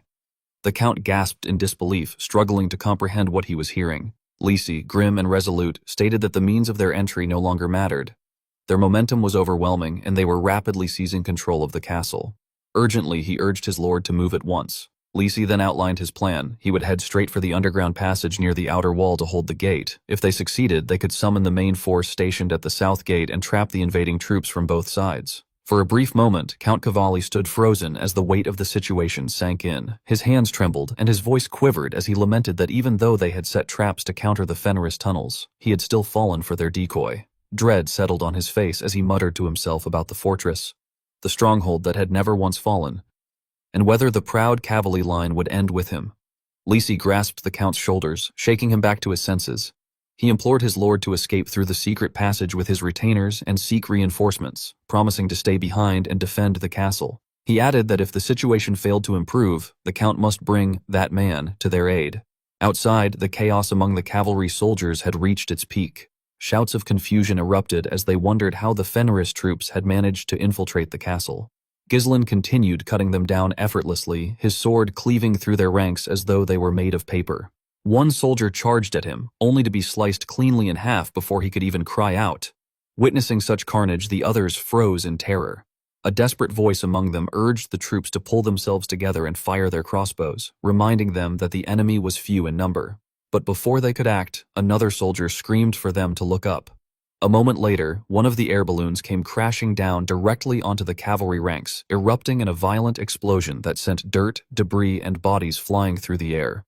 Apparently, Gordon and Alfoy had been aboard that balloon. As the smoke thickened around them, Alfoy, coughing harshly, shouted angrily at Gordon that he was a stupid muscle pig, and that he had already told him not to ride along because his weight was too much. Gordon, still trying to catch his breath, only glared at him in silence. As they both struggled to stand, a group of cavalry soldiers suddenly charged toward them. Before their blades could reach the two men, Ghislain appeared out of nowhere and swiftly eliminated the attackers. He immediately asked whether the two were hurt. Keir, watching, smirked and remarked mockingly that even as a knight, Gordon still acted the same as always. Gordon, however, remained silent, his face grim. Suddenly, Ghislain and Belinda caught sight of movement in the distance. Beyond the wall, the cavalry soldiers had already seized control of the gate. CA, seeing this, was taken aback. Realizing that the enemy had already assumed a defensive formation, Ghislain calmly noted that their reaction was faster than expected, and reasoned that there must be someone sharp among their ranks directing them. He warned that the enemy forces they had scattered with the tunnel operation would soon regroup and that they needed to move quickly.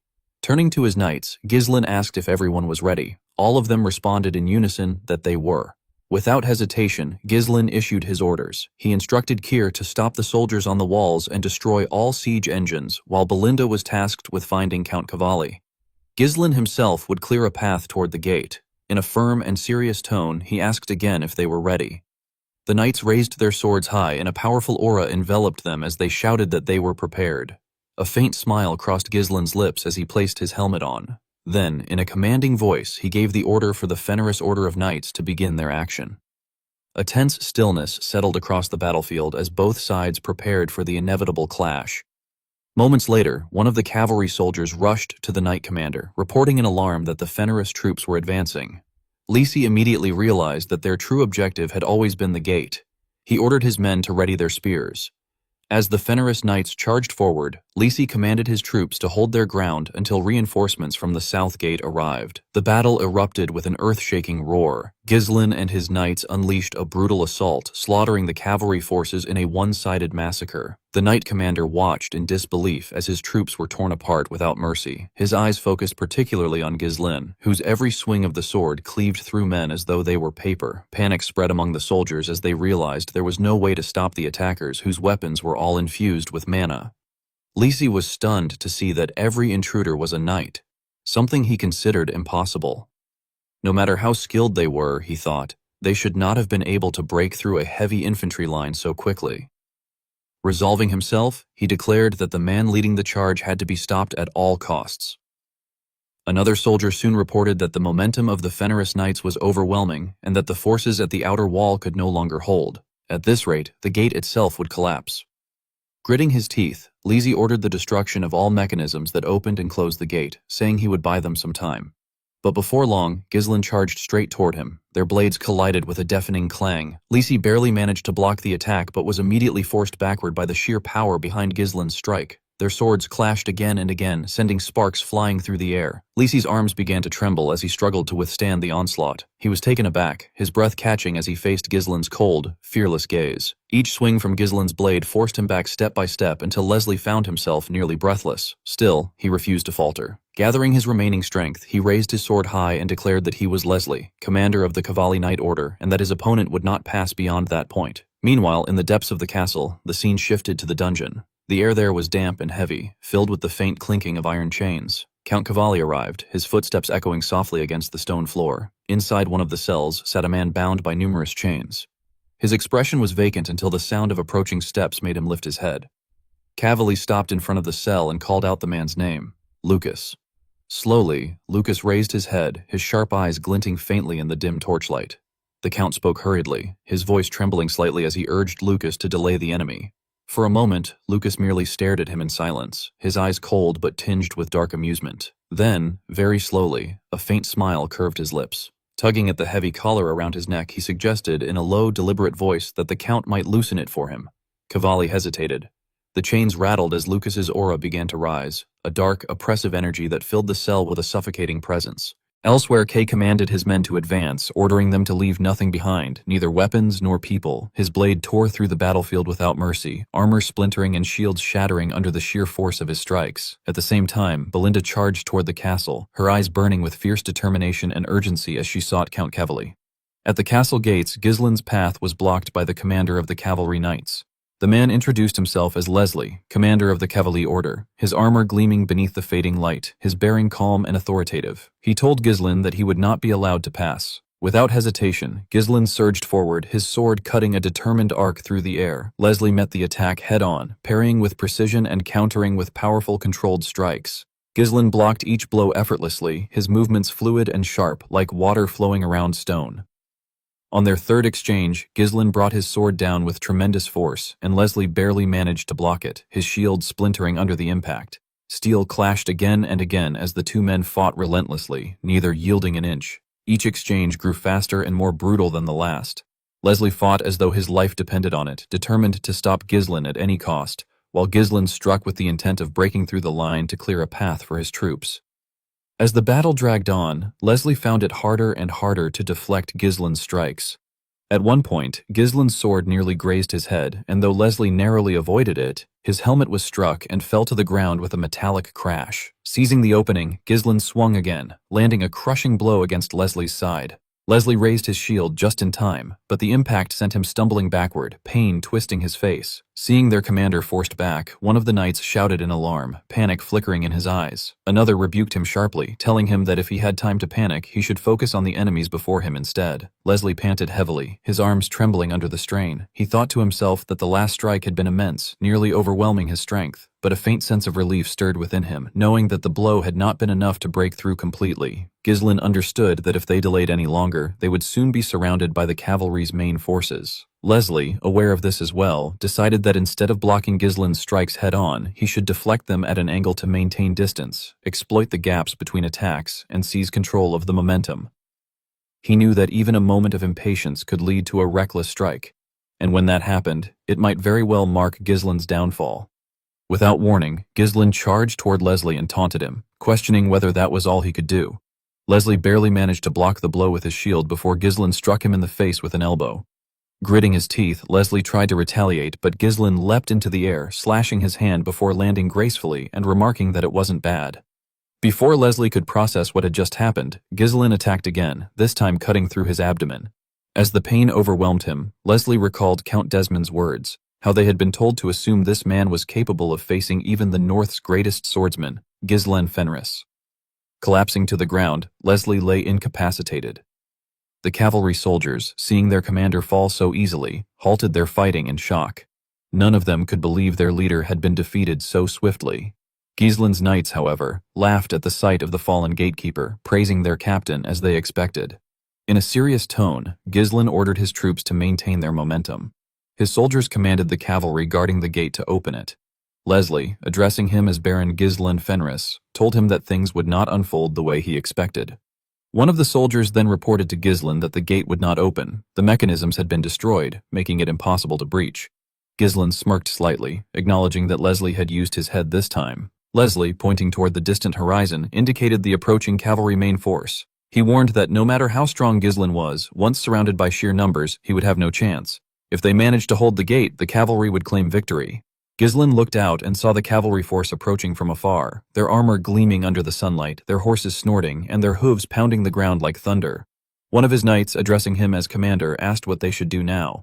Another confidently remarked that since they were knights, they should let the enemy come, declaring that if the cavalry dared approach, they would crush them. Surveying his exhausted soldiers, Ghislaine realized that they had used up all their mana. Everyone was drained. In their current state, they could not possibly withstand the next assault. Moving toward the gate, he placed his hand upon its cold metal surface and glanced at his sword, contemplating for a moment that perhaps he could still use it. He then ordered all his soldiers to fall back and give him space. As he stood alone before the gate, Ghislaine reflected that in this era, the title of Swordmaster was more a name of honor than a defined rank, since there was no universal standard for that level of mastery. A knight's worth was measured by the recognition of his blade. Raising his sword, he began channeling an immense surge of mana. To step into the realm of a true swordmaster, one had to gather mana that sought to scatter and compress it to its utmost limit. A blinding radiance enveloped Ghislaine's sword as magical energy crackled and shimmered through the air. The sight was both awe-inspiring and magnificent. The knights could not even look directly at the weapon because of its brilliance. Witnessing this display, Leslie remembered an ancient legend passed down from the Old Empire, a tale that said the defining mark of a true swordmaster was the manifestation of the aura blade. With a single motion, Ghislaine struck the gate using his aura blade, fully stepping into the realm of swordmaster. At that moment, the cavalry force reached the southern gates. One of the riders shouted that they would make Ghislaine pay for daring to invade the cavalry castle. Ghislaine did not reply. He simply sighed, maintaining his calm composure. As the cavalry knights advanced, Ghislaine suddenly arrived with his soldiers. Ghislaine's horse stood beside him as fierce as ever, its nostrils flaring, eyes sharp and ready for battle. Ghislaine asked Ghislaine why he had brought the horse, to which Ghislaine replied that it had followed them on its own. Meanwhile, the cavalry soldiers noticed that the gate had been split clean in two. In confusion, they asked their commander, John, what they should do. John quickly ordered them to retreat to the inner keep. Mounting his horse, Ghislaine raised his sword high and commanded his troops to charge forward, leaving not a single enemy alive. The scene then shifted to the dungeon, where Belinda lay on the ground, her chest heaving and her breathing ragged. Despite her exhaustion, her eyes burned with unyielding determination as she glared up at Lucas, who stood looming over her. Lucas demanded to know what her connection was to the Shadow Knights. A cold wind swept through the dungeon, carrying faint echoes of the distant battle. Belinda clenched her fists silently, vowing to herself that neither defeat nor darkness would ever break her resolve. As the Fenris troops broke through the inner gate, the cavalry soldiers panicked and tried to flee, convinced that death was imminent. The sounds of metal clashing against metal echoed through the courtyard, filling the air with an overwhelming sense of dread. In the midst of the chaos, Keir, thrilled, slew a cavalry soldier and taunted that they had nowhere to run. Fenris had already taken the inner keep. His voice had cut through the panic and sent a ripple of fear among the remaining soldiers, and it became clear to the enemy that they had lost Ghislain. Seeing the disarray among his own troops and the enemy, ordered his forces to step up the assault, insisting there was no need for prisoners and commanding that they kill them all. His eyes, cold and calculating, scanned the battlefield as the carnage continued. Suddenly he noticed something alarming. The aura blade, his weapon of choice, still proved too much to wield at this level. Even after using only a small portion of his mana, it drained far too quickly. His breath became labored and his movements slowed. His mind raced as he realized they would not last long in a prolonged fight. The war was not won yet, and the exhaustion from earlier battles might take its toll before they could fully claim victory. Seeing Ghislain panting from exertion, Keir, always quick to needle, grinned slyly and asked whether Ghislain was already worn out from using some strength, his voice laced with mockery. Before Ghislain could answer, Gillian stepped forward. He reported, calmly and with pride, that they had finished subduing the enemy's main force and informed Ghislain of the result. Ghislain nodded, briefly approving, and acknowledged that both of them had done well. Turning away, Ghislain's mind moved to his next concern. Belinda. He asked, tightly with worry, where she was. Alfoy, clearly exhausted from the fighting, breathed heavily and replied that she had gone into the castle a while ago and there was still no word from her. Kay muttered that she was too slow, a remark that carried little weight amid the tension. Hearing Cyr's careless words deepened Ghislain's anxiety. He told Gillian that there must be a secret escape passage somewhere in the castle, suggested that Count Cavalli probably hadn't gotten far and might be trying to escape, and insisted that they needed to find that passage.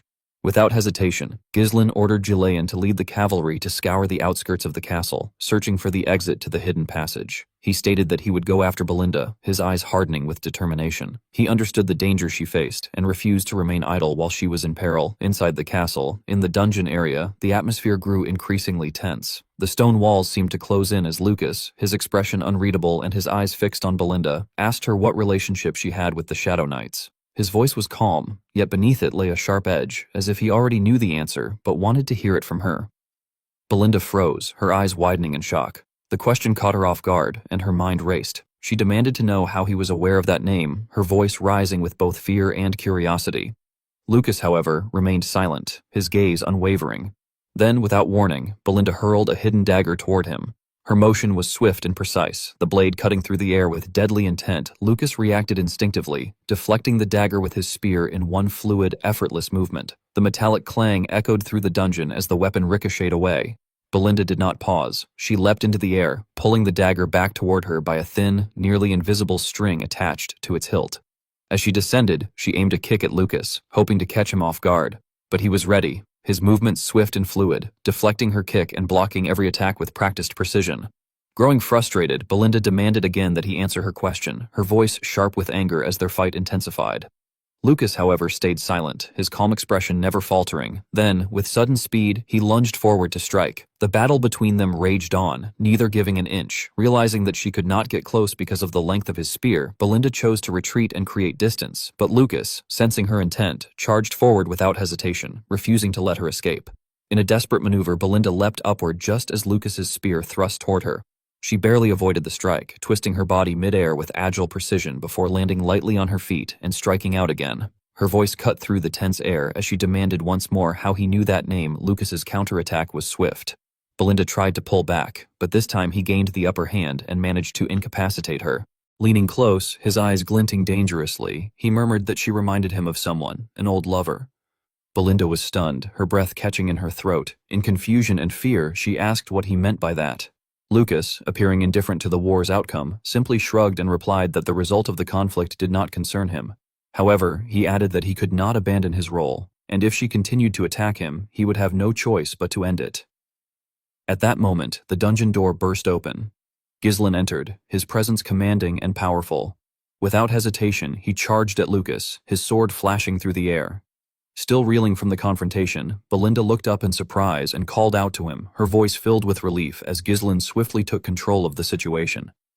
Ghislain, ever the leader, did not pause for a moment. He commanded the others to go ahead, declaring that he would handle the situation alone. Lucas, clearly taken aback by Gislin's sudden appearance, instinctively stepped back, trying to assess this unexpected new threat. However, when he heard Belinda address Gislin as "my lord," a subtle but undeniable shift crossed his expression. There was a flicker of intrigue in his eyes, as if something about the dynamic between them had piqued his curiosity. Without hesitation, Gislin launched his assault. His attacks came with controlled precision, each strike sharper and more deliberate than the last. Lucas, though caught off guard, was no ordinary opponent. His skill with the spear allowed him to fend off Gislin's rapid barrage with surprising composure. As the clash continued, Lucas muttered under his breath that the interference was making it difficult for him to pursue the fleeing woman.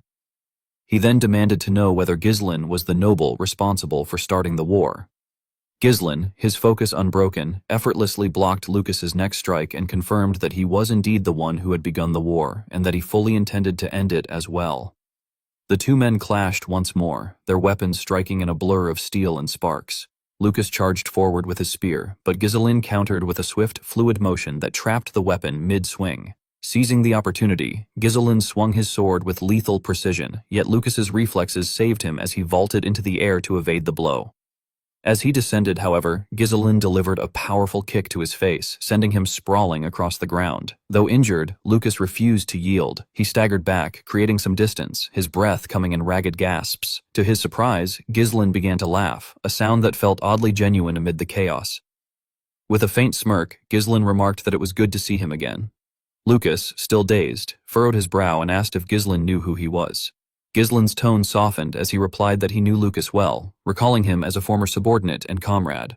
He admitted that he had long wondered where Lucas had gone, only to find that he had been trapped in a place like this. Lucas wiped the blood from his lip and allowed a grin to spread across his face.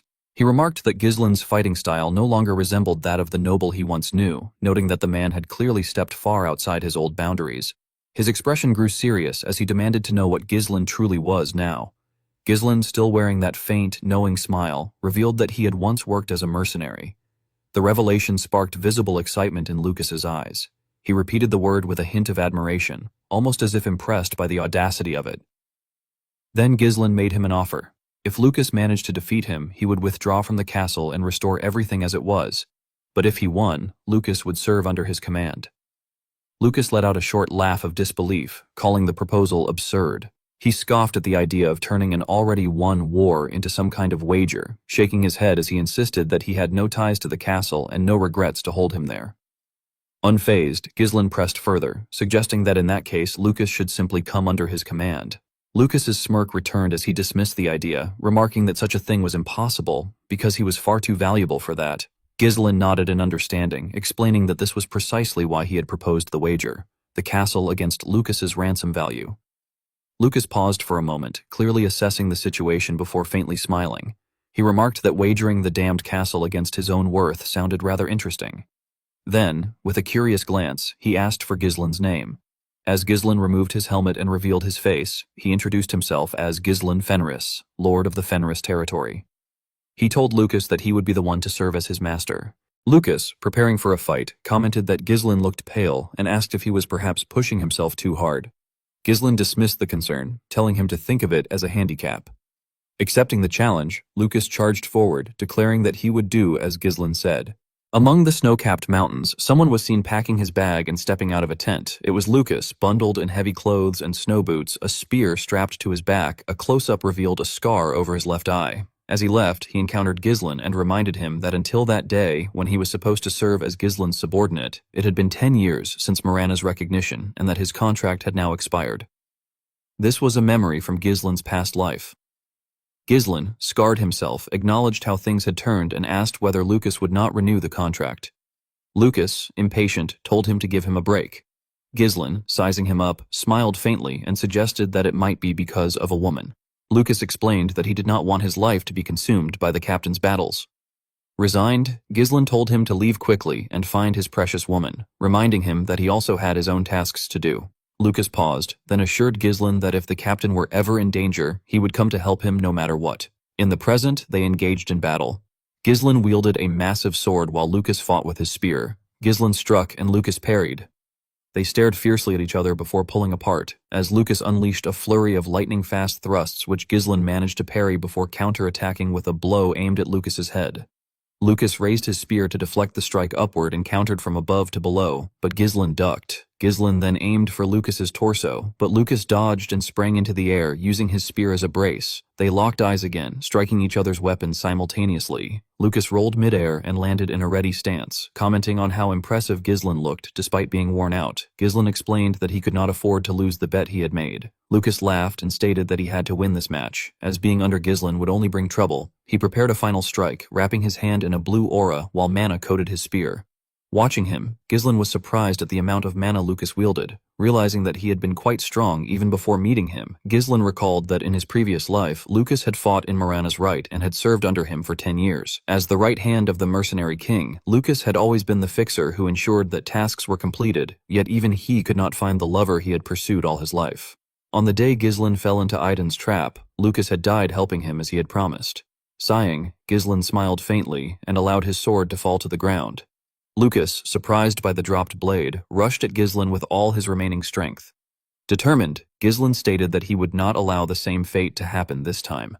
Lucas attacked with his spear, and although Ghislain dodged low, a piece of his clothing was sliced by the strike. Lucas pulled back to strike again, but Ghislain evaded him, vaulted into the air, hooked Lucas's neck with his legs, executed a wrestling move in the style of Rey Mysterio, and used the rotation and his weight to hurl Lucas to the ground. Lucas cried out in pain as Ghislain landed on top of him with a dagger at his throat. Ghislain told him that it was his victory.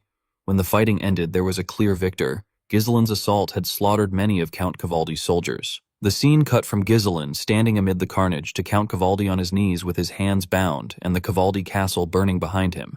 Gillian, Kerr, and Belinda stood with Ghislain while the breathless Count lamented Leslie, his knights, and the fortress that had never before fallen.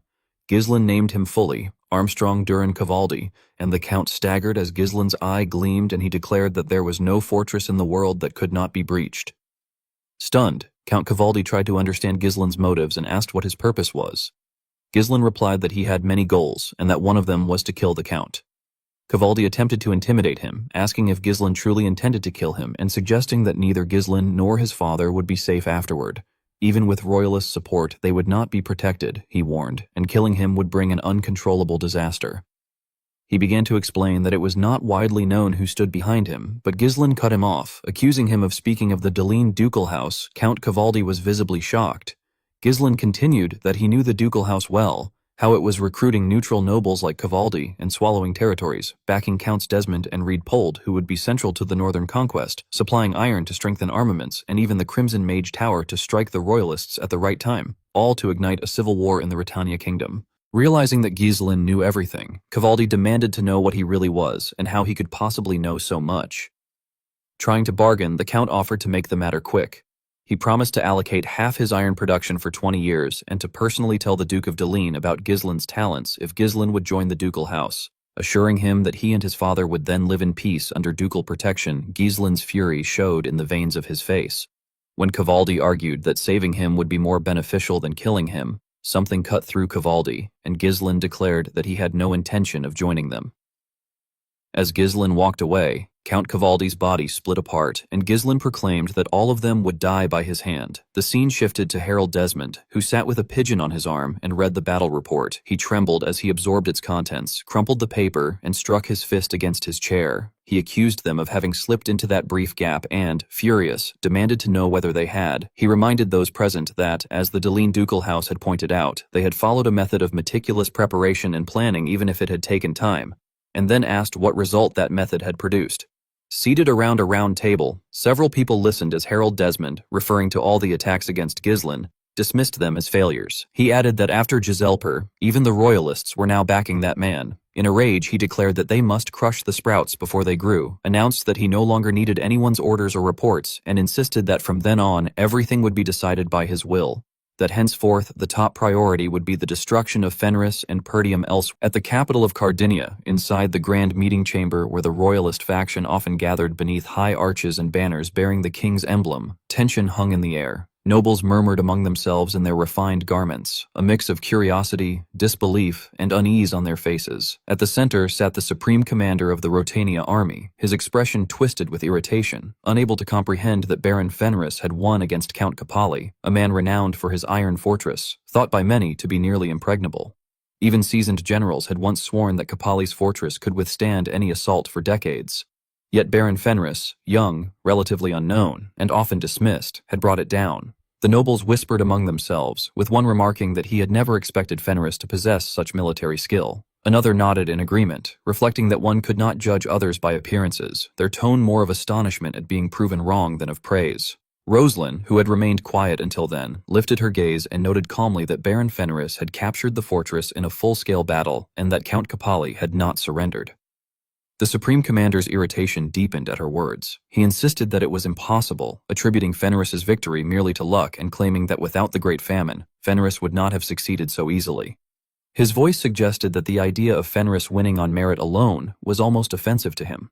The High Judge, however, chuckled at the commander's ranting, noting with a sly grin that it was amusing he acted as though there was a problem, and that ultimately what mattered was that Baron Fenris had won. Amid the bickering, one man remained unusually silent, Mark Burford, leader of the royalist faction. His calm and unreadable expression contrasted sharply with the noisy chamber.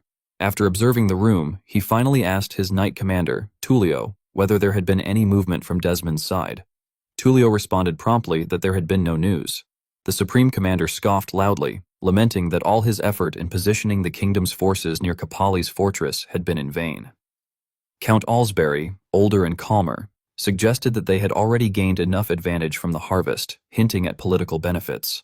The High Judge added that, since it was now clear Count Capali had been receiving support from the Duke's family, it would be difficult for them to intervene immediately, speaking with satisfaction at the political implications more than the military outcome. Rosalind sighed softly as she listened, thinking that if Count Desmond had acted regarding the matter, it would have confirmed whether he was aligned with the Duke's family rather than remaining neutral. His silence, however, only made the situation more uncertain. Marquis Burford then rose, capturing everyone's attention, and reminded them that it was too early to judge hastily. He noted that with Baron Fenris's victory, their influence, as part of the king's royalist faction, would extend further north. Though they had gained significant military power, he warned that the Duke's family would not remain idle and instructed them never to let their guard down before adjourning the meeting for the day. As the nobles left, Count Alsbury remarked quietly that the Marquis had never changed. It was a long-awaited victory, yet he had shown no smile. The High Judge chuckled, suggesting that Burford's coldness was exactly why he had successfully led the king's loyalist faction for so long. Later, as Burford stepped outside with his cloak trailing behind, he invited Rosalind to follow him. When she did, she noticed a subtle change in her father's expression. The usual coldness had softened slightly. She realized then, with a rush of joy, that he was happy. Far to the north, near Capaldi's fortress, a group of mercenaries rode along a rough dirt road, their horses kicking up dust. A young priestess clung to one rider, brows furrowed with concern, and asked squad leader Max if the area seemed too quiet for a war zone. Max, looking around casually, suggested that Fenris's army might already have been defeated. The priestess panicked, wondering what would become of their mission. Max explained that Lady Marielle and Marquis Burford had tasked them with rescuing Baron Fenris, and that returning empty-handed would be shameful. Though he tried to brush off the priestess's worries, he couldn't entirely hide the unease forming in his chest, insisting that as mercenaries they could only do what they were paid for.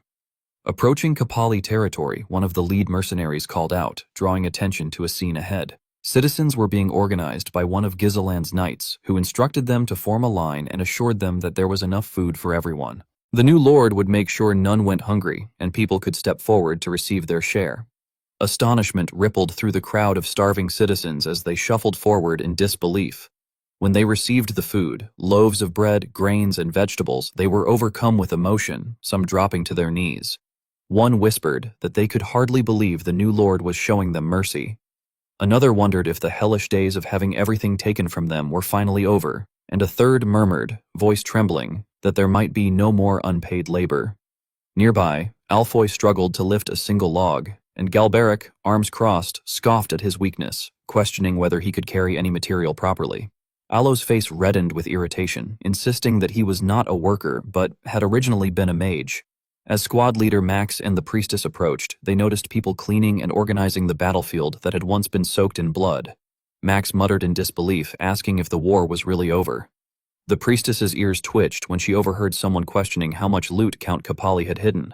A knight explained that the fortress contained nothing but gold coins, art pieces, and valuables. Claude added excitedly that the armory held advanced weapons and a stock of iron ore. The priestess swallowed, shocked at the mention of gold, realizing it was not what she had expected. Max began sweating as the realization struck him that Fenris had won. Before he could fully process it, a deep voice boomed behind them.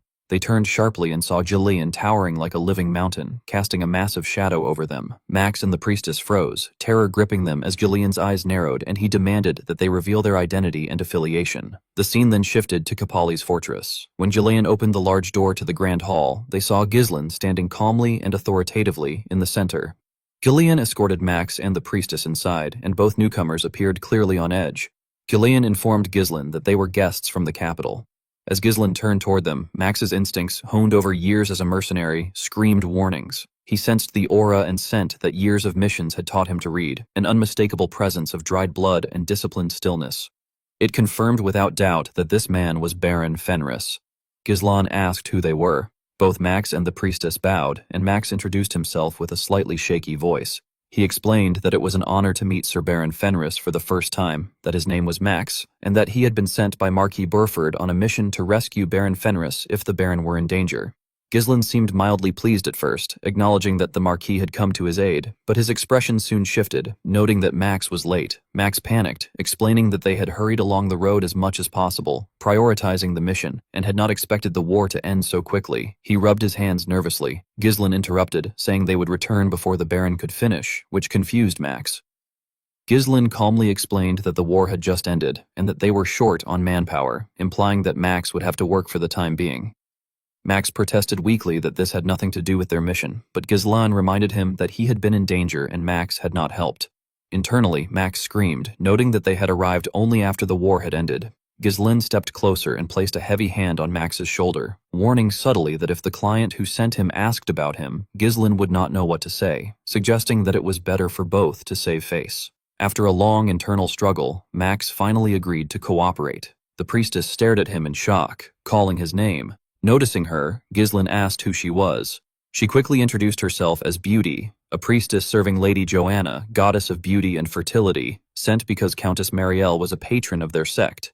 Ghislain recalled that the sect avoided battlefields and impurity, making priests rare in the north. Even Gillian had had to rely on Raold's temple for his daughter. Holy power was valuable, and a devious smile appeared on Ghislain's face. He addressed her with a bow, commenting on the hardship she must have endured to reach there.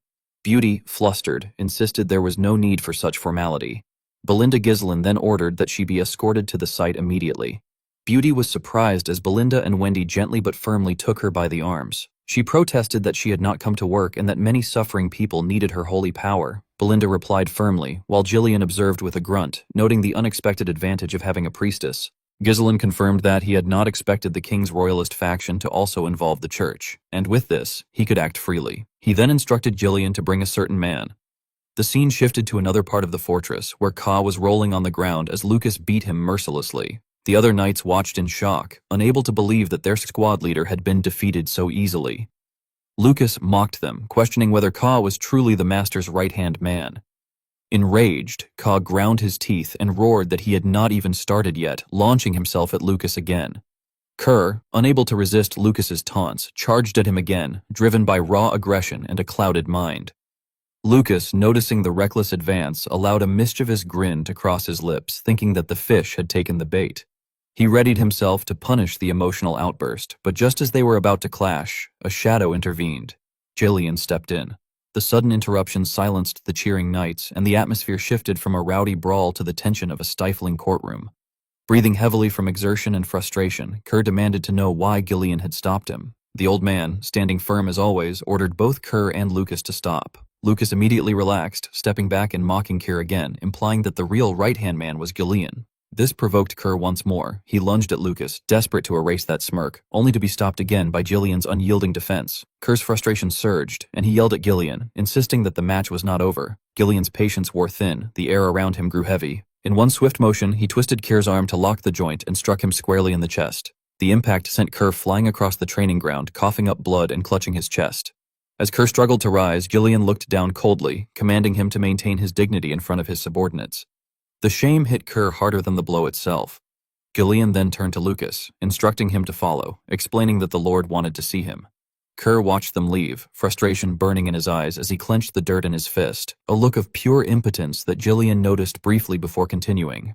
Walking beside the old man, Lucas began laughing loudly, the sound echoing in the empty corridor. Gillian asked what was so funny, and Lucas, still chuckling, commented on his impression of their master. He found it odd that the Lord's first command concerned dealing with an underling rather than territory or wealth, suggesting that their Lord was unusually attentive to the hierarchy of his knights. Later, in the dead of night, the training grounds were deserted except for one figure. Ghislain approached Kerr while he was practicing fiercely, his sword swinging with rage bordering on madness. The humiliation, Lucas's taunts, Gillian's casual defeat, and the blood he had coughed up replayed endlessly in his mind. Sensing movement but reacting on instinct, Kerr struck out without realizing who was there. Khyr swung his blade at Ghislain, but Ghislain easily blocked it with his sheath without even drawing his sword. He observed the sweating, panting knight before asking Kerr if he had truly lost to the newcomer. Kerr lowered his weapon and wiped the sweat from his brow, avoiding Ghislain's gaze and telling him that if he was there to mock him, he should mind his own business. Ghislain showed no anger at the disrespect. Instead, he reached into his robe and handed a manual to Khyr, instructing him to take it. Confused, Khyr caught the bound, handwritten book reflexively. Ghislain explained that he had jotted down a revised mana cultivation method and swordsmanship for him and advised him to study it thoroughly. At first, Khyr was skeptical, but as he flipped through the pages under the moonlight and examined the diagrams and notes, his doubt vanished. He was shocked by the depth of knowledge and the efficiency of the methods described, unlike anything he had encountered before. Overcome with embarrassment for his earlier rudeness, Kerr questioned why Ghislain had chosen him and suggested it might have been more suitable for the spear user. With a straight, unreadable expression, Ghislain extended his hand, asking for the book back, which unnerved Kerr. He clutched it tightly to his chest, insisting he would keep it. Lowering his hand, Ghislain met Kyr's eyes and stated that the reason for his loss was simple. His fundamentals were lacking, and experience and instinct alone had limits.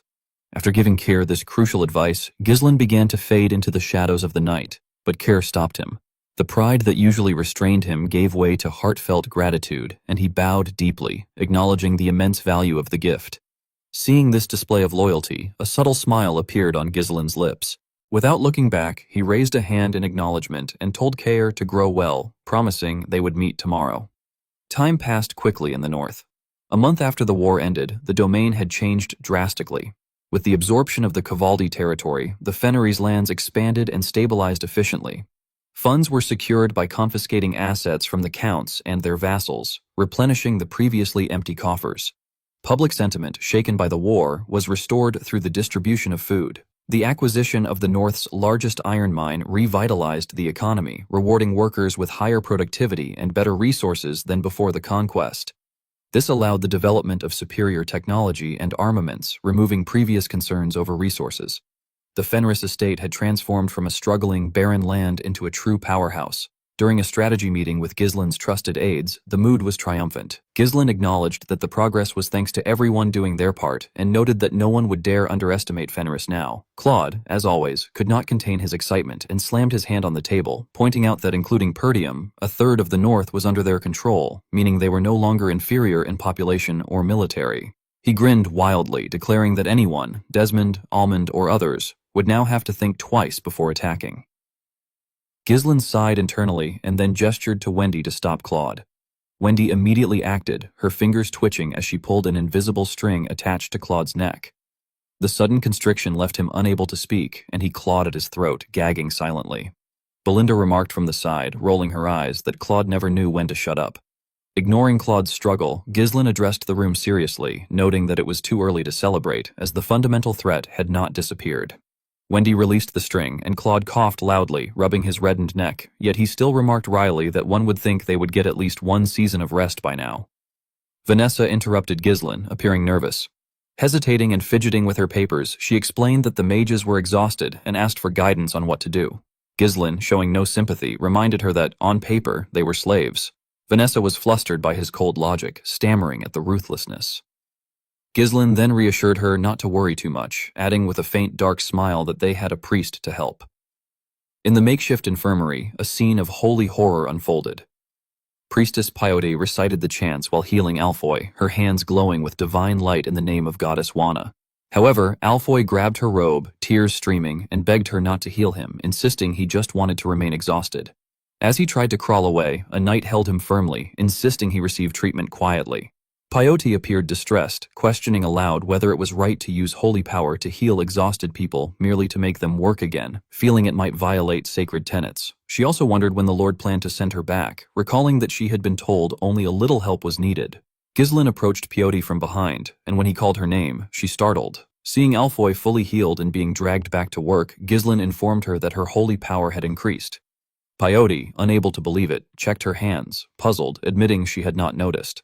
Ghislaine observed her silently, thinking that holy power, unlike mana, did not increase through training, but was a mysterious force usable only by the gifted. As expected, Peyote's potential was extraordinary. Ghislaine then asked if she had been uncomfortable during her stay. Peyote nervously replied that she had not been, but after gathering courage, she asked when she might be able to return to the church. Ghislaine nodded benevolently, telling her she could go now.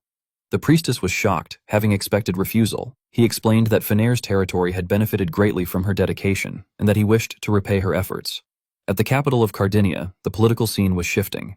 After the news of Baron Fenris's victory spread, public reactions were mixed. In taverns and streets, rumors circulated. One citizen claimed Fenris had infiltrated Cavaldi Castle by flying through the sky, while another laughed it off, calling it nonsense and joking if Baron Fenris had turned into a bird. Others whispered in fear that he had split the gate with an aura blade, remarking that only a swordmaster could manage such a feat. Skeptics shook their heads, recognizing the story as likely fabricated to inflate his reputation. Yet regardless of the truth, the name Fenris was on everyone's lips. Ghislaine entered the Borford estate, walking with purpose alongside Belinda and the priestess. He noticed Lady Rosalind waiting in the grand foyer, and for a moment his usual hardened demeanor softened. He addressed her gently, inquiring if she had been well. Rosalind, visibly blushing, expressed relief that Lord Ghislaine was safe. Ghislaine slightly bowed his head and thanked her for sending capable aides, noting that the priest's assistance had been invaluable. Rosalind returned the bow and remarked that she was glad to have been able to help. She then indicated to Peyote that the priest could return to the order now that the dispatch was complete. Peyote, addressing Rosalind respectfully as Lady Marquis, expressed her gratitude with the demeanor of someone recently pardoned, reflecting that her first dispatch had finally ended. Though the Fenris territory was technically pleasant, it had been mentally exhausting to witness the toll on those laboring themselves to death. Before Peyote could dwell further, Ghislaine mentioned to Rosalind that he had a request regarding the priest. Peyote's anxiety returned, sensing her freedom slipping away. At that moment, a knight approached to inform Ghislaine that Mari Burford was waiting. Ghislaine acknowledged him and, stepping closer to Rosalind than usual, asked if he could have some of her time later. Rosalind, smiling and blushing, agreed. The air between them carried a surprisingly intimate tension, as if two lovers were reunited after a long absence, creating an awkward atmosphere for those nearby. Ghislaine then entered the meeting room, where the mood was markedly different. The royalist noble's eyes reflected their satisfaction at seeing him, regarding him as a valuable asset. Mark Burford, however, maintained his composure, sitting at the head of the table with an unreadable expression. He remarked that Ghislaine was late. Ghislaine bowed slightly and explained that stabilizing the territory had required time. The nearby Supreme Commander, as usual, could not restrain his frustration and slammed his hand down, insisting that Ghislaine should have arrived immediately given the urgency of the summons. The High Judge, grinning, leaned forward to remind the Supreme Commander to maintain dignity. The Mark raised a hand to silence the room and warned Ghislaine that he must consider the Marquis's honor in his actions. His voice took on a dangerous tone, emphasizing that failure against Count Cavaldi would have jeopardized both the royalist faction and Mary's honor, allowing the ducal faction to solidify its position. The Mark's eyes locked onto Ghislaine, making it clear that assuming the Marquis would excuse unilateral actions was a grave error. The Marquis ordered Ghislaine to explain everything about the war and to convince him of his course. The room grew tense as Ghislaine calmly stated that he did not fight battles he could not win, that he had seen an opportunity and seized it, and that he had come not to revisit past events but to discuss the next steps. His words caught the Marquis slightly off guard, as he had expected excuses rather than a forward-looking strategy. Ghislaine then sat at the table with the confidence of a ruler and respectfully requested that the Mark appoint him as commander of the Northern Army. Everyone was shocked to hear this, but no one was as shocked as Marquis Morris. Barford glared at Ghislaine when he heard his request. Our boy didn't look away. He looked the Marquis in his eyes, Marquis Barford stood up and told Gisland that they have begun to change everything since he arrived. He said that he is feeling the wind of change breezing across the royalist faction. Gisland smiled and told him that he will be their tailwind. Barford explained to him that the commander of the northern forces is an empty title in peacetime. However, during war, it becomes an important title that holds tremendous authority. The Marquis asked Gisland if he is saying that he should put this sword in the hands of someone as unpredictable as him. With a confident smile on his face, Gisland told him that he is correct. The current military organization of the Lithania Kingdom consists of 4 corps. The regional army commanders are selected in advance during peacetime to establish strategies to deal with various situations. As the Marquis stated, the title is an empty title in peacetime, but once war breaks out, the story changes. This is because the commanders gain the authority to summon all the lords in the region. Gisland told the Marquis that the position of the commander of the northern forces is currently vacant. He asked Barford to give him the position if he wants to put someone there. The Marquis sat down when he heard this. He asked Gisland to tell him what makes him think that the position is vacant. He said that he can put someone in the position if he didn't want it to be vacant. He told our boy that the position can't just be given out because someone asked for it. Gisland asked him if the Duke's influence hasn't already reached the southern and the western commanders. Barford was surprised to hear this. Our boy said that the east and the north are still under the royalists, but the untrustworthy Count Desmond is aiming for the position. Gisland clenched his fist and told the Marquis that it will be even more difficult to clean up after the balance collapses. He said that they need to strengthen their power with every means possible while their faction still holds the upper hand. Gisland told the nobles that they need to gain enough power that they would be able to suppress the ducal faction even if they start a civil war in the kingdom. Count Elizabeth, Sir Belor, and Marquis Morris were shocked to hear this. They didn't expect Gisland to think this far. The Marquis was surprised to hear this. He smirked and called our boy a little brat. He knew that our boy was toying with him. He picked up a pen and began to write. He revealed to him that he will submit a request for his promotion to the royal court very soon. He explained to him that the kingdom's law states that one must be a count to sit in the commander's position. He told Gisland that his father's pride would be hurt if he gives them the same title and gives him an even greater authority. Marquis Barford told our boy that they will be promoting his father too. He revealed to him that he has a condition.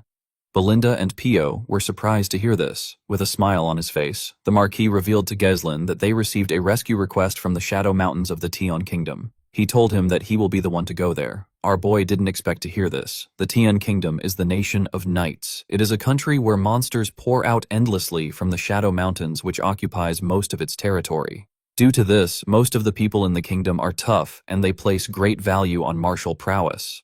Even the knights' combat strength ranks among the top in the continent. Gisland recalled that he once hunted and trained in this place. Since their royal court has allowed even outsiders to hunt in order to deal with the monster problem, there is only one reason for them to request aid. The Marquis informed our boy that there has been a problem in preparing for this year's monster wave. He told Gisland that this problem shouldn't be an issue for someone like him who can infiltrate a fortress by flying through the sky and cut down a castle gate with an aura blade.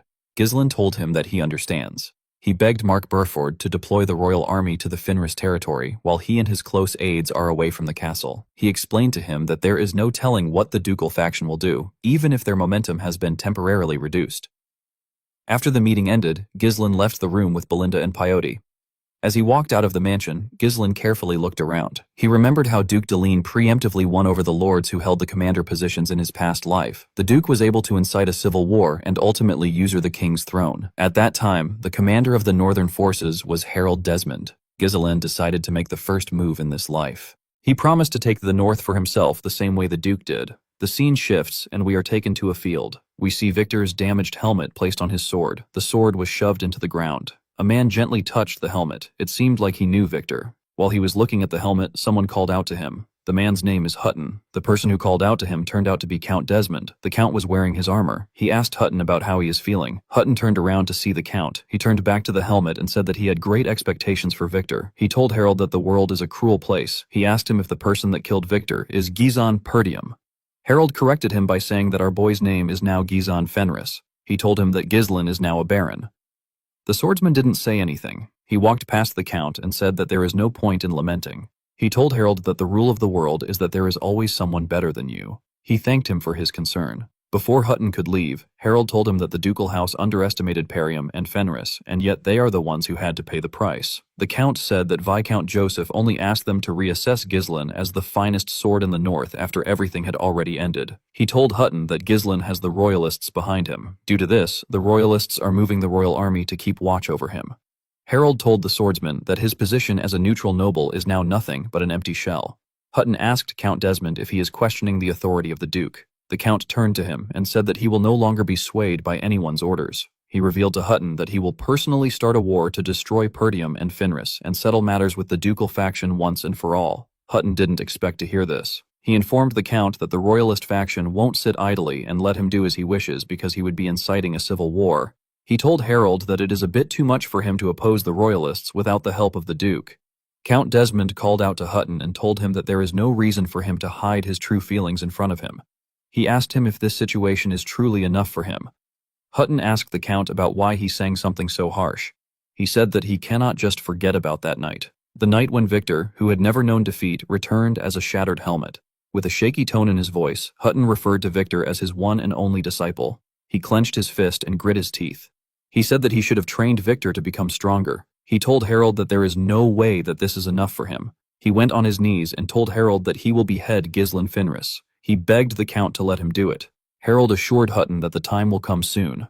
The moment he said this, several knights appeared behind him.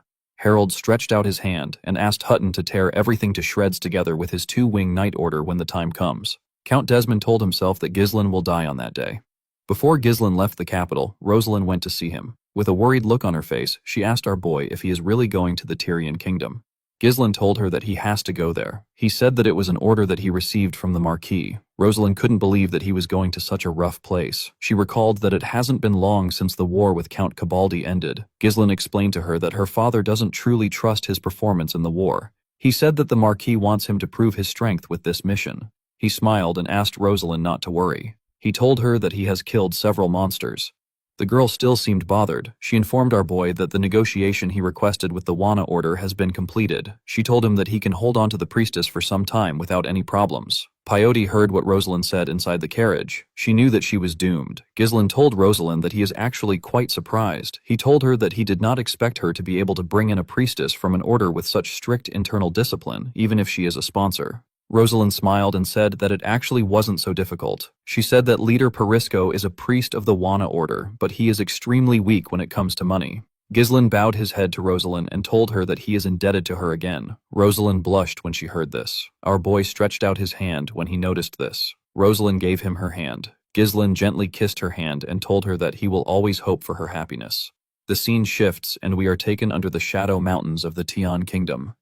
We see Ghislain, Sir, Belinda, and Lucas riding somewhere. They were all wearing their armors and coats. As they rode their horses forward, Belinda called out to her master. Ghislain quickly placed his hand on his sword. He and the group saw some monsters running towards them. The monsters charged at them. Ghislain and his subordinates began to tear them apart. It wasn't even a challenge for our boy. Lucas also handled the monsters around him easily. Sir jumped off his horse and tore the monsters around him apart with a single swing. He laughed and called the monsters vermin. He asked them to come at him. Immediately he did this. Belinda hooked his mouth with her rope. She dragged him to his horse. Sir was annoyed with this. He asked her about why she had to hook his mouth. Belinda put away her rope and asked him if he wants her to hook it somewhere else next time. Sir informed his master that they have been running into monsters the whole way there. He asked him if this place is the lawless wilderness crawling with strong beings. Lucas couldn't believe that Sir followed them, even though he was aware of the kind of place it is. He told Sir that he doesn't know if he is brave or dumb. Sir decided to ignore him. Ghislain turned to the men and asked them to get ready. He told them that they will soon reach their destination. A few days ago at the Fenris territory, Ghislain gathered his subordinates and informed them that he will be going to the Tyrian kingdom. He told them that he won't be there for long. Claude and Alfoy were very happy to hear this. They acted as if they were sad. Claude told his lord that he doesn't know what he will do without him.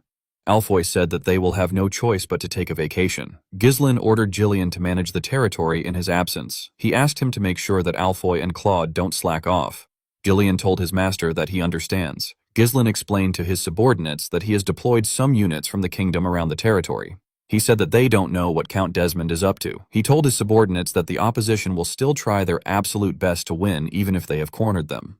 Our boy asked Gillian to retreat if Count Desmond attacks. Gillian assured his lord that he understands. Ghislain turned around and asked Belinda and Lucas to follow him. Kair called out to his lord and asked him to take him too. Claude and Alfoy were shocked to hear this. They had never seen Kay refuse to take a break. Lucas told Cyr that he is not joking around when he says that he won't survive in Tion with his mediocre skills. He told him that Ghislain is actually doing him a favor. He asked him to stay in Fenris and protect the territory.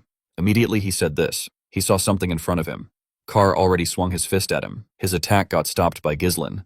Carr told Lucas that the competition isn't over yet. He assured him that things won't end like they did last time. Lucas smiled when he heard this. Ghislain also smiled when he saw how energetic his subordinate was. He called out to Gillian. The man informed him that he is more than capable of taking care of everything on his own. Ghislain smiled and asked Carr to join them. The scene shifts and we are taken back to the present. We see the group enter a fortress.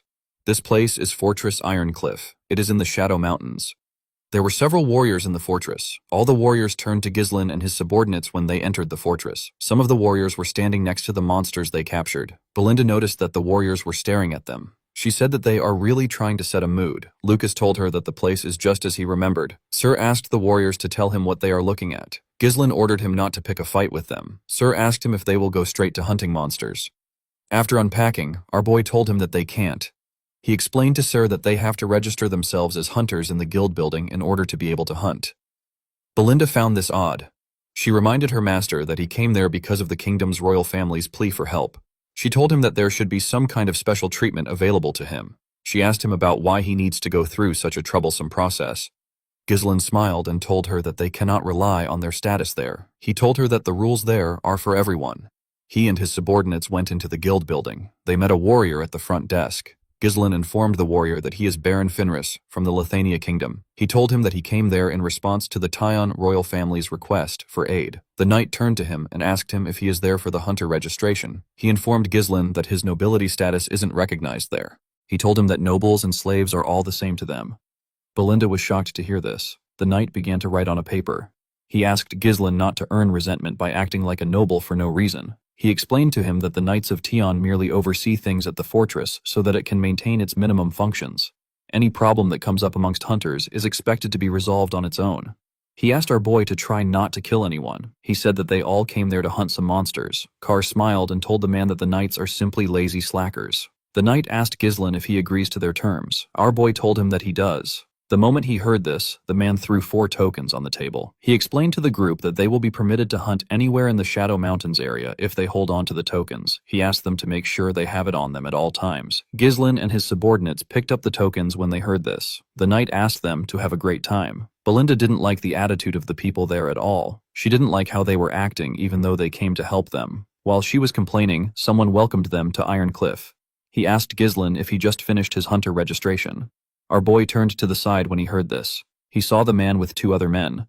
Kerr asked the man to get lost. He told him that they are busy. The man smiled and said that he works for Donad, the king of Ironcliff. He took off his hood and revealed his scarred face. He said that he belongs to an association that was established under Donkad's protection to safeguard the rights and interest of hunters. Keir laughed when he heard the name of the so-called king. He said that there is always one idiot who wants to play king everywhere he goes. He asked the man to tell him what he is going to do if he says that this is their first time there.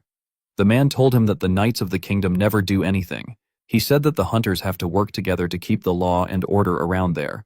He told Kerr that they simply wanted to help them get used to this place. He informed him that they won't have to waste time with unnecessary dispute if they pay a small fee to join the association. Lucas called out to his lord when he heard this. Belinda couldn't believe that the man was trying to rip them off. Ghislain asked Kerr to watch carefully. He told him that he wants to show him what to do when he goes to a new neighborhood, especially in a lawless city like this. He walked up to the man. The man believed that our boy had made up his mind. He told him that he is very quick-witted. He told Ghislain that they will be seeing each other in the fortress whether they like it or not. He said that it is better they cooperate. Immediately, he said this. Ghislain gave him a bone-crushing punch in his face. The attack sent the man flying. He crashed into the wall. Kerr was shocked to see what his master did. Our boy told him that fist comes before talks in places like this. He said that the strong define justice. The warriors next to the man took out their huge hammers. One of them called Ghislain a fool. The other one told our boy that he dug his own grave when he refused to work under Lord Donad's protection. The moment he said this, he and his comrade charged at our boy. Ghislain took out 2 daggers and threw it at the men. The daggers never hit them. They were just a diversion. Cyr and Belinda attacked them when they got distracted. Belinda used her leg to hit one of them in the chin. Sarah gave the other man a punch in the head. The men got knocked out. The knight told them that they have done enough. He asked them if they're going to pay for the damage they caused. Belinda reminded him that he said that he wasn't going to intervene. Carr smiled and told his lord that he understands what he means now. He told him that he simply needs to show his skills and stop using his brain. Ghislain nodded his head at him. Lucas told our boy that he seems to know this place quite well. He asked him if he has ever been there before. Ghislain told him that he has. Belinda was surprised to hear this. She didn't know how this was possible. Our boy recalled that the special one among the continent's 7 strongest used to be in the Tion Kingdom. The first man who our boy hit stood up and called them bastards. With his messed up face, he told the group that they have no idea about what they have just done. Before he could say anything else, Carr gave him a punch to knock him out. He asked his lord about what they're going to do now. Ghislain told him that they can't waste their time dealing with this riffraffs. He said that they will flock to their side on their own once they know who is on top. He asked the men on the ground to pass a message to their king. He asked them to tell Donud to come find him by himself if he has a problem with him. The scene shifts, and we see a man scream out in pain when he got stabbed in the chest with an axe. The man screamed that barbarians are there again. The huge and muscular barbarians tore the men there apart with their weapons. Their huge leader wore a huge monster fur. He raised his axe and ordered his warriors to begin the harvest. He asked them to indulge in the moment. The barbarians destroyed everything there. The scene shifts, and we are taken to the Soundwind tribe's encampment at the northern edge of Lithuania. The barbarians sat around a fire and discussed how they tore their enemies apart. One of them said that a man was begging for his life. His comrade told him that he is not skilled enough. He explained to him that he won't have to see something like that if he kills his prey cleanly. While they were talking, someone called out to the chief and asked him to take a look at a letter. The chief of the Soundwind tribe, whose name is Kusto, turned to the man when he heard this. He grabbed the letter and opened it.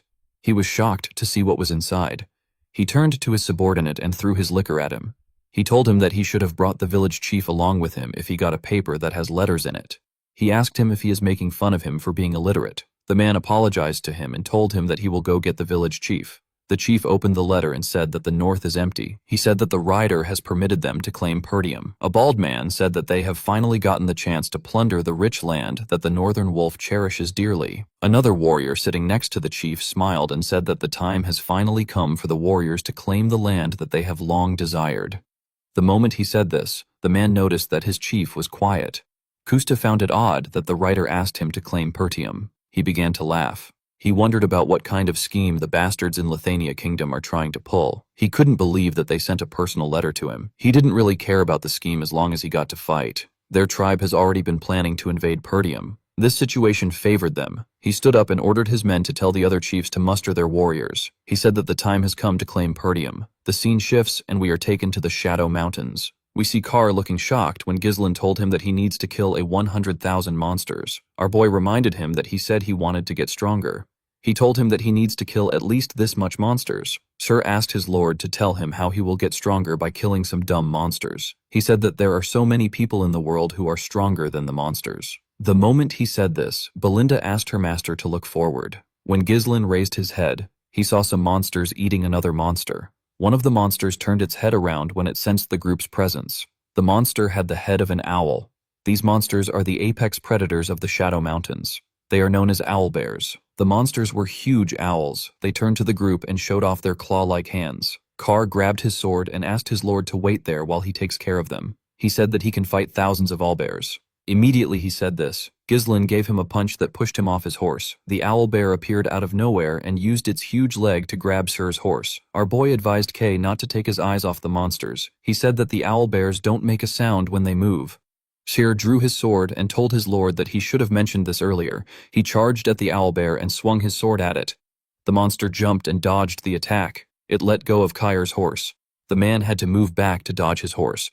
The moment he did this, the other owlbear with an injured eye grabbed his hand with its beak. It turned Kyr around with its head and threw him to the ground. The first owlbear quickly charged at Kyr and tried to crush him with its huge legs. Kerr was able to block the attack, but the owlbear was still trying to squash him. He turned to his lord and asked him if he will just stand there and watch. Ghislain reminded him that he said that he could take them on by himself. Lucas reminded Carr that he told him that he can't survive there with his half-ass skills. Kyr was annoyed to hear this. Lucas smiled and told him that he doesn't know how he will progress if he is having a hard time against some birdhead.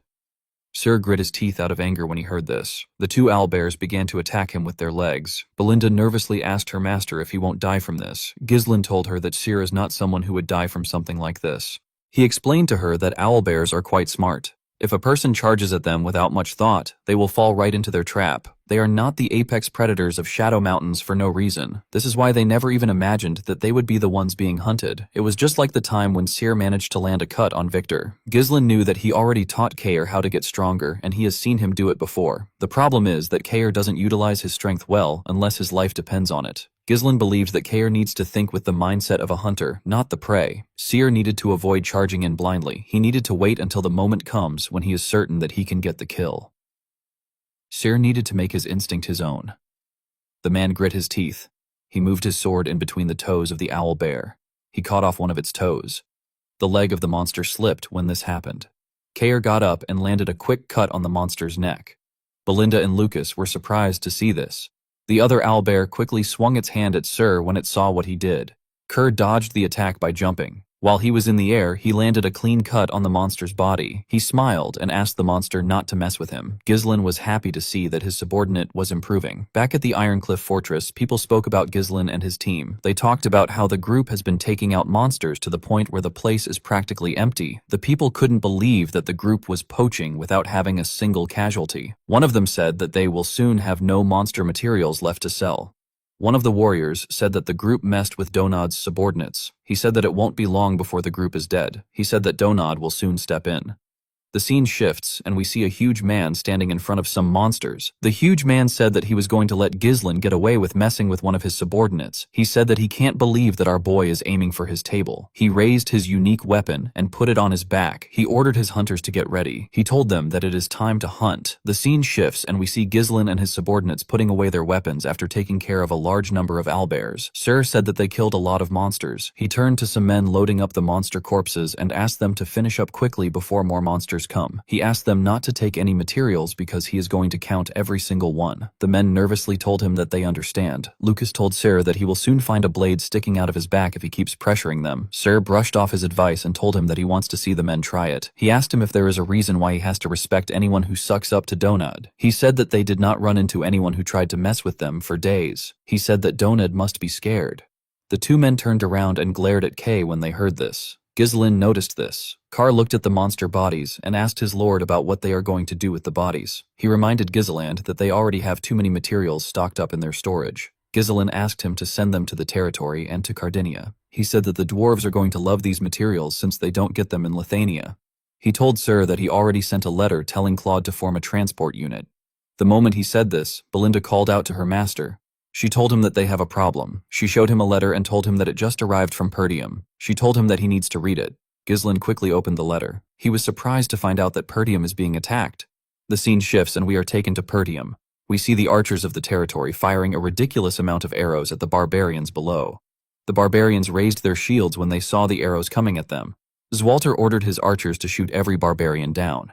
He asked them to not let any barbarian set foot in their territory. Kustu ordered his warriors to climb the walls. He said that the highland is right in front of them. He asked the energetic warriors to dethrone the wolves. The warriors laid their ladders on the wall and began to climb it. The Perdium soldiers used their spears to hit them and pushed them down. Randolph was shocked to see that there were so many barbarians. He wondered if they were serious about taking over Perdium. Scovin was also shocked to see this. Although the barbarians have attacked them before, it was never something on this scale. Randolph turned to Zwalter and told him that there is nothing ordinary about this attack. He suggested that they ask Ghislaine for assistance. He told him that they need to send a letter to our boy right now. The Count asked him not to even think about it. He said that this is an issue that the Lord of Perturium has to solve. It is not for the Lord of Fenris. Zwalter said that they do not need any assistance. According to the letter Golan got, 6 of the barbarian tribes united to attack Perdium's northern fortress. Ghislaine found this odd. The barbarians have always attacked Perdium, but they have never formed an alliance. This was something that didn't happen even in our boy's past life. Ghislaine read that half of Fenris soldiers have already been sent to Perdium. Ghislaine knew that his father would never write a letter like that to Fenris. He believed that his father might have done this because the barbarians united. However, something still felt off to our boy. While he was thinking, Lucas asked him about what he will do. Sir said that he was just starting to get used to this place. Ghislaine told his subordinates that they will end their hunt here. He said that the integrity of the letter hasn't been proven yet. He said that they will need to return to their lodgings. Immediately he said this. He sent something. Our boy quickly ordered his subordinates to jump. The group did as he ordered. They were able to dodge several arrows by jumping. Several warriors charged at them with their huge hammers. Ghislain used his sword to block 2 huge hammers. He pushed the hammers aside and tore the 2 men apart while he was in the air. Belinda threw a dagger at her opponent's neck. Lucas stabbed his opponent in the chest and Cyr landed a cut on his opponent's neck. The moment they did this, Donad raised his huge weapon and slammed it on the ground. He released an avalanche on the group. Cyr and Belinda were shocked to see the avalanche. Ghislain moved forward and pushed his sword into the ground. He ordered everyone to get behind him. The heavy snow poured on them. Donad jumped down to see if he had taken care of the group. To his surprise, Kay told him that he came prepared. He pointed his sword at Donad and asked him about who he is. Donad told him that he just gave them the only chance to die peacefully. He introduced himself as the King of Ironcliff. He asked them if he needs to explain why he is there. Ghislain told the man that he was the one who asked his subordinates to tell him to come. Lucas told him that he never expected him to come. Just because Ghislain called him, he asked Donad if he is a dog. Cyr realized that this was the idiot playing king. He asked Donad if the rule doesn't state that they should refrain from killing each other. He asked him if he really thinks that he is above rules just because people call him king. Donad smiled and said that rules are very important. He told Cyr that he never said he was going to kill them. He said that they are currently in the middle of the Shadow Mountains. It is not too strange for people to die to monsters there. Immediately he said this. He showed the group the tokens of people he has killed. Carr wasn't impressed with his display of power. Donad asked the group about who their leader is. Cyr wanted to call out to his lord. Before he could say anything, Ghislain tapped his shoulder and said that he is the leader. He told Donad that Cyr will become king of Ironcliff very soon. The man laughed and asked our boy if he is certain that he is not the leader. Ghislain told the man that something came up. Cyr smiled and raised his sword. He asked his lord to go take care of his business. He told him that he is going to crush Donkad quickly. Ghislain put his sword away and asked Lucas and Belinda to follow him. Lucas asked Cyr to try not to die. Donad's subordinates were annoyed to see Ghislain and his subordinates walking away. They charged at them. Cyr moved to the side and landed a huge cut on their necks with a single swing of his sword. His sword was so fast that the men couldn't react to the attack. He smiled and asked the men not to take their eyes off him. He told them that he is their opponent. Donad smirked when he heard this. He told Cyr that he will grant his wish. His remaining men charged at Kay with their huge hammers. Cyr blocked the attack of the first man that swung his hammer at him. He cut the man down with a single strike. Another warrior swung his hammer at him. Cyr blocked the attack and pushed his hammer aside. He tore the man's stomach open with his sword. The third warrior appeared behind him. He swung his hammer at Kyr's head. Kerr bent his head and dodged the attack. He gave the man a powerful kick in his chin. The man spat out some blood. The kick sent him flying. Before Cyr could get up, Donad swung his pillar at him. Cyr quickly jumped back to dodge the attack. Donad instantly raised his weapon and made a huge swing. Cyr was still able to dodge the attack. Donad referred to him as Red Hair and told him that he is not half bad. He asked Kerr to come work for him. He assured him that he will treat him well. He licked his lips in a disgusting manner and told Cyr that the two of them will make a great team. Cyr asked the man to tell him how a wolf can work under a pig. He said that he is going to be the king of this place from now on. The mountain forest was blanketed in pure white snow. Within the otherwise silent space, a sudden loud explosion echoed, seemingly caused by a group moving through the area. Donkad and Kaor continuously rose and fell, leaping back and forth as they narrowly avoided each sword strike. Kaor landed and spun around, launching a sudden slash, but Donkad managed to block it. Donkad then used the massive stone pillar in his hands to press back against Kaor, forcing him into a defensive position. While enduring the pressure, Kaor ground his teeth in frustration, internally cursing that the situation was infuriating and noting that Donkad was using the pillar like a shield. Kaor immediately kicked off the ground and performed a mid-air flip to evade Donkad's sweeping attack. He swung his sword downward in retaliation, but Donkad blocked it yet again. Donkad spun in a full circle and leapt into the air to attack once more, this time successfully landing a kick on Kaor, causing him intense pain. Kaor was helplessly knocked backward, sliding across the snow. Clenching his teeth in disbelief, he internally remarked that Donkad was surprisingly fast for someone of his build, and that, despite wielding such an absurdly massive pillar, Donkad was leaving no openings at all. He realized that if he were hit even once more, he would lose consciousness, and he questioned how he was supposed to defeat an opponent when even counterattacks were ineffective. As Kaor's thoughts spiraled, Donkad charged at him again. Kaor dodged, causing Donkad's swing to smash directly into a tree, shattering it instantly. The trunk broke apart into fragments and began to fall. Although Kaor narrowly avoided it as if by a miracle, the outcome was completely beyond his expectations. He grew tense, internally realizing that Donkad had already anticipated his dodge. Before the tree could collapse onto Kaor, Donkad advanced from the front as well. Glancing at Kaor, Donkad asserted that he had encountered people like him as many times as the number of monsters he had hunted, and that such individuals always believed themselves to be at the top. Immediately afterward, Kaor was unfortunate enough to be struck by a devastating combination. The falling tree slammed into him, while Donkad's pillar crashed into his ribs, causing him to spit blood. His eyes rolled back as he collapsed onto the snowy ground. A powerful explosion erupted in the center of the forest. Donkad calmly sat down beneath his weapon, striking stones together in an attempt to produce fire. He then used the flame to light a cigar and took a deep drag. Nearby lay the blood-soaked scene where Kaor was sprawled beneath the large tree. Exhaling a cloud of smoke, Donkad remarked that no one had challenged him for his position in a long time, which had caused him to forget how to hold back. He reflected that becoming renowned was not always a good thing, since everyone backed down before even trying. With a hint of regret, he explained that he had noticed Kaor becoming afraid at some point and resorting to constant dodging, and that he had decided to finish the fight quickly because it had stopped being fun. After saying that, Donkad stood up and remarked that he felt sorry for the blonde guy who had trusted Kaor. He then turned around, hoisted a log onto his shoulder, and dismissed the whole situation as boring before leaving. At that moment, Kaor suddenly stood up again and challenged him, insisting that no one had said he was scared. This reaction caught Donkad somewhat off guard. He turned back to look at Kaor and let out a brief sound of surprise. Then, facing Kaor again, Donkad suggested that he think it over and consider working under him. With a faint, familiar smile meant to sound persuasive, Donkad added that it was not too late yet, arguing that pride did not put food on the table. He claimed it was better to live as a satisfied pig than as a hungry wolf, and asked whether Kaor did not think so as well. By then, Kaor's head was soaked in blood, and he let out a weary sigh. The hand gripping his sword had begun to tremble. Still, he once again pointed the blade straight at Donkad and resolved that one of them would have to die that day. His eyes flashed with killing intent as he asserted that the one who would die would not be him. Upon hearing this, Donkad quietly closed his eyes and spat out a single word, calling Kaor a fool. He hugged his weapon to himself and turned his body, preparing to enter an attacking stance. Donkad then unleashed his power and threatened that Kaor would not even be able to regret his choice after dying.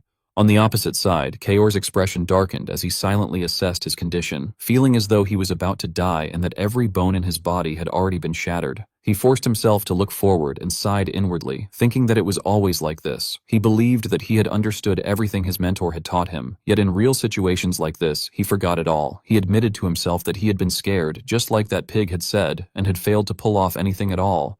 The hand holding his sword trembled violently.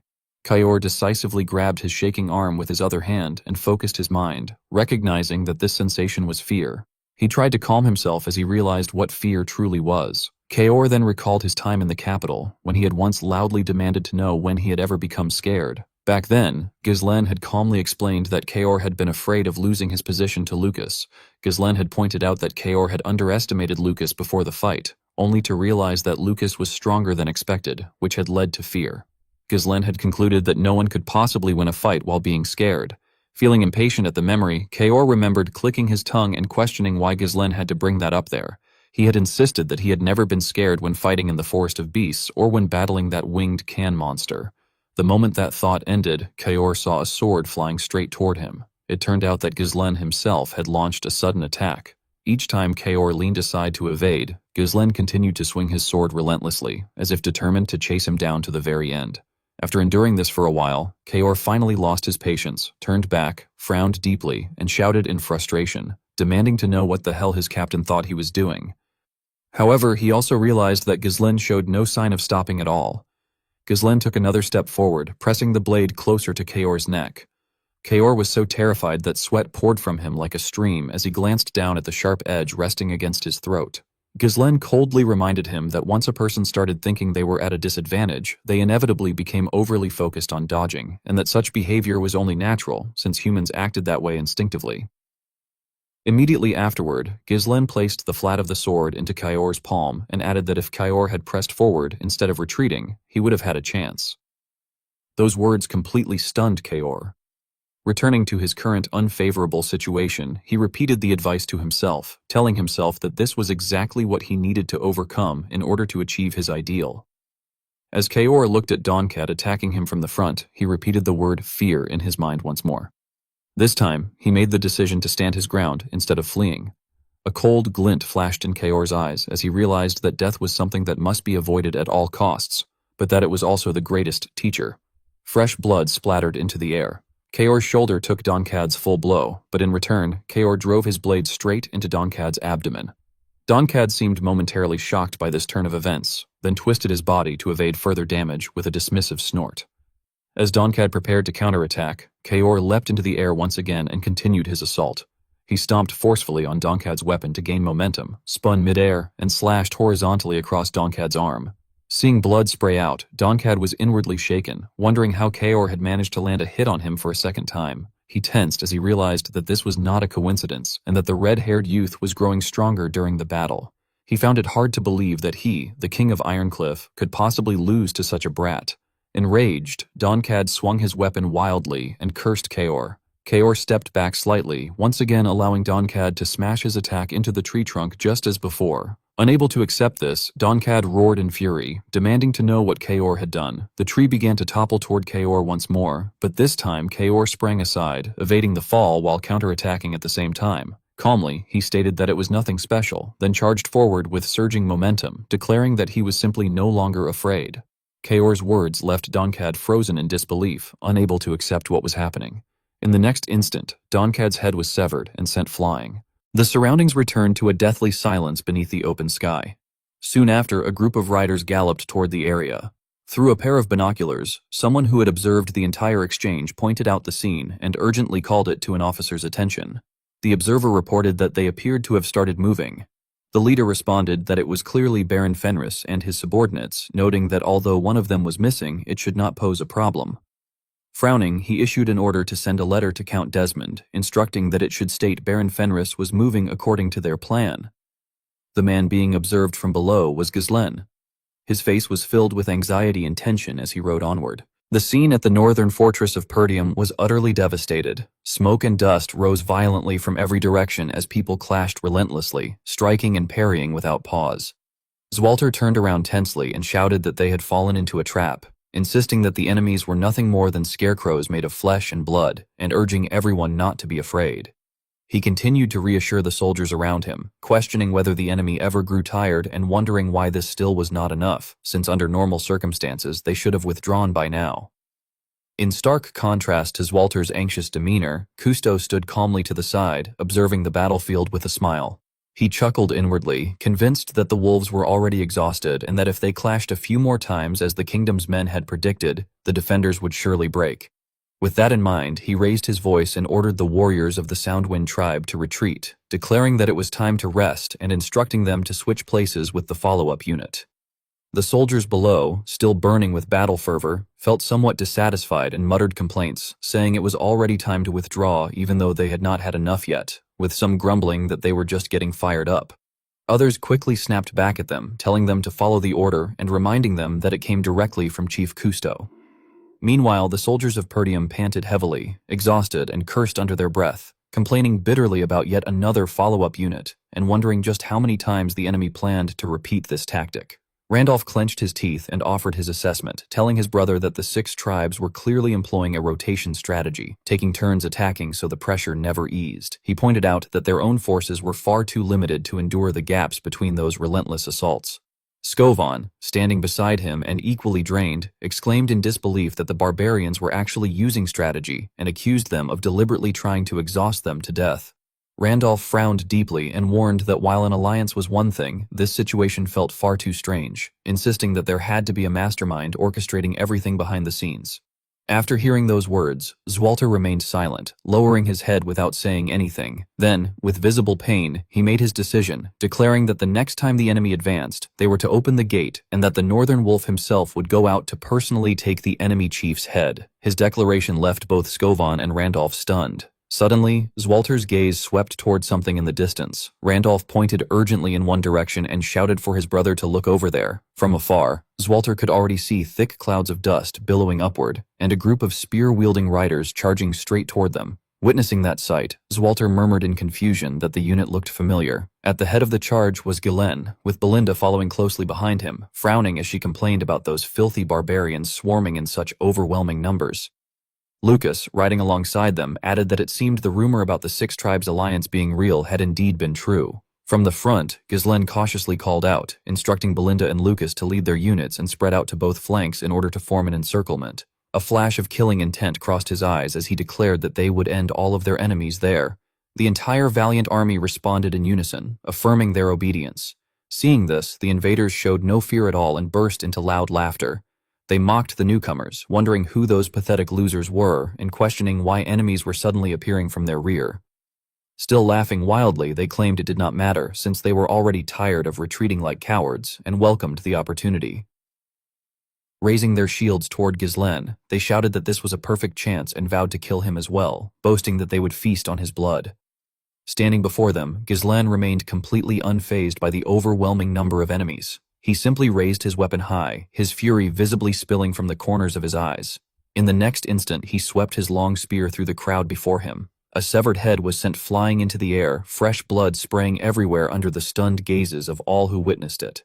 The remaining enemies could only stare blankly upward at the head hovering in midair. Ghislaine then viciously spun his weapon in a wide arc overhead, and without the slightest hesitation, he unleashed another sweeping strike that wiped out the soldiers in front of him.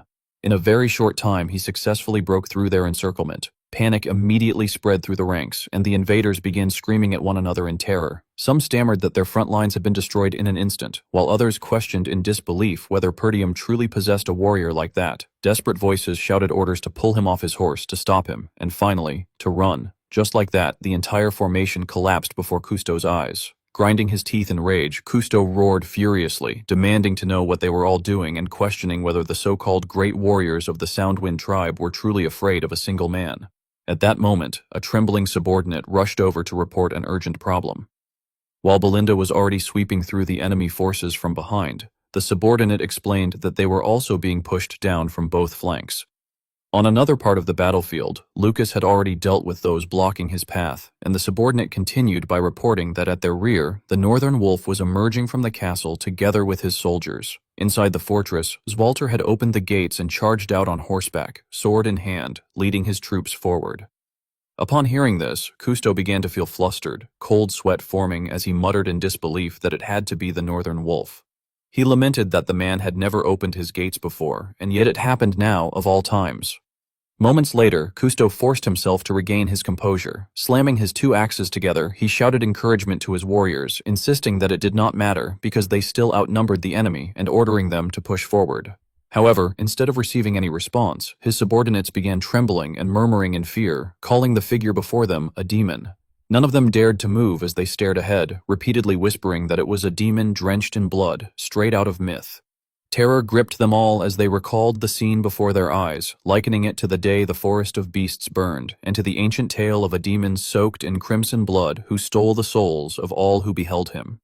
Amid the choking cloud of dust, a single horse's hoof slowly emerged into the light. The one who struck terror into the hearts of the entire enemy army was none other than Ghislaine, the figure known as the Bloody Demon.